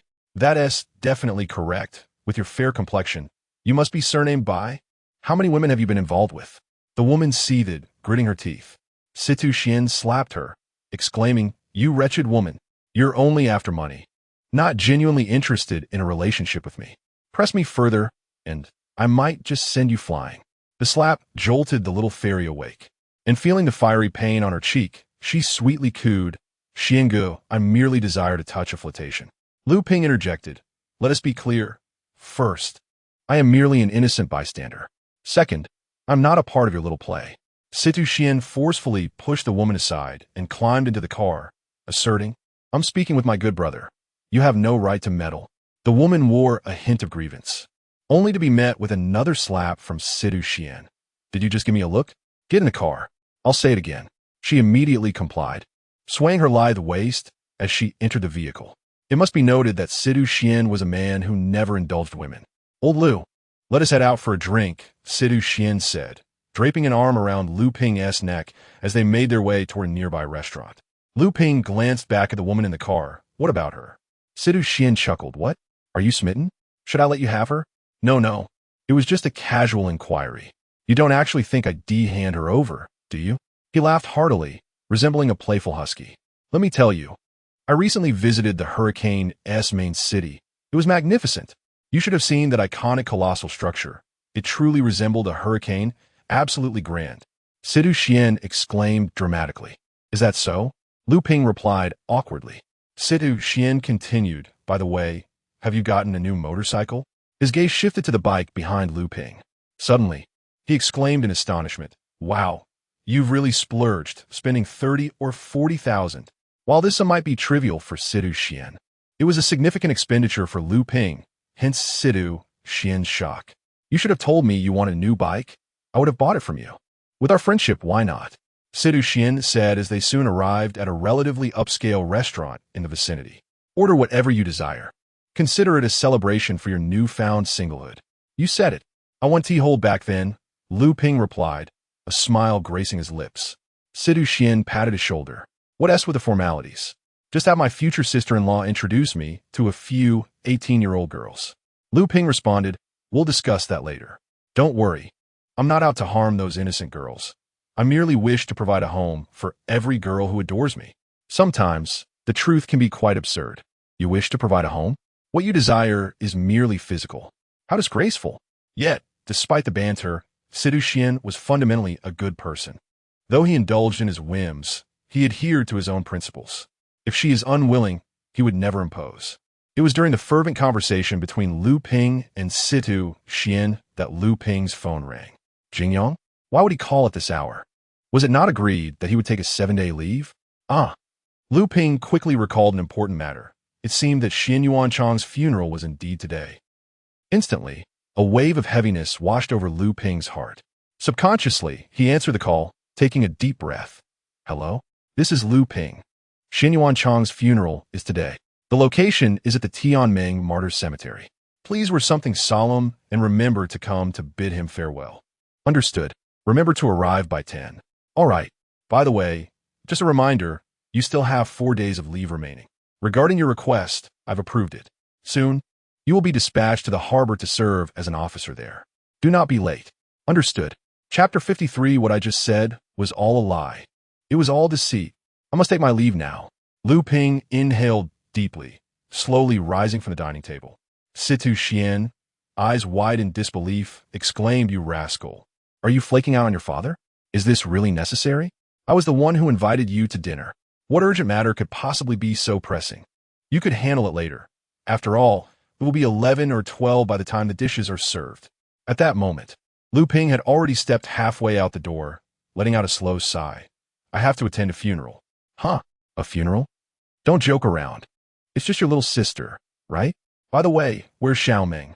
I didn't see you escorting her school. It wouldn't be that. Suddenly, Situ Xian stood up, his expression turning complex. Lu Ming. Is she dead? I will absolutely make you pay. Lu Ming is fine.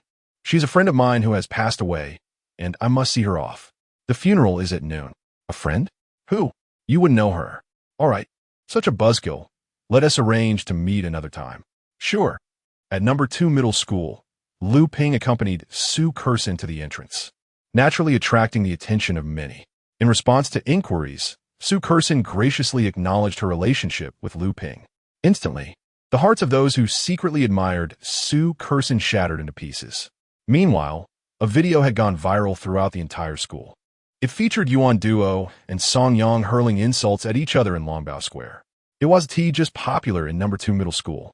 It had become a sensation throughout the entire Linjiang city. Have you seen that video? What video? The one where Yuan Duo and Song Yang tear into each other. It's absolutely explosive. I can't believe Yuan Duo would act like that. What? Yuan Duo? She is not bad-looking. How could she behave so extravagantly? Indeed, it's said she has been with several men. How shameless. Rumor has it that a few boys at school who secretly admired Yuan Duo were nearly driven to despair. Did you not hear? This morning, those boys cornered Yuan Duo on her way to school and questioned her hysterically. The scene was chaotic. Really? That must have been hilarious. As Su Kersin listened to the ruckus along the street, she found it peculiar.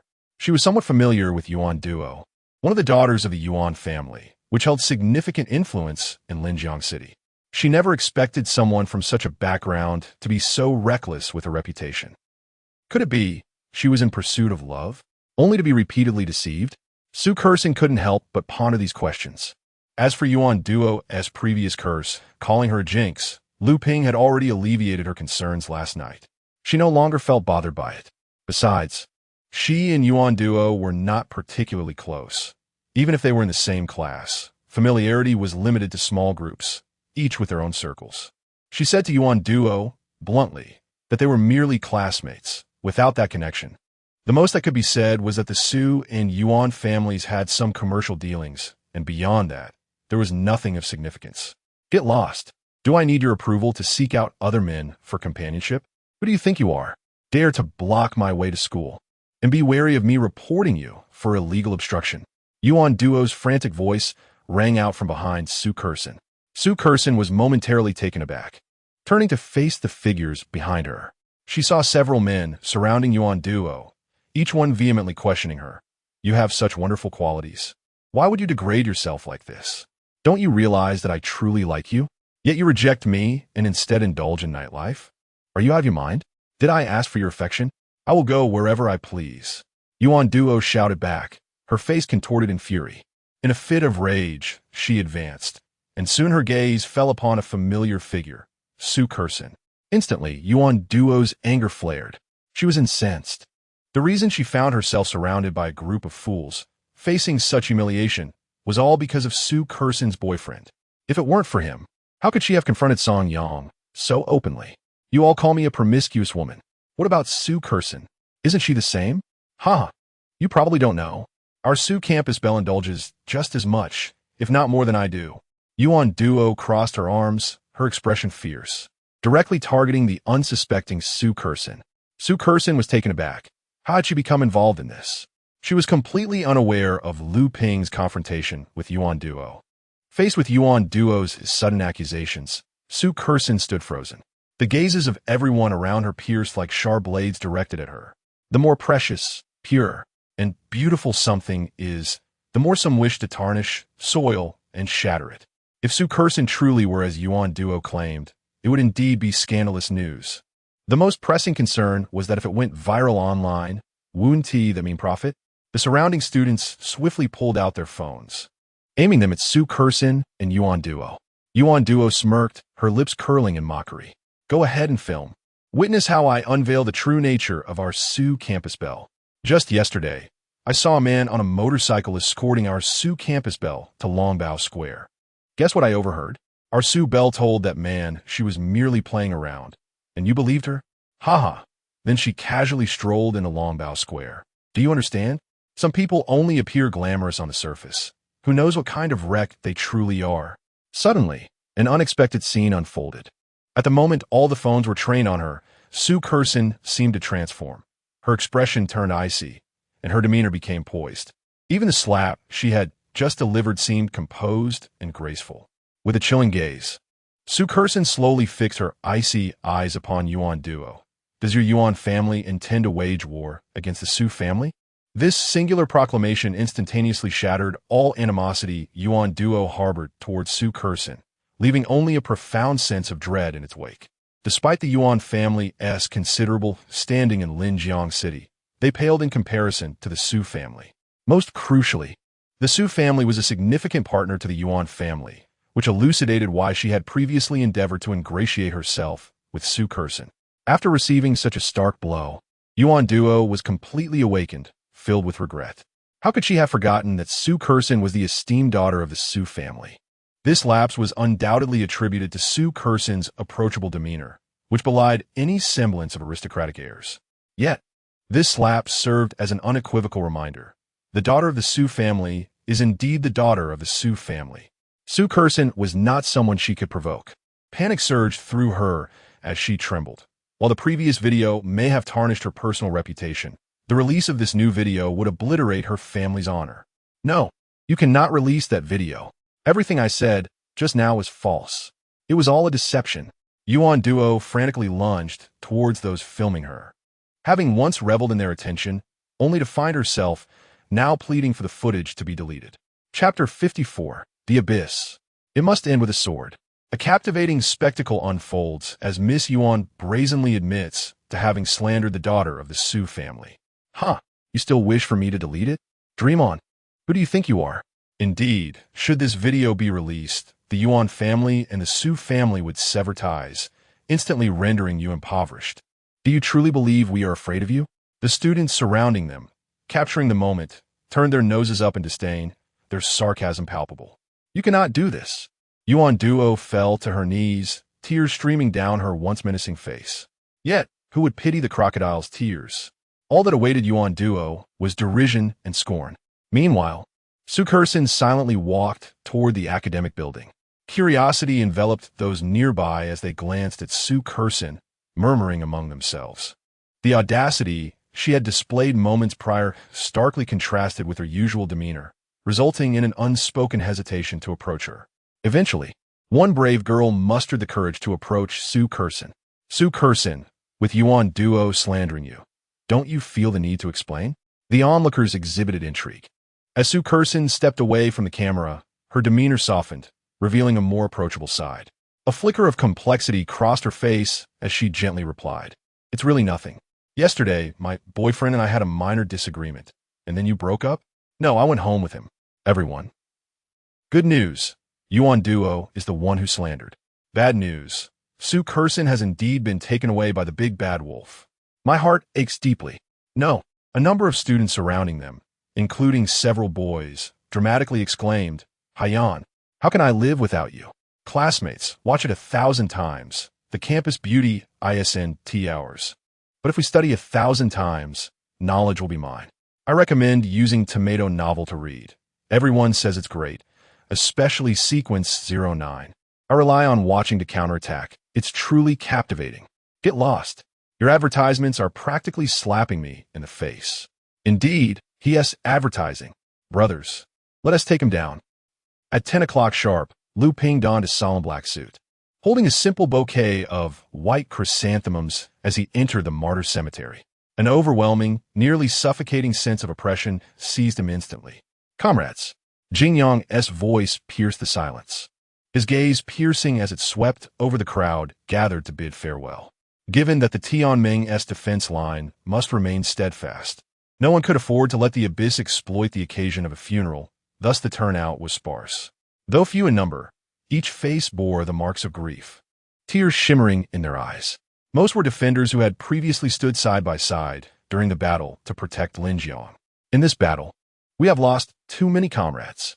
Jingyang's voice grew heavy, the pain slicing through his heart, only to rise sharply again.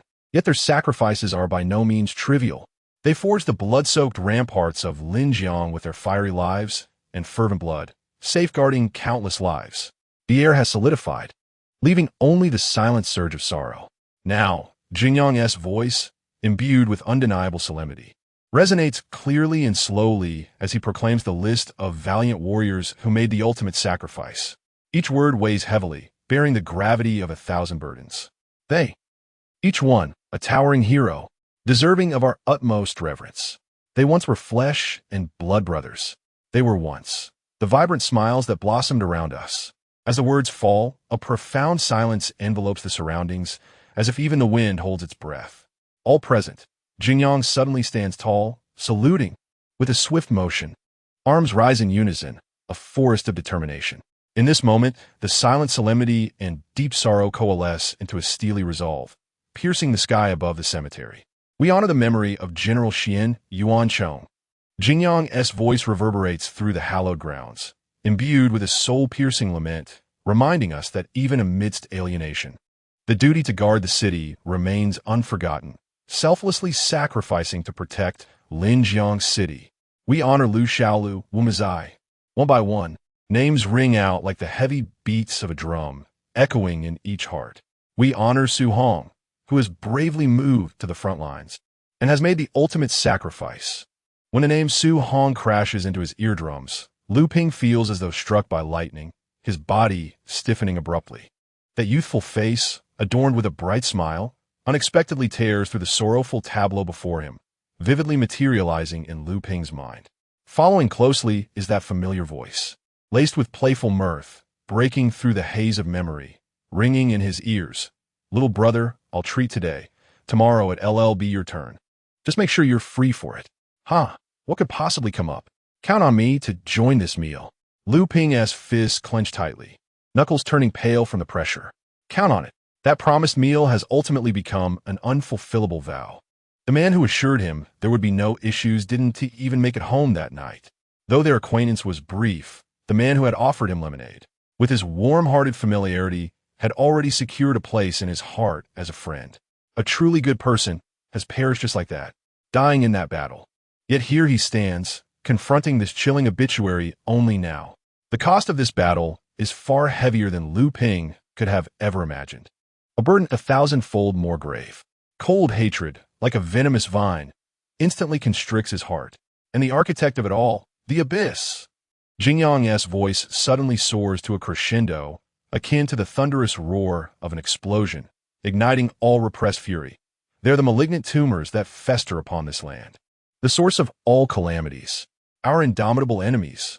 He raises the sword of Xian Yuan Chong high, its blade reflecting a piercing chill under the cold sun, illuminating the raging inferno in his eyes. They dare to call themselves new humans? Bah, a rabble of conscienceless fiends, wreaking havoc upon life, deranged and monstrous. They deserve to perish. It is they. Let us plunge our brethren into the abyss. It is they, these vibrant lives, now condemned to eternal slumber beneath the frigid earth. It is they, who rend our hearts asunder, leaving us in profound sorrow. Even more, Jingyang's voice resonated with a power that could tear the heavens asunder, wrath that scorches the skies. This fury shall undoubtedly guide the blade in our grasp, his sword pointed skyward, emitting a silent roar. One day, we shall sever their throats. They shall pay in blood for their transgressions. That vow, akin to sparks igniting in boiling oil. With a resounding whoosh, the crowd surged like a steadfast forest of black pines, unwavering against the tempest, igniting in an instant. The stifled grief was set ablaze, transmuted into a singular, searing hatred. Countless arms raised in unison, fists clenched, or weapons held aloft.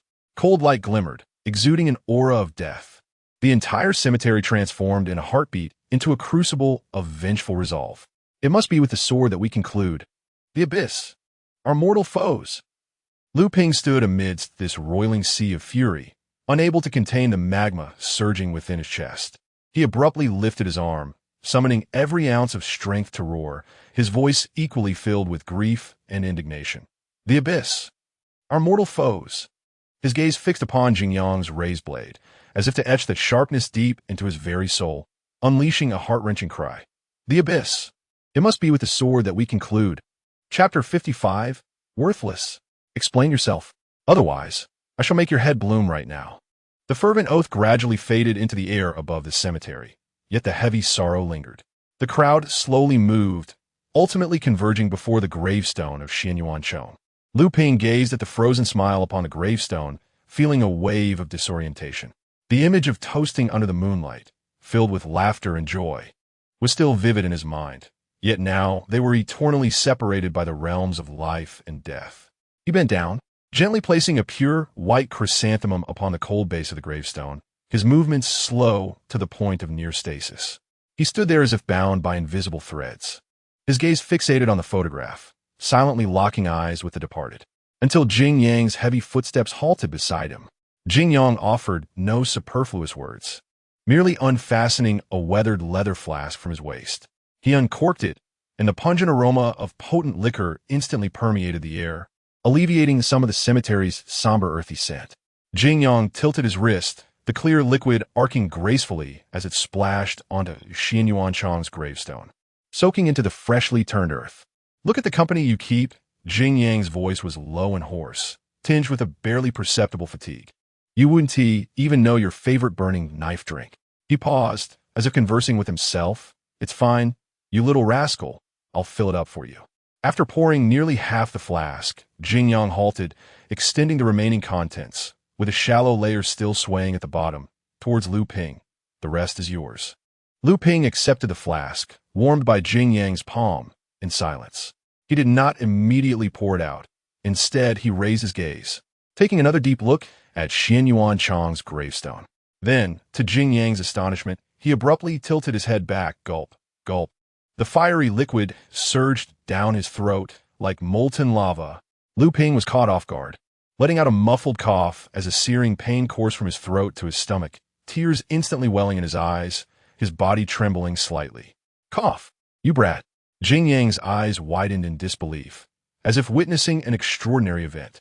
Lu Ping struggled to suppress the searing sensation, wiping away the tears that had escaped. His voice hoarse and scorched. "I can't let him drink alone. If we're drinking, count me in." His tone was calm, yet imbued with an undeniable stubbornness. After speaking, he seemed to feel it was insufficient, taking another generous swig. This time, prepared for the burn, he swallowed it down, his face rapidly flushing crimson. "Huh." Jing Yang laughed in disbelief, snatching the flask back.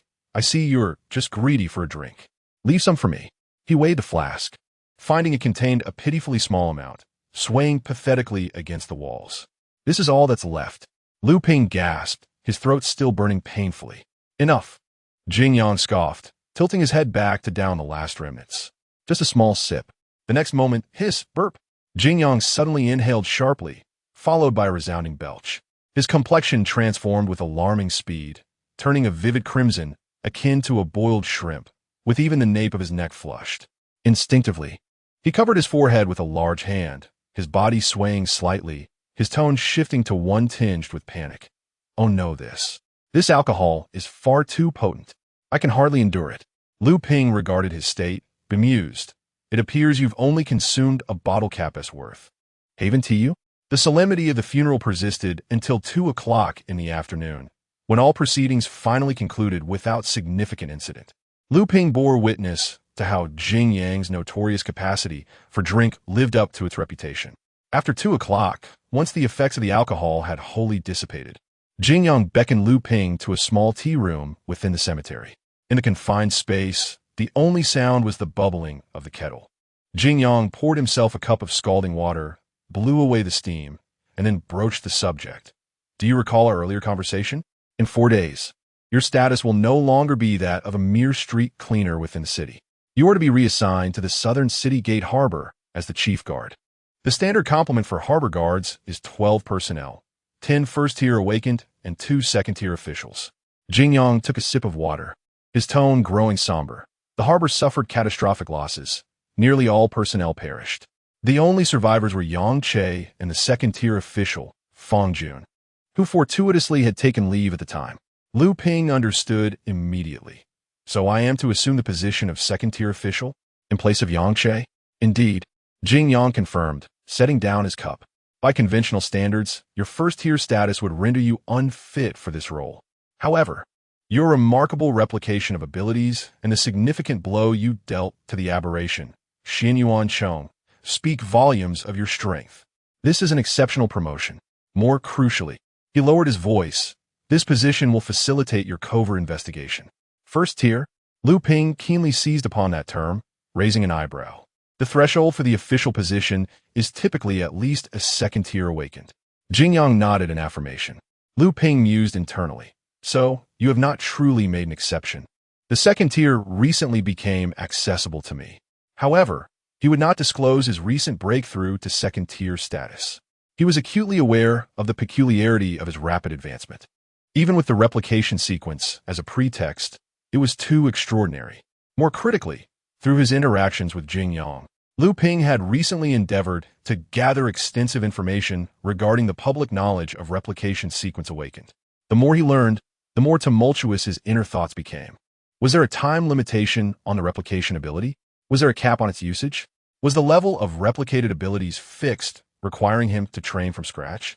These constraints, these shackles, to him, none of these existed. Could it be? A conjecture surged within Liu Ping's mind. Sequence 09, Spectator.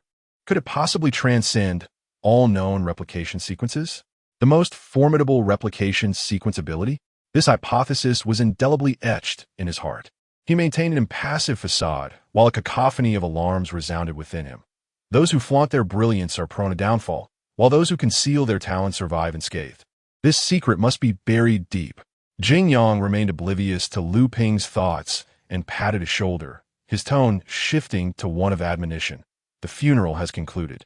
There are 3 days left to relax and recuperate. The harbor is not as tranquil as the city, particularly the neighboring fishing village. His gaze sharpened. The inhabitants there possess intricate backgrounds and may not be easy to engage with. A fishing village? Liu Ping seized the opportunity to inquire, his eyes keen. It seems illogical that the recent monstrous assault targeted the heavily fortified harbor instead of the fishing village, which is so close at hand. Jing Yang's demeanor suddenly turned grave as he scanned their surroundings, ensuring they were alone before lowering his voice. It is indeed suspicious. However, at present, we lack any direct evidence to establish a connection between the fishing village and the abyss. Acting recklessly will only alarm the enemy. He regarded Liu Ping, his gaze becoming profound. Moreover, your assignment to the harbor, while ostensibly as the commander, conceals a deeper mission. Jing Yang extended 2 fingers. First, discreetly investigate whether the fishing village truly colludes with the abyss. Second, his voice dropped further, laden with scrutiny, fixating on a particular individual, Fang Jun. He is the second-tier commander who fortuitously escaped calamity. Perhaps he is favored by Lady Luck. Yet my skepticism far outweighs my trust. Jing Yang locked eyes with Liu Ping, his words heavy with significance. The situation at the harbor is intricate, reconstruction imminent, a blend of fish and dragons. This investigation bears immense weight and allows for no missteps. As for the others, to be frank, I do not place my faith in them. Do you truly trust me? Liu Ping met his gaze, tinged with inquiry. Jing Yang smiled knowingly. Would the minions of the abyss wield stones to crush their own feet? Although that day at the city gate, you were not the only one fighting amidst the bloodshed.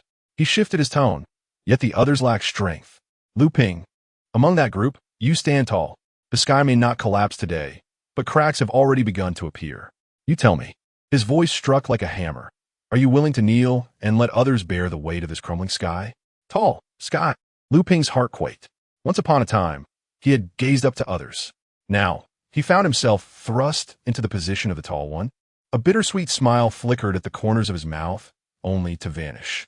He tilted his head slightly, the last remnants of uncertainty incinerated, leaving only a resolve as steadfast as rock. I shall not go back on my word. If that day ever comes when I, Liu Ping, must uphold this sky, I declare emphatically, I, Liu Ping, shall not shirk my duty. Excellent. Jing Yang's eyes sparkled with admiration as he emphatically patted Liu Ping's shoulder. Well said. Liu Ping uttered no further words, grasping the cup brimming with clear water from the table, tilting his head back to drink it down as though it were a cup of fortifying spirits. He set the empty cup down and turned, striding purposefully toward. He left. A voice resonated from behind. We shall meet again in 3 days. Liu Ping did not falter in his stride, replying, farewell. Director Jing Yang amidst the islands at sea. Within the confines of the experimental base, a tempest brewed. Why has no negative news about Xianyuan Cheng surfaced yet? The doctor's furious roar echoed throughout the laboratory, his visage contorted with rage, his eyes brimming with hatred. I want him to suffer, to meet a grievous end. As he spoke, the doctor abruptly pivoted, his movements swift enough to stir the air, the dark barrel of a gun pressed ominously against Bai's temple. The chilling sensation of the cold metal sent shivers racing across Bai's skin. You worthless fool. Explain yourself, or I shall blow your brains out this very instant. Chapter 56. My apologies, the gun misfired.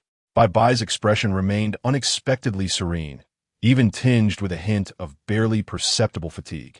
He regarded the distorted face of the doctor before him, his tone reminiscent of stating an undeniable fact. Doctor, why the haste?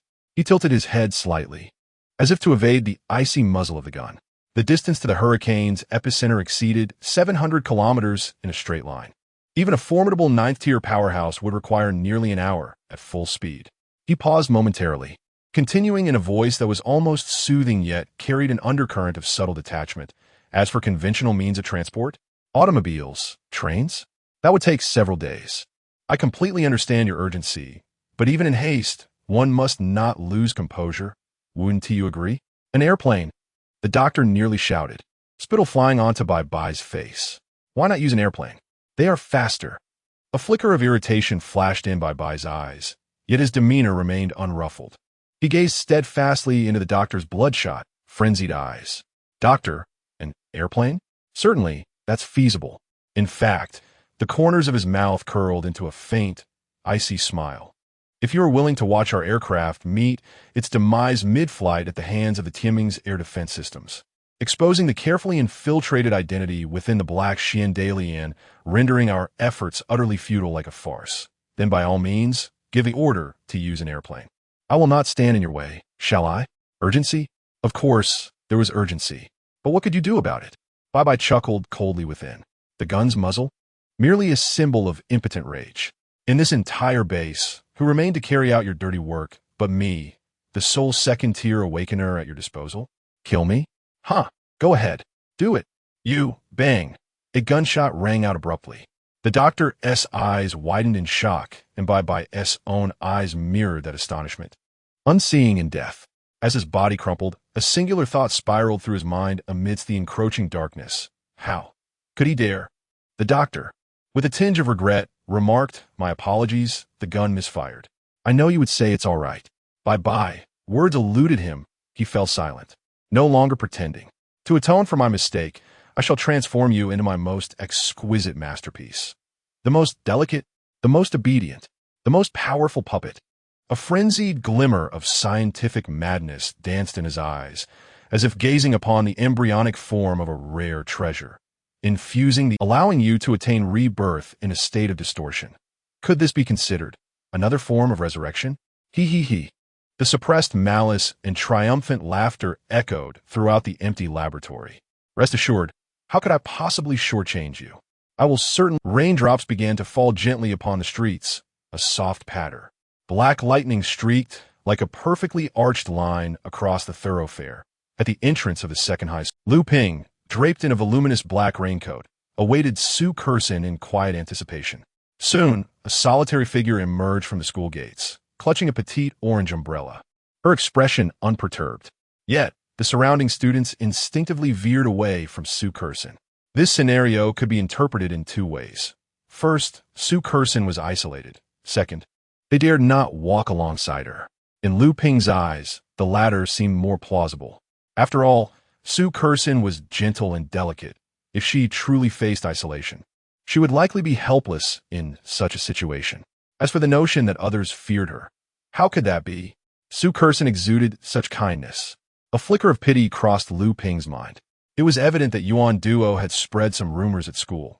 Otherwise, why would so many steer clear of Su Curson? A shadow of displeasure crossed Lu Ping's gaze just as he prepared to stride over and pull Su Curson into his embrace. Suddenly, a student inadvertently brushed against the surface of her umbrella. Su miss. I didn't mean to. I'm so sorry. Su Curson's serene countenance managed a faint smile. It's all right. Though her voice was warm and approachable, it resonated in the ears of those nearby, as if a divine being were bestowing grace. The unfortunate student, who had touched her umbrella, immediately knelt, exclaiming, please forgive me. Miss Su, what was happening? Lu Ping was taken aback. Clearly, the surrounding students' attitude towards Su Curson was one of trepidation, indicating that their avoidance was not born from a desire to isolate her.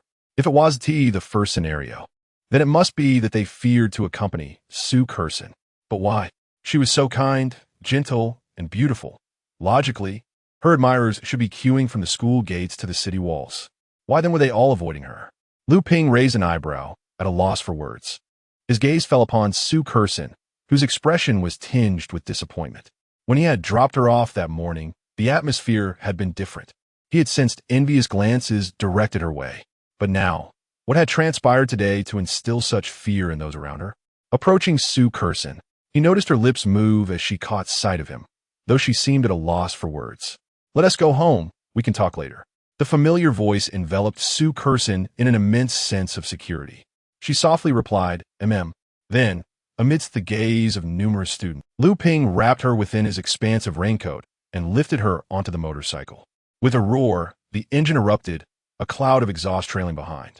Sensing Su Kursen's unease in his embrace, Lu Ping refrained from offering direct reassurance, opting instead for a teasing tone. "Hold on tight. Don't tremble. If you do, you might fall off." "Lu Ping, you're at it again." Feeling the tight grip of two small hands around his waist, Lu Ping winced in pain, his lips curling slightly. Squeezing tighter is indeed the right choice. After all, my speed is rather swift. With a roar, the ebony motorcycle transformed into a streak of lightning, swiftly darting past the spot and onto the street, elegantly twisting and weaving through traffic, leaving behind a cluster of students exchanging glances. "Su Kixin, the heiress of the Su family," they murmured. Indeed, although it was merely a division of the family, the Su family was renowned in Linjiang. Not to mention that the main branch resided in the hurricane capital. Even within the hurricane capital, the Su family ranks among the 4 prominent families. And in our modest Linjiang city, they are certainly not individuals to be trifled with. How enviable her boyfriend must be, with such connections to the Su family. He is bound to ascend the ranks effortlessly in the future. Isn't? But what a foolish envy. That is, of course, if the Su family is willing to accept such a son-in-law. Do they truly believe that the tale of Liang Shambua and Zhu Yingtai is mere fiction? It epitomizes the unions of numerous prominent families. Moreover, who knows what Su Kursen truly thinks? Perhaps she is merely indulging in a fleeting dalliance. Is that truly the case? Su Kursen does not strike me as that sort of person. Some individuals can be quite duplicitous, who can ascertain their true nature behind closed doors. The students buzzed with speculation. Suddenly, a figure rushed out like a rabid dog, delivering a sharp slap to the one who had just spoken. It was Yuan Duo, her hair disheveled and her eyes fierce. "How dare you speak of Miss Su?" she scolded. "You foolish donkey. Do you think that just because Su Kursen has left, you can spout nonsense?" The slapped student stared at Yuan Duo, his expression stiffening, his face darkening. "This afternoon, your Yuan family is going bankrupt. Now you choose to defend Su Kursen. Where were you earlier? You wretched woman, get lost. You're nothing but a worn-out shoe. Who do you think you're to point fingers at me?" Provoked to her core, Yuan Duo screamed and lunged at the student. Instantly, they were entangled in a fierce struggle, completely disregarding their surroundings. Meanwhile, at the happy community within Lu Ping's home, he opened the door, ushering Su Kursen inside. "What happened today? If you have grievances, please share them with me. Of course, if you prefer to remain silent, that's perfectly fine too. Speak when you feel ready." Chapter 57. Do not compete with me for a man. "I cannot speak." Su Kursen softly bit her lip, but soon tears began to well in the corners of her eyes. "If I don't say anything, you will surely find out tomorrow when you check your phone." At that moment, Lu Ping entered the living room and inadvertently opened a certain app. A video of Su Kursen boldly confronting Yuan Duo, who had inadvertently harmed, appeared prominently on the screen. Lu Ping remarked, "It seems I'm already aware of the situation. Perhaps I learned of it too soon." Su Kursen's eyes trembled. An unease settled upon her as she sat on the sofa, her shoulders quivering slightly. I thought it was something significant." "As long as you aren't at a disadvantage, that's what matters," Lu Ping said nonchalantly. "Well done. Yuan Duo is quite the troublemaker, spreading ill words about you. If she doesn't receive a lesson, she will surely provoke you again." However, upon hearing Lu Ping's words, Su Kursen felt no relief. Rather, her anxiety deepened.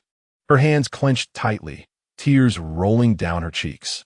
"Brother Ping, you won't abandon me, will you?" "Abandon?" Lu Ping was momentarily taken aback, instinctively responding. "How could I ever abandon you? Why would you even ask that?" Su Kursen sniffled, wiping the tears from her eyes. "I fear that once you learn of my true background, you will leave my side." Her voice remained soft and delicate, as if the aloof Su Kursen from the video had never existed. "True background? Leave? Do I seem like the kind of person who would do that?" Lu Ping placed his hand gently on Su Kursen's head and chuckled lightly. Don't overthink it. Let us focus on the present. To be honest, upon discovering Su Kerson's true background, Lu Ping was momentarily startled. Yet, he quickly reminded himself that the Su family in Linjiang City was merely a branch family, its status naturally inferior to that of the main family in Hurricane City. In other words, the Su family of Linjiang would not surpass the Tianming of Linjiang City, just as the Tianming of Hurricane City would never be overshadowed by a family. It was a similar principle. After all, who was he relying upon? Would he fear family? Please, this is hundreds of years after the Great Cataclysm. No matter how formidable a family might be, could they rival an organization like Tianming? Lu Ping was now a member of Tianming. Who would dare to act recklessly toward a member of Tianming? As long as Su Kerson did not voluntarily let go of Lu Ping, he would never release her due to so-called familial ties. If she were to let go, it would surely be due to familial pressure. This is one of the greatest advantages of being part of Tianming. Of course, Lu Ping still did not possess a clear understanding of the family dynamics. The reality of families differed significantly from what he had imagined. Su Kerson tilted her head, wiping away her tears with her small hand. Brother Ping, we will always be together, right? Lu Ping slowly crouched down, a gentle smile gracing his lips. What silly talk is this? Of course, as long as you are willing in your heart, no one can take you away from me. Instead of worrying about the future, let us contemplate the present and what we shall eat. A defiant voice echoed from outside the door. Of course, we are going to the restaurant to dine. What say you, sister-in-law? What? When did Sidu, Xian, take up residence at the door? Lu Ping smirked slightly. Sister-in-law, don't indulge in fanciful thoughts. My eldest son speaks no falsehoods. What nonsense are you concocting? It is paramount to cherish the present. Come, let us proceed to the restaurant. I shall treat. Lu Ping, open the door. By the way, during my absence, you've undergone quite the transformation, haven't you? With a new motorcycle and a significant other. Yet where's your sister? You wouldn't dare let her take the bus while you escort your girlfriend to school, would you? With a crack, the door swung open. The moment Situ, Xian, laid eyes on Lu Ping, he was momentarily struck by brilliance. Yet, Lu Ping's subsequent words left him in stunned silence. Xiao Meng has fallen victim to the abyss's assault and remains unconscious, yet to awaken. Situ Xian felt as though he had been struck by lightning. He could not fathom that Lu Ping would jest about Lu Meng. While Lu Meng might jest with Lu Ping, the latter would never stoop to such a level. Did this mean it was true? Xiao Meng is in trouble? Are you speaking the truth? I would never make light of Xiao Meng. After all these years, you know me well enough, don't you? However, the gravity of the situation was almost too much to bear. Even the ordinarily rebellious Situ, Xian, softened his tone. He placed a hand on Lu Ping's shoulder. Brother, do not act recklessly and confront those beasts from the abyss. As an ordinary person, you cannot contend with them. As he spoke, Situ Xian's gaze flickered to the black and red uniform hanging by the door. This was the attire obtained from the Tianming building, intended for use 3 days hence when guarding the harbor. Why does it resemble the Tianming uniform so closely? Situ Xian racked his brain before hesitantly uttering the words, "Is this really it?" Situ Xian gritted his teeth. Lu Ping, do you truly comprehend what it means to join the Tianming? Are you planning to live with your head on the line? Just like that. If you perish, what will become of Lu Meng? Of course, if you allow me to become your brother-in-law, I wouldn't mind. A merciless fist crashed into Situ Xian's face as Lu Ping gritted his teeth. Dream on. Just don't die. Otherwise, ha ha ha, Lu Meng will be under my care. Situ Xian wore a cunning expression. Yet, in truth, Lu Ping understood that Situ Xian's words stemmed from a desire for his survival, assuring him that even in death, Lu Meng would be looked after. However, the manner of speaking was truly infuriating. All right, all further discussion is superfluous. Tonight, we shall go to the restaurant and make up for that missed meal at noon.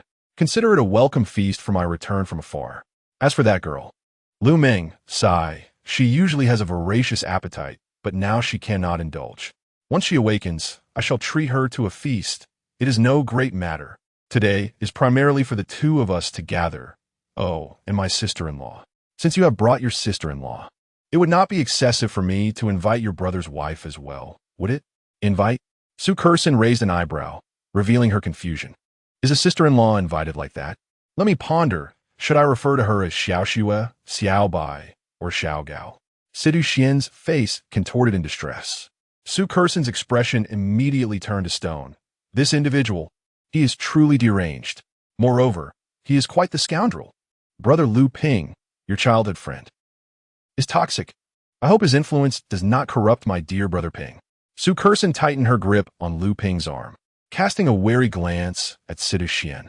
Initially, she harbored some fondness for Sidu Xian, although he was a bit oblivious.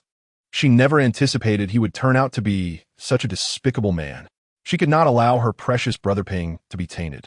Yet, Sidu Xian merely rolled his eyes, raised an eyebrow, and displayed a mischievous grin.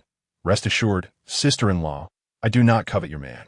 If he were truly capable of being bad, he would have long since reveled in indulgence with me. Sister-in-law, not competing for my man. Su Kerson's mind went blank, wondering if this person could possibly be a G. Chapter 58, What to Do, How to Proceed. At the Grand Restaurant, a few individuals engaged in lively conversation as time gradually elapsed. By evening, they each returned to their respective abodes. Notably, that night, Lu Ping and Su Kerson found themselves unable to peacefully drift into slumber. It was not for any particular reason. Ah, Xian, slow down, I can hardly bear it. Be quiet. With such commotion, if my brother finds out I can perform 7 times in one night, he will feel inadequate. Lu Ping. In any case, that was the situation. The ambiguous sounds not only rendered Lu Ping helpless, but also caused Su Kerson to steal shy glances in his direction.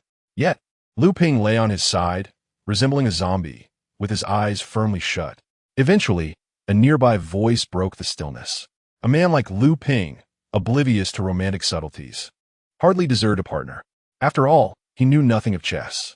Thus, a tranquil night, or rather, a night of chaos instigated by Sidu Xian, came to pass. Soon, 2 days flew by, and the time arrived for Lu Ping to embark for the harbor. On a crisp morning, the aroma of fried rice wafted from the kitchen, gently enveloping the living room. Clad in her school uniform, Su Kerson rubbed her sleepy eyes and yawned as she emerged from Lu Ping's bedroom.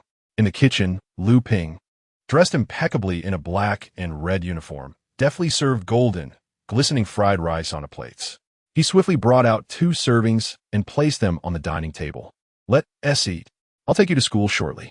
His tone was slightly cooler than usual, yet remained steady. Is it really time for you to leave for the harbor? Su Kerson's voice carried an undercurrent of concern. Over the past few days, she had learned that Lu Ping was to be stationed at the perilous front lines outside the city. It's dangerous there, she murmured, her fingers unconsciously twisting the hem of her shirt. Someone has to go, Lu Ping replied calmly as he sat across from her, his demeanor as casual as if discussing the weather. Moreover, I did not seek this conflict. It was initiated by others. He lifted a spoonful of rice. His movements ordinary and almost gentle, at least in Su Kerson's eyes, he always appeared tender.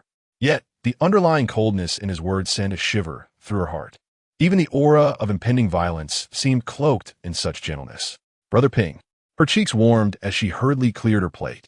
Lu Ping quickly finished his meal, wiping his mouth with a napkin.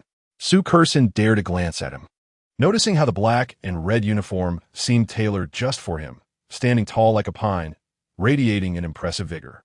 Previously, she had thought Lu Ping somewhat handsome, akin to a young, spirited wolf dog. At this moment, however, he resembled a true alpha wolf stepping onto the hunting ground, exuding an air of formidable intensity.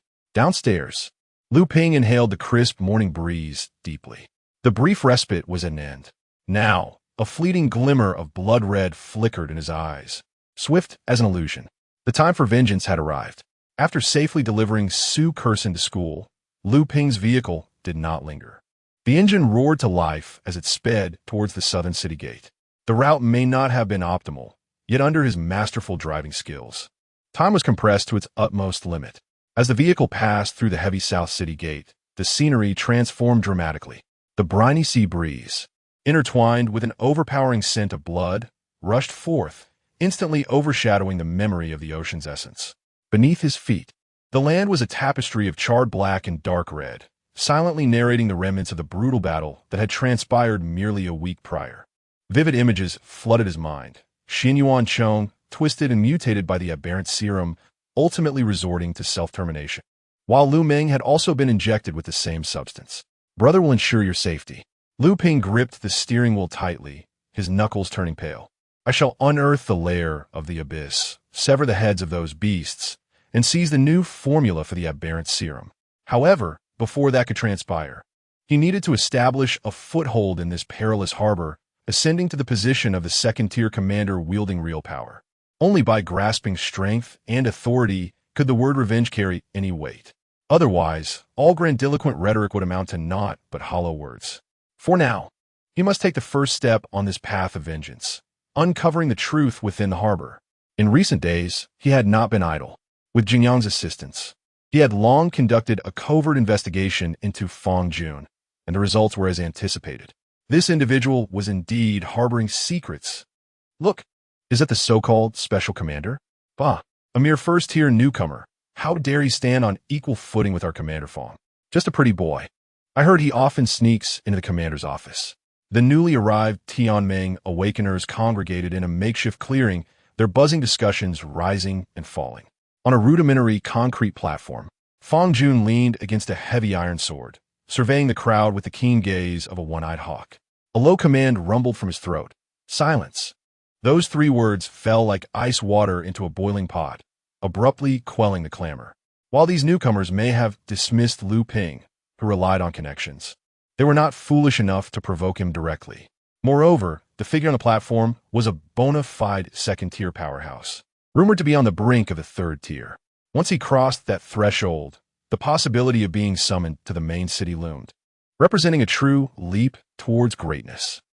Have you heard that Yuzhe, who just broke into the third tier, was transferred to the main city? The main city? What is so special about that? Just a bunch of bumpkins. The main city is the heart of the Tianming, overflowing with power and wealth. Even a janitor there earns more in a month than we do in a year. Is it really that splendid? A brief silence was shattered by new whispers. Fong Jun's expression darkened considerably, a shadow of ominous intent coalescing around him. He slowly released his grip on the sword, fingers curling into the air. Whoosh! A shadow sliced through the air. A whip resembling a coiled serpent suddenly emerged, unleashing a piercing shriek as it struck fiercely into the crowd. Ah! Cries of horror erupted as 4 newcomers fell, their skin lacerated and bloodied. Do you take my words lightly? Fong Jun's voice resonated like a frozen slab of iron. The whip's tip directed at the 4 writhing in agony on the ground, before precisely landing on a pale, frail young man cowering in the corner. And you few, from now on, shall follow Officer Lu and take the day's shifts. A cold smirk curled at the corner of his mouth. These unruly ones, along with that apparent talentless waste, were a fitting burden for the parachutist Lu Ping, a mere novice who had climbed the ranks through cunning. Dare to stand on equal footing with him? Just then, the roar of an engine approached, then abruptly ceased.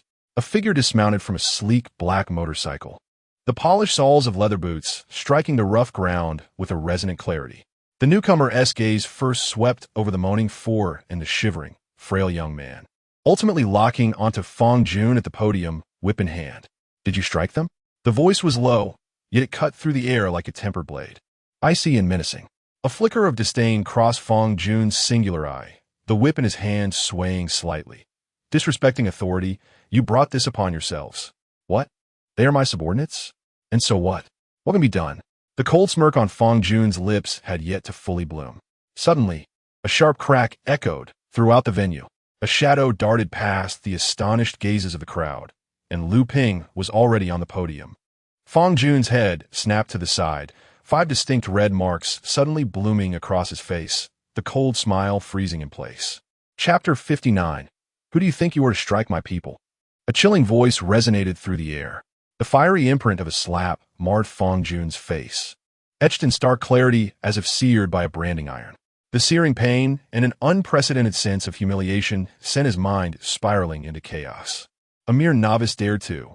His chest heaved violently, rage threatening to erupt from his throat, transforming into a tangible inferno poised to reduce this young upstart to ashes.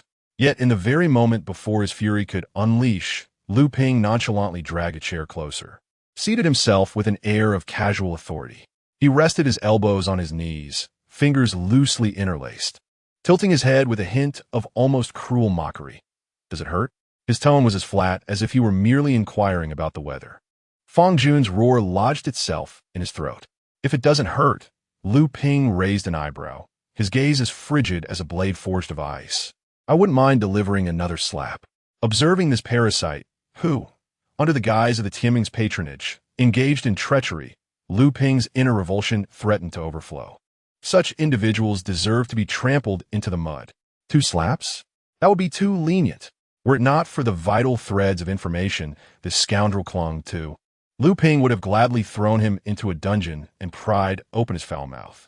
Alas, disturbing the grass might alert the snake. If this rascal truly possessed unyielding fortitude, the lead could indeed slip away.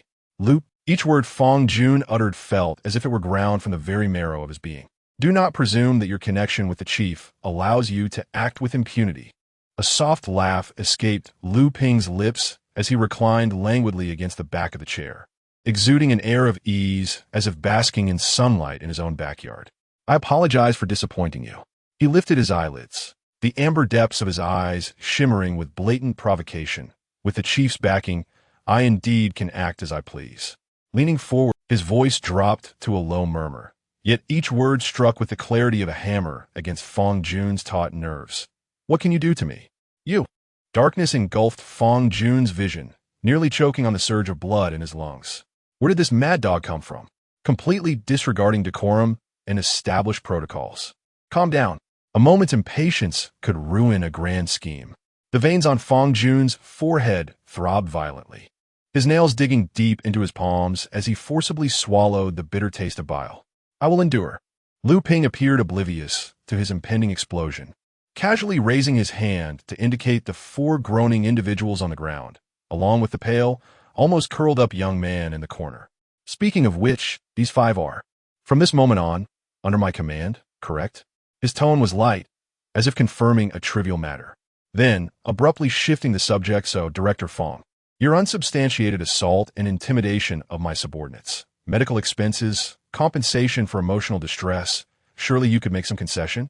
A malicious smile crept upon his lips, the crimson glint in his eyes deepening. Not too much. Let's round it off to 500,000. 10,000 per person, fair and reasonable. 50,000? Fong Jun nearly leaped from his spot, his single eye wide with disbelief, his voice cracking with rage. Even if it escalated to the medical department of the Heavenly Alliance headquarters, he could never accept such an outrageous sum. He pointed furiously at the unscathed, frail young man, exclaiming, I didn't even lay a whip on him. Why should he be included? Ah, Commander Fong, you simply failed to grasp the situation, Lu Ping replied, spreading his hands in an expression of feigned innocence. That represents compensation for mental suffering. Your authoritative display, just now, my poor subordinate nearly lost his soul, too frightened to breathe. Doesn't this psychological trauma warrant at least 100,000? Dealing with the scum of the Heavenly Alliance, the parasites. What use was there for benevolence and morality? To dare assert dominance over him was to prepare for a backlash tenfold. He intended for Fong Jun to indelibly remember what true intimidation felt like. Lu Ping. Fong Jun's voice dripped with a chilling coldness. I advise you to tread carefully. Offending me will yield you no benefit whatsoever. Oh, Lu Ping lazily ducked, as if brushing away an inconsequential speck of dust, casting a dispassionate glance at Fong Jun's contorted face. Is there truly any grand advantage in that for me? Fong Jun froze, akin to a chicken caught by the neck, the remainder of his words lodged in his throat. His vision darkening as his already shadowy face turned a deep shade of purplish red. The 10 figures below stared at Lu Ping in disbelief. Initially, they had dismissed him, but at this moment, he appeared nothing short of divine. With just a few words, he had completely handled Fong Jun. How remarkably impressive. Instantly, several female awakeners gazed at Lu Ping with starry eyes, shyly enamored. What to do? It seemed they had glimpsed their lifelong love. However, their expressions soon shifted to disappointment, sighing. It was clear that Fong Jun would never agree to such compensation. It was nothing more than a fleeting dream, mere words without substance. Yet, despite this, Lu Ping had shown remarkable prowess. Though a mere first-tier officer, he was genuinely a good person. The crowd below mused to themselves. Fong Jun's expression was a complex tapestry of emotions. Truthfully, he wished to avoid compensation, yet escalating the matter seemed to hold no benefits for him. This was inherently his fault. Treating a subordinate with such emotional volatility was ordinarily acceptable. But should it reach Jing Yang's ears, he risked demotion or even reassignment. This was not what Fang Jun desired. Yet, to concede was an unbearable thought. It felt worse than death itself. 50,000. A full 50,000. Equivalent to 5 months of his salary. But contemplating demotion and reassignment, Fang Jun's face contorted in discomfort, resembling someone suffering from constipation. Make your choice. Should I apologize to my adorable subordinates or confront General Jing Yang? Frankly, I have no preference. To be honest, I never intended to come to the port. It's far and exhausting. Lu Ping nonchalantly remarked, shrugging his shoulders and scoffing. Fang Jun's expression stiffened as he clenched his fists. Do not go too far. We are colleagues after all, and we are meant to guard the port together. Our internal strife brings no benefit to anyone, especially not to Lin Jiang. Are you willing to disregard Lin Jiang for a trivial matter? I had heard that you were a decent person, but now you have truly disappointed me. Before Lu Ping, Fang Jun spoke with righteous indignation, one hand pressed against his chest in a pose of selfless devotion to the city and its people, which made Lu Ping feel nauseated. If it weren't for the knowledge of this man's treachery, one might truly mistake him for a good official. Pathetic. Lu Ping stepped closer to Fang Jun, his voice tinged with a chilling edge. What makes you think you have any standing to speak of Lin Jiang? Xinyuan Chong's demise is partly on you. How dare a spy intent on destroying Lin Jiang pretend to be innocent here? Is this what they call shamelessness? As for your disappointment, I apologize. The world may not regard me highly, but I am equally unremarkable. I may not grasp the intricacies of human relationships, but one thing I know for certain is that you cannot escape the 50,000. Fang Jun's face turned ashen. It seemed this brat had him firmly in his grasp.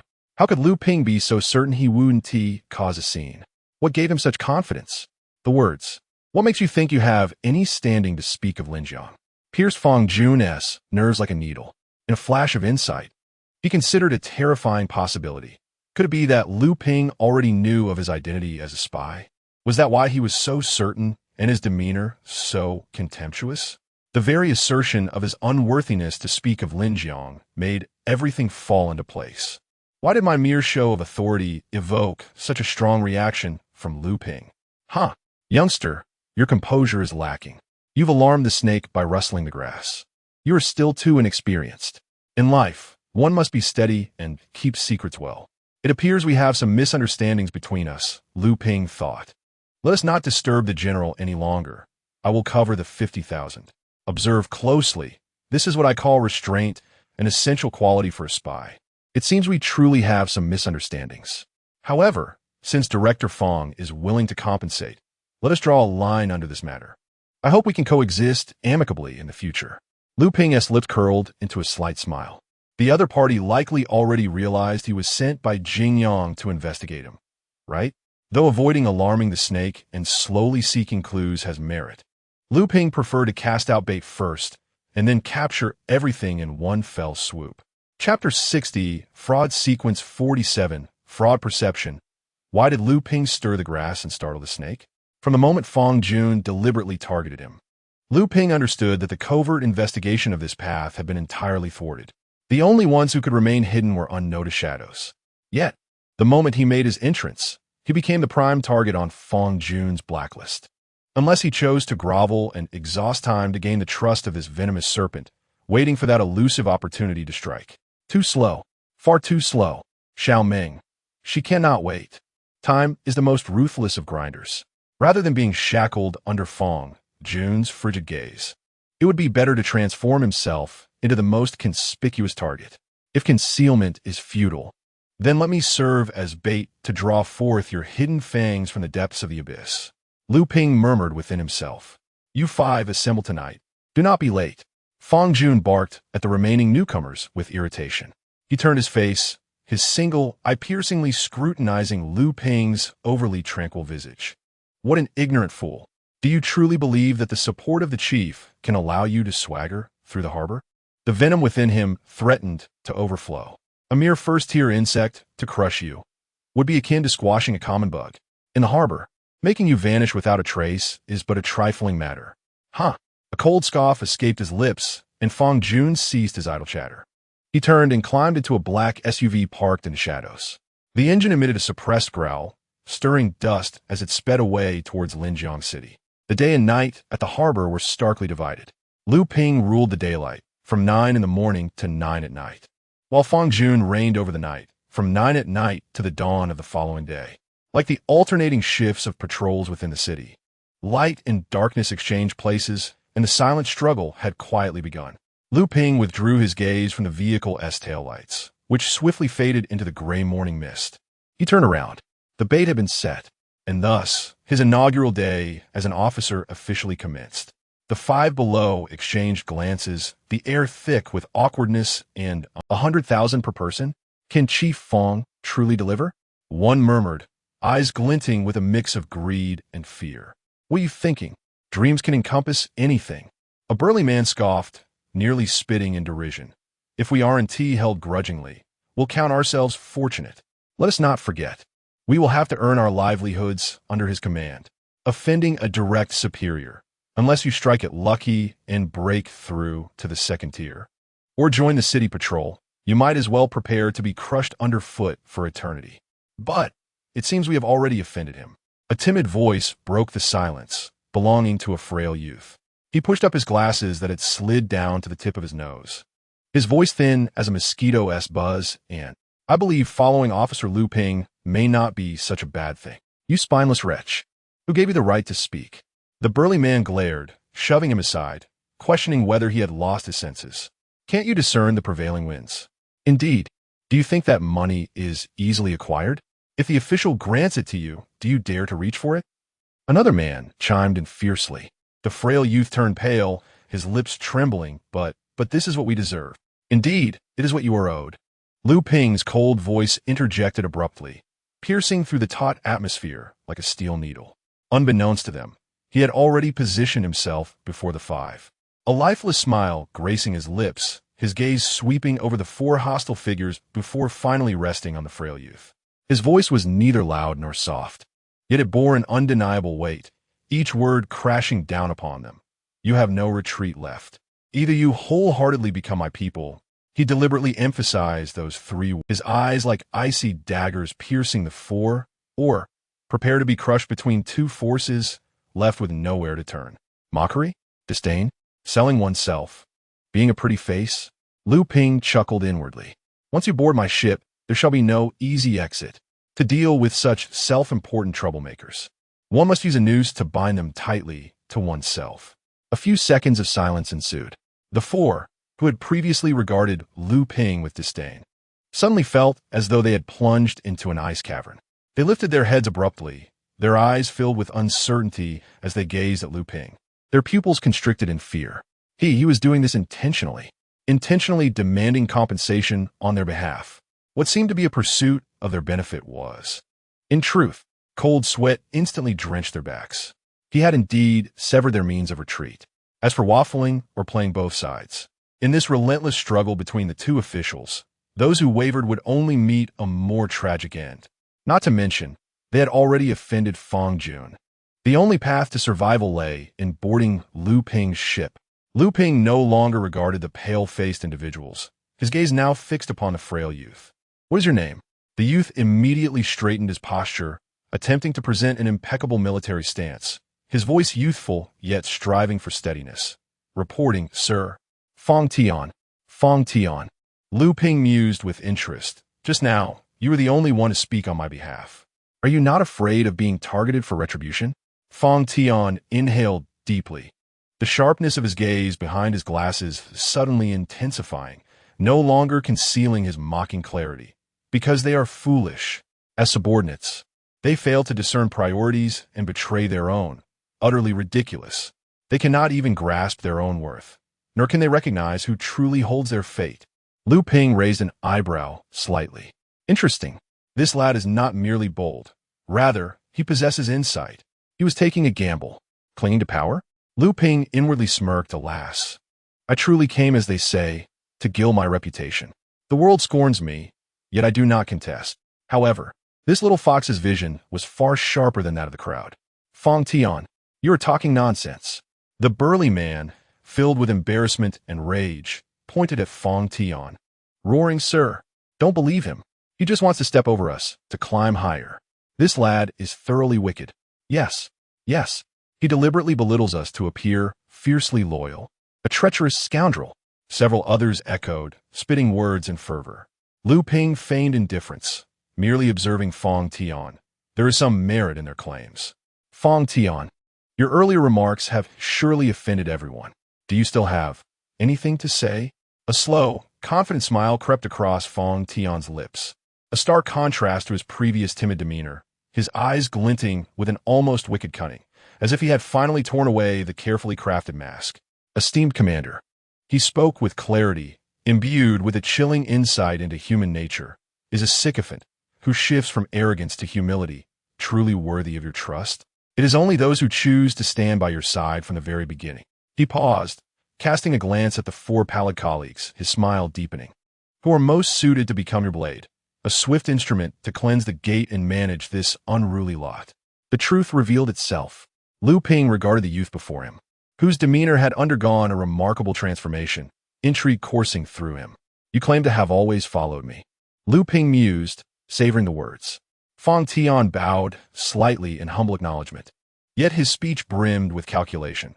If the commander happens to be in need of a capable pawn at this moment, why not trust me just once? After all, he lifted his gaze, his smile brazenly audacious. Even if I prove unsuitable, you may discard me at any time, correct? How intriguing. Absolutely fascinating. What is your extraordinary ability? Lu Ping cut straight to the essence. Fong Tian's smile faltered slightly, a hint of discomfort flashing across his face. Reporting to the commander my ability is not suited for combat. Speak. Lu Ping's command was unwavering. Fraud Sequence 47, Fraud Perception. Fong Tian uttered a name, then continued with ease, just like now. I am attempting to make you perceive that I am worthy of your trust. Oh, so you're trying to deceive me into believing in you? Lu Ping chuckled playfully. You may interpret it that way. Fong Tian's small face stiffened, yet he candidly acknowledged it, revealing an oddly sincere honesty. Lu Ping smiled. A mere ordinary person attempting to deceive the Celestial Alliance? Perhaps it could be done, but to deceive one who possesses spectating? Observation, Fraud Sequence 47, Fraud Perception, Progress 100, Ability Acquisition Successful. Chapter 61. You have chosen the wrong side. Before departing, Lu Ping cast a meaningful glance at Fong Tian, a look that seemed to pierce through all of his hidden thoughts. My dear brother, before you even warm up to my command, your skills will already be under the banner of the Lu family, he declared clearly, his voice resonating throughout the gathering. Fong Tian is now the deputy of the Harbor's Day shift guards. With a firm yet measured pat on Fong Tian's shoulder, a gesture that caused Fong Tian to momentarily stiffen, he added, I have great expectations for you, Xiao Tian. Ensure the duty roster is arranged. I will take a stroll through the fishing village. To everyone present, Lu Ping's image was strikingly clear, a brash figure relying on the support of the chief. Arrogant and self-serving, who had conveniently elevated a sycophant. As Lu Ping's silhouette vanished into the morning mist at the dock, a palpable chill descended upon the remaining five. The four individuals simultaneously cast scornful glances at Fong Tian, their disdain and loathing unmistakable. Is a dog chasing mice now the command? Does he truly believe he is of any significance? One scoffed, the derision evident in his sharp tone. Fong Tian did not respond immediately. He slowed, and the veneer of feigned timidity receded like the tide, revealing a calm that bordered on the cold. Adjusting his glasses, his gaze, sharp as a needle, swept across the four hostile faces before him. Regrettably, he began, his voice laced with a leisurely sorrow, Gentlemen, you have chosen the wrong side. A subtle smile crept upon his lips, one that unabashedly revealed his calculations and ambitions in the shadows. And I, at this moment, stand upon your heads. Despite his slender frame, he stepped forward, an imposing aura rising around him, emanating a pressure akin to looking down upon mere ants. You may disregard my words if you wish. Fong Tian spread his hands, feigning a false sense of magnanimity, but his tone swiftly shifted, as if icy chains were tightening around their necks. But where can you go? Will the night shift brothers swap places with you? Well, Officer Fong. He deliberately elongated the last word, dripping with blatant mockery. Open his arms to embrace you discarded pieces?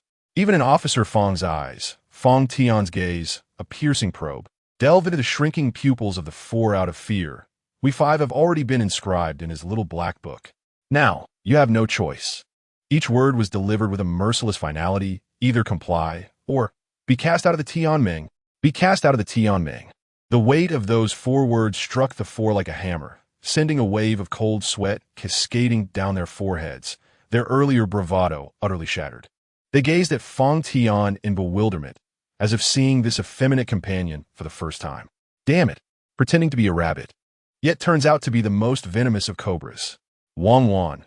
Fong Tian no longer regarded their shifting expressions, his voice returning to a businesslike coldness. Wen Yin, thank you both for your hard work on the first shift. Upon being called out, a man and a woman instantly turned as pale as a ghost. Wen Yan's jaw muscles tensed, his teeth clattering ominously, while his eyes brimmed with humiliation and resentment. Wang Wan bit down hard on her lower lip, nearly drawing blood. However, the thought of resistance flickered briefly in their minds before being crushed by the weight of a harsher reality. To leave the Heavenly Alliance? The very notion sent shivers through their souls. Those who joined the Alliance were all shrouded in a sea of blood and tears. Each bore an unquenchable vendetta, their thirst for revenge tethered to the Heavenly Alliance, their last lifeline. To betray the Alliance? Such an act would be akin to extinguishing the last flicker of hope for vengeance. My father's grievance. Wen Yin rasped, his voice hoarse and dripping with bloodlust. It could not go unavenged. He seized the standard long blade leaning against him, the sheath scraping against the ground with a jarring sound, and strode purposefully toward the designated patrol point, his back rigid as iron. Wang Wan inhaled deeply, forcibly suppressing the tears welling in her eyes, her nails digging painfully into her palm. My mother's grievance. Her voice choked, yet it bore a resolute determination. It, too, could not be dismissed lightly. Was it merely standing guard? Whose orders mattered? It was all the same. She grasped her weapon and followed closely behind Wen Yin. Fong Tian observed the two as they melded into the distant, misty backdrop of the dock, his expression devoid of emotion. He returned to the cold iron chair, his hands resting casually on his knees, yet his knuckles blanched from the pressure he exerted. That profound hatred. He felt it deeply. Perhaps this was the one shared experience among those forcefully bound together in mutual disdain, the lone thread of resonance that connected them. It was a fervent belief, distilled from despair, burning with an almost fanatical purity for the sake of vengeance. Perhaps in 10 or 20 years, the grindstone of reality would erode this purity beyond recognition. But for now, it stood as steadfast as a rock, unshakable. Brother. Fong Tian lowered his head slightly, the strands of hair falling over his brow, concealing the tempest of wrath and murderous intent that surged within him, potent enough to incinerate all in its path. The intensity of his killing intent felt tangible, rendering the air around him thick and heavy. In this corner of the Heavenly Alliance, whose past was truly untainted, each had either been consumed by the abyss or crushed by the weight of some lofty family. Even if I'm the weakest of ability users, even if I am as powerless as a fledgling, even if I stand here, like a tail-wagging dog, having sold every shred of dignity. His clenched fists trembled slightly, nails nearly embedding themselves into his flesh. I too shall, step by step, ascend to the pinnacle. A silent vow roared within his heart, echoing like a chant from the depths of the abyss. Blood debts must be repaid in blood. Meanwhile, Lu Ping held a grass stem, plucked from an unknown place, between his lips, his hands casually tucked into his pockets. He strolled leisurely, as if on a vacation at the beach, devoid of any psychological burdens typical of a carefree master. He ambled into the slightly dilapidated entrance of the fishing village. The briny sea breeze mingled with the scent of fishing nets and decaying fish enveloping him. The moment Lu Ping's boots touched the damp, muddy ground of the village, dozens of cold, watchful gazes pierced through him like invisible daggers. The air was thick with the smell of the sea, the stench of sun-bleached fish, and an overwhelming hostility that lingered. Only one stooped figure disrupted this tense atmosphere of animosity. An elderly man, his hair a snowy white and his face etched with wrinkles, approached with a polished cane, trembling as he made his way forward. He endeavored to muster a friendly yet weary smile. Esteemed Lord of the Heavenly Alliance, I am a village chief of this fishing community. Chungbo, may I inquire what brings you to our humble abode? His voice was frail and hoarse. Chapter 62. Guilt Value 1. Lu Ping did not respond immediately. His gaze transcended the old village chief, precisely locking onto the eaves of a modest dwelling not far from the village entrance. There, several tiles were missing, exposing the coarse beams beneath. Exactly the position where the sniper had ambushed Xin Yuancheng on that fateful day. Lu Ping raised his hand, pointing toward the eaves laden with ominous memories, his voice devoid of warmth. Whose house is that? Cheng Bo's murky old eyes flickered with a barely perceptible panic, his wrinkled visage twitching momentarily. After a brief silence, he murmured, "It is my humble abode." Yours? Lu Ping's eyebrows arched slightly, a glimmer of surprise traversing his gaze. What a coincidence! A few days prior, the city of Linjiang had been besieged by monsters. Lu Ping withdrew his eyes, fixing his stare upon Cheng Bo. During that incident, did your village sense anything unusual? Hear any peculiar sounds? Or see any suspicious individuals? Cheng Bo shook his head vigorously, like a rattle drum, his cloudy eyes evading Lu Ping's gaze. And no, my lord. That day, when everyone first caught sight of the monster, we were so frightened that we lost our wits and all ran home, bolting our doors and windows shut. Who would dare to look outside? I truly do not know. Get out. The lackeys of the Heavenly Alliance, leave our fishing village. Quickly depart. You blood-sucking beasts from the city are not welcome here. A sharp tirade erupted unexpectedly. Several fishermen, unable to contain their simmering rage, seized empty bottles and baskets filled with decaying fish, heedlessly hurling them toward Lu Ping with fervor. Clang! A chilling arc of Lu Ping did not even turn around. His right hand instantaneously transformed into a flowing metallic gleam, slicing through the air before him like a specter. The oncoming debris disintegrated upon contact with the blade of light, the crisp sound of shattering mingling with a muffled, rending noise. Fragments and remnants cascading into the mud at his feet. Such hostility? Lu Ping's gaze grew intense. The fishing village's resentment towards the Heavenly Alliance was not merely unfriendly. It had escalated to a depth of animosity akin to an abyss. Village chief, a robust man, his skin as dark as iron, emerged from the crowd, shielding Cheng Bo. His eyes glimmered like brass bells, radiating fury as he glared fiercely at Lu Ping. You city folk, have your consciences been devoured by dogs? You drain the blood and sweat of our fishing village, yet leave us no means of survival. When the monsters came, did you care for our lives? He pointed toward the distant silhouette of Linjiang City, his spittle flying, his voice resonating like a thunderclap. Stop your pretentiousness. I see it clearly. Every time the monsters attack, are they not aiming for your golden nest? They circumvent our fishing village. Why? Because you city dwellers are devoid of morality, burdened with deep karmic debts. Even the monsters cannot bear to witness it, seeking to mete out justice in their own way. Lu Ping. A wave of absurdity surged within him. The word ignorance almost slipped from his lips. The abyss commanded the monsters' siege, their targets, after all, were the resources and the populace concentrated within the main city.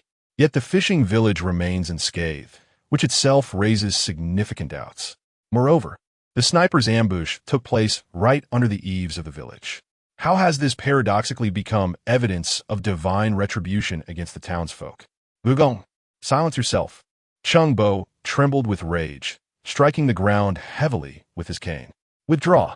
He turned to Lu Ping, his face marred by age spots, etched with helplessness, and sighed deeply. My lord, you have seen it. The fishing village does not welcome the people of Linjiang City, especially those from the Heavenly Alliance.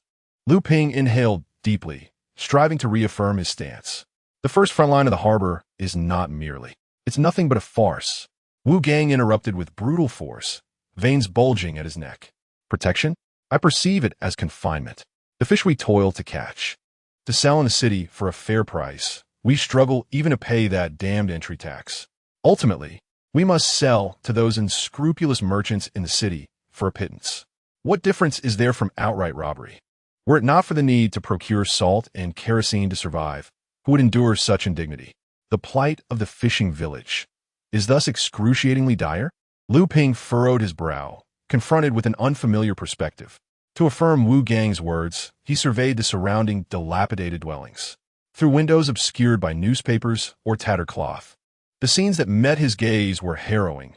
Creaking, rust-laden ceiling fans, patched quilts revealing cotton stuffing, and on the roof, the solitary modern convenience of a solar panel, now marred by blackened bullet holes, shattered silicon reflecting a glaring and despairing light in the sun. Bullet holes. Lu Ping's gaze abruptly fixed upon the shattered solar panel. A powerful sense of guilt seized him. For the sake of slaying monsters? What folly is this? Indeed, the village possesses but a scant few precious items capable of generating electricity, all obliterated by your Heavenly Alliance's sharpshooters. The fishermen's voices rose in unison, their grievances slapping against his face like invisible blows. In this sweltering heat, even the wind is denied entry. The fan has become mere decoration. We hesitate to light lamps at night. Do you intend to suffocate us, to roast us alive? Lu Ping could nearly ascertain that these bullet holes were most likely the result of friendly fire during the recent skirmish at the city gate, when heavy fire engulfed the sniper's position. This truly has forged a lasting enmity. Rarely, Lu Ping felt a tinge of guilt. The animosity of these fishermen toward him seemed not wholly unacceptable. Enough, Wu Gang. Chung Bo's voice bore a tragic severity. We are poor. We suffer. But we must retain our dignity. We cannot resort to deceit. Those panels. It is true that the Heavenly Alliance damaged them. His bloodshot eyes painfully swept over the shattered solar panels, his voice trembling. They also fought to vanquish the monsters, to defend the city gate. We must accept this fate. Lu Ping. Guilt won. However, in that fleeting moment, a chilling, bone-deep cold surged abruptly up his spine without warning. The instinctive activation of killing intuition took hold. It was as if several inexplicable, extraordinary auras suddenly illuminated the darkness, emanating abruptly from a dilapidated wooden house with tightly shut doors and windows by the side of the road. Are there awakened ones among the fishermen?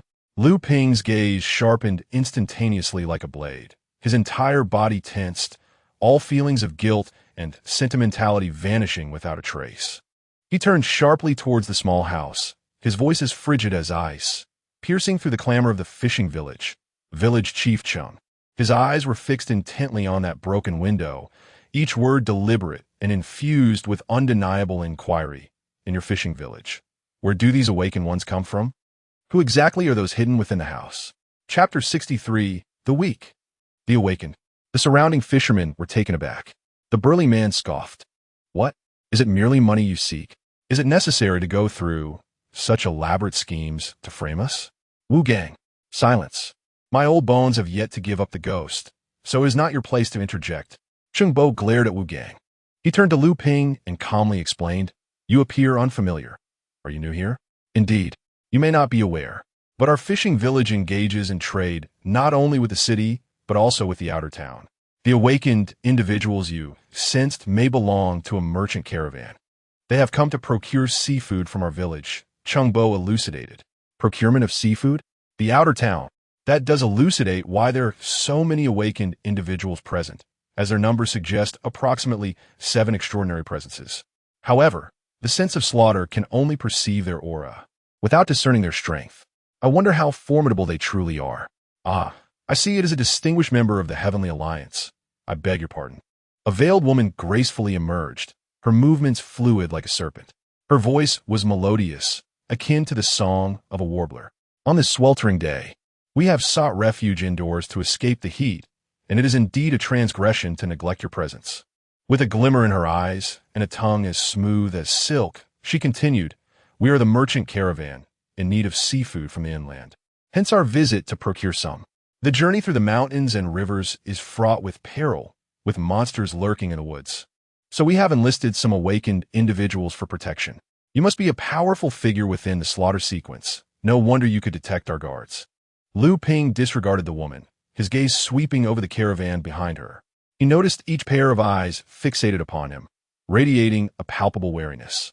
Sensing the tension, the woman leaned closer, her supple form almost brushing against Lu Ping's shoulder. Her breath was fragrant, and her voice dripped with allure. My lord, please do not trouble me. Whatever you desire, I shall comply. This bold and seductive display caused the fishermen of the village to stare in astonishment. The enticing curves of the woman pressed against Lu Ping ignited an uncontrollable fervor within the onlookers. Even Wu Gang's face flushed crimson, his eyes bulging as he fixated on the entwined figures. Sequence 09, spectating, currently observing a supernatural ability. Level 1 slaughter. Sequence 99, enchantment. Would you like to learn? Enchantment? Lu Ping's brows arched slightly, realizing that the source of the inexplicable fire within him lay here. Learn. You are now learning Level 1, Slaughter. Sequence 99, Enchantment. Current progress, 30. Does your caravan frequently visit our fishing village for procurement? Lu Ping inquired, maintaining a composed demeanor.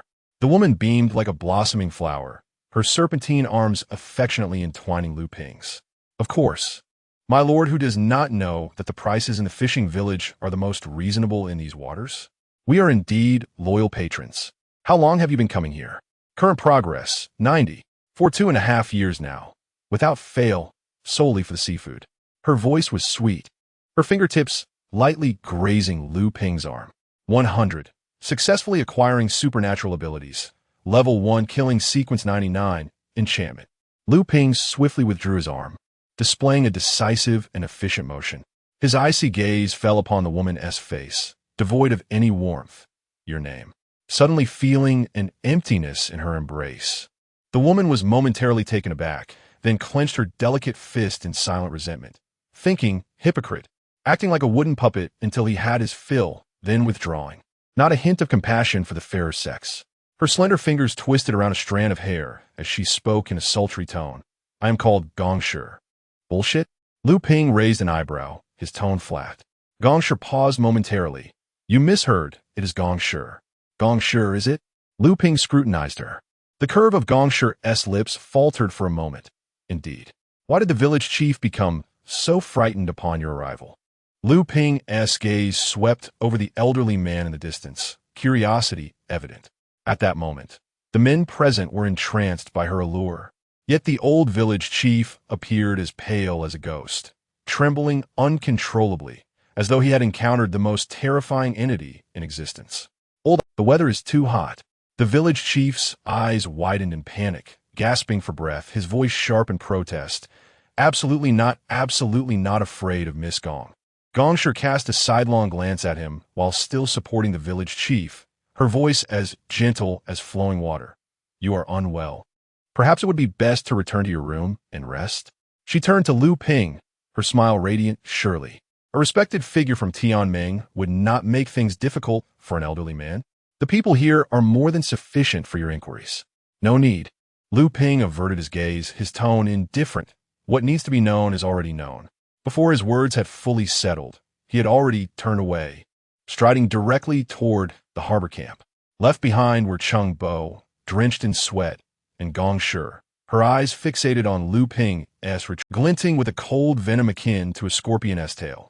Countless fishermen's gazes, interwoven with greed and envy, lingered. At the harbor camp, marking the transition from day to night, Fong Jun arrived punctually with 5 night shift guards, ready to hand over duties to Lu Ping's day shift team. Their eyes briefly met. The chill in Fong Jun's singular gaze remained, while Lu Ping wore an expression of indifference. Both parties tacitly maintained a temporary peace. This tranquility was abruptly shattered by a jarring voice. Hey, brother, can we discuss something? A pallid-faced man approached Fong Jun's night shift team, lowering his voice and pleadingly suggesting, could you swap shifts with me? I'll take the night shift, and you can cover my day shift. Fong Tian, standing behind Lu Ping, instantly darkened his expression, a flash of cold light in his eyes. Sir, he let Lu Ping merely curve his lips into a chilling, raising a hand to signal Fong Tian to remain calm. He glanced at the man, then at the other 3 in his team, clearly observing the situation. Rather than showing anger, Lu Ping revealed a faint smile. No rush. There are no such foolish individuals who leap out. How could the remaining ones truly comprehend? He paused, his voice growing increasingly frigid. What does it mean to have no choice? As if to validate Lu Ping's words, the bulliest man among the 5 night shift workers abruptly shoved Huang Cheng, sending him staggering backwards with considerable force. Get lost, the giant bellowed, his voice booming with unabashed disdain. Who the hell would trade with you? Do you think I'm a fool? Who doesn't he know about your esteemed Officer Liu? Huh. He deliberately elongated his tone, casting a scornful glance at Liu Ping, his words dripping with contempt. Just a mere first tier. What if we truly encounter formidable monsters? I haven't avenged my fallen brothers yet. I certainly do not wish to be buried alongside you in a muddled fate. Exactly. Want to switch shifts? Dream on. Huang Chung pleaded. I'll offer 500,000. I beg you. 500,000? Huh. You think you can buy our lives for that? Is your life precious? Huang Chung. While ours is worthless. What delusion. The other 4 night shift guards chimed in, some sneering, others mocking, or simply turning away, leaving no room for negotiation. Huang Chung stood frozen, his complexion shifting from pale to green, then from green to purple. This move of his was not only foul, but utterly repugnant. He had openly antagonized Liu Ping and found himself completely cornered, becoming a laughingstock. The 3-day shift team members, who had been itching for a chance, now wore expressions of mixed amusement and fear, grateful that it was Huang Chung who had stuck his neck out. At that moment, Fang Tian sprang into action. He stepped forward, moving with the swiftness of lightning, arriving before Huang Chung in an instant. Before anyone could react, a sharp, resounding slap echoed through the air, striking Huang Cheng's face. Huang Chung. Fang Tian's voice thundered, filled with righteous indignation and an undeniable air of judgment. What do you take the rules of the Tianming for? A child play. He pointed a finger at Huang Cheng's nose, his reprimand fierce. In your position, fulfill your responsibilities. How dare you engage in unauthorized transactions and swap places at will? You even dared to openly bribe your colleagues with money. Who gave you the audacity? Huang Chung, stunned by the slap, felt a fiery sting on his face mingled with an unprecedented humiliation, causing his blood to surge in anger. His eyes glinted with fury. Fists clenched, ready to erupt. Enough, Fang Tian, Liu Ping's calm voice interjected, not loud, but as chilling as a bucket of ice water poured over one's head, instantly freezing Huang Cheng's rage. All eyes turned to Liu Ping as he slowly stepped forward, standing before Huang Chung, looking down upon the ashen-faced team member with an expression as indifferent as one would have towards a lifeless object. Why bother quarreling with such craven souls? Liu Ping's voice bore a perfectly measured, chilling disdain. He merely perceives my lack of strength, believes that following me leads to a bleak future, and foolishly seeks to cling to a mightier tree, hoping for the protection of the strong. Liu Ping's gaze was akin to a surgical blade, incisively dissecting Huang Cheng's meager thoughts. A person who, when confronted with the unknown perils, wavers and forsakes even a steadfast and fearless heart of vengeance. Liu Ping's tone suddenly turned frigid, each word piercing like poisoned ice needles into Huang Cheng's heart. Do you truly deserve to remain in the Heavenly Alliance? He leaned slightly closer, whispering into Huang Cheng's ear with a voice audible only to the two of them, yet suffused with an oppressive chill that permeated the surroundings. Perhaps I could lend you a helping hand? Straightening up, Liu Ping's gaze swept across the assembly, his voice rising sharply, resonating with crystal clarity in the silent encampment. I shall personally petition the esteemed commander for your withdrawal from the Heavenly Alliance. Let you squander your days among those wayward factions. Instead, he paused, observing Huang Cheng's face turn as pale as a sheet, a frigid smirk curling at the corners of his lips. After all, the Heavenly Alliance has no need for weaklings. The final 2 words struck like heavy hammers, forcefully landing upon Huang Cheng's heart and reverberating through the nerves of every member of the white team. Liu Ping's gaze acted as tangible shackles, binding Huang Cheng's terrified eyes, posing an inescapable inquiry of the soul. Huang Chung, tell me, do you truly aspire to be a formidable force, or are you content to be a cringing coward, fleeing in the face of adversity, a weakling? Chapter 64. Hatred fades with time. Liu Ping's words fell like a thunderous hammer, striking mercilessly upon Huang Cheng's heart, already riddled with cracks. The cowardice he sought to conceal was ruthlessly laid bare by Liu Ping, exposed to the searing sunlight. The pitiful fear within him could not hide from Liu Ping's frigid gaze. What do you understand? Huang Cheng's defenses crumbled entirely, his visage distorted as he screamed hysterically. You worthless scum, who takes the back door? If it weren't for trash like you being in charge, would I need to beg for a night shift? Just a mere first tier. What gives you the right? Fraud perception, activate. Target. Huang Cheng's inner fear effect doubled. Indeed, I am merely a first tier. Yet, rather than inciting anger, Lu Ping's voice soared in tandem with Huang Cheng's shouts, resonating throughout the harbor camp like a proclamation. His gaze was as sharp as a blade, sweeping across every face that watched him. But within my chest beats a heart willing to sacrifice everything to the flames of vengeance. This heart, Lu Ping clenched his fist, striking heavily against his chest, producing a dull echo, knowing not the meaning of fear. For revenge, what does being a first-tier matter?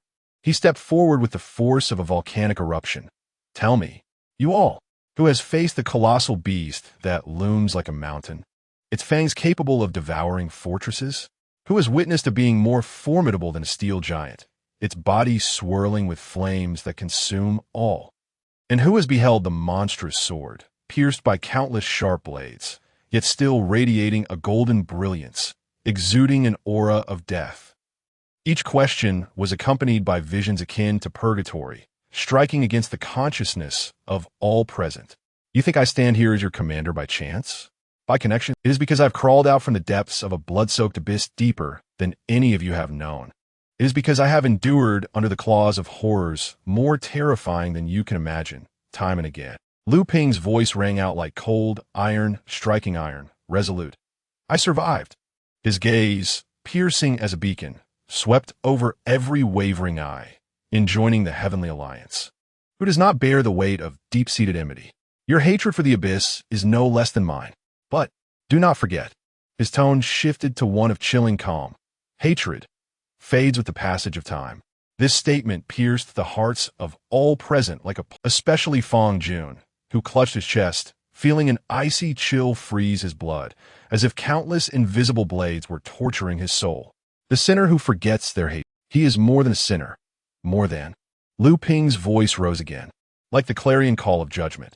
If you do not wish to become a sinner who forgets their hatred, silence your incessant complaints and follow me. Stand guard at the harbor. And then, he almost roared, progress. Progress. With every drop of your blood and every ounce of your strength, grow stronger. Do not act like a petty creature, nitpicking over who stood guard for an extra minute, who exerted less effort and sweat. Immersed in such trivialities, Lu Ping's voice suddenly dropped to a freezing point, laced with boundless disdain. You are unworthy to utter the word revenge. Short-sighted individuals, even less deserving to bear the burden of blood debts. Fraud perception, activate. Target, universal credibility, effect, doubled. Bone rumble. Lu Ping's words struck like thunder from the heavens, reverberating deep within the souls of all present. The raging thunderstorm swept through their consciousness, shredding their arrogance, igniting the flames of hatred that had nearly been dulled by the monotony of daily life. Even Fong Jun's face turned ashen, his form swaying as if struck by an invisible hammer, the torment within him manifesting as palpable agony. The phrase forgetting hatred echoed madly in his ears, nearly suffocating him. It was as if a sharp, venomous dagger had been hurled from the depths of his soul, intent on slaying him. The others stood frozen, as if struck by lightning. They could hardly believe that such soul-piercing words had come from the mouth of this officer, whom they had always looked down upon. A mere tier 1. At this moment, Lu Ping's not-so-tall figure transformed in their eyes into an insurmountable peak, towering into the clouds, radiating a heart-stopping, steel-forged light. Fong Tian stared intently at Lu Ping, his body trembling slightly. Short-sighted individuals are unworthy to bear revenge. Hatred faded, each word seared into his soul like a red-hot brand. The pale, emaciated face of his brother, the gradually extinguishing gaze from the sickbed, the final cold touch. Vivid scenes surged forth, accompanied by an overwhelming tide of hatred. His eyes turned crimson, nails digging deep into his palms, silently roaring in his heart. What a farce! This hatred is etched in my bones, enduring until death. How could I ever forget? On the desolate harbor, a silent storm brewed. A heavy yet searing anger and awakening surged violently within each person's chest, rising. Thud! Huang Cheng suddenly knelt forward, unable to bear the weight any longer.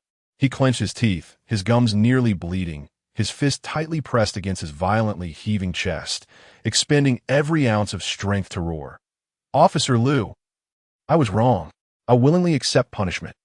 my cowardice, almost tarnished this hatred.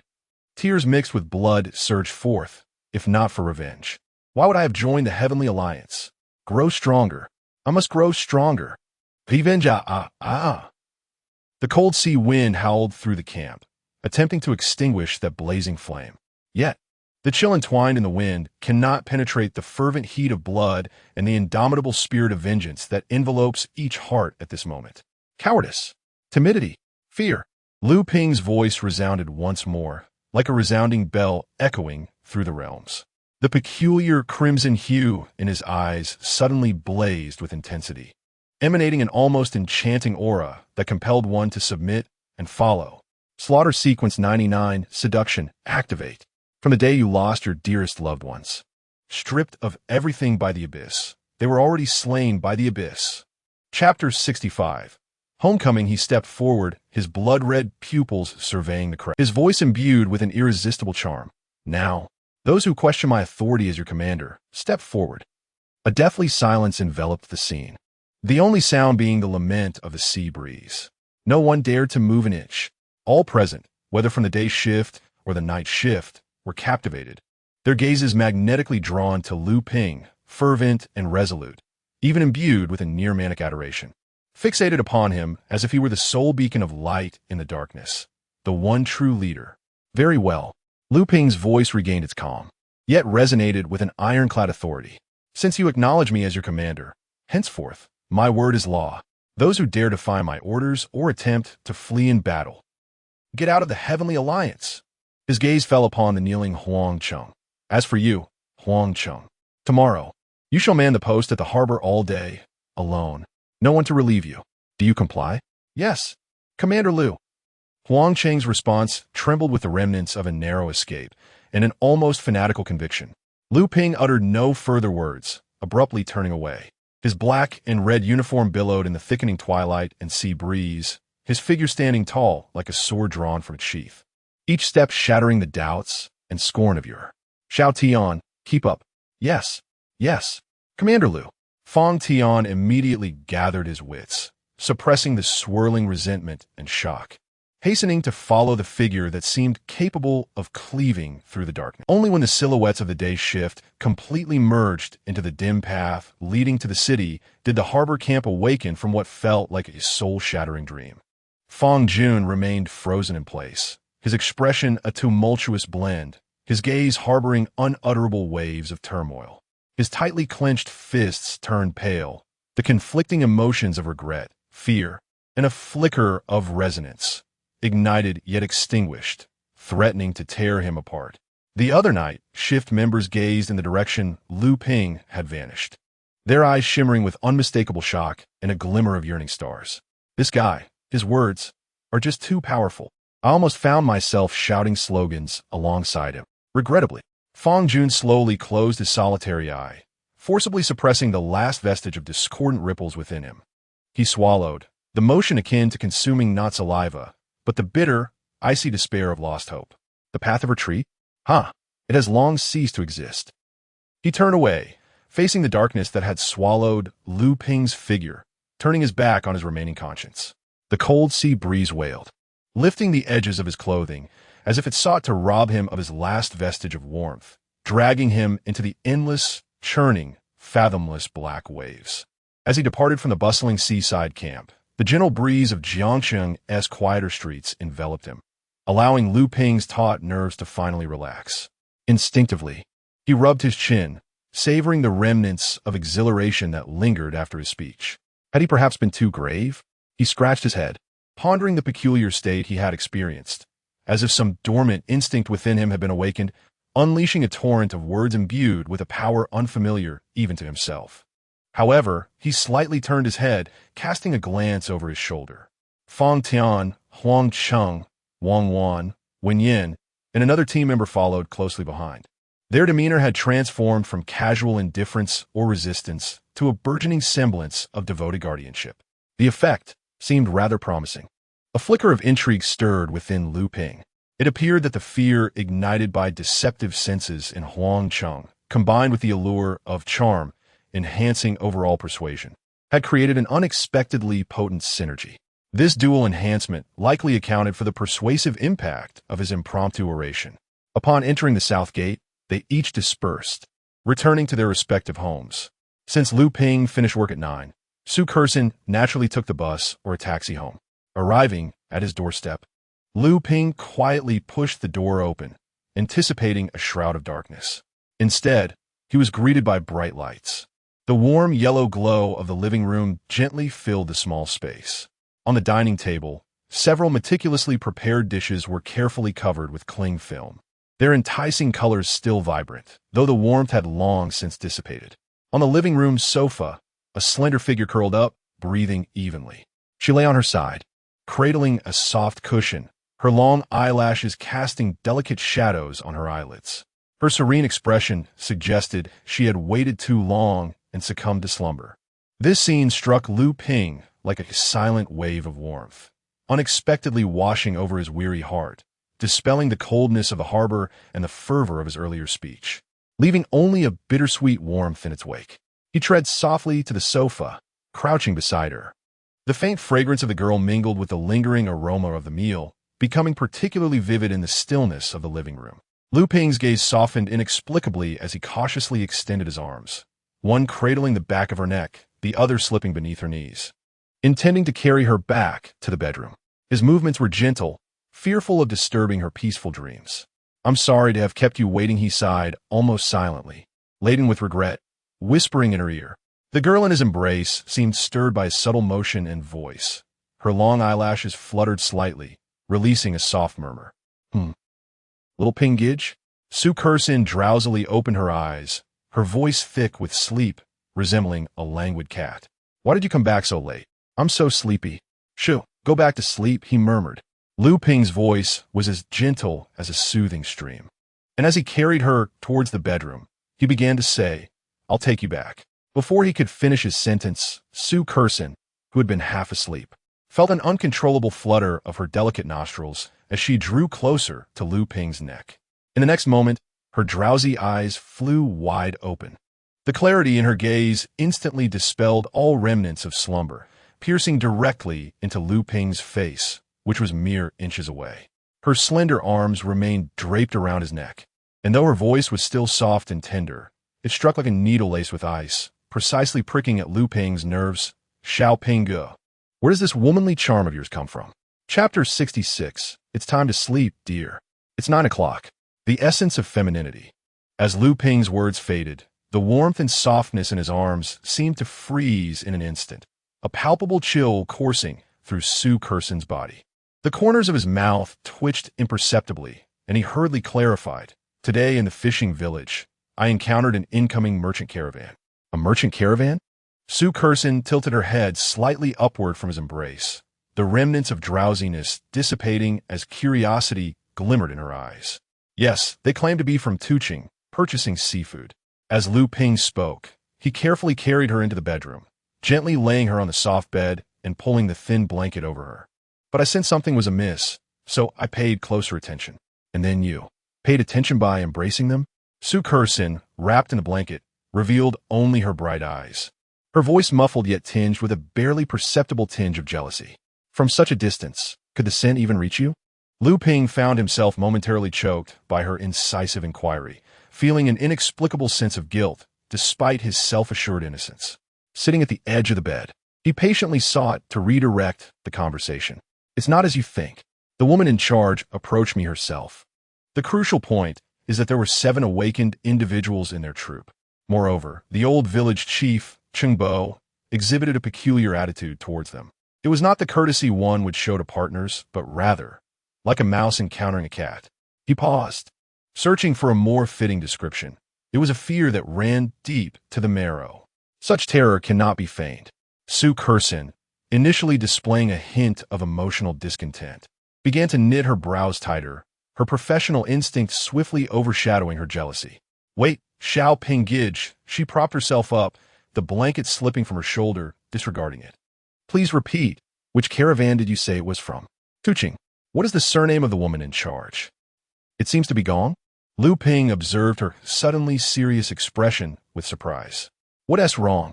Do you know her?" "Gong. Sukixi Nico softly." her brow furrowing into a knot as her fingers unconsciously twisted the corner of the blanket. There are only a few major seafood trading caravans from Tuching, and I occasionally heard my family mention the local fish merchants when I was at home. But a Gong family from Tuching? I have never heard of such a thing. Furthermore, she abruptly raised her head, locking eyes with Lu Ping, her tone resolute.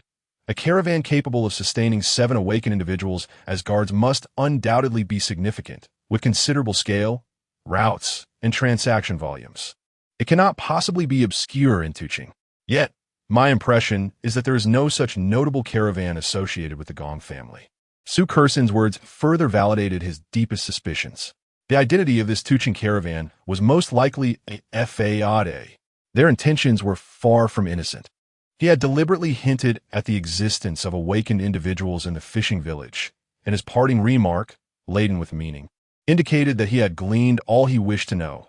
This was a calculated gamble, a perilous test, exposing oneself to another's gaze, becoming the most conspicuous piece of meat on the chopping block, merely to draw out the snake from its lair.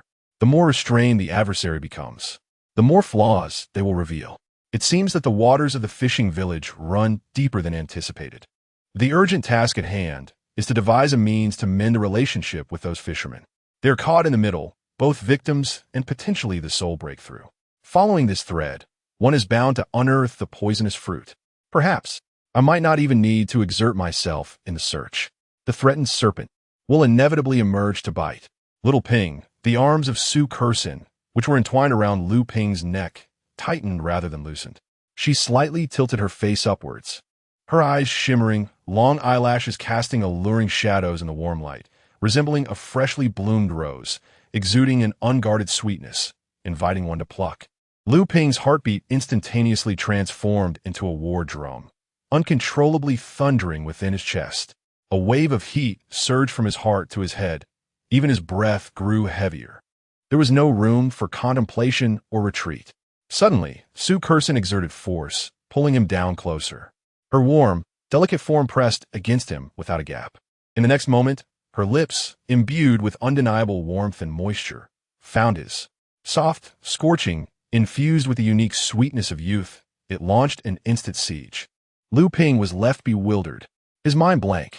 What has transpired? Has this girl gone mad? A sudden kiss? Or such an intense, wet kiss? Yet, Lu Ping had no reason to decline. She was his partner, after all. After a brief moment of confusion, Lu Ping let out a low growl, ignited like a blazing fire, instantly taking the initiative. One hand firmly grasped the back of Su Kersen's head, deepening the kiss, while the other strongly encircled her waist, pulling her further into his embrace. The dance of their lips and tongues resembled the most fervent battlefield. Exploration, pursuit, entanglement, and their breaths intertwined in a rapid cadence, enveloped in dizzying heat. The air was thick with the intoxicating sounds of flirtation. The temperature in the small bedroom soaring as if the very air had turned viscous and scalding. Time lost meaning as this silent war gradually drew to a close, both panting and blushing. Su Kersen lay languidly in Lu Ping's arms, her cheeks flushed like a ripe peach. She breathed softly, her warm, tingling lips gently brushing against Lu Ping's ear, her voice soft and sweet, imbued with a hint of languid huskiness and an unprecedented, candid possessiveness, strange. She murmured breathlessly, I seem to like you even more, Xiao Pingji. Her fingers unconsciously traced circles on the nape of his neck, her voice dropping to a whisper, tinged with a touch of petulance and an unrecognized fierceness, just the thought of Xiao Pingji being embraced by some other wretched girl. It sets my heart ablaze with discomfort. I am feeling jealous. Su Kersen truly was, adorably charming even in her jealousy, gentle, yet it was peculiar. Could it be the effect of charm? But I haven't activated charm or deception perception, have I? Lu Ping felt a sense of bewilderment. At this moment, Su Kersen resembled a little cat, retracting its claws and wholly depending on him, pitiful yet captivating. He couldn't help but lean down, tenderly planting a feather-like kiss on her flushed cheeks. Sweetheart, it's time for bed. It's already 9. You go to sleep first. I'll tidy up and take a shower. I'll be back shortly. The oblivious Lu Ping left the room, leaving behind a blushing Su Kursin, who was tightly clutching the blanket, uncertain of what she was anticipating. Meanwhile, Lu Ping headed to the living room and opened an online shopping site. 3 hours later, having finished a shower, Lu Ping silently pushed open the bedroom door. He was met with a pair of gleaming eyes, fixated on him like a wolf. "Xiao Pingji, you're a bit slow. Why are you still awake?" Lu Ping was taken aback. Su Kursin replied, "Hurry and sleep. We have school tomorrow. I'm going to sleep now." "Oh." An hour later. Huff, Su Kursin sleep. In the deep of night, in the fishing village of Haigang, within the low stone house of village Chief Qingbo, the air was stifling. A few flickering candles cast dim light on the stone table. Two individuals faced each other across the table. The newcomer from the Tianming you saw during the day has already set his sights on us. His eyes seem capable of seeing through people. I believe it is necessary to eliminate him, Gong Shi stated. Almost simultaneously, just so happens I was looking for you today, came the deep, raspy voice of Fong Jun. The glint of his single eye reflecting a similarly sinister light in the candleless glow. "I also want you to help me dispose of someone." As the words fell, both raised their gazes. Their eyes collided amidst the flickering candlelight. An invisible current surged through the air. No words were needed. A remarkably clear figure emerged in their minds. A young man whose hands could transform into blades. Gong Shi parted her red lips, each word crystal clear. The newly appointed officer of the day's shift. Fong Jun's voice trailed behind, tinged with incredulous affirmation. A brief silence ensued.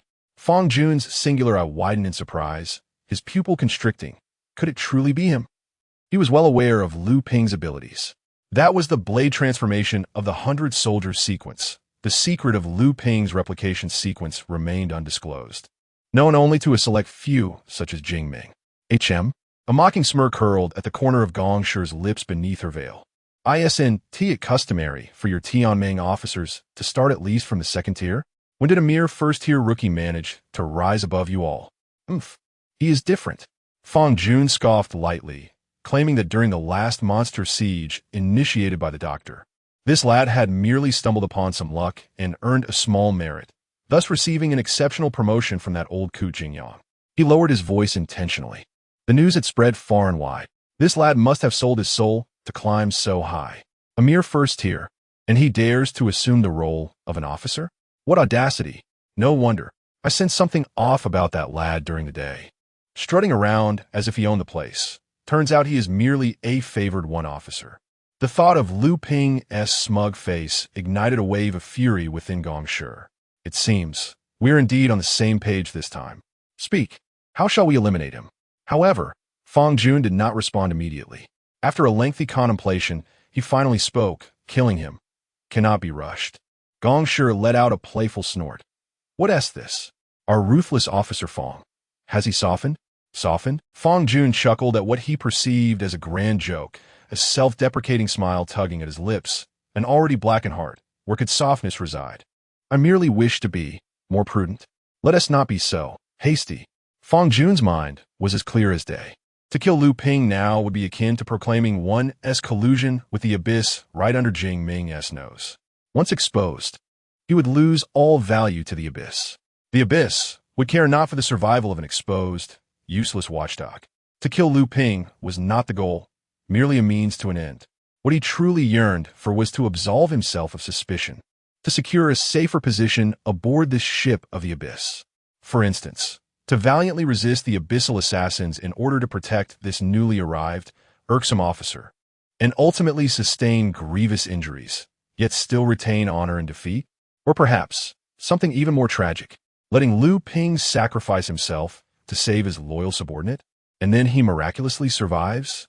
A perfect outline of a sinister plan swiftly took shape in Fong Jun's shadowy mind, a cold and ruthless curve involuntarily gracing his lips. Step by step, the most crucial task at hand was to prevent Lu Ping from conducting his investigation in the fishing village smoothly, keep a close watch on him, making his path treacherous and his mind in turmoil.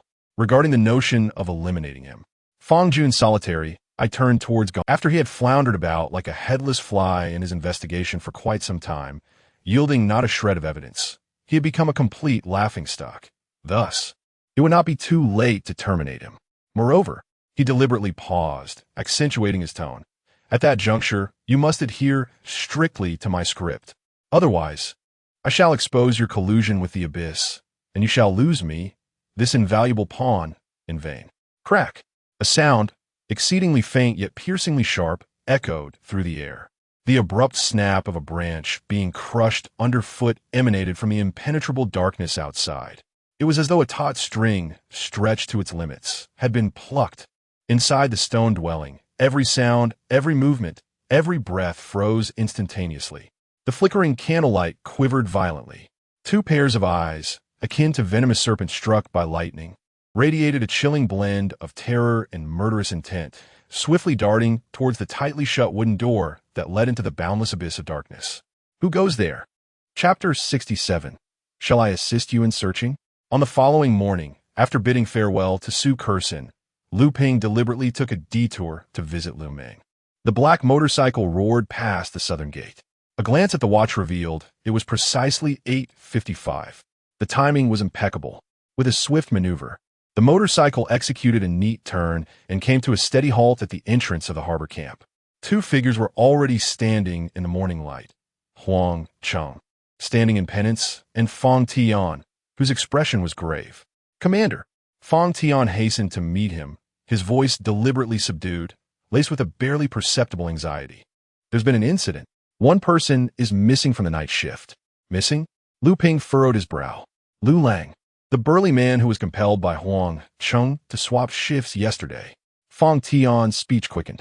Commander Fong Jun said that after 3 o'clock last night. No one has seen him.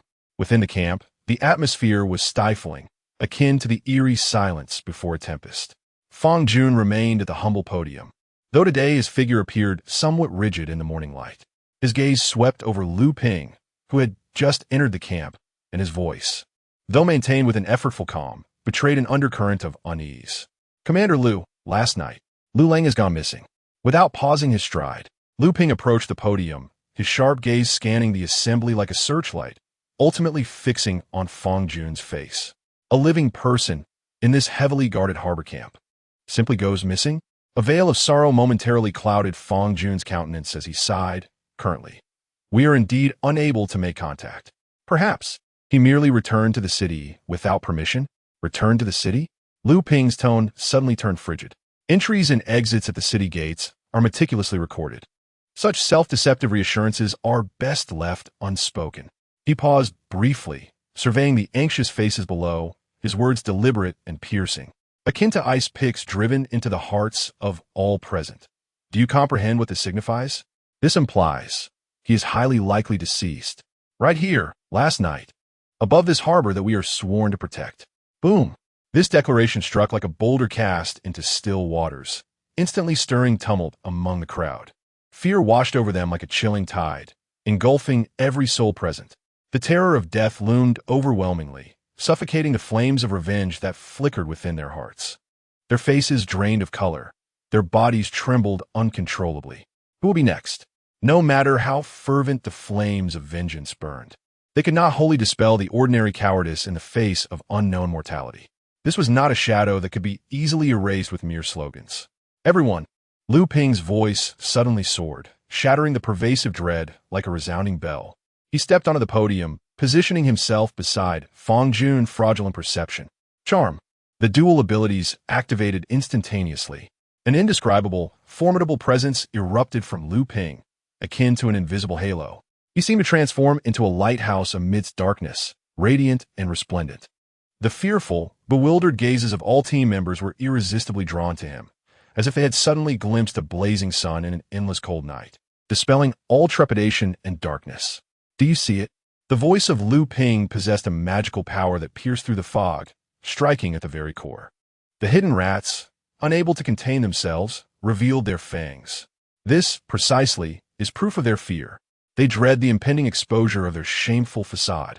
Thus, they are compelled to strike first. He clenched his fist fiercely, slamming it against the podium's edge, producing a deep and resonant sound. Consider the blood-soaked enmities you carry. Recall the uncooled remains of Comrade Lu Lang. Tell me, who shall exact this blood debt? The hall fell into a profound silence. Only the heavy sounds of breathing and heartbeats echoed in the air. Lu Ping's gaze, akin to a blazing flame, swept across each increasingly ignited face. He leaned forward, pressing his hands against the podium, exuding a mountain-like oppressive force, and roared, "Those who survive are destined to bear the flag of the fallen. This blood debt shall rest upon us, shouldered by our own hands."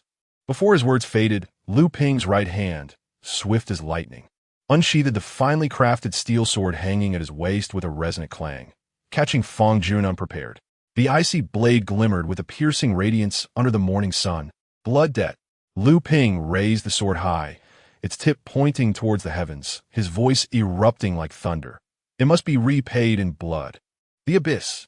It shall be concluded with this sword." Boom. It was as if a barrel of gunpowder had ignited. The fear below was instantly replaced by a fervent battle spirit. Everyone, including Huang Cheng, had bloodshot eyes, their hearts ablaze. They instinctively drew their weapons, all blades raised skyward. The abyss. It must be concluded with this sword. The deafening roar coalesced into a torrent, surging towards the heavens. The entire harbor camp trembled in the midst of the uproar. Only Fong Jun, disarmed, stood like an outsider beside Lu Ping, his hand unconsciously resting on the empty sheath. His complexion a ghastly shade, the turmoil of horror and rage within him threatening to tear him apart. He stared intently at Lu Ping's figure, which appeared as if a deity had descended, his nails digging deeply into his palm. This bastard. Where on earth did he emerge from? In just one day, merely a day, the authority and hearts of this harbor were all seized by him with nothing but his words. Damn it. Could it be that he possesses some extraordinary ability to incite the hearts of men? Director Fong? Lu Ping's icy voice unexpectedly resonated in Fong Jun's ear. Fong Jun's body stiffened abruptly, and with great difficulty, he turned his head to meet Lu Ping's eyes, which seemed to penetrate all. The corner of Lu Ping's mouth curled into a chilling and piercing arc, his voice soft as a whisper yet heavy as a mountain. Blood debt. Must be repaid in blood. Is that not so, Director Fong? Buzz. Fong Jun felt a sudden chill surging from his tailbone to the crown of his head. His heart felt as though it were gripped tightly by an invisible hand. That gaze, that utterance, pierced him like the sharpest dagger, striking directly at the most concealed and fearful nerve within him. He knows. How could he possibly? No, this is utterly implausible. Fong Jun suppressed the frantic beating of his heart, forcing a smile that was more grotesque than tears, and mechanically raised his empty right hand with an awkwardness that was almost jarring, his voice cracking as he shouted, "The abyss shall be concluded by the sword." With a swift flick of his wrist, Lu Ping's steel longsword sliced through the air with a chilling sound, seamlessly sliding into Fong Jun's waist sheath, producing a crisp chime.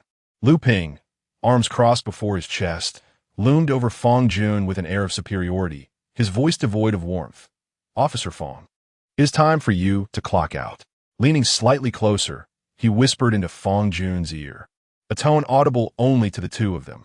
"I will personally uncover the cause of Lu Lang's demise. When the time comes, I shall present you with a surprise." Fong Jun felt a cold sweat drench his back.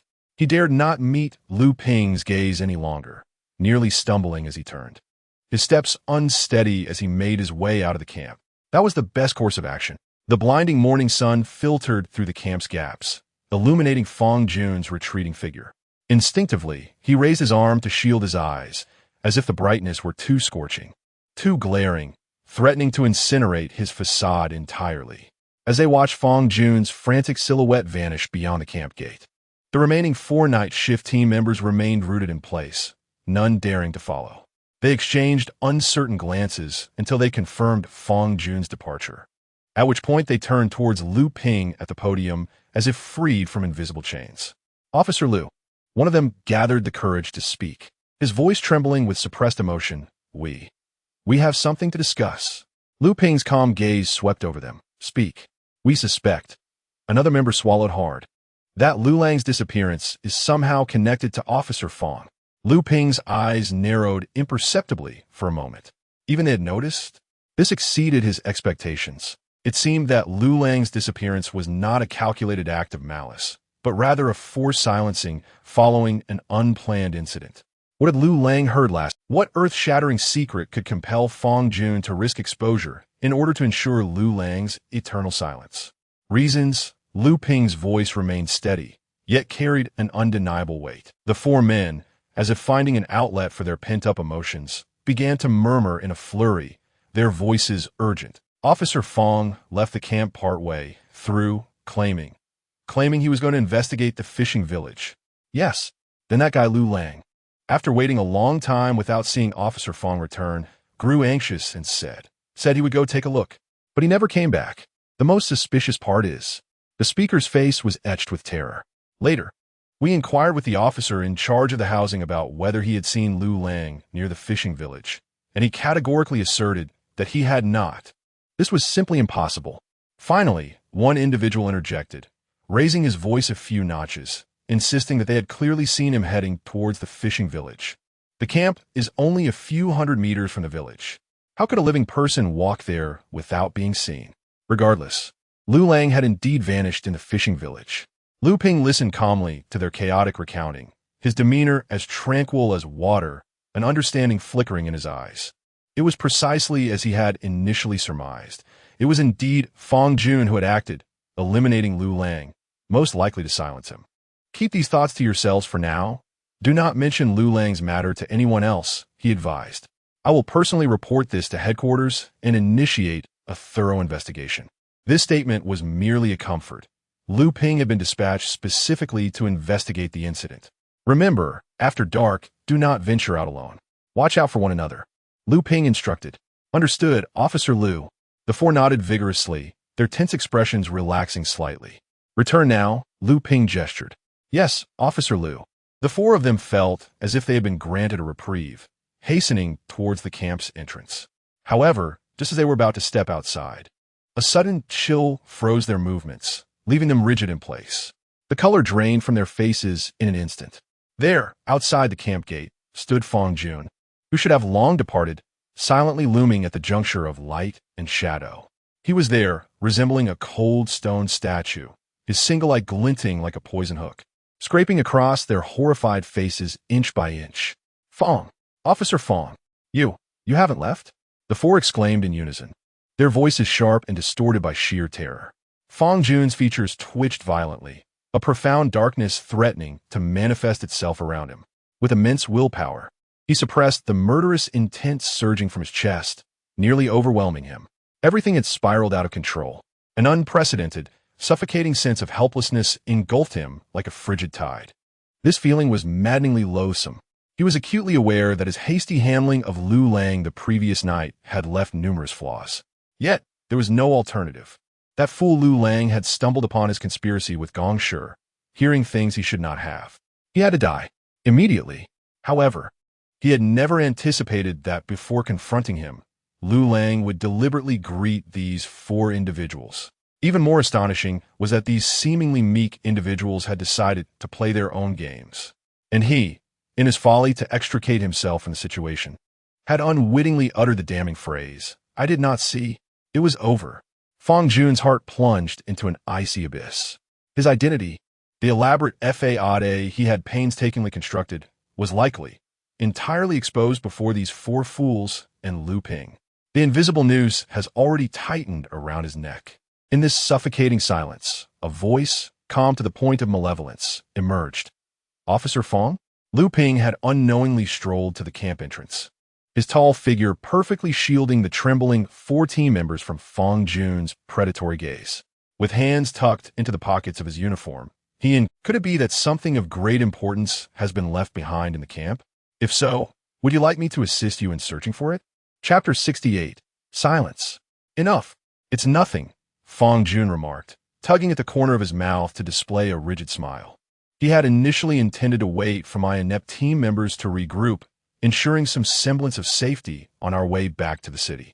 However, he was caught off guard, his tone laced with self-mockery, that you would actually suspect me. Lu Ping's lips curled into an almost imperceptible smirk. Sensing that Fong Jun had not left was expected, yet the revelation from his night shift crew was indeed a surprising delight. Whether suspicion was warranted would be clarified once the investigation bore fruit. The rules of the Heavenly Alliance would ensure that no innocent would be wronged. He deliberately paused, equally determined not to let a guilty party escape unscathed. Wouldn't you agree, Director Fong? Lu Ping's final retort struck at Fong Jun's taut nerves with precision. Instantly, Fong Jun's expression darkened, his eyes swirling with barely contained fury. You unaware of the vastness of the world. Do you think that with Jing Yang's backing, you can stride arrogantly? What does it matter that you have withstood a siege by monsters?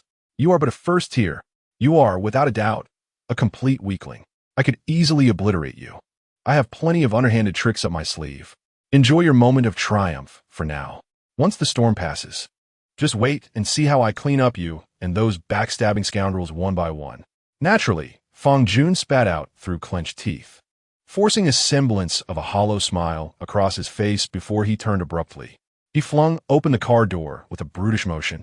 The black SUV roared like a wounded beast as it crushed the sand beneath its wheels, racing towards the southern city gate, the swirling dust mirroring his tumultuous bloodlust.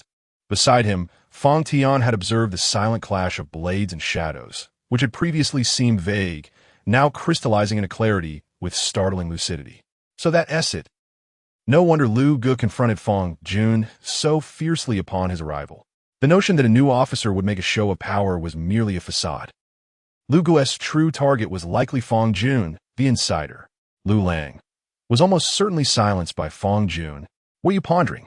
Lu Ping's voice suddenly broke through Fong Tian's reverie. Startled, Fong Tian quickly composed himself, adopting an expression of appropriate respect mixed with a subtle hint of inquiry. Director Lu, may we add each other as friends privately? Clinging to this golden opportunity, the path to success would surely be paved, and vengeance would be within reach. Of course, Lu Ping replied readily, pulling out his phone. He had a favorable impression of Fong Tian. Though somewhat slippery and his flattery a tad overt, his unwavering allegiance stood in stark contrast to the current circumstances, making such discernment particularly valuable. With a beep, the friend request was successfully sent. Lu Ping put away his phone and cast a sweeping glance over the desolate campsite. He cleared his throat lightly. Xiao Tian, please arrange the sentry duty for the day. Once you've sorted it out, come find me at the South City Gate. Fong Tian raised an eyebrow slightly. The South City Gate? I purchased some gifts for the fishing village to facilitate future investigations. Lu Ping stroked his chin thoughtfully. You will help me unload the cargo and transport it to the fishing village afterward. Yes, sir. Fong Tian responded briskly. Enough with the sir. Lu Ping waved his hand dismissively, adopting a more casual tone. You seem young. How old are you? Returning to sir, I'm 18. Fong Tian stood tall. 18. Nearly the same age as my daughter. Lu Ping chuckled. From now on, when we're alone, just call me Lu Ge. All right. Okay. Lu Ge. Fong Tian quickly replied, though his utterance was somewhat stilted and a trace of stiffness flickered across his face. Lu Ping raised an eyebrow, a hint of jest in his demeanor. What? Are you reluctant? Of course not. Fong Tian immediately shook his head, his tone imbued with utmost sincerity. To be able to call you, oh no, Lu Ge, my brother, is a fortune I've accumulated over several lifetimes. Yet his voice trailed off, his gaze dimming momentarily, revealing a sense of distant unfamiliarity. It's just that I haven't called anyone brother in a long time. It feels a bit unusual. Lu Ping keenly sensed the shift in his emotions. It's been a while since you called anyone that? Fong Tian instinctively clenched his hands, his knuckles paling slightly. He bit his lip, seemingly struggling to suppress something within. I once had an older brother, but he passed away. A steady and strong hand rested upon Fong Tian's trembling shoulder. My condolences. Lu Ping's voice was somber. Lu Yi. Fong Tian's voice caught in his throat, the spark of cleverness in his eyes fading to reveal his deeply buried fragility and pain. He attempted to convey deeper emotions through his gaze, loneliness, a yearning for support. Empathy perception. Target. Lu Ping's compassion. Activate. The effect. Thud. A sharp, resounding slap landed squarely on Fong Tian's smooth forehead without the slightest reservation. Ouch! Fong Tian winced, immediately clutching his forehead, baring his teeth in pain, and all traces of sorrow evaporated into thin air. The melodrama had come to an end. Lu Ping retracted his hand, his tone laced with knowing amusement, his eyes seemingly conveying, Kid, I see through your little tricks. Fong Tian rubbed his reddened forehead, his face flushing with embarrassment, wishing desperately to find a crack in the ground to hide in. His abilities, had they truly failed him? All right. Lu Ping ceased to tease him, turning toward the exit of the camp. Hurry and arrange the watch. I'll be waiting for you at the South City Gate. Don't dawdle. Yes, Lu Ge. Right away. Fong Tian rubbed his forehead and replied loudly, watching Lu Ping's retreating figure with a mixture of embarrassment, admiration, and a hint of resignation from being seen through. TSK indeed. Brother Lu is not easily deceived. A few minutes later, at the South City Gate, a large truck gradually emerged from the entrance, and a driver clad in a red courier uniform stepped down. From Dong Express. Esteemed Lord of the Heavenly Alliance, please sign here. 30 solar panels, 10 air conditioners, and 50 fans are listed. Lu Ping nodded and swiftly signed for the delivery. Soon, a pile of parcels was neatly placed beside the South City Gate, without obstructing the road. However, as the courier's jurisdiction was limited to the immediate area, deliveries beyond the city limits, such as to the fishing village, were naturally not feasible. Lu Ping's gaze involuntarily shifted towards Fong Tian. Fong Tian's expression stiffened. Brother Lu, I came on an electric bike. Lu Ping. Oh no, this was a miscalculation. He arrived on a motorcycle. How on earth would they transport these goods to the fishing village? But the other four are all driving. Perhaps I could have them come over to help move the items while I stay at the harbor? If anything happens, I can signal them immediately, Fong Tian suggested. Lu Ping, that works. In the fishing village, shouts erupted, get out. Dogs of the Heavenly Alliance, who allowed you to come here? Exactly, you bring nothing but trouble. Suddenly, we are implicated in the disappearance of your Heavenly Alliance members. What nonsense. Led by Wu Gang. The fishermen were still preparing their fishing gear when they spotted Lu Ping, reminiscent of a specter from the past. They nearly spat in his face with their vehement protests. Cheng Bo, standing nearby, wore a troubled expression, his body trembling slightly as he grasped Lu Ping's hand. You missing members have nothing to do with us. Lu Ping gazed silently at Cheng Bo, sensing something amiss with the village chief. It was as if the merchant convoy instilled fear in the chief. If the convoy was problematic, could the chief be blameless? Taking a deep breath, Lu Ping quelled his suspicions. Now was not the time for inquiries. His priority was to cultivate a good relationship with the fishing village to facilitate an investigation. What do you intend to do? Wu Gang approached Cheng Bo, attempting to shove Lu Ping aside. Yet, upon exerting force, he found the seemingly frail Lu Ping as immovable as a mountain. Instead, the village chief was knocked to the ground by Wu Gang's intrusion. Lu Ping, Cheng Bo, Wu Gang, what are you trying to accomplish? Wu Gang's face flushed with embarrassment. Uncle Cheng, I can't stand him bullying others, and he arrives with nothing but ill tidings. Slandering our fishing village by claiming one of your members went missing here. It's pure nonsense. Cheng Bo rose from the ground and slowly approached Lu Ping, saying, My lord, it is best that you return. Our fishing village does not welcome you. Why are we unwelcome? Lu Ping feigned ignorance. Wu Gang's face flushed with anger. Have you no memory? During the monster attack, how much did you destroy of our belongings? We did not demand compensation from you, and yet you have the audacity to come to our fishing village? What? Did we not provide enough for the fishing fees? Wu Gang pressed on, his frustration palpable. Fishing fees? Lu Ping was taken aback, having never heard of such a thing. Stop pretending. It is merely a matter of handing over 40% of our earnings each month, so nicely termed as fishing fees. Otherwise, do you believe our village would be so impoverished? Wu Gang vented his fury. Only the village chief, Cheng Bo, wore a grim expression and shouted, Silence. That is enough. Enough of what? I must speak. For 2.5 years. We have paid for 2.5 years. No other fishing village has such a thing. Is it just special for Linjiang? Wu Gang retorted in anger. Chapter 69. What? Who is the fool? I've had enough. With a resounding slap, Cheng Bo struck Wu Gang's face, his frail and aged body trembling violently. Wu Gang covered his stinging cheek, incredulous. Did you just hit me? A chill ran through him. He had spoken out for the betterment of the fishing village. You disregard my words. Do you wish to drive me to the brink of despair? Cheng Bo coughed violently, pointing an accusatory finger at Wu Gang, unleashing a torrent of scorn. Though tall and imposing, Wu Gang remained silent, enduring the verbal onslaught. Seeing the unfairness, a nearby fisherman stepped forward to intervene. Enough, enough, Village chief. Wu Gang means well. Although you raised him since childhood, you mustn't bully him like this. He is now an adult, a skilled fisherman vital to our village. How can you speak to him that way? The other fishermen formed a barrier around Wu Gang, urging Chung Bo to relent, asserting that his harsh words were unwarranted. Village chief, even if you wish to strike or scold me, I will never yield to this man, not even if Sister Qinglin were here. Wu Gang shot back defiantly at Lu Ping. Just then, the roar of engines approached. Wu Gang and the others were momentarily taken aback. What was this commotion? Wu Gang swallowed hard, pointing a finger at Lu Ping. I warn you. Don't think just because you're awakened ones that our fishing village is easy prey. Furthermore, if the village chief is unwilling to act, I shall. If you continue to provoke me, I will. Suddenly, car doors swung open, revealing solar panels being unloaded.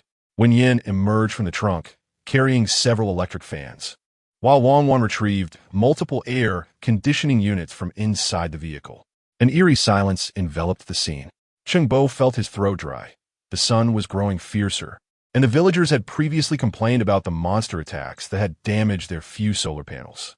Yet now, the sight of solar panels, fans, and air conditioners being offloaded suggested they were intended for the village.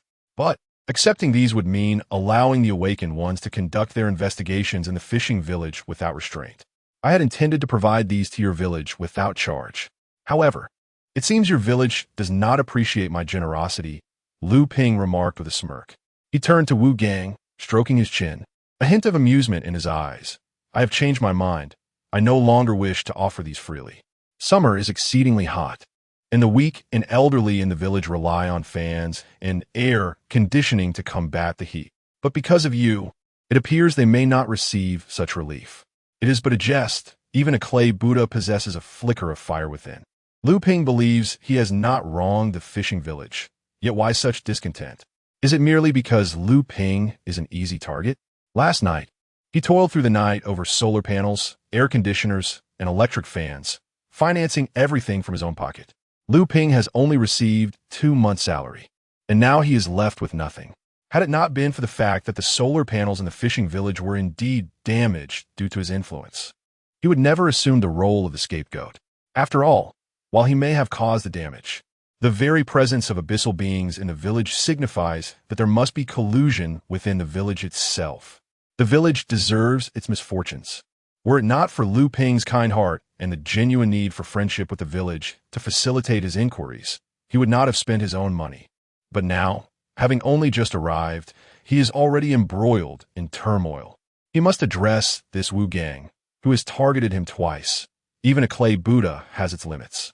If he does not vent his frustrations, Lu Ping feels he will be rendered a fool, a mere saint. Wu Gang's complexion instantly drained of color, as though all life had been siphoned from him. Above, the sun blazed mercilessly, scorching the parched earth and his restless heart. Instinctively, he glanced back at the few humble stone houses in the village. Behind the windows, one could faintly see the flushed faces of the elderly, overheated from the sweltering heat, and hear the faint cries of children suffering from the oppressive warmth. The entire village struggled to breathe in this relentless summer. The village suffers greatly. These brand new solar panels, fans, and air conditioners are the lifelines the fishing village desperately needs. It cannot, absolutely must not be jeopardized by my careless words. Wu Gang's heart twisted in agony. He understood the value of these items. To install just a few more solar panels in the village, he had risked his life at sea, his catch nearly double that of others. Yet, even so, to amass such a collection would require a decade of toil. The entire village would need a year of hard work to achieve it. City merchants treat the fishing village as a cash cow, selling a mere panel at exorbitant prices, while the costs of fishing drain their livelihoods like leeches. This isolated fishing village is like a lamb, caught between 2 slaughterers. I am truly wretched. Regret surged within him, and Wu Gang wished he could deliver himself a few resounding slaps. Had he known Lu Ping was here to offer timely assistance, he would have sealed his lips and never uttered a word. Thinking of the elderly, barely clinging to life, and the villagers who might fall ill or not survive the summer, Wu Gang clenched his fists tightly, his nails digging into his palms. No, such tragedy cannot unfold again. The chaos I have caused, I shall bear it. If only it could procure these necessities. Now, Lu Ping's lips curled in a smirk of assured victory. Is there still anyone who wishes to expel me? What do you desire? Wu Gang's voice was hoarse and dry, as if all his strength had been drained away. Countless dire possibilities flashed through his mind. Being torn apart, fed to sea monsters, or taking his own life in atonement. But none of that mattered. As long as the villagers could survive this summer, he would willingly sacrifice his own life. Taking a deep breath, he stepped forward resolutely. Under the astonished gazes of everyone, he executed a profound 90-degree bow, nearly breaking his back. His head hung low as he uttered, "I am truly sorry. It is I, Wu Gang, who has failed to recognize your worth. I have wronged you and offended you. Whether to kill or torture me, I, Wu Gang, will not flinch." He straightened up, his crimson eyes fixed fiercely on Lu Ping, like a dying beast letting out its final roar. "I implore you, after you take my life, please fulfill your promise and leave the belongings for them. Otherwise," Wu Gang's voice turned into a curse, as if it were being squeezed from the depths of his throat. "Even if I become a vengeful spirit, I will not let you go." Lu Ping remained silent, his lips twitching uncontrollably, rendered speechless by the absurdity of the situation. This foolish giant, does he possess any intellect beyond muscle? Stop! Lu Ping raised his hand to halt this theatrical display of self-sacrifice, exasperatedly saying, "When did I ever say I would kill you?" Wu Gang, maintaining his sorrowful expression, stood frozen. Was it really worth such a drastic response over a few harsh words? Lu Ping rolled his eyes, his tone tinged with a hint of exasperation. "You may be a bit foolish, but your willingness to risk your life for the village is commendable." He approached Wu Gang. "Just apologize, and we can put this matter behind us. I'm not as petty as you think." He paused, and a flicker of something sinister flashed in his pitch-black eyes, a crimson glimmer reminiscent of flickering flames. An overwhelming, bone-chilling aura of murder enveloped Wu Gang in an instant. However, Lu Ping's voice turned icy, each word striking like ice shards. "Should there be a next time? Should you dare to publicly defy or insult me, the prison of Tianming will be your final abode." He deliberately slowed his speech, painting a terrifying future. "I will personally escort you there, where you will spend a lifetime operating a sewing machine. As for the wives and relatives in the village," Lu Ping's lips curled into a cruel smirk, "you may leave a farewell letter, for you shall never step outside those prison walls again." Fraud detection. Target.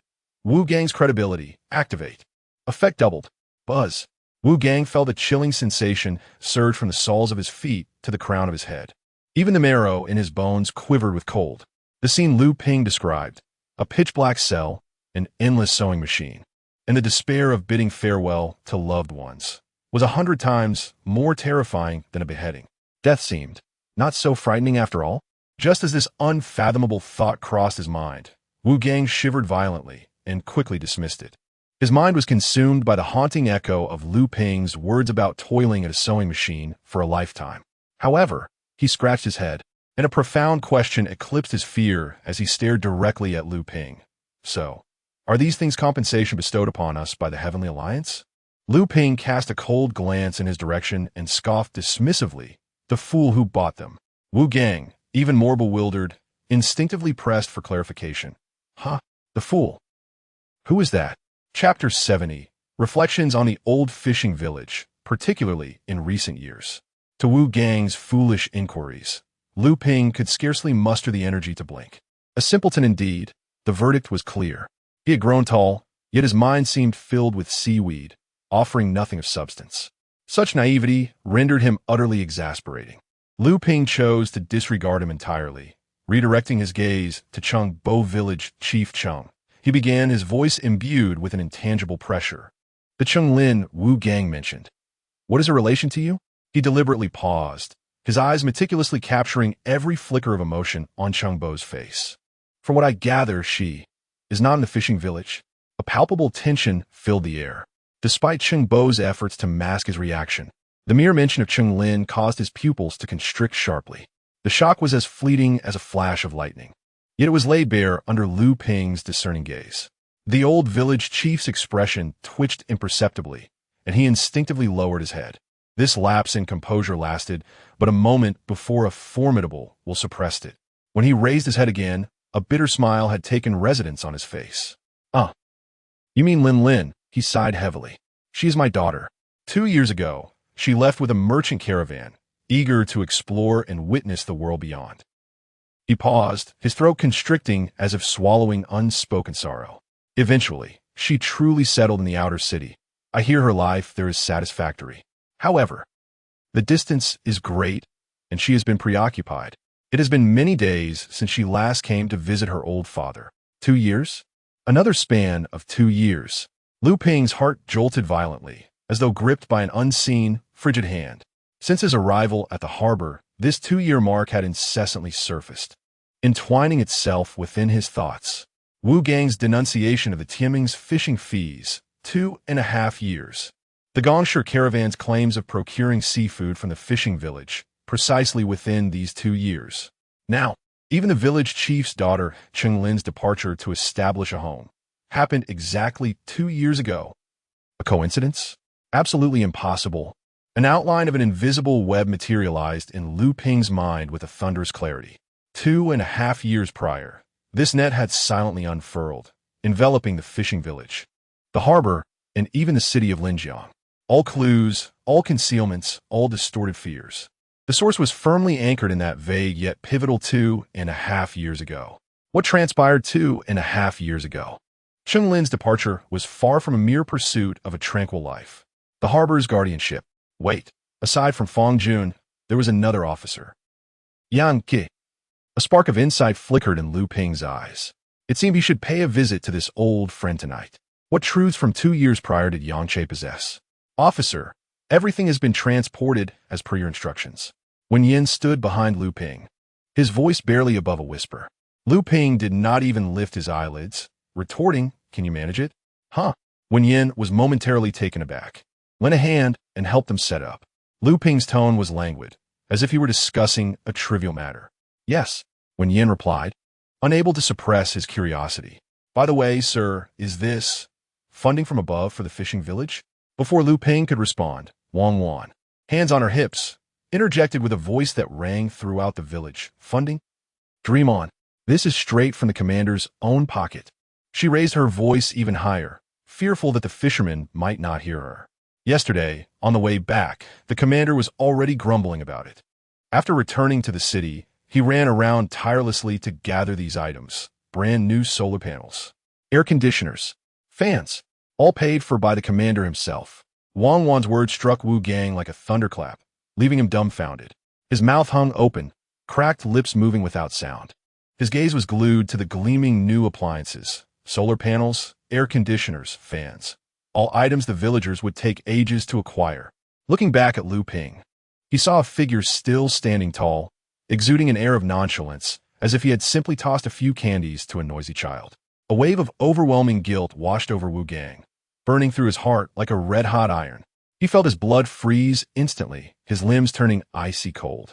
The sensation was 100-fold more agonizing than being pierced by a real blade. How could his foolish tongue have equated such a benefactor with the rapacious city scoundrels?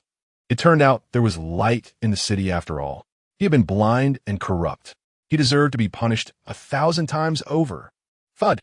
Wu Gang's face turned as pale as a sheet, his knees crashing onto the rough ground as he bowed deeply before Lu Ping, his voice trembling with anguish. "Sir, I..." "Enough!" Lu Ping snapped, turning his face sharply, his brows knitted in irritation. "Go cool off. What else with the dramatics? This aid is not solely for you." "Wu Gong." Wu Gang froze, caught in a dilemma. He could neither bow nor rise. His face burned with shame, wishing to vanish into the ground. He could only awkwardly get up and retreat to the shadowy edge of the crowd, desperate to hide himself. However, this commotion, coupled with the tangible benefits at hand, instantly awakened all the fishermen. The remaining villagers were far sharper than Wu Gang. After a brief moment of shock, the crowd erupted with unprecedented enthusiasm. "Sir, feel free to investigate. Our fishing village is completely innocent. Yes, yes. A clean conscience has nothing to fear. Investigate at will. Sir, you can check anyone you like. We will cooperate fully. Who would dare to resist? I, Wu Lao San, will deal with them first. I will be second, and I count me in. This is how it should be." Lu Ping subtly curled the corner of his lips, a flicker of satisfaction crossing his eyes. Wise individuals are indeed a source of ease, perceptive with the slightest hint. At this moment, The gates of the fishing village had fully opened to him. However, he pondered, where were the members of the merchant caravan? Since entering the fishing village, he had sensed no trace of them. They have departed, my lord. It is uncertain when they shall return, Chungbo replied. Perhaps in the evening, or perhaps tomorrow. The movements of the caravan elude our understanding. Upon hearing Chungbo's words, a chill crept across Lu Ping's lips. It appeared they had fled in fear of retribution. In other words, had Fang Jun become a pawn cast aside? Or perhaps it was a strategic retreat to quell the turmoil before re-emerging? The latter seemed far more plausible. By the way, what is the fishing fee? It seemed prudent to contact Jing Yang tonight for clarification. Currently, the port should remain free of further incidents. The caravan's disappearance indicated a desire for discretion on their part. They evidently did not wish to lose Fang Jun as a piece on their chessboard. Unfortunately, the lack of direct evidence linking Fang Jun to the caravan and the abyss left Lu Ping and Jing Yang unable to act decisively.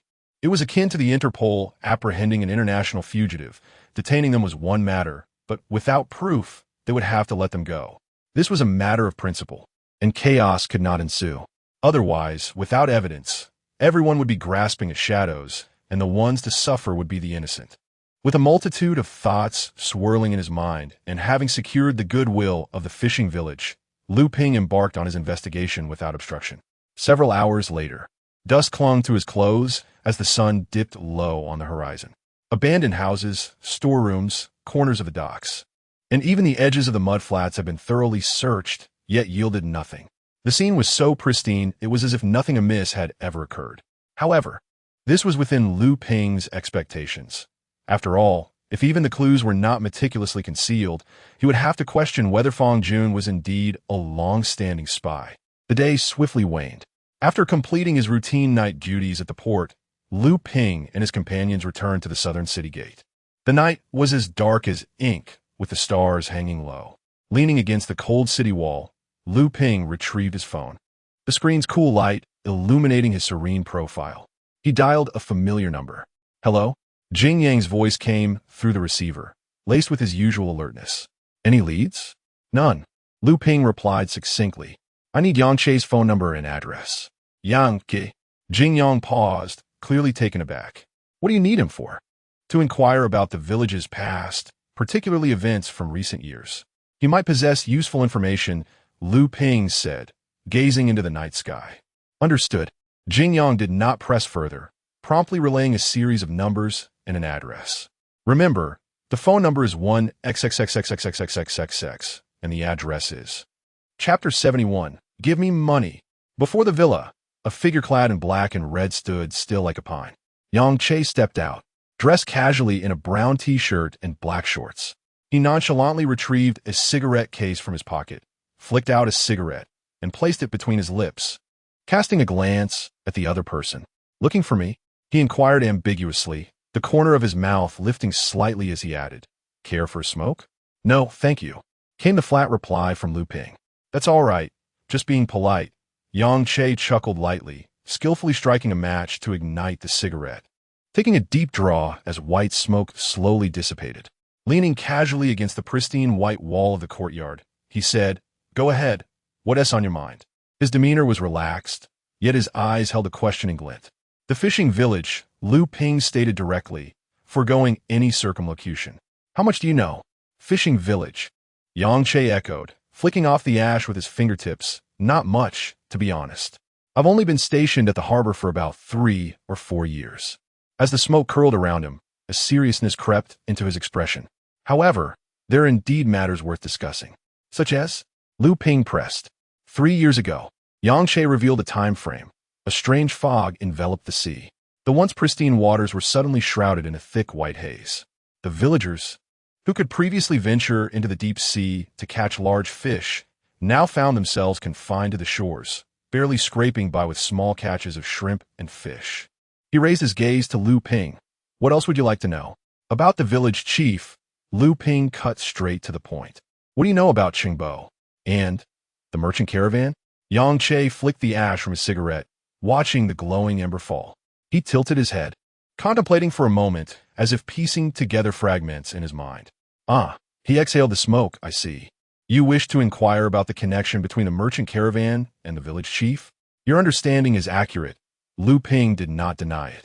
The caravan arrived at the harbor roughly 2.5 years ago, Yang Che recalled.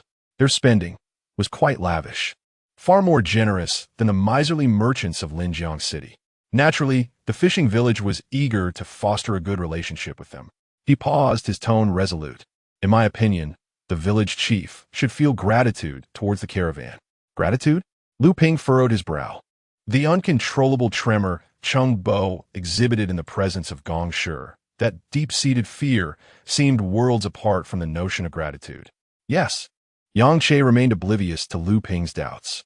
The caravan provided the fishing village with a stable source of income. Whatever seafood they caught could be sold to the caravan at a fair price, without the need to appease the unscrupulous merchants in Linjiang City. He lifted his chin. Haven't you noticed that seafood prices in the city have risen in recent years? This is one of the reasons. Beyond finances, Yang Che shifted his tone. A hint of curiosity emerging. The village chief has a daughter. Are you aware of this? Lu Ping nodded. I happened to learn that her name is Chung Lin. Indeed, Chung Lin, Yang Che confirmed, this young lady, has gone off with a merchant caravan. It is said that they have ventured to a city more prosperous than Linjiang.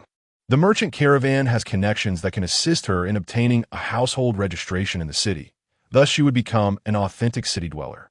Thus, you see, Yang Che spread his hands, with the entire village securing stable livelihoods, and his own daughter has ascended to a higher status, transforming into a city person. Given these two matters, how could the village chief not express gratitude toward the caravan? He seemed to recall something, and a smirk, tinged with irony, tugged at the corners of his mouth. Oh, at that time, a considerable misunderstanding occurred. A misunderstanding? Indeed. Chung Lin had followed the caravan without even bidding farewell to Chung Bo. Yang Che explained that old Chung was frantic, believing his daughter had gone missing, and came to seek our assistance. For 3 whole days, there was no news, as if she had evaporated from the world. He shook his head, releasing a puff of smoke, and on the 4th day, the caravan sent someone to find the village chief, clarifying the situation. Chung Lin had gone to the city to enjoy life, transforming into a city dweller. He sighed now. I fear she may have even children of her own? Perhaps. Lu Ping's expression was complex. The blurred image of the fishing village suddenly crystallized in his mind. Transforming into a city dweller? Lu Ping scoffed inwardly. It is likely that she has become a sword hanging over Chung Bo's head, a hostage firmly grasped by the caravan. No wonder. The sniper appeared like a specter on the village chief's rooftop. No wonder, whenever the caravan arrived, the fear emanating from the depths of Chung Bo's soul was impossible to conceal. Threatened, constrained, the daily terror had long been etched into his very bones. There's another matter. Lu Ping suppressed the surging thoughts and posed a new question. What is this fishing fee? He had previously inquired with Jing Yang, who was equally baffled.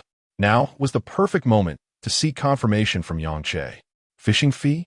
Yang Che was taken aback for a moment, mentioning that Fang Jun had brought it up, saying it was mandated from above. Did you not discuss this matter with General Xin Yuan? Lu Ping pressed further. The general did not inquire, so why should I mention it? Yang Che replied with an air of certainty.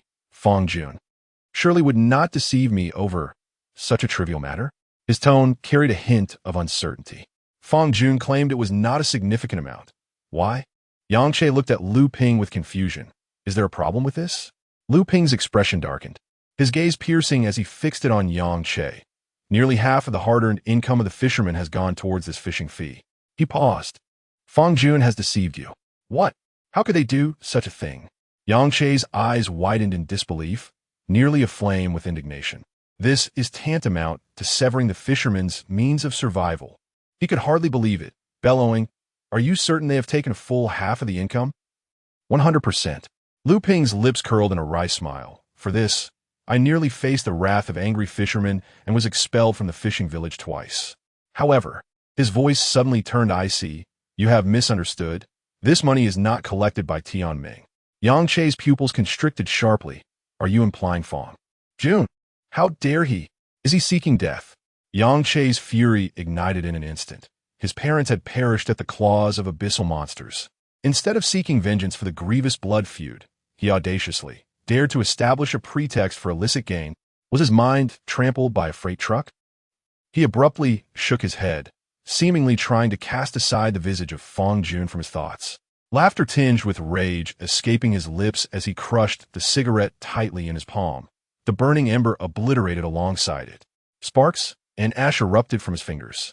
Yet he remained oblivious, vehemently discarding the remnants to the ground, grinding them into the dust. Scoundrel!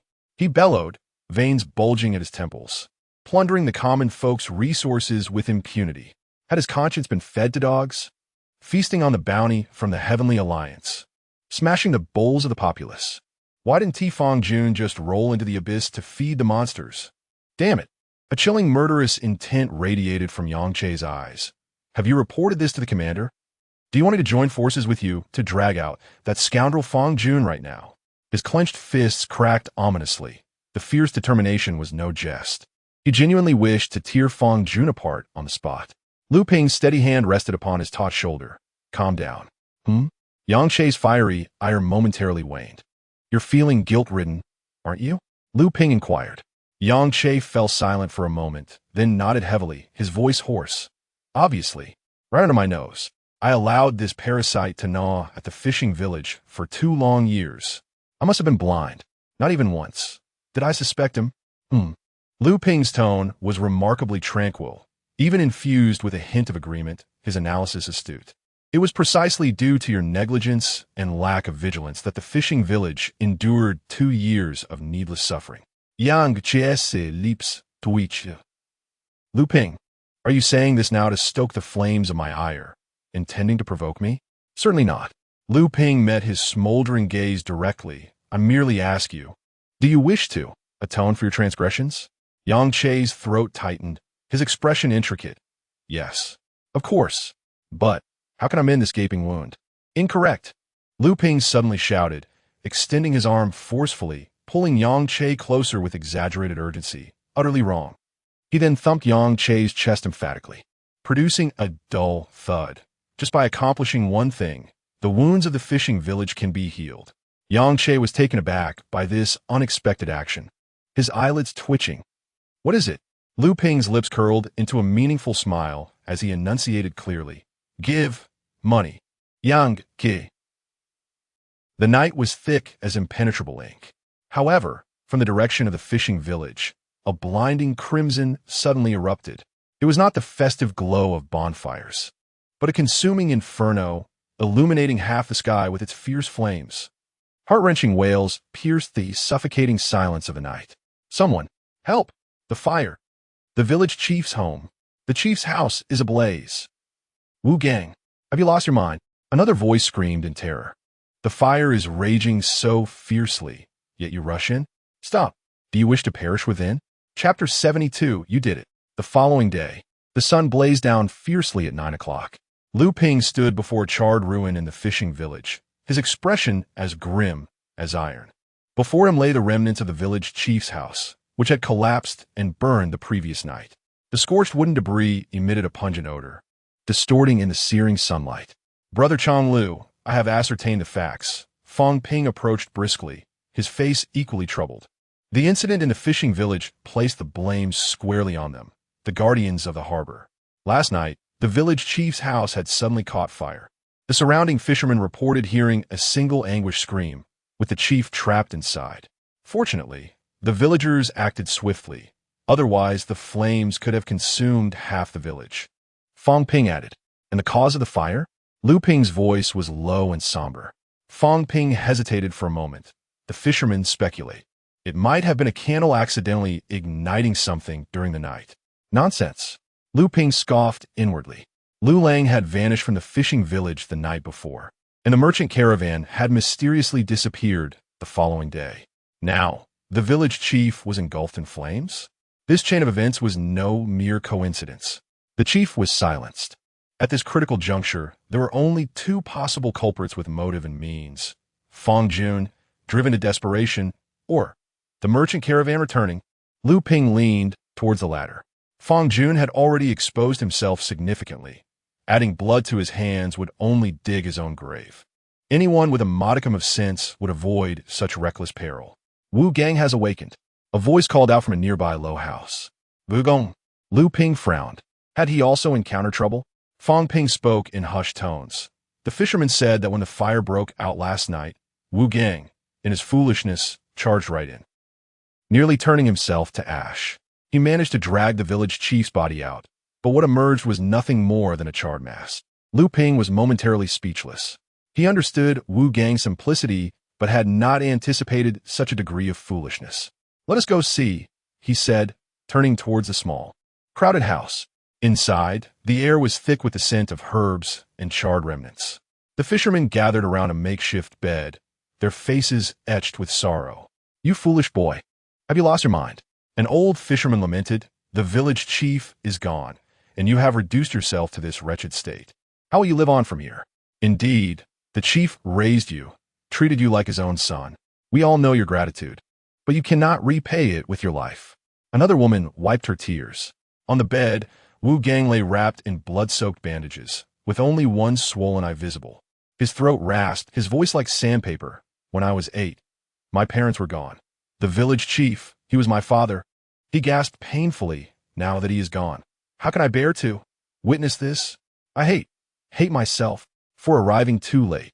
Tears, murky and heavy, rolled down his single eye. "I could not save him. Alas, it is all fate." The old fisherman sighed heavily. One can light candles for a lifetime and never face such calamity. Who could have foreseen this? Lu Ping stood at the rear of the crowd, a cold smirk gracing his lips. This is not fate. It is murder. A blatant silencing. It appears the village chief, indeed, colluded with the abyss. Otherwise, he would not have been eliminated by their agents. However, they likely remain unaware that my investigation has shifted towards the village chief. But why then was he still killed? Could it be due to other matters? Just as Lu Ping pondered these thoughts, a signal suddenly pierced the sky. A sharp whistle tore through the air, followed by a dazzling explosion of light. This is the emblem of the Heavenly Alliance. Lu Ping's heart seized.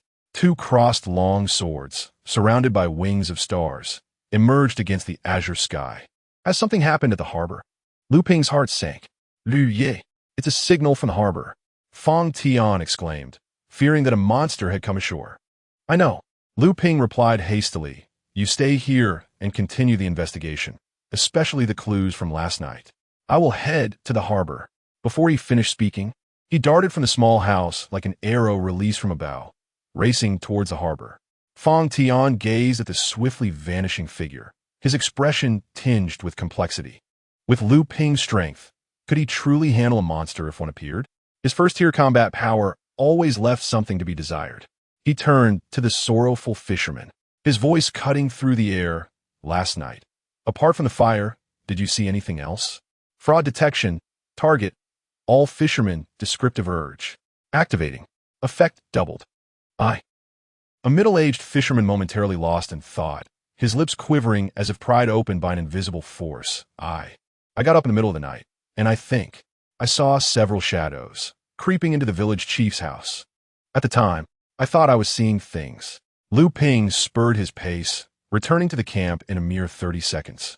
Like an arrow released from its bow, the scene before him tightened his chest. Dozens of massive crabs, their bodies cloaked in dark shells, with malevolent red lights flickering in their eye sockets, were fiercely battling with Wen Yin and others. The beach lay in utter disarray. Detected first-tier element sequence 74, incineration, currently observing. Detected first-tier weapon mastery sequence 98, currently observing. At this moment, Lu Ping had no time to deliberate which ability was superior. His entire focus was on the perilous battle unfolding before him, automatically selecting the optimal solution. Would you like to observe first-tier element sequence 74, incineration? Yes, Lu Ping shouted instinctively. Current progress 30. Without the slightest pause, Lu Ping's arms transformed into two frigid blades, and he became a crimson whirlwind, crashing into the swarm of crabs. A surge of bloodlust ignited in his eyes. A hunt. Activate. In an instant, all the movements of the crabs became crystal clear to Lu Ping, their attack trajectories almost discernible to the naked eye. As Lu Ping joined the fray, the immense pressure that had weighed heavily on Wen Yin and his companions, nearly suffocating, suddenly lightened significantly.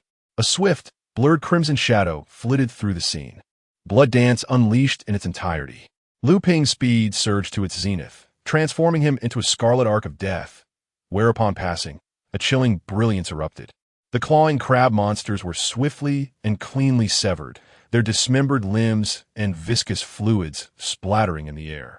Wan Yin, having just repelled a creature with his flaming sword, stood frozen, trembling slightly as he beheld the scene of utter destruction. So the commander, was this formidable? Beside him, Wang Wan, her dual blades dancing like butterflies, was equally shaken. With precision, she carved numerous lethal gashes into a crab shell, towering over her. How could they have dared to question Commander Lu's prowess? Her voice tinged with bitterness. She realized their previous arrogance was nothing but myopic folly. Indeed, 1S realm cannot entirely define their combat prowess. Wrong.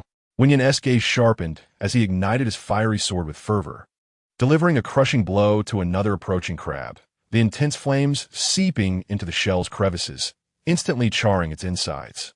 The realm measures the lower limit of power. The true upper limit lies entirely within the individual, he declared gravely. However, on the opposite side, Huang Cheng and his team found themselves in dire straits, their situation deteriorating rapidly. With a sickening thud, a massive claw pierced through Huang Cheng's chest. Arg! Before the searing pain could fully register, another crab's mandibles viciously tore into his neck. Blood gushed forth. Several crabs, like hyenas catching a whiff of blood, lunged at Huang Cheng's body, their sharp mandibles frantically ripping at his flesh.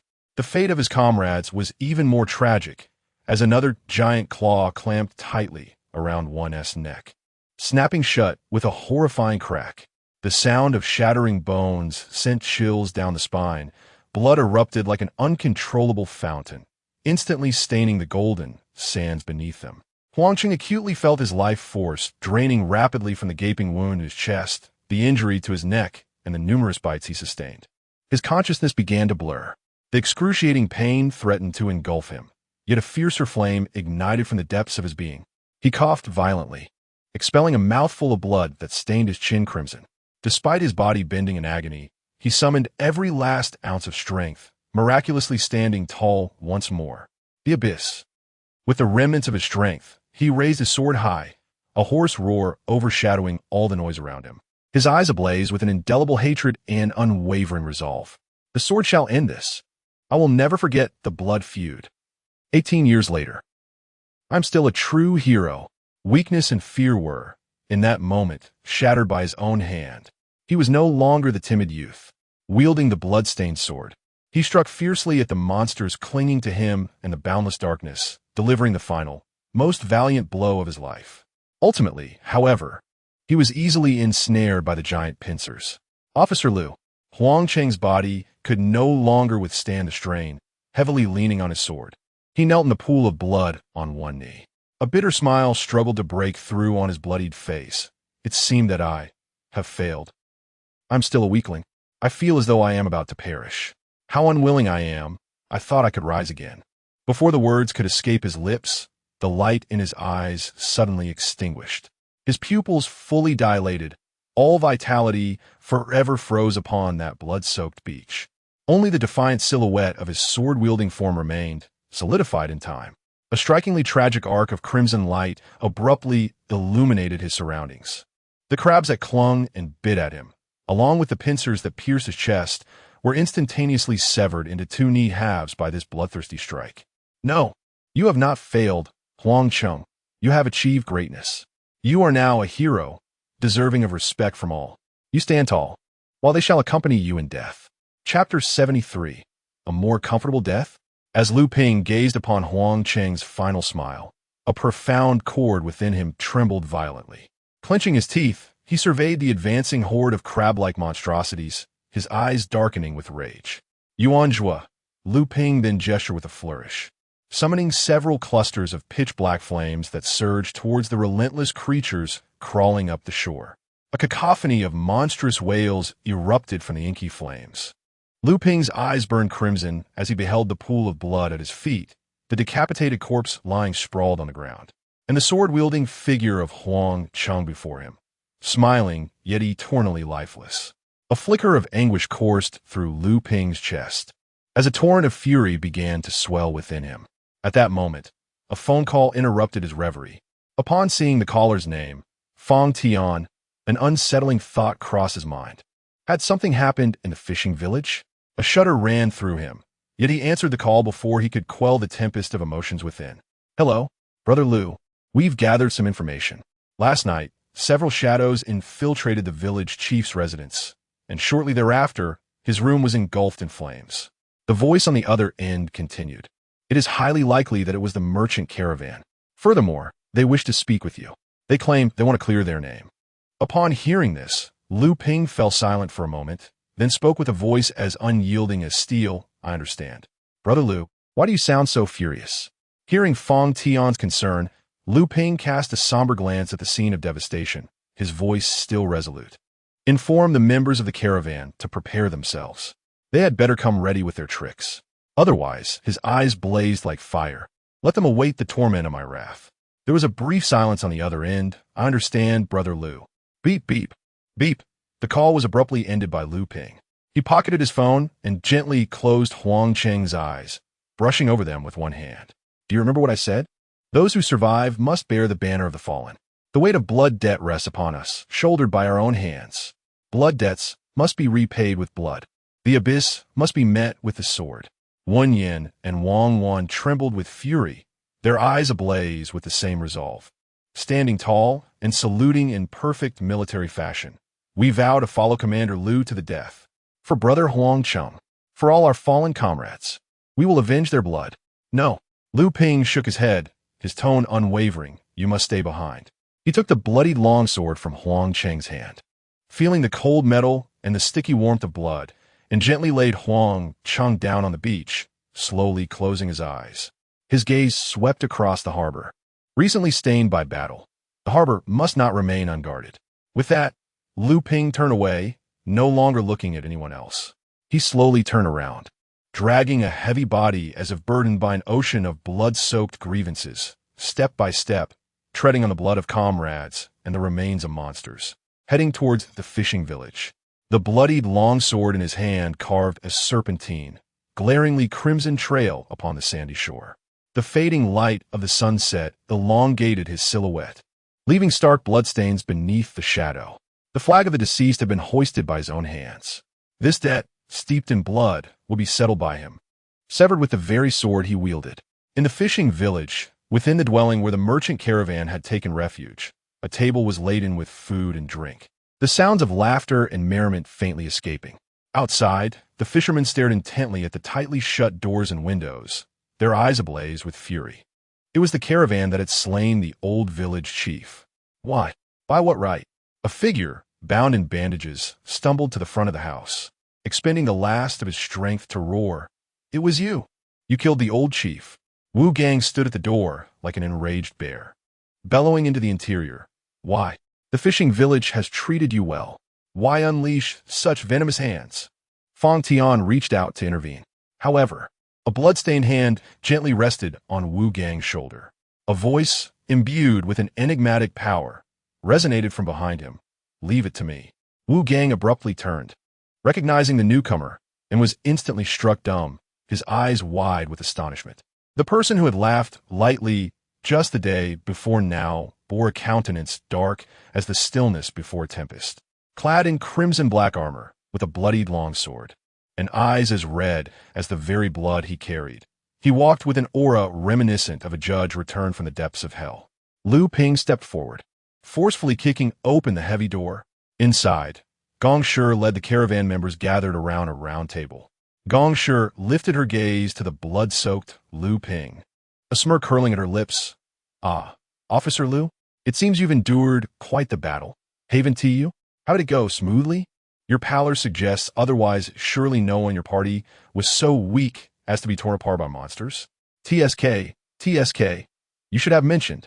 Those lacking strength ought to languish in the scattered organizations. Why join the Heavenly Alliance and stir this murky water? A flash of crimson flickered in Gong Shi's eyes, her mockery intensifying, the manner of death truly devoid of value. Lu Ping entered silently, slowly closing the heavy wooden door behind him. The last sliver of daylight was swallowed by the gap, plunging the room into darkness. Is it not you wretched insects of the abyss that hold no value? Lu Ping's voice revealed no tremor. Gong Shi scoffed. Knowing we are from the abyss, yet daring to intrude upon this den of dragons and tigers? Lu Ping gradually turned his neck, a cold mockery curling his lips. It seems you have yet to grasp the situation. Gong Shi waved her hand in impatience. One at the first tier, where are you pretending to be? I had intended to let you linger a little longer. Yet recent troubles have been incessant. Someone eavesdropping, the old fool clinging to his daughter's photograph, even in death. One annoyance after another. Shadows shifted around them, instantly sealing off all avenues of retreat, encroaching upon Lu Ping. Gong Shi's expression contorted as she continued to sneer. That old fool Qingbo is truly Navi. His daughter? She has long been ravaged and fed to those crab monsters. Lu Ping lowered his gaze. Lu Lang, was it you who orchestrated this? Ha! Gong Shi laughed uncontrollably. That foolish giant. Fang Jun personally sent him on his way. The idiot could hardly believe it when he died, questioning Fang Jun, asking, since we both bear a blood feud, why collude with the abyss? It's utterly ridiculous. You should have seen the look in his eyes. As innocent as a weaned child. Now, it is your turn. Gong Shi maliciously licked her lips, fully aware it was a dead end, yet still daring to come. Could it be she had a backup plan? Allow me to guess. Have you contacted someone in the city? What a pity. Fang Jun will hold them off. A cruel smile blossomed on Gong Shi's face. Oh, handsome boy, it would be such a waste to kill you outright. Would you not prefer to share a night with me? I shall make your demise a more comfortable one. Laughter erupted abruptly. In the next moment, a flash of crimson light. A smooth, glistening line of blood appeared instantaneously across Gong Shi's neck. The laughter in the room ceased abruptly. Lu Ping's voice was chillingly icy. I would rather sleep with your mother. Chapter 74. Allow me to bear this risk alone. With a dull thud, a strikingly beautiful head rolled onto the ground. Its dark hair splayed chaotically. The severed carotid artery gushed forth a torrent of dark red liquid, which spread across the ground, eventually coalescing into a viscous pool of blood. Silence lingered for but a fleeting moment. The others abruptly snapped back to reality, instinctively reaching for their weapons. However, Lu Ping's ebony pistol had already slid into his grasp, the muzzle belching forth flames. As the trigger was pulled, a bullet tore through the air, carving a lethal arc that precisely struck the wrists of 7 adversaries clutching their arms. A cacophony of agonized screams erupted. A heavily tattooed, bald man bellowed in fury, his massive axe cleaving through the oncoming bullet, brandishing his weapon with one arm, resembling a runaway war chariot barreling toward Lu Ping. The others scrambled to block and evade. Yet 3 or 4 of their wrists were instantly pierced, their weapons slipping from their grasp, leaving them to clutch their arms in silent fury, their eyes ablaze with wrath. They could not believe it. How could a mere first-stage practitioner be so formidable? Perhaps eliminating Gong Shi could be construed as a sneak attack. But he was doomed. In the next moment, he would be reduced to a mere pulp. You dare to kill her. The bald giant roared, his axe descending with the force of a mountain. I'll take your life in exchange. You pale-faced wretch. I see your delicate skin. A grotesque smile twisted across his face. Yuan Jua. Lu Ping's expression remained impassive, his words chilling as ice. Suddenly, the long sword in his hand ignited with a deep, night-like black flame, striking out with unparalleled simplicity in a horizontal slash. Sizzle. The axe's arc came to an abrupt halt. The imposing figure of the giant froze mid-charge, his eyes wide with utter disbelief. A line of black fire erupted at his waist, spreading instantaneously. The terrifying flames seemed almost alive, greedily devouring every inch of his flesh. Before he could even emit a scream, his massive form began to rapidly carbonize and disintegrate from the gaping wound, ultimately transforming into a pile of foul-smelling black ashes before the horrified gazes of onlookers. You? Lu Ping's voice was low, yet it brimmed with volcanic fury. The black flame sword traced a deadly arc in the air, his icy gaze sweeping across the entire scene. Do you take pleasure in murder and arson? Do you relish in belittling others? Did I not just remind you worthless fools? The tip of his sword pointed to the ground, the black flames burning. What have you misunderstood? Are you truly my adversaries? He stepped forward, his feet resting upon the remnants of Gong Shi's head and the giant's carcass, his voice suddenly rising, laced with piercing mockery. What now, barking? Who are you cursing? Your words are but a nuisance to my ears.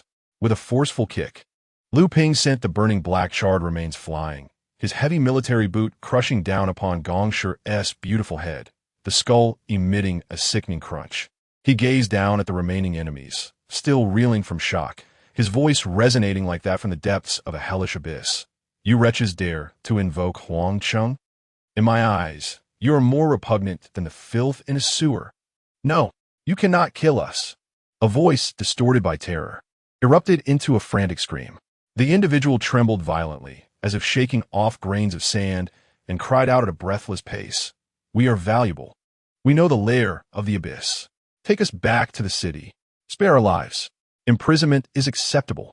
As long as we are not killed, we will reveal the precise location.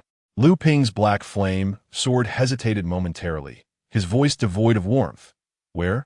At sea. At sea. The man's eyes flickered with a desperate yet cunning glimmer, as if grasping at a lifeline, but the specific coordinates must await our safe arrival in the city. We must confirm your promise not to kill us before we divulge. Swish! Before he could finish his plea, a dark flame flickered like a wraith. The man's expression froze, a straight black line splitting his forehead, quickly spreading downward. In the next instant, puff! The corpse split neatly in two, steaming entrails and blood splattering across the ground. Enough of this nonsense. Lu Ping nonchalantly dispatched the man, the bloody tip of his sword suddenly aimed at the next victim. The man struck by the blade trembled, instinctively exchanging a desperate glance with the only remaining companion. He moved his lips, intending to speak, hiss. A faint line of blood silently appeared at his throat. The man, in terror, clutched his neck, gasping for breath, yet unable to utter a single coherent syllable.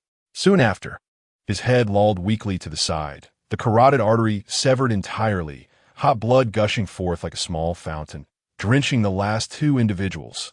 In an instant, among the 8 who had once been seated around the round table, laughing and chatting, 6 lifeless bodies now lay sprawled on the ground.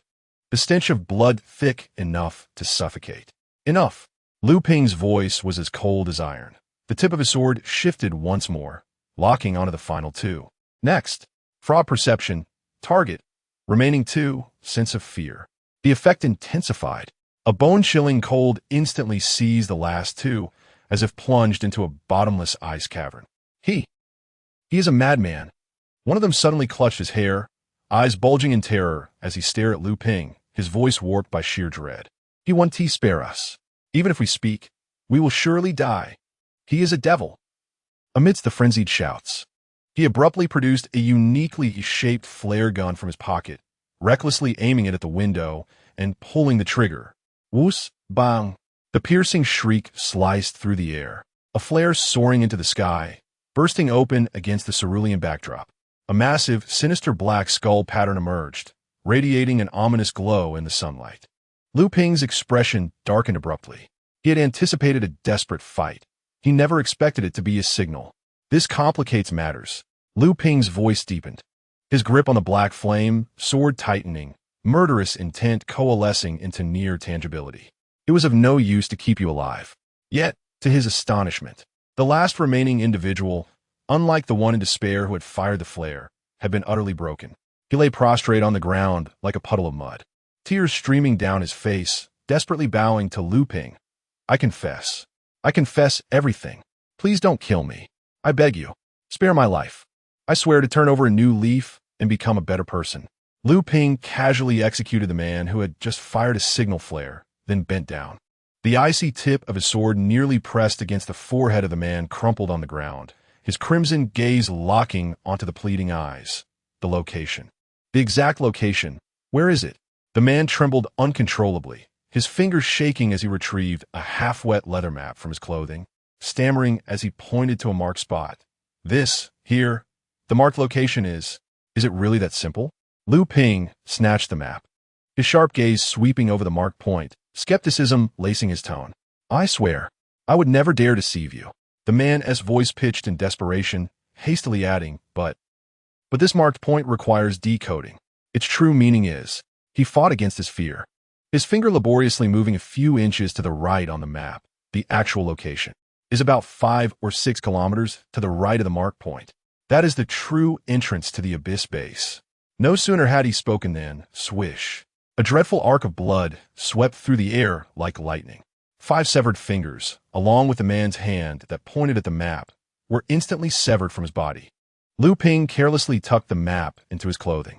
The man hardly felt the excruciating pain. He simply stared blankly at his bleeding stump.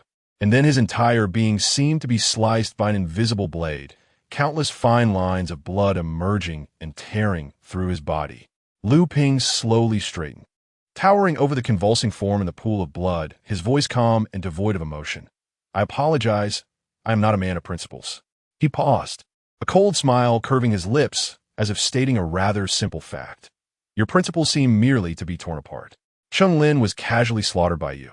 Now, I will slaughter you. It is only fitting." Thus, silence enveloped the room.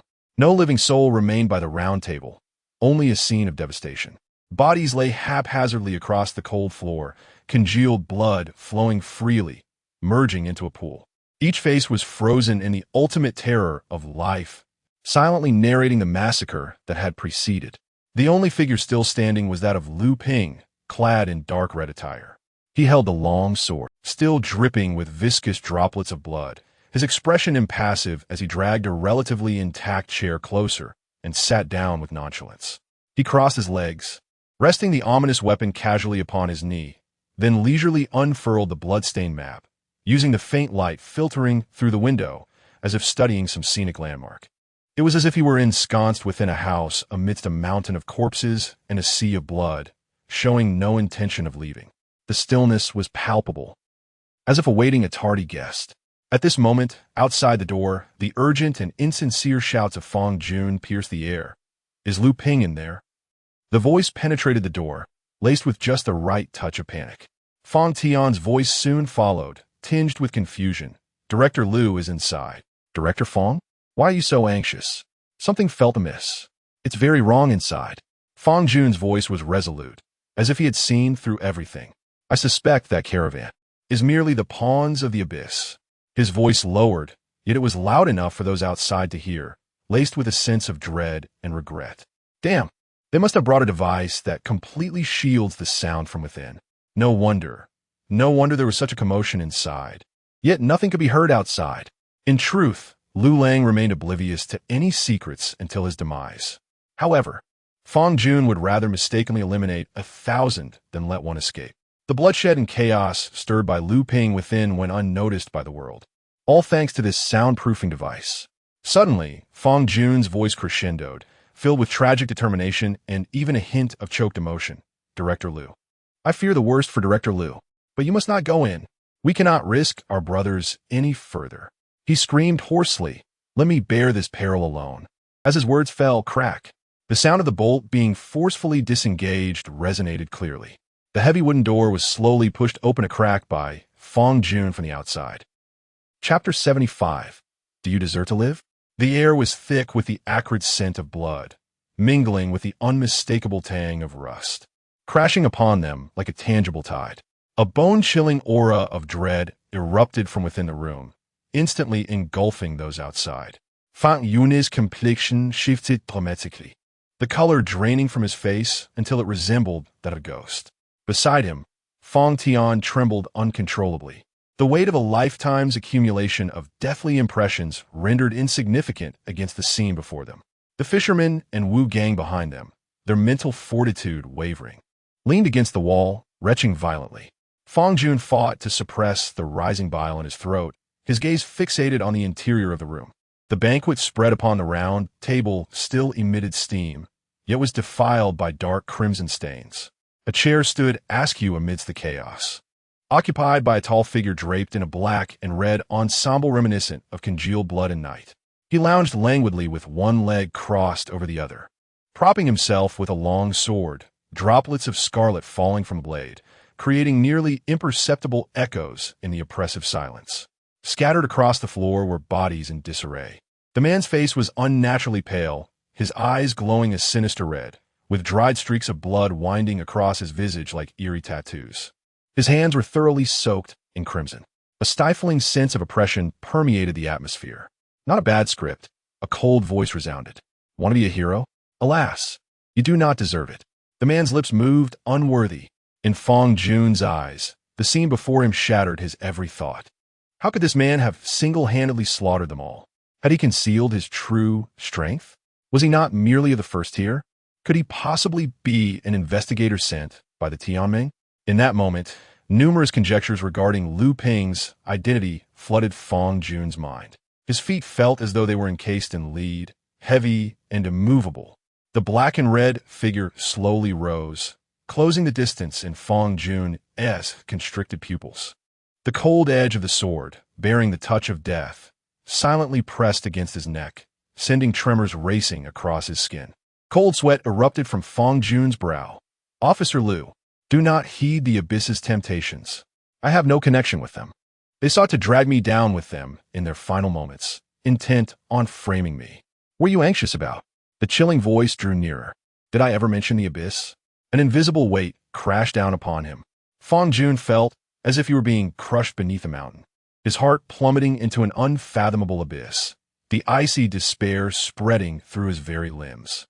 He strained to suppress the tremors in his throat, attempting to pacify. Officer Liu, you have no evidence to prove I am a traitor. Do not allow the abyss to sow discord, even if misunderstandings exist between us. It is not a crime deserving of death. You cannot act without due process. My innocence should be determined by the commander, by the military tribunal. In his ears, Lu Ping's voice seemed to undergo a subtle shift. Use your extraordinary ability. Fong Jun was momentarily taken aback. What kind of request was this? Yet he dared not hesitate. With a gesture of his right hand, a long whip entwined with faint light suddenly materialized in his grasp. He caught a glimpse of slight thaw in the frost on Lu Ping's face. However, more outrageous orders soon followed. Continue to unleash it. 3 or 4 times. Continue. 3 or 4 times. Are you out of your mind? In the depths of his heart, Fong Jun could only roar in anguish. His life hung by a thread. He dare not resist. Compliance might afford him a glimmer of hope. Any defiance would irrevocably shatter his chances of a tranquil existence. As for the abyss, he had become a discarded pawn, utterly devoid of worth. Moreover, had any member of the abyss ever met a favorable end? He would rather face a military tribunal, deplete his fortune to hire a formidable lawyer, and vie for a life sentence than rot aimlessly in the quagmire of the abyss. Just as his thoughts spiraled into chaos, the path ahead, once barely thawing, suddenly refroze, colder and more piercing than before. At the same moment, he took a step forward. Words echoed in his ears, instantly causing Fong Jun's pupils to dilate in shock. An overwhelming impulse to confront arose, yet it was too late.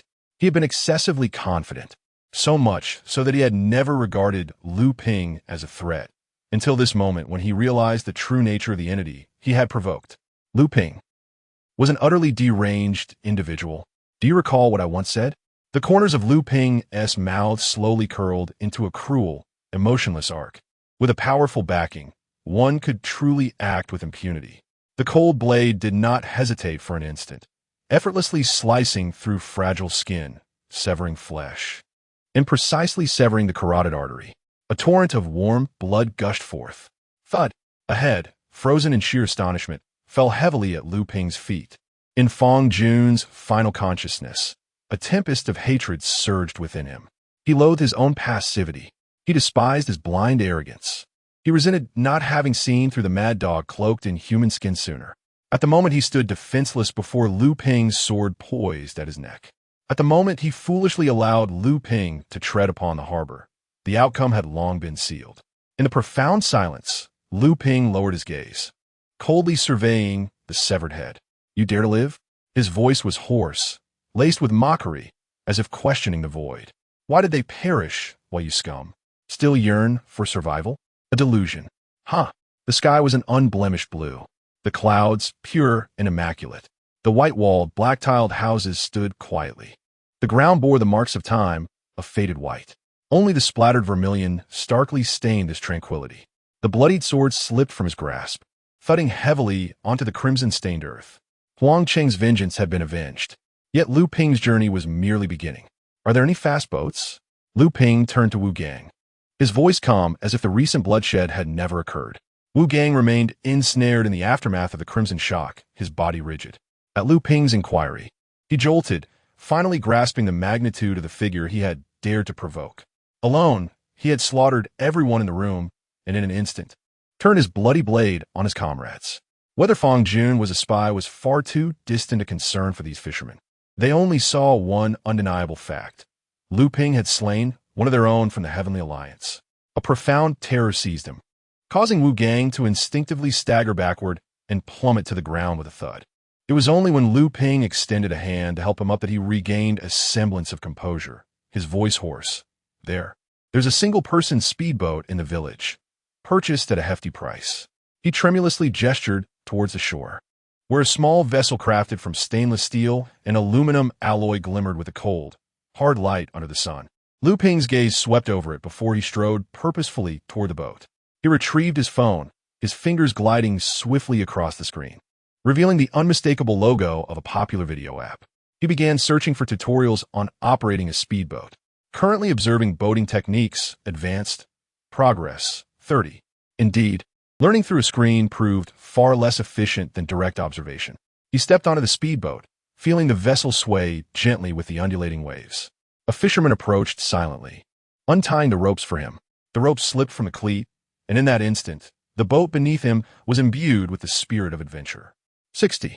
On the shore, Wu Gang watched Lu Ping's awkward maneuvers and hoarsely called out, "Why don't I come with you?" His voice was a blend of fear and a lingering impulse. Fang Tian also approached, concern etched on his face. "You clearly have never operated a boat before." A faint, almost imperceptible smile curled at the corners of Lu Ping's mouth. "Come with me? Huh? Do you even know what I intend to do?" He turned his gaze toward Wu Gang. "No, I don't know, but you avenged the village chief." Wu Gang's underlying dread was ultimately overshadowed by gratitude, his voice suddenly rising. You must be a good person." The amusement in Lu Ping's expression deepened slightly, tinged with a hint of mockery. A simpleton is merely a simpleton. His gaze drifted past Wu Gang, landing on Fang Tian, who was attempting to diminish his presence. "You can sit this one out."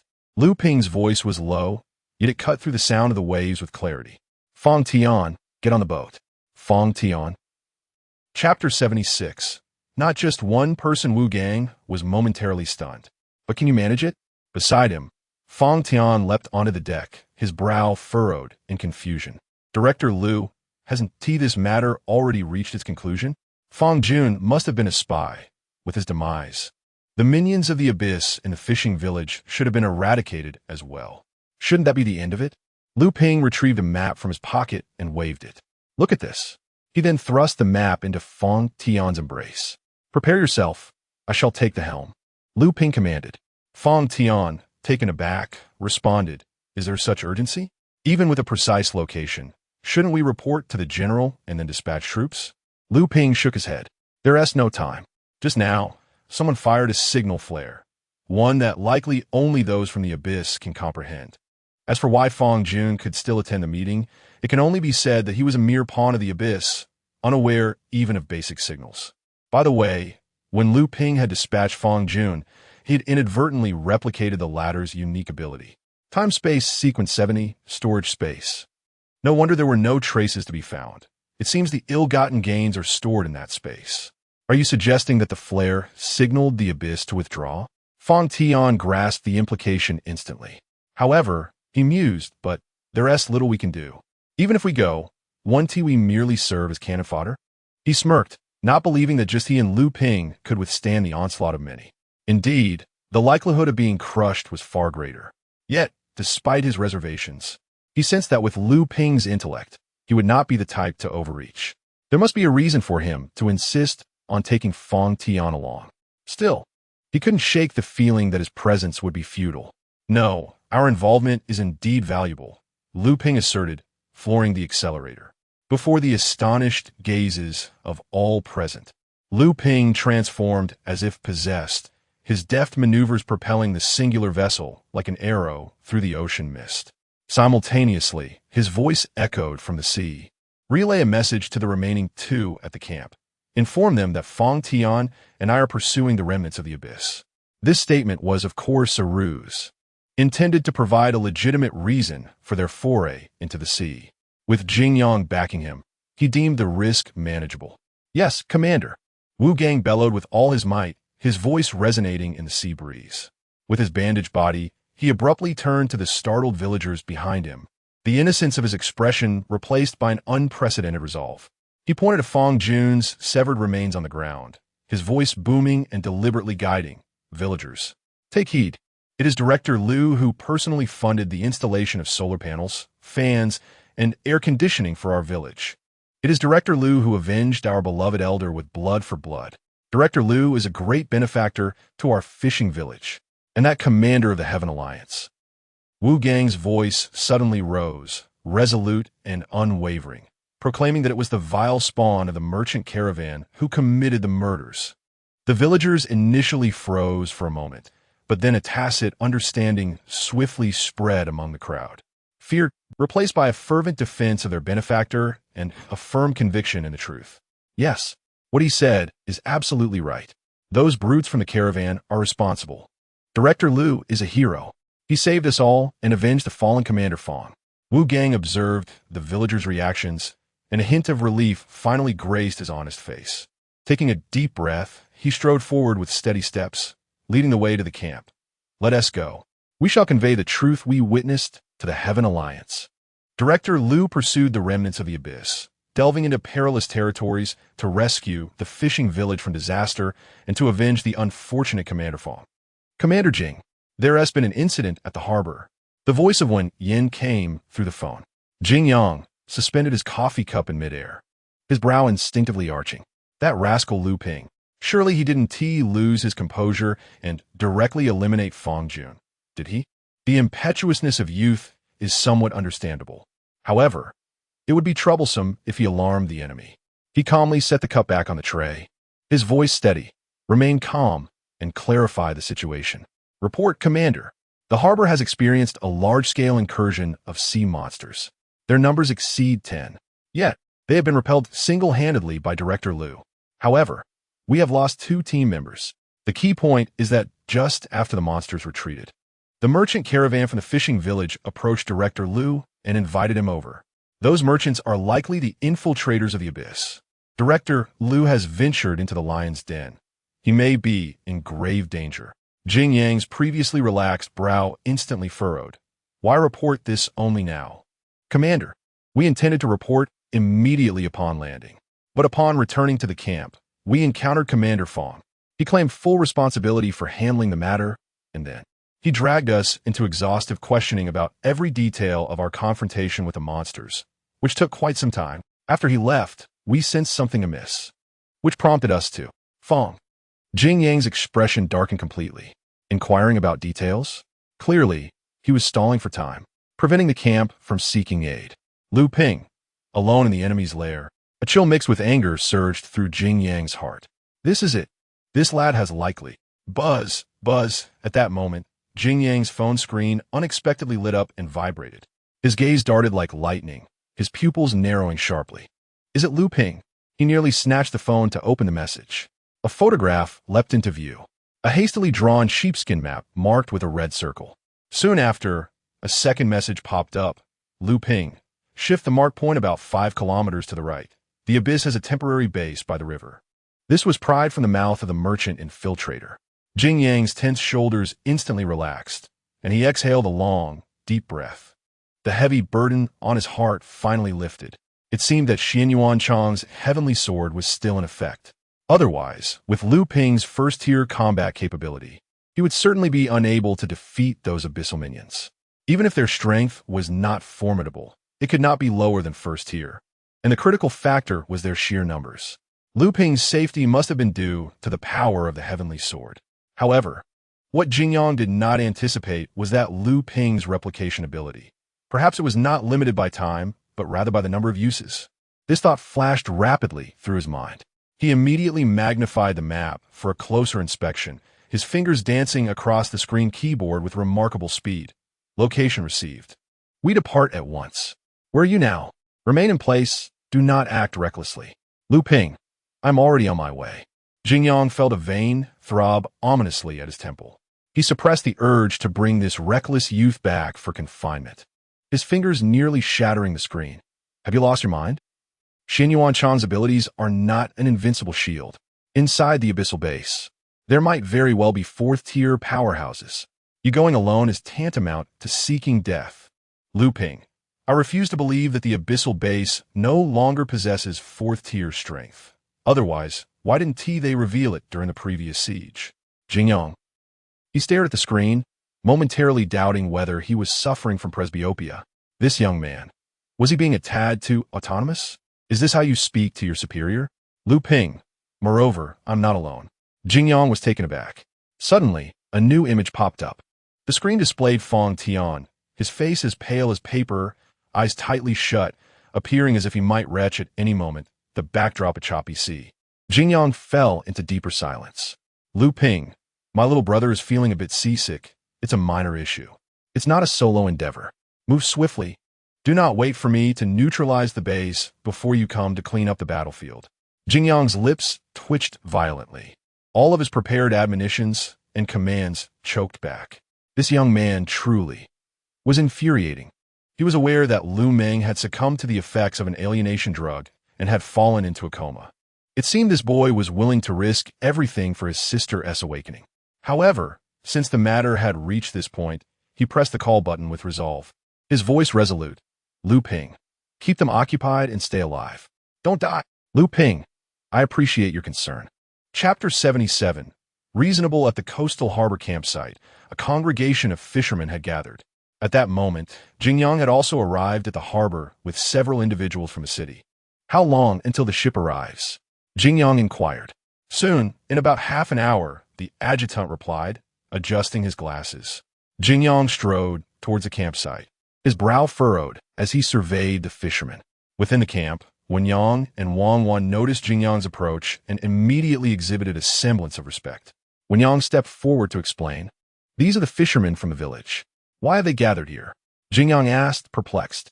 Could it be that that scoundrel Lu Ping has annihilated the merchant convoy and sparked conflict with the fishing village? With so many gathered, they can't possibly be here to seek retribution, can they? Just as this thought crossed Jingyang's mind, he heard the fishermen, led by Wu Gang, exclaim, Governor Fong sacrificed himself to save Governor Lu, who was slain by the minions of the abyss. Governor Lu is avenging him and has pursued the remnants of the abyss deep into the sea. Jingyang responded, did I ask? Raising an eyebrow, he thought, such directness. If you're fabricating testimonies, at least make them somewhat believable. The corners of his mouth twitched as he attempted to pacify the fisherman. Had he not already learned the backstory from Lu Ping via his phone, he might have been deceived by this group. He anticipated that Lu Ping had ingratiated himself so deeply in their hearts. He wondered how Lu Ping was faring at that moment. A dense fog enveloped the sea like a tangible shroud, obscuring the blazing sun that should have dominated the sky. Amidst this grayish haze, a small boat sliced through the waves, the roar of its engine the sole thunder in the profound silence, stubbornly advancing towards the abyss base. At the helm, Lu Ping's eyes blazed with crimson fire. His eye-hunt ability had been pushed to its utmost limits. With the dual enhancement of battle observation, his vision pierced the thick fog, revealing distances and details unimaginable to the ordinary eye. The synergy of these two abilities was not merely additive. Their power surged exponentially. Under his command, the small vessel glided like a specter, effortlessly navigating through the dense fog with pinpoint accuracy. Approximately an hour later, deep within the mist, the silhouettes of two colossal ships suddenly materialized in Lu Ping's blood-red vision. They prowled the visible waters like slumbering steel behemoths. In an instant, a chill ran down Lu Ping's spine. The abyss. Undoubtedly, a cold smirk spread within him. Indeed, that map was not so simple. Intentionally emphasizing the time limit. Luring me into a trap? Do they intend to crush me beneath these two steel giants? He instantly discerned their nefarious scheme. Yet, Lu Ping's lips curved into a dangerous smile. With the second enhancement of eye hunt and battle observation, his vision had transcended human limits. He could clearly capture targets from 3 to 4 kilometers away. How could a mere 2 kilometers pose a challenge? Moreover, whose graveyard this would become remained uncertain. With a swift motion, he withdrew a sleek black pistol from his waist. The cold muzzle steadied, aimed resolutely at the increasingly distinct steel contours emerging from the fog. The road, Lu Go. Beside him, Fong Tian's face turned pale, his voice trembling. You You don't intend to use that thing to confront that iron behemoth, do you? He swallowed hard, suppressing the words that threatened to escape his lips. Madman, if you wish to perish, do not drag me along. I have yet to avenge my brother, nor have I savored enough of this world. Shoo! Lu Ping pressed 2 fingers to his lips, returning Fong Tian a nearly arrogant smile infused with confidence. Deceptive perception, target. Fong Tian's trust level, activate. The effect is doubled. Rest assured, my marksmanship is exceptional. Brother, I trust you. Fong Tian forced a smile that was more pitiful than tears, regretting his decision to board this treacherous vessel. Strangely, an inexplicable sense of reassurance curiously subdued the panic within him. This feeling, it seems oddly familiar. He desperately tried to recall, but his thoughts were a tangled mess. Lu Gu, Fong Tian murmured in despair, lowering his head, his voice dry. Can we truly return alive to Linjiang City? Before he could finish, boom! A deafening explosion erupted beside Fong Tian's ear. Lu Ping's handgun spat forth a fiery tongue of flame. Fong Tian instinctively recoiled, his mind blank. In that moment, his silence was indeed deafening. Not far off, on the imposing deck of the iron ship, a man with a grotesque scar etched across his face stood with arms crossed, gazing disdainfully at the horizon, relishing the coolness brought by the sea mist. Ha ha! What a breeze! That cursed place on the island could roast a man alive, yet here on the sea, it's delightful. His raucous laughter echoed through the fog, imbued with an air of arrogance. Before his words could dissipate, a dull yet piercing sound interjected. The scar man's boisterous laughter was abruptly silenced, as if his throat had been seized. He looked down in shock, witnessing his chest explode in a sudden burst of blinding crimson. Excruciating pain instantaneously seized every nerve in his body. It is indeed refreshing, he thought, clutching the gushing wound, his body swaying violently, his eyes filled with disbelief. But why does it feel like my heart has shattered? A chilling sensation coursed through him as blood sprayed around. The man collapsed to the ground, expending the last of his strength to shout, "Enemy attack!" However, the warning had barely escaped his lips. Bang! The second bullet sliced through the air. The scar man's head, just moments ago intact, exploded like a ripe watermelon, bursting apart with a resounding splat. After a brief, stunned silence within the massive ship, chaos erupted. The hatch flew open, and 3 fully armed figures surged onto the deck, their eyes immediately fixing upon their leader, sprawled lifeless in a pool of blood, his head obliterated. Enemy attack? Where are they? The foremost figure bellowed. All that met their gaze was a haunting gray desolation. Searchlights! Turn on the damn searchlights! Maximum power! Another shouted toward the direction of the ship's buzz. At the front of the iron ship, 2 thick beams of blinding white light pierced the darkness like colossal swords, slicing through the dense fog. The intense illumination dispelled the mist surrounding the vessel, illuminating the swirling fog as if it were boiling milk. However, at the end of the beam of light, there remained an emptiness. Only the headless corpse beneath their feet and the boiling blood sent chills down their spines. Damn it! They are concealed in the mist, firing from the darkness. The third man's face turned pale, his voice trembling. They felt like prey exposed in the wilderness, ensnared by an invisible Grim Reaper, yet unable to catch a glimpse of even a shadow of their hunter. Of course they cannot see.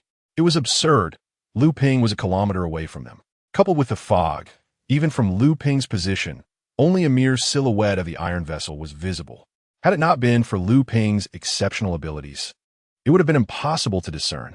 This was also thanks to the specialized handguns from the Alliance, capable of delivering impact over a distance of 2 kilometers. With the enhancement from the gun god, such speed and precision were achievable. However, these conditions were not accessible to everyone. Much like the 3 individuals aboard the iron vessel, they were, in comparison to Lu Ping, akin to the blind with their eyes wide open. Bang! Bang! Bang! The 3 closely spaced gunshots once again shattered the eerie silence over the sea. On the deck of the iron vessel, the 3 figures, still frantically searching, their nerves taut, froze in unison. A tiny yet lethal bloom of blood erupted at their foreheads or temples. Subsequently, the 3 corpses collapsed like marionettes with severed strings, crumpling onto the cold steel deck. On the small boat, Lu Ping calmly brought the smoking muzzle to his lips, gently dispersing the curling tendrils of smoke. His demeanor resembled that of one who had just concluded a graceful performance. 4. A cold smile curled at the corner of his mouth. It was easier than anticipated. Beside him, Fong Tian was utterly petrified. What? He killed. 4. He felt like a hapless spectator forcibly thrust into a bewildering magic show. Lu Ping merely fired a few shots at the massive iron lump in the mist and nonchalantly claimed to have eliminated 4 enemies? Has the world gone mad? Or have I lost my sanity? Although Fong Tian considered himself somewhat uninformed, he still possessed basic knowledge of physics. No scope, just a thick fog where one could barely see their own hand. The target was over a kilometer away, on a swaying little boat. And you expect me to believe you casually fired a few shots and instantly took down 4 through the fog and across the sea? Is that reasonable? Is that truly reasonable? Chapter 78. The sanctuary in the frigid laboratory, the precise slicing of flesh by a scalpel echoed ominously. The doctor, hands firmly planted on a workbench stained with dark crimson, gazed intently at the continuously redefined creation before him. His eyes surged with an indescribable fervor mingled with a hint of sinister impatience. Curse be it! Why, after 3 long years, can I not uncover the source of the enigma? He suddenly erupted in a furious roar, driving the scalpel brutally into the shoulder blade of the subject, causing tiny droplets of blood to splatter. The shroud of death, summoned by the god of slaughter. If it is a forbidden realm of life, then surely there must exist a sanctuary that nurtures it. The source. Where in the accursed world is the source hidden? Has Yin Jun not returned with the pertinent information yet? Forget it. Why dwell on that pervert? Tsk, tsk, tsk. His manic emotions came swiftly and dissipated just as quickly. He yanked the scalpel from the subject, as if the earlier outburst had never transpired, his expression transforming in an instant into an eerie smile that bordered on benevolence as he leaned closer to the still-twitching body on the table. Xiao Bai. Do you take pleasure in the new flesh I have crafted for you? The doctor's voice carried a note of delight as he gazed upon his masterpiece. Before him lay a face, bloodied and mangled, adorned with various small firearms. A slender, jet-black barrel was implanted into the arm, resembling that of a sniper rifle. Meanwhile, the flesh was rapidly healing, and within the eyes of this grotesque gunman, a blood-red mark began to surface. As a memento, I have skinned your face. I trust you one team mind. Since you remain silent, I shall interpret that as your consent. The doctor gleefully held aloft a framed specimen of a human face, placing it upon the counter behind him. Gazing at the collection of curiosities, the doctor could not suppress his excitement. How thrilling indeed. Welcome to the fold as my 32nd subject. I shall bestow upon you a code name, Xiao Bai. Just then, a figure entered the room, kneeling on one knee. Doctor, there has been an incident at the harbor. Gong Shi and the others are firing signal flares into the sky. Their identities have been compromised. Should we evacuate immediately? Evacuate? Ha ha ha. The corners of the doctor's mouth curled upward as he emitted an exaggerated laugh. Only the weak flee. The strong fear no one. If they dare approach, I shall ensure they see no dawn. His voice turned icy. Do you think the mist over the sea merely obscures vision? Foolishness. It is the breath of a deep-sea behemoth, a labyrinth of spatial disarray. Any compass that ventures within shall become utterly useless, transformed into mere scrap metal. He paced to the massive observation window, beyond which roiled a grayish-white fog, ever-consuming and relentless. A cruel smirk played upon his lips, unless one among them can perceive the truth from several kilometers away. Or, he chuckled darkly, perhaps we should dispatch a guiding vessel to fetch them? Otherwise, they shall flounder like headless flies, futilely spiraling within this eternal chaos. Exhausted of fuel and lost in direction, ultimately, despairingly sinking into the cold, dark abyss of the sea. The mere thought of those who attempted to trace their path, facing the dire predicament, depleting all hope amidst the dense fog, only to be silently consumed by the ocean, evokes a chilling scene. The doctor could no longer suppress the wicked grin that erupted from his lips. Ha ha! How foolish, utterly foolish, to think that obtaining a mere coordinate could lead one directly to the heart of the dragon. Little do they know, that very coordinate was meticulously crafted as the first trap, leading them to the depths of hell. Bah! The smoke from the gun has yet to dissipate, as yet another lifeless body collapses onto the frigid deck, a gaping wound on the forehead a grim sight to behold. Inside the control room, silence reigns like frozen ice. The captain and the remaining crew feel their blood run cold, an icy dread coursing up their spines. They are frozen in place, their gazes fixated on Lu Ping. Danger! A colossal shadow of death looms over their hearts, nearly suffocating. All right, brave man, let's discuss this. We surrender. We surrender unconditionally. The captain is the first to break down, hands raised high. Your surrender is worthless. Lu Ping raises the dark muzzle of the gun towards the captain's head. You wretched beasts who aid the oppressor, do you even deserve to live? No. The captain's pupils constrict to pinpricks. You cannot kill us. We are forced. We were abducted. The abyss has a gun to our heads. We are merely trying to make a living. Bang. The bullet precisely tears through the captain's thigh, blood gushing forth. The captain emits a wretched scream akin to that of a slaughtered pig, collapsing to the ground. Lu Ping approaches, seizing the captain's greasy hair, forcing the contorted face wrought with pain and fear to meet his gaze. You claim you are not willingly serving the abyss? You are being coerced? The captain, in excruciating pain, tears streaming down his face, stammers, indeed. I am not willing. Truly not. They have taken my family, threatening that if I do not comply. He desperately squeezes out a few tears, attempting to elicit sympathy. The specific location of the abyss base. Lu Ping interrupts his lamentation, lowering the gun, the cold metal pressing against the captain's Adam's apple. Speak the truth, and I shall spare your life. This phrase is akin to a lifeline. The pallid crew immediately ignites with a fierce desire to survive, casting hopeful glances at the captain. The captain, feeling as though he has been granted a reprieve, casts aside all hesitation and shouts. In this direction, continue onward. Approximately 4 or 5 kilometers. Beware of the fixed floating red fabric on the surface. It is very conspicuous. It is a marker. Follow the red ribbon, and you will reach that island. Absolutely without a doubt. Upon finishing, he gasps for breath, a hint of humble supplication gracing his face. Sir, I have spoken the truth. Every word. Now, can you grant us a path to survival? I implore you. Lu Ping nodded slightly, his gaze shifting to the corner of the control console where a mountain of condom packaging lay stacked. Clarify these matters. Furthermore, the women in the warehouse. Explain, and I shall let you go. The captain's heart nearly leapt from his throat. His complexion transformed from a ghastly white to a deathly gray, his eyes darting frantically as he began to wail, Injustice, my lord, a grievous injustice. Tears streamed down his face as he lamented. It was those wretched beasts who did this. They captured the women. Those items were used by them. We poor sailors were merely compelled to navigate the vessel. We touched not a single one, my lord. We too are victims. His cries were filled with genuine sorrow, as if he had suffered an immense wrong. At that moment, thud, a faint sound of an object hitting the ground was heard. A condom package slipped from the trembling pocket of a crew member, landing on the oil-stained floor. Time seemed to freeze in that instant.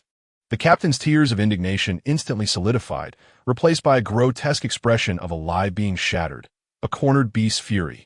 Damn it! He abruptly drew a concealed, short-barreled pistol from his lower back, a final glint of malice igniting in his eyes. Bang! Alas, Lu Ping was swifter. The captain's hand, gun still lowered, had no time to rise before a searing bullet pierced through his jaw. The last image captured in his eyes was Lu Ping's emotionless gaze. The gunshot echoed like a funeral knell. Run! The remaining crew, akin to startled birds, completely unraveled. They shrieked, tumbling towards a sealed hatch, futilely pounding on the cold metal. You cannot kill us. If you kill us. Their screams abruptly ceased as they despaired, realizing that their final bargaining chip for survival had been squandered, and nothing could now impede the harbinger of death before them. Their doom was sealed. Bang, bang, bang, bang. The rapid and merciless gunfire erupted within the confined control room, like the scythe of death harvesting souls with the blinding gunfire illuminated the faces of the crew, only to extinguish their lives in an instant. As the gunfire ceased, a heavy scent of blood prevailed. On the frigid deck lay an assortment of bodies, sprawled in various positions, their crimson lifeblood coursing freely across the steel floor. Lu Ping, expressionless, began to methodically search through the captain and crew's corpses. His hands delved into their pockets, the inner linings of their garments. 1, 2, 3. Each body, without exception, yielded at least 3 intact condom packages. A cold smile crept upon Lu Ping's face. An icy sense of irony permeated the atmosphere. These individuals were nothing but beasts. The women in the warehouse, tortured beyond recognition, were the result of this wretched lot's deeds. The abyssal lackeys, indeed, bore no innocent among them. Lu Ge, Fong Tian leaned against the porthole, his voice tinged with a barely perceptible tremor as he pointed towards the dense fog ahead. There's an iron ship. It's approaching us at an incredible speed. I see it, Lu Ping replied, his tone calm and unruffled, as if the looming steel behemoth were merely a passing seagull. He swiftly stripped the dark gray uniform jacket and hat from the 2 relatively clean corpses of crew members lying on the ground. Put this on, quickly. His movements were decisive and efficient, devoid of any hesitation. He opted for the crew member's uniform rather than that of the captain. The reasoning obvious. The captain's visage would be familiar to the enemy, and assuming such a role would be tantamount to courting death. At this moment, Fong Tian uttered no further objections, binding all his fears and hopes tightly to Lu Ping. He hurriedly donned the oversized uniform, which carried the briny scent of the sea and a hint of stale sweat. Moments later, 2 somewhat awkward crew members emerged at the edge of the deck. Leaning against the cold railing, gazing at the massive iron ship rapidly cleaving through the gray-white fog, its outline becoming increasingly distinct. The distance was closing at a breathtaking pace. Even Fong Tian could discern its silhouette and assess its approach, indicating that they were now within a range of 1 or 2 kilometers. In this fog that devoured visibility, the shadows that would ordinarily appear blurred and distorted now possessed a palpable sense of oppression. Lu Ping's crimson eye of the hunter narrowed slightly, and through his instinct for slaughter, his keen gaze pierced through the roiling mist, akin to a hawk locking onto its prey, effortlessly spotting the figures swaying on the iron ship's deck. A cold smile curled at the corners of his mouth. This time, ambush could be dispensed with. He merely needed to wait for the prey to draw near. The sanguine glimmer in his eyes shifted subtly, revealing still at the first tier of power. This revelation confirmed his earlier conjecture. The abyssal stronghold was indeed empty, with few capable individuals remaining. Otherwise, the previous siege would not have relied solely on first-tier monsters and a second-tier sniper. Despite being on the verge of breaching Linjiang City, they refrained from pressing further, a clear indication of their base's internal weakness. Yet, Lu Ping pondered, could the abyss truly be so feeble? Or was it merely that the abyssal elites were preoccupied elsewhere, away from the base? But what could possibly compel these madmen to temporarily abandon their stronghold? Buzz, buzz, buzz, like the deep, resounding roar of a leviathan from the abyss. The iron ship's engines suddenly crescendoed, shattering the stillness of the sea. Its colossal, iron form, radiating an unmatched authority, brutally intruded upon their line of sight. A powerful gust of wind stirred the fog, causing the poor-quality uniforms worn by Lu Ping and Fong Tian to flutter audibly. A boisterous voice erupted from the ship's loudspeakers, unabashedly domineering. "Hey, you 2 dimwits over there. What are you standing around for? Get over here and lend a hand. Guess what we just stumbled upon? A reckless little boat, charging straight into the restricted zone like a headless fly." Laughter erupted from the loudspeakers, followed by an even higher-pitched voice, brimming with the swagger of a hunter. "Damn it, I suspect that's just the rabble from the Tianming. Once we capture that small vessel, we shall thoroughly torment those scoundrels." Chapter 79. You 2 look quite impressive as the 4 individuals from the iron vessel approached the deck where Lu Ping and Fong Tian stood. They detected a pungent scent of blood. One of them furrowed his brow, exclaiming, "What a strong smell of blood." A slender man adorned with tattoos fixed his gaze upon Lu Ping and Fong Tian, demanding, "Are you both awakened ones?" He drew 2 elongated daggers from his waist with deliberate slowness, declaring, "My ability is Slaughter Sequence 73, Blood Dance. The foundational power of my god of slaughter. The sense of bloodshed informs me that you 2 possess extraordinary auras. Yet all the crew are mere mortals, devoid of any extraordinary abilities. Tell me, who exactly are you 2? Blood Dance? ISNT that Yang Che's ability?" Lu Ping's heart raced. Could it be that abilities could be possessed by multiple individuals? Were abilities not exclusive to a single person? Concurrently, he pondered the relationship of abilities with sequences. The other two individuals now encircled Lu Ping and Fong Tian, their eyes gleaming with menace. "Speak, what is going on?" "Unjust," Fong Tian cried out in despair. Tears streaming down his face, he lamented, "We accidentally awakened our powers. We were merely fooling around in the warehouse. Yet upon awakening, everyone was dead. All dead. I can prove my words are true. Those individuals perished in the control room. If you do not believe me, go and see for yourselves." Fong Tian spoke with profound sorrow. Deception perception. Target. Abyss 4's credibility. Activate. Effect doubled. Beside him, Lu Ping remained silent, thinking to himself, "Oh Tian, it seems you deserve an Oscar for your performance." Lu Ping, equally distraught, added, "If you do not believe us, we will take you inside to see. Ultimately, our lives are in your hands, aren't they?" Deception perception. Target. Abyss 4's credibility. Activate. Effect doubled. A flicker of doubt arose within the other four, yet inexplicably dissipated. They reasoned, if there was an issue, they could always eliminate them later in the control room. If there was no issue, it would mean gaining 2 additional Tier 1 allies, and with their current manpower, every Tier 1 individual was invaluable. Exchanging glances, they nodded in silent agreement with Lu Ping's assertion. With the dual activation of deception perception, the four were swiftly convinced. Thus, they followed Lu Ping and Fong Tian towards the control room's gate. Upon entering the control room, they indeed beheld several crew members sprawled on the ground, lifeless and unblinking, alongside 4 bodies with shattered skulls, clearly bearing signs of having been dragged. The 4 exhaled deeply. It appeared that these 2 had not deceived them, for the others were indeed dead, suggesting the involvement of the Heavenly Alliance. Yet, an unsettling sensation lingered within them, as if something were amiss. Yet, there was an inexplicable force that seemed to hinder his thoughts from drifting in that direction. His gaze swept over the corpses of the crew members, ultimately fixating on 2 stripped bodies. Their pupils dilated in shock. The next moment, a gunshot resonated from the ebony pistols held by Lu Ping and Fong Tian. The bullets spiraled with rapid velocity, instantly shattering the skulls of the 2 men. By the time the remaining 2 reacted, it was already too late.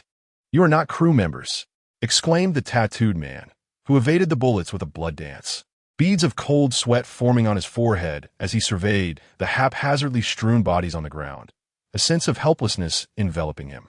Why had they gone to such lengths to lure them into the control room? They could have easily dispatched the 4 first-tier members on this ship. Why not strike directly on the deck? Or were they merely ensuring absolute certainty? Were they fearful that there were other formidable adversaries aboard their iron vessel? The tattooed man's lips pressed together in frustration. Damn it, they had been outmaneuvered. However, there was indeed a formidable individual aboard their ship, one who had intended to return to the island, but had stumbled upon the small boat en route and decided to offer a warning. To his dismay, the iron ship had already suffered complete annihilation. They had to escape. At the very least, they needed to reach the deck to inform that individual, even in death. They must ensure their demise was not in vain. Fong Tian quickly aimed his pistol at the tattooed man and declared, "You need not struggle so desperately to escape. If you flee, you will meet your end regardless. It would be far better to die here, after which we shall send your colleagues to join you in the afterlife." Is this person mad? Do you think that by uttering such words, I would foolishly remain stationary and await my demise at your hand? The tattooed man's lips curled in a smirk, yet a strange hesitation began to bubble within him. A chill crept up his spine. This was bad. Hesitation would lead to fraud detection. Activation successful. Target's hesitation level increased. Bang! Another gunshot rang out, the bullet unceremoniously obliterating the tattoo. Lu Ping exhaled the white mist from the barrel, stating, "Hesitation leads to defeat." Meanwhile, Fong Tian successfully dispatched another man. Gazing at the 2 lives he had extinguished with his own hands, Fong Tian's complexion turned ashen. He leaned against a nearby table, retching violently. The sensation was entirely different. Witnessing death, observing others commit murder, and taking a life himself felt worlds apart. During the act of killing, the frenzy of dopamine could instill a sense of calm. However, once that wave passed, a profound wave of nausea surged forth. Lu Ping offered a comforting word. "It's all right. You did not kill humans." They were merely demons cloaked in human skin. By eliminating them, you have spared the innocent. Lu Ping shrugged and patted Fong Tian on the shoulder. Trembling, Fong Tian covered his mouth and replied, "Brother Lu, I understand now. I have slain demons. I am the harbinger of justice, and thus, I need not succumb to self-doubt." Perception of deception, objective, self-conviction. Activate. The effect doubles. Instantly, the unease that had lingered in Fong Tian's heart dissipated, replaced by unwavering determination in his gaze. Lu Ping, observing this scene, fell silent. Ah, so the perception of deception can be utilized in such a manner? This young man is quite astute. What shall we do next? Let us proceed to the deck and examine the opposing iron vessel. I can sense an extraordinary presence within it. Although they dispatched 4 first-tier individuals, the fact that they remain anchored on the iron ship suggests that the presence is unlikely to be merely first-tier. It appears we must exercise caution moving forward. Soon, Lu Ping and Fong Tian arrived aboard the opposing iron vessel. A figure reclined languidly on a deck chair, clad in a black t-shirt, exuding the unmistakable aura of a third-tier expert. "Where are your companions?" the individual inquired in a remarkably languid tone. Fong Tian respectfully replied, "My lord, our iron vessel was ambushed. The other 4 lords chose to remain aboard our ship, while by a stroke of fortune, we too managed to break through to the first tier. The 4 lords sent us here." The figure cast a fleeting glance at Fong Tian and Lu Ping before waving dismissively, "Enough, enough. In simpler terms, you no longer wish to serve me. Haha, you two are quite well formed indeed." Lu Ping, Fong Tian, Danger. Chapter 80. Everything is a lie. A deception. Come sit beside me. The man gestured toward Fong Tian, then patted the empty seat next to him. Fong Tian's expression instantly stiffened. He silently cast a pleading glance at Lu Ping, who was staring out at the sea, hands clasped behind his back, seemingly oblivious to the situation. A chill washed over Fong Tian. Was today the day he would be unjustly condemned? With a rigid demeanor, Fong Tian took hesitant steps toward the man, who forcefully pulled him down into the seat. A wave of goosebumps enveloped Fong Tian's body. The thought of being exposed was terrifying. Given his and Lu Ping's capabilities, he doubted they could contend with a third-tier strongman. Was there truly no alternative but to comply? A coarse hand settled on Fong Tian's shoulder, causing him to shudder involuntarily. A wave of dread surged from the depths of his heart. "Oh, Lu, for our lives, damn it." Fong Tian's heart raced, his body trembling uncontrollably. "I am Yanjun, and you are?" Yanjun's lips curled into a smirk as he caressed Fong Tian's smooth shoulder.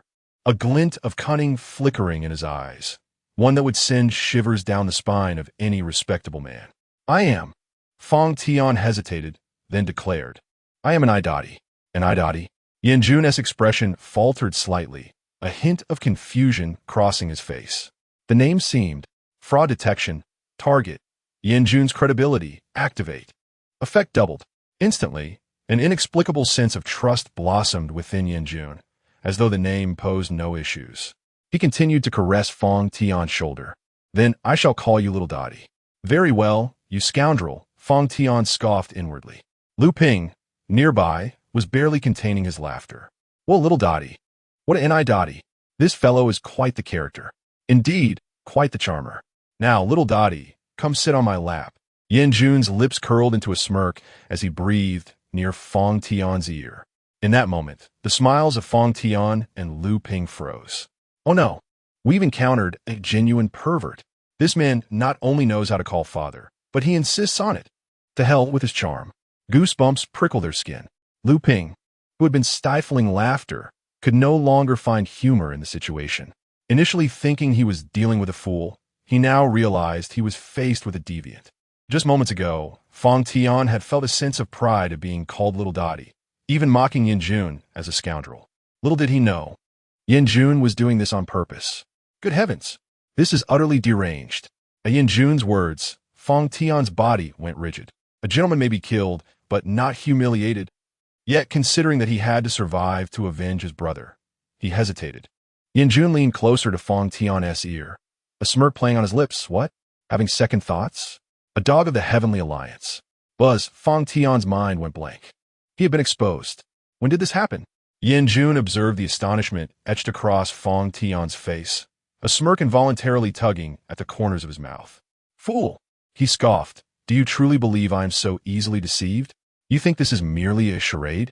Do you really believe I am oblivious to the force reshaping my innermost thoughts? Speak up. Do you wish to live or to die? If you choose life, then strip off your garments. If death is your desire, I shall grant it to you this very moment. With that, Yanjun retrieved a sleek obsidian blade from beneath his chair. I shall relish your demise as your blood flows freely. Fong Tian's complexion turned ashen. A third tier. They stood no chance against him. Was surrender truly their only option? But what of it? Their true enemies were their own kin, not the Abyss. They had allied with the Heavenly Alliance to ascend and avenge their brother. Joining the Abyss would be no different. Yet, was he truly prepared to align himself with the Abyss? A flicker of confusion crossed Fong Tian's eyes. To contemplate a moment longer would be to act irresponsibly towards life itself. Yanjun appeared to have firmly ensnared Fong Tian and Lu Ping. A lewd grin plastered on his face as he licked his lower lip. Lu Ping clenched his fists, unable to contain his revulsion. Damn it, he muttered. Even if you fancy men, that's one thing. I may not understand, but I do not discriminate. But to be a predator like this? A wave of disgust washed over Lu Ping as he spat at Yanjun. You repugnant creature. How dare you address me so? Yanjun shoved Fong Tian aside and fixed his gaze on Lu Ping, his eyes gleaming with a predatory light. You're quite wild. I find that appealing. Lu Ping's fists tightened, a forced smile curving his lips. You seem to be mistaken about your circumstances. Yanjun stretched lazily, propping the blade on his shoulder, tilting his neck as he retorted, that line should be mine. Do you truly believe that with your second-tier strength, and him at first tier, you can contend with me? Are you even worthy of such a thought? While I'm in a good mood, I suggest you kneel and appease me, lest I make your lives a living hell. Suddenly, Lu Ping's eyes blazed with a resplendent golden light, an overwhelming aura of brilliance coalescing above his head. Yanjun, sensing the terrifying energy, froze in shock. Fourth tier. How is this possible? With a fierce grip on his blade, Yanjun lunged at Lu Ping, the dark aura enveloping the weapon. A massive shadowy blade following suit, cleaving toward Lu Ping. I refuse to believe you possess fourth-tier combat prowess. It's a lie. All of it is a deception. The shadow of the blade flickered violently as it struck at the golden shield of sword energy before Lu Ping.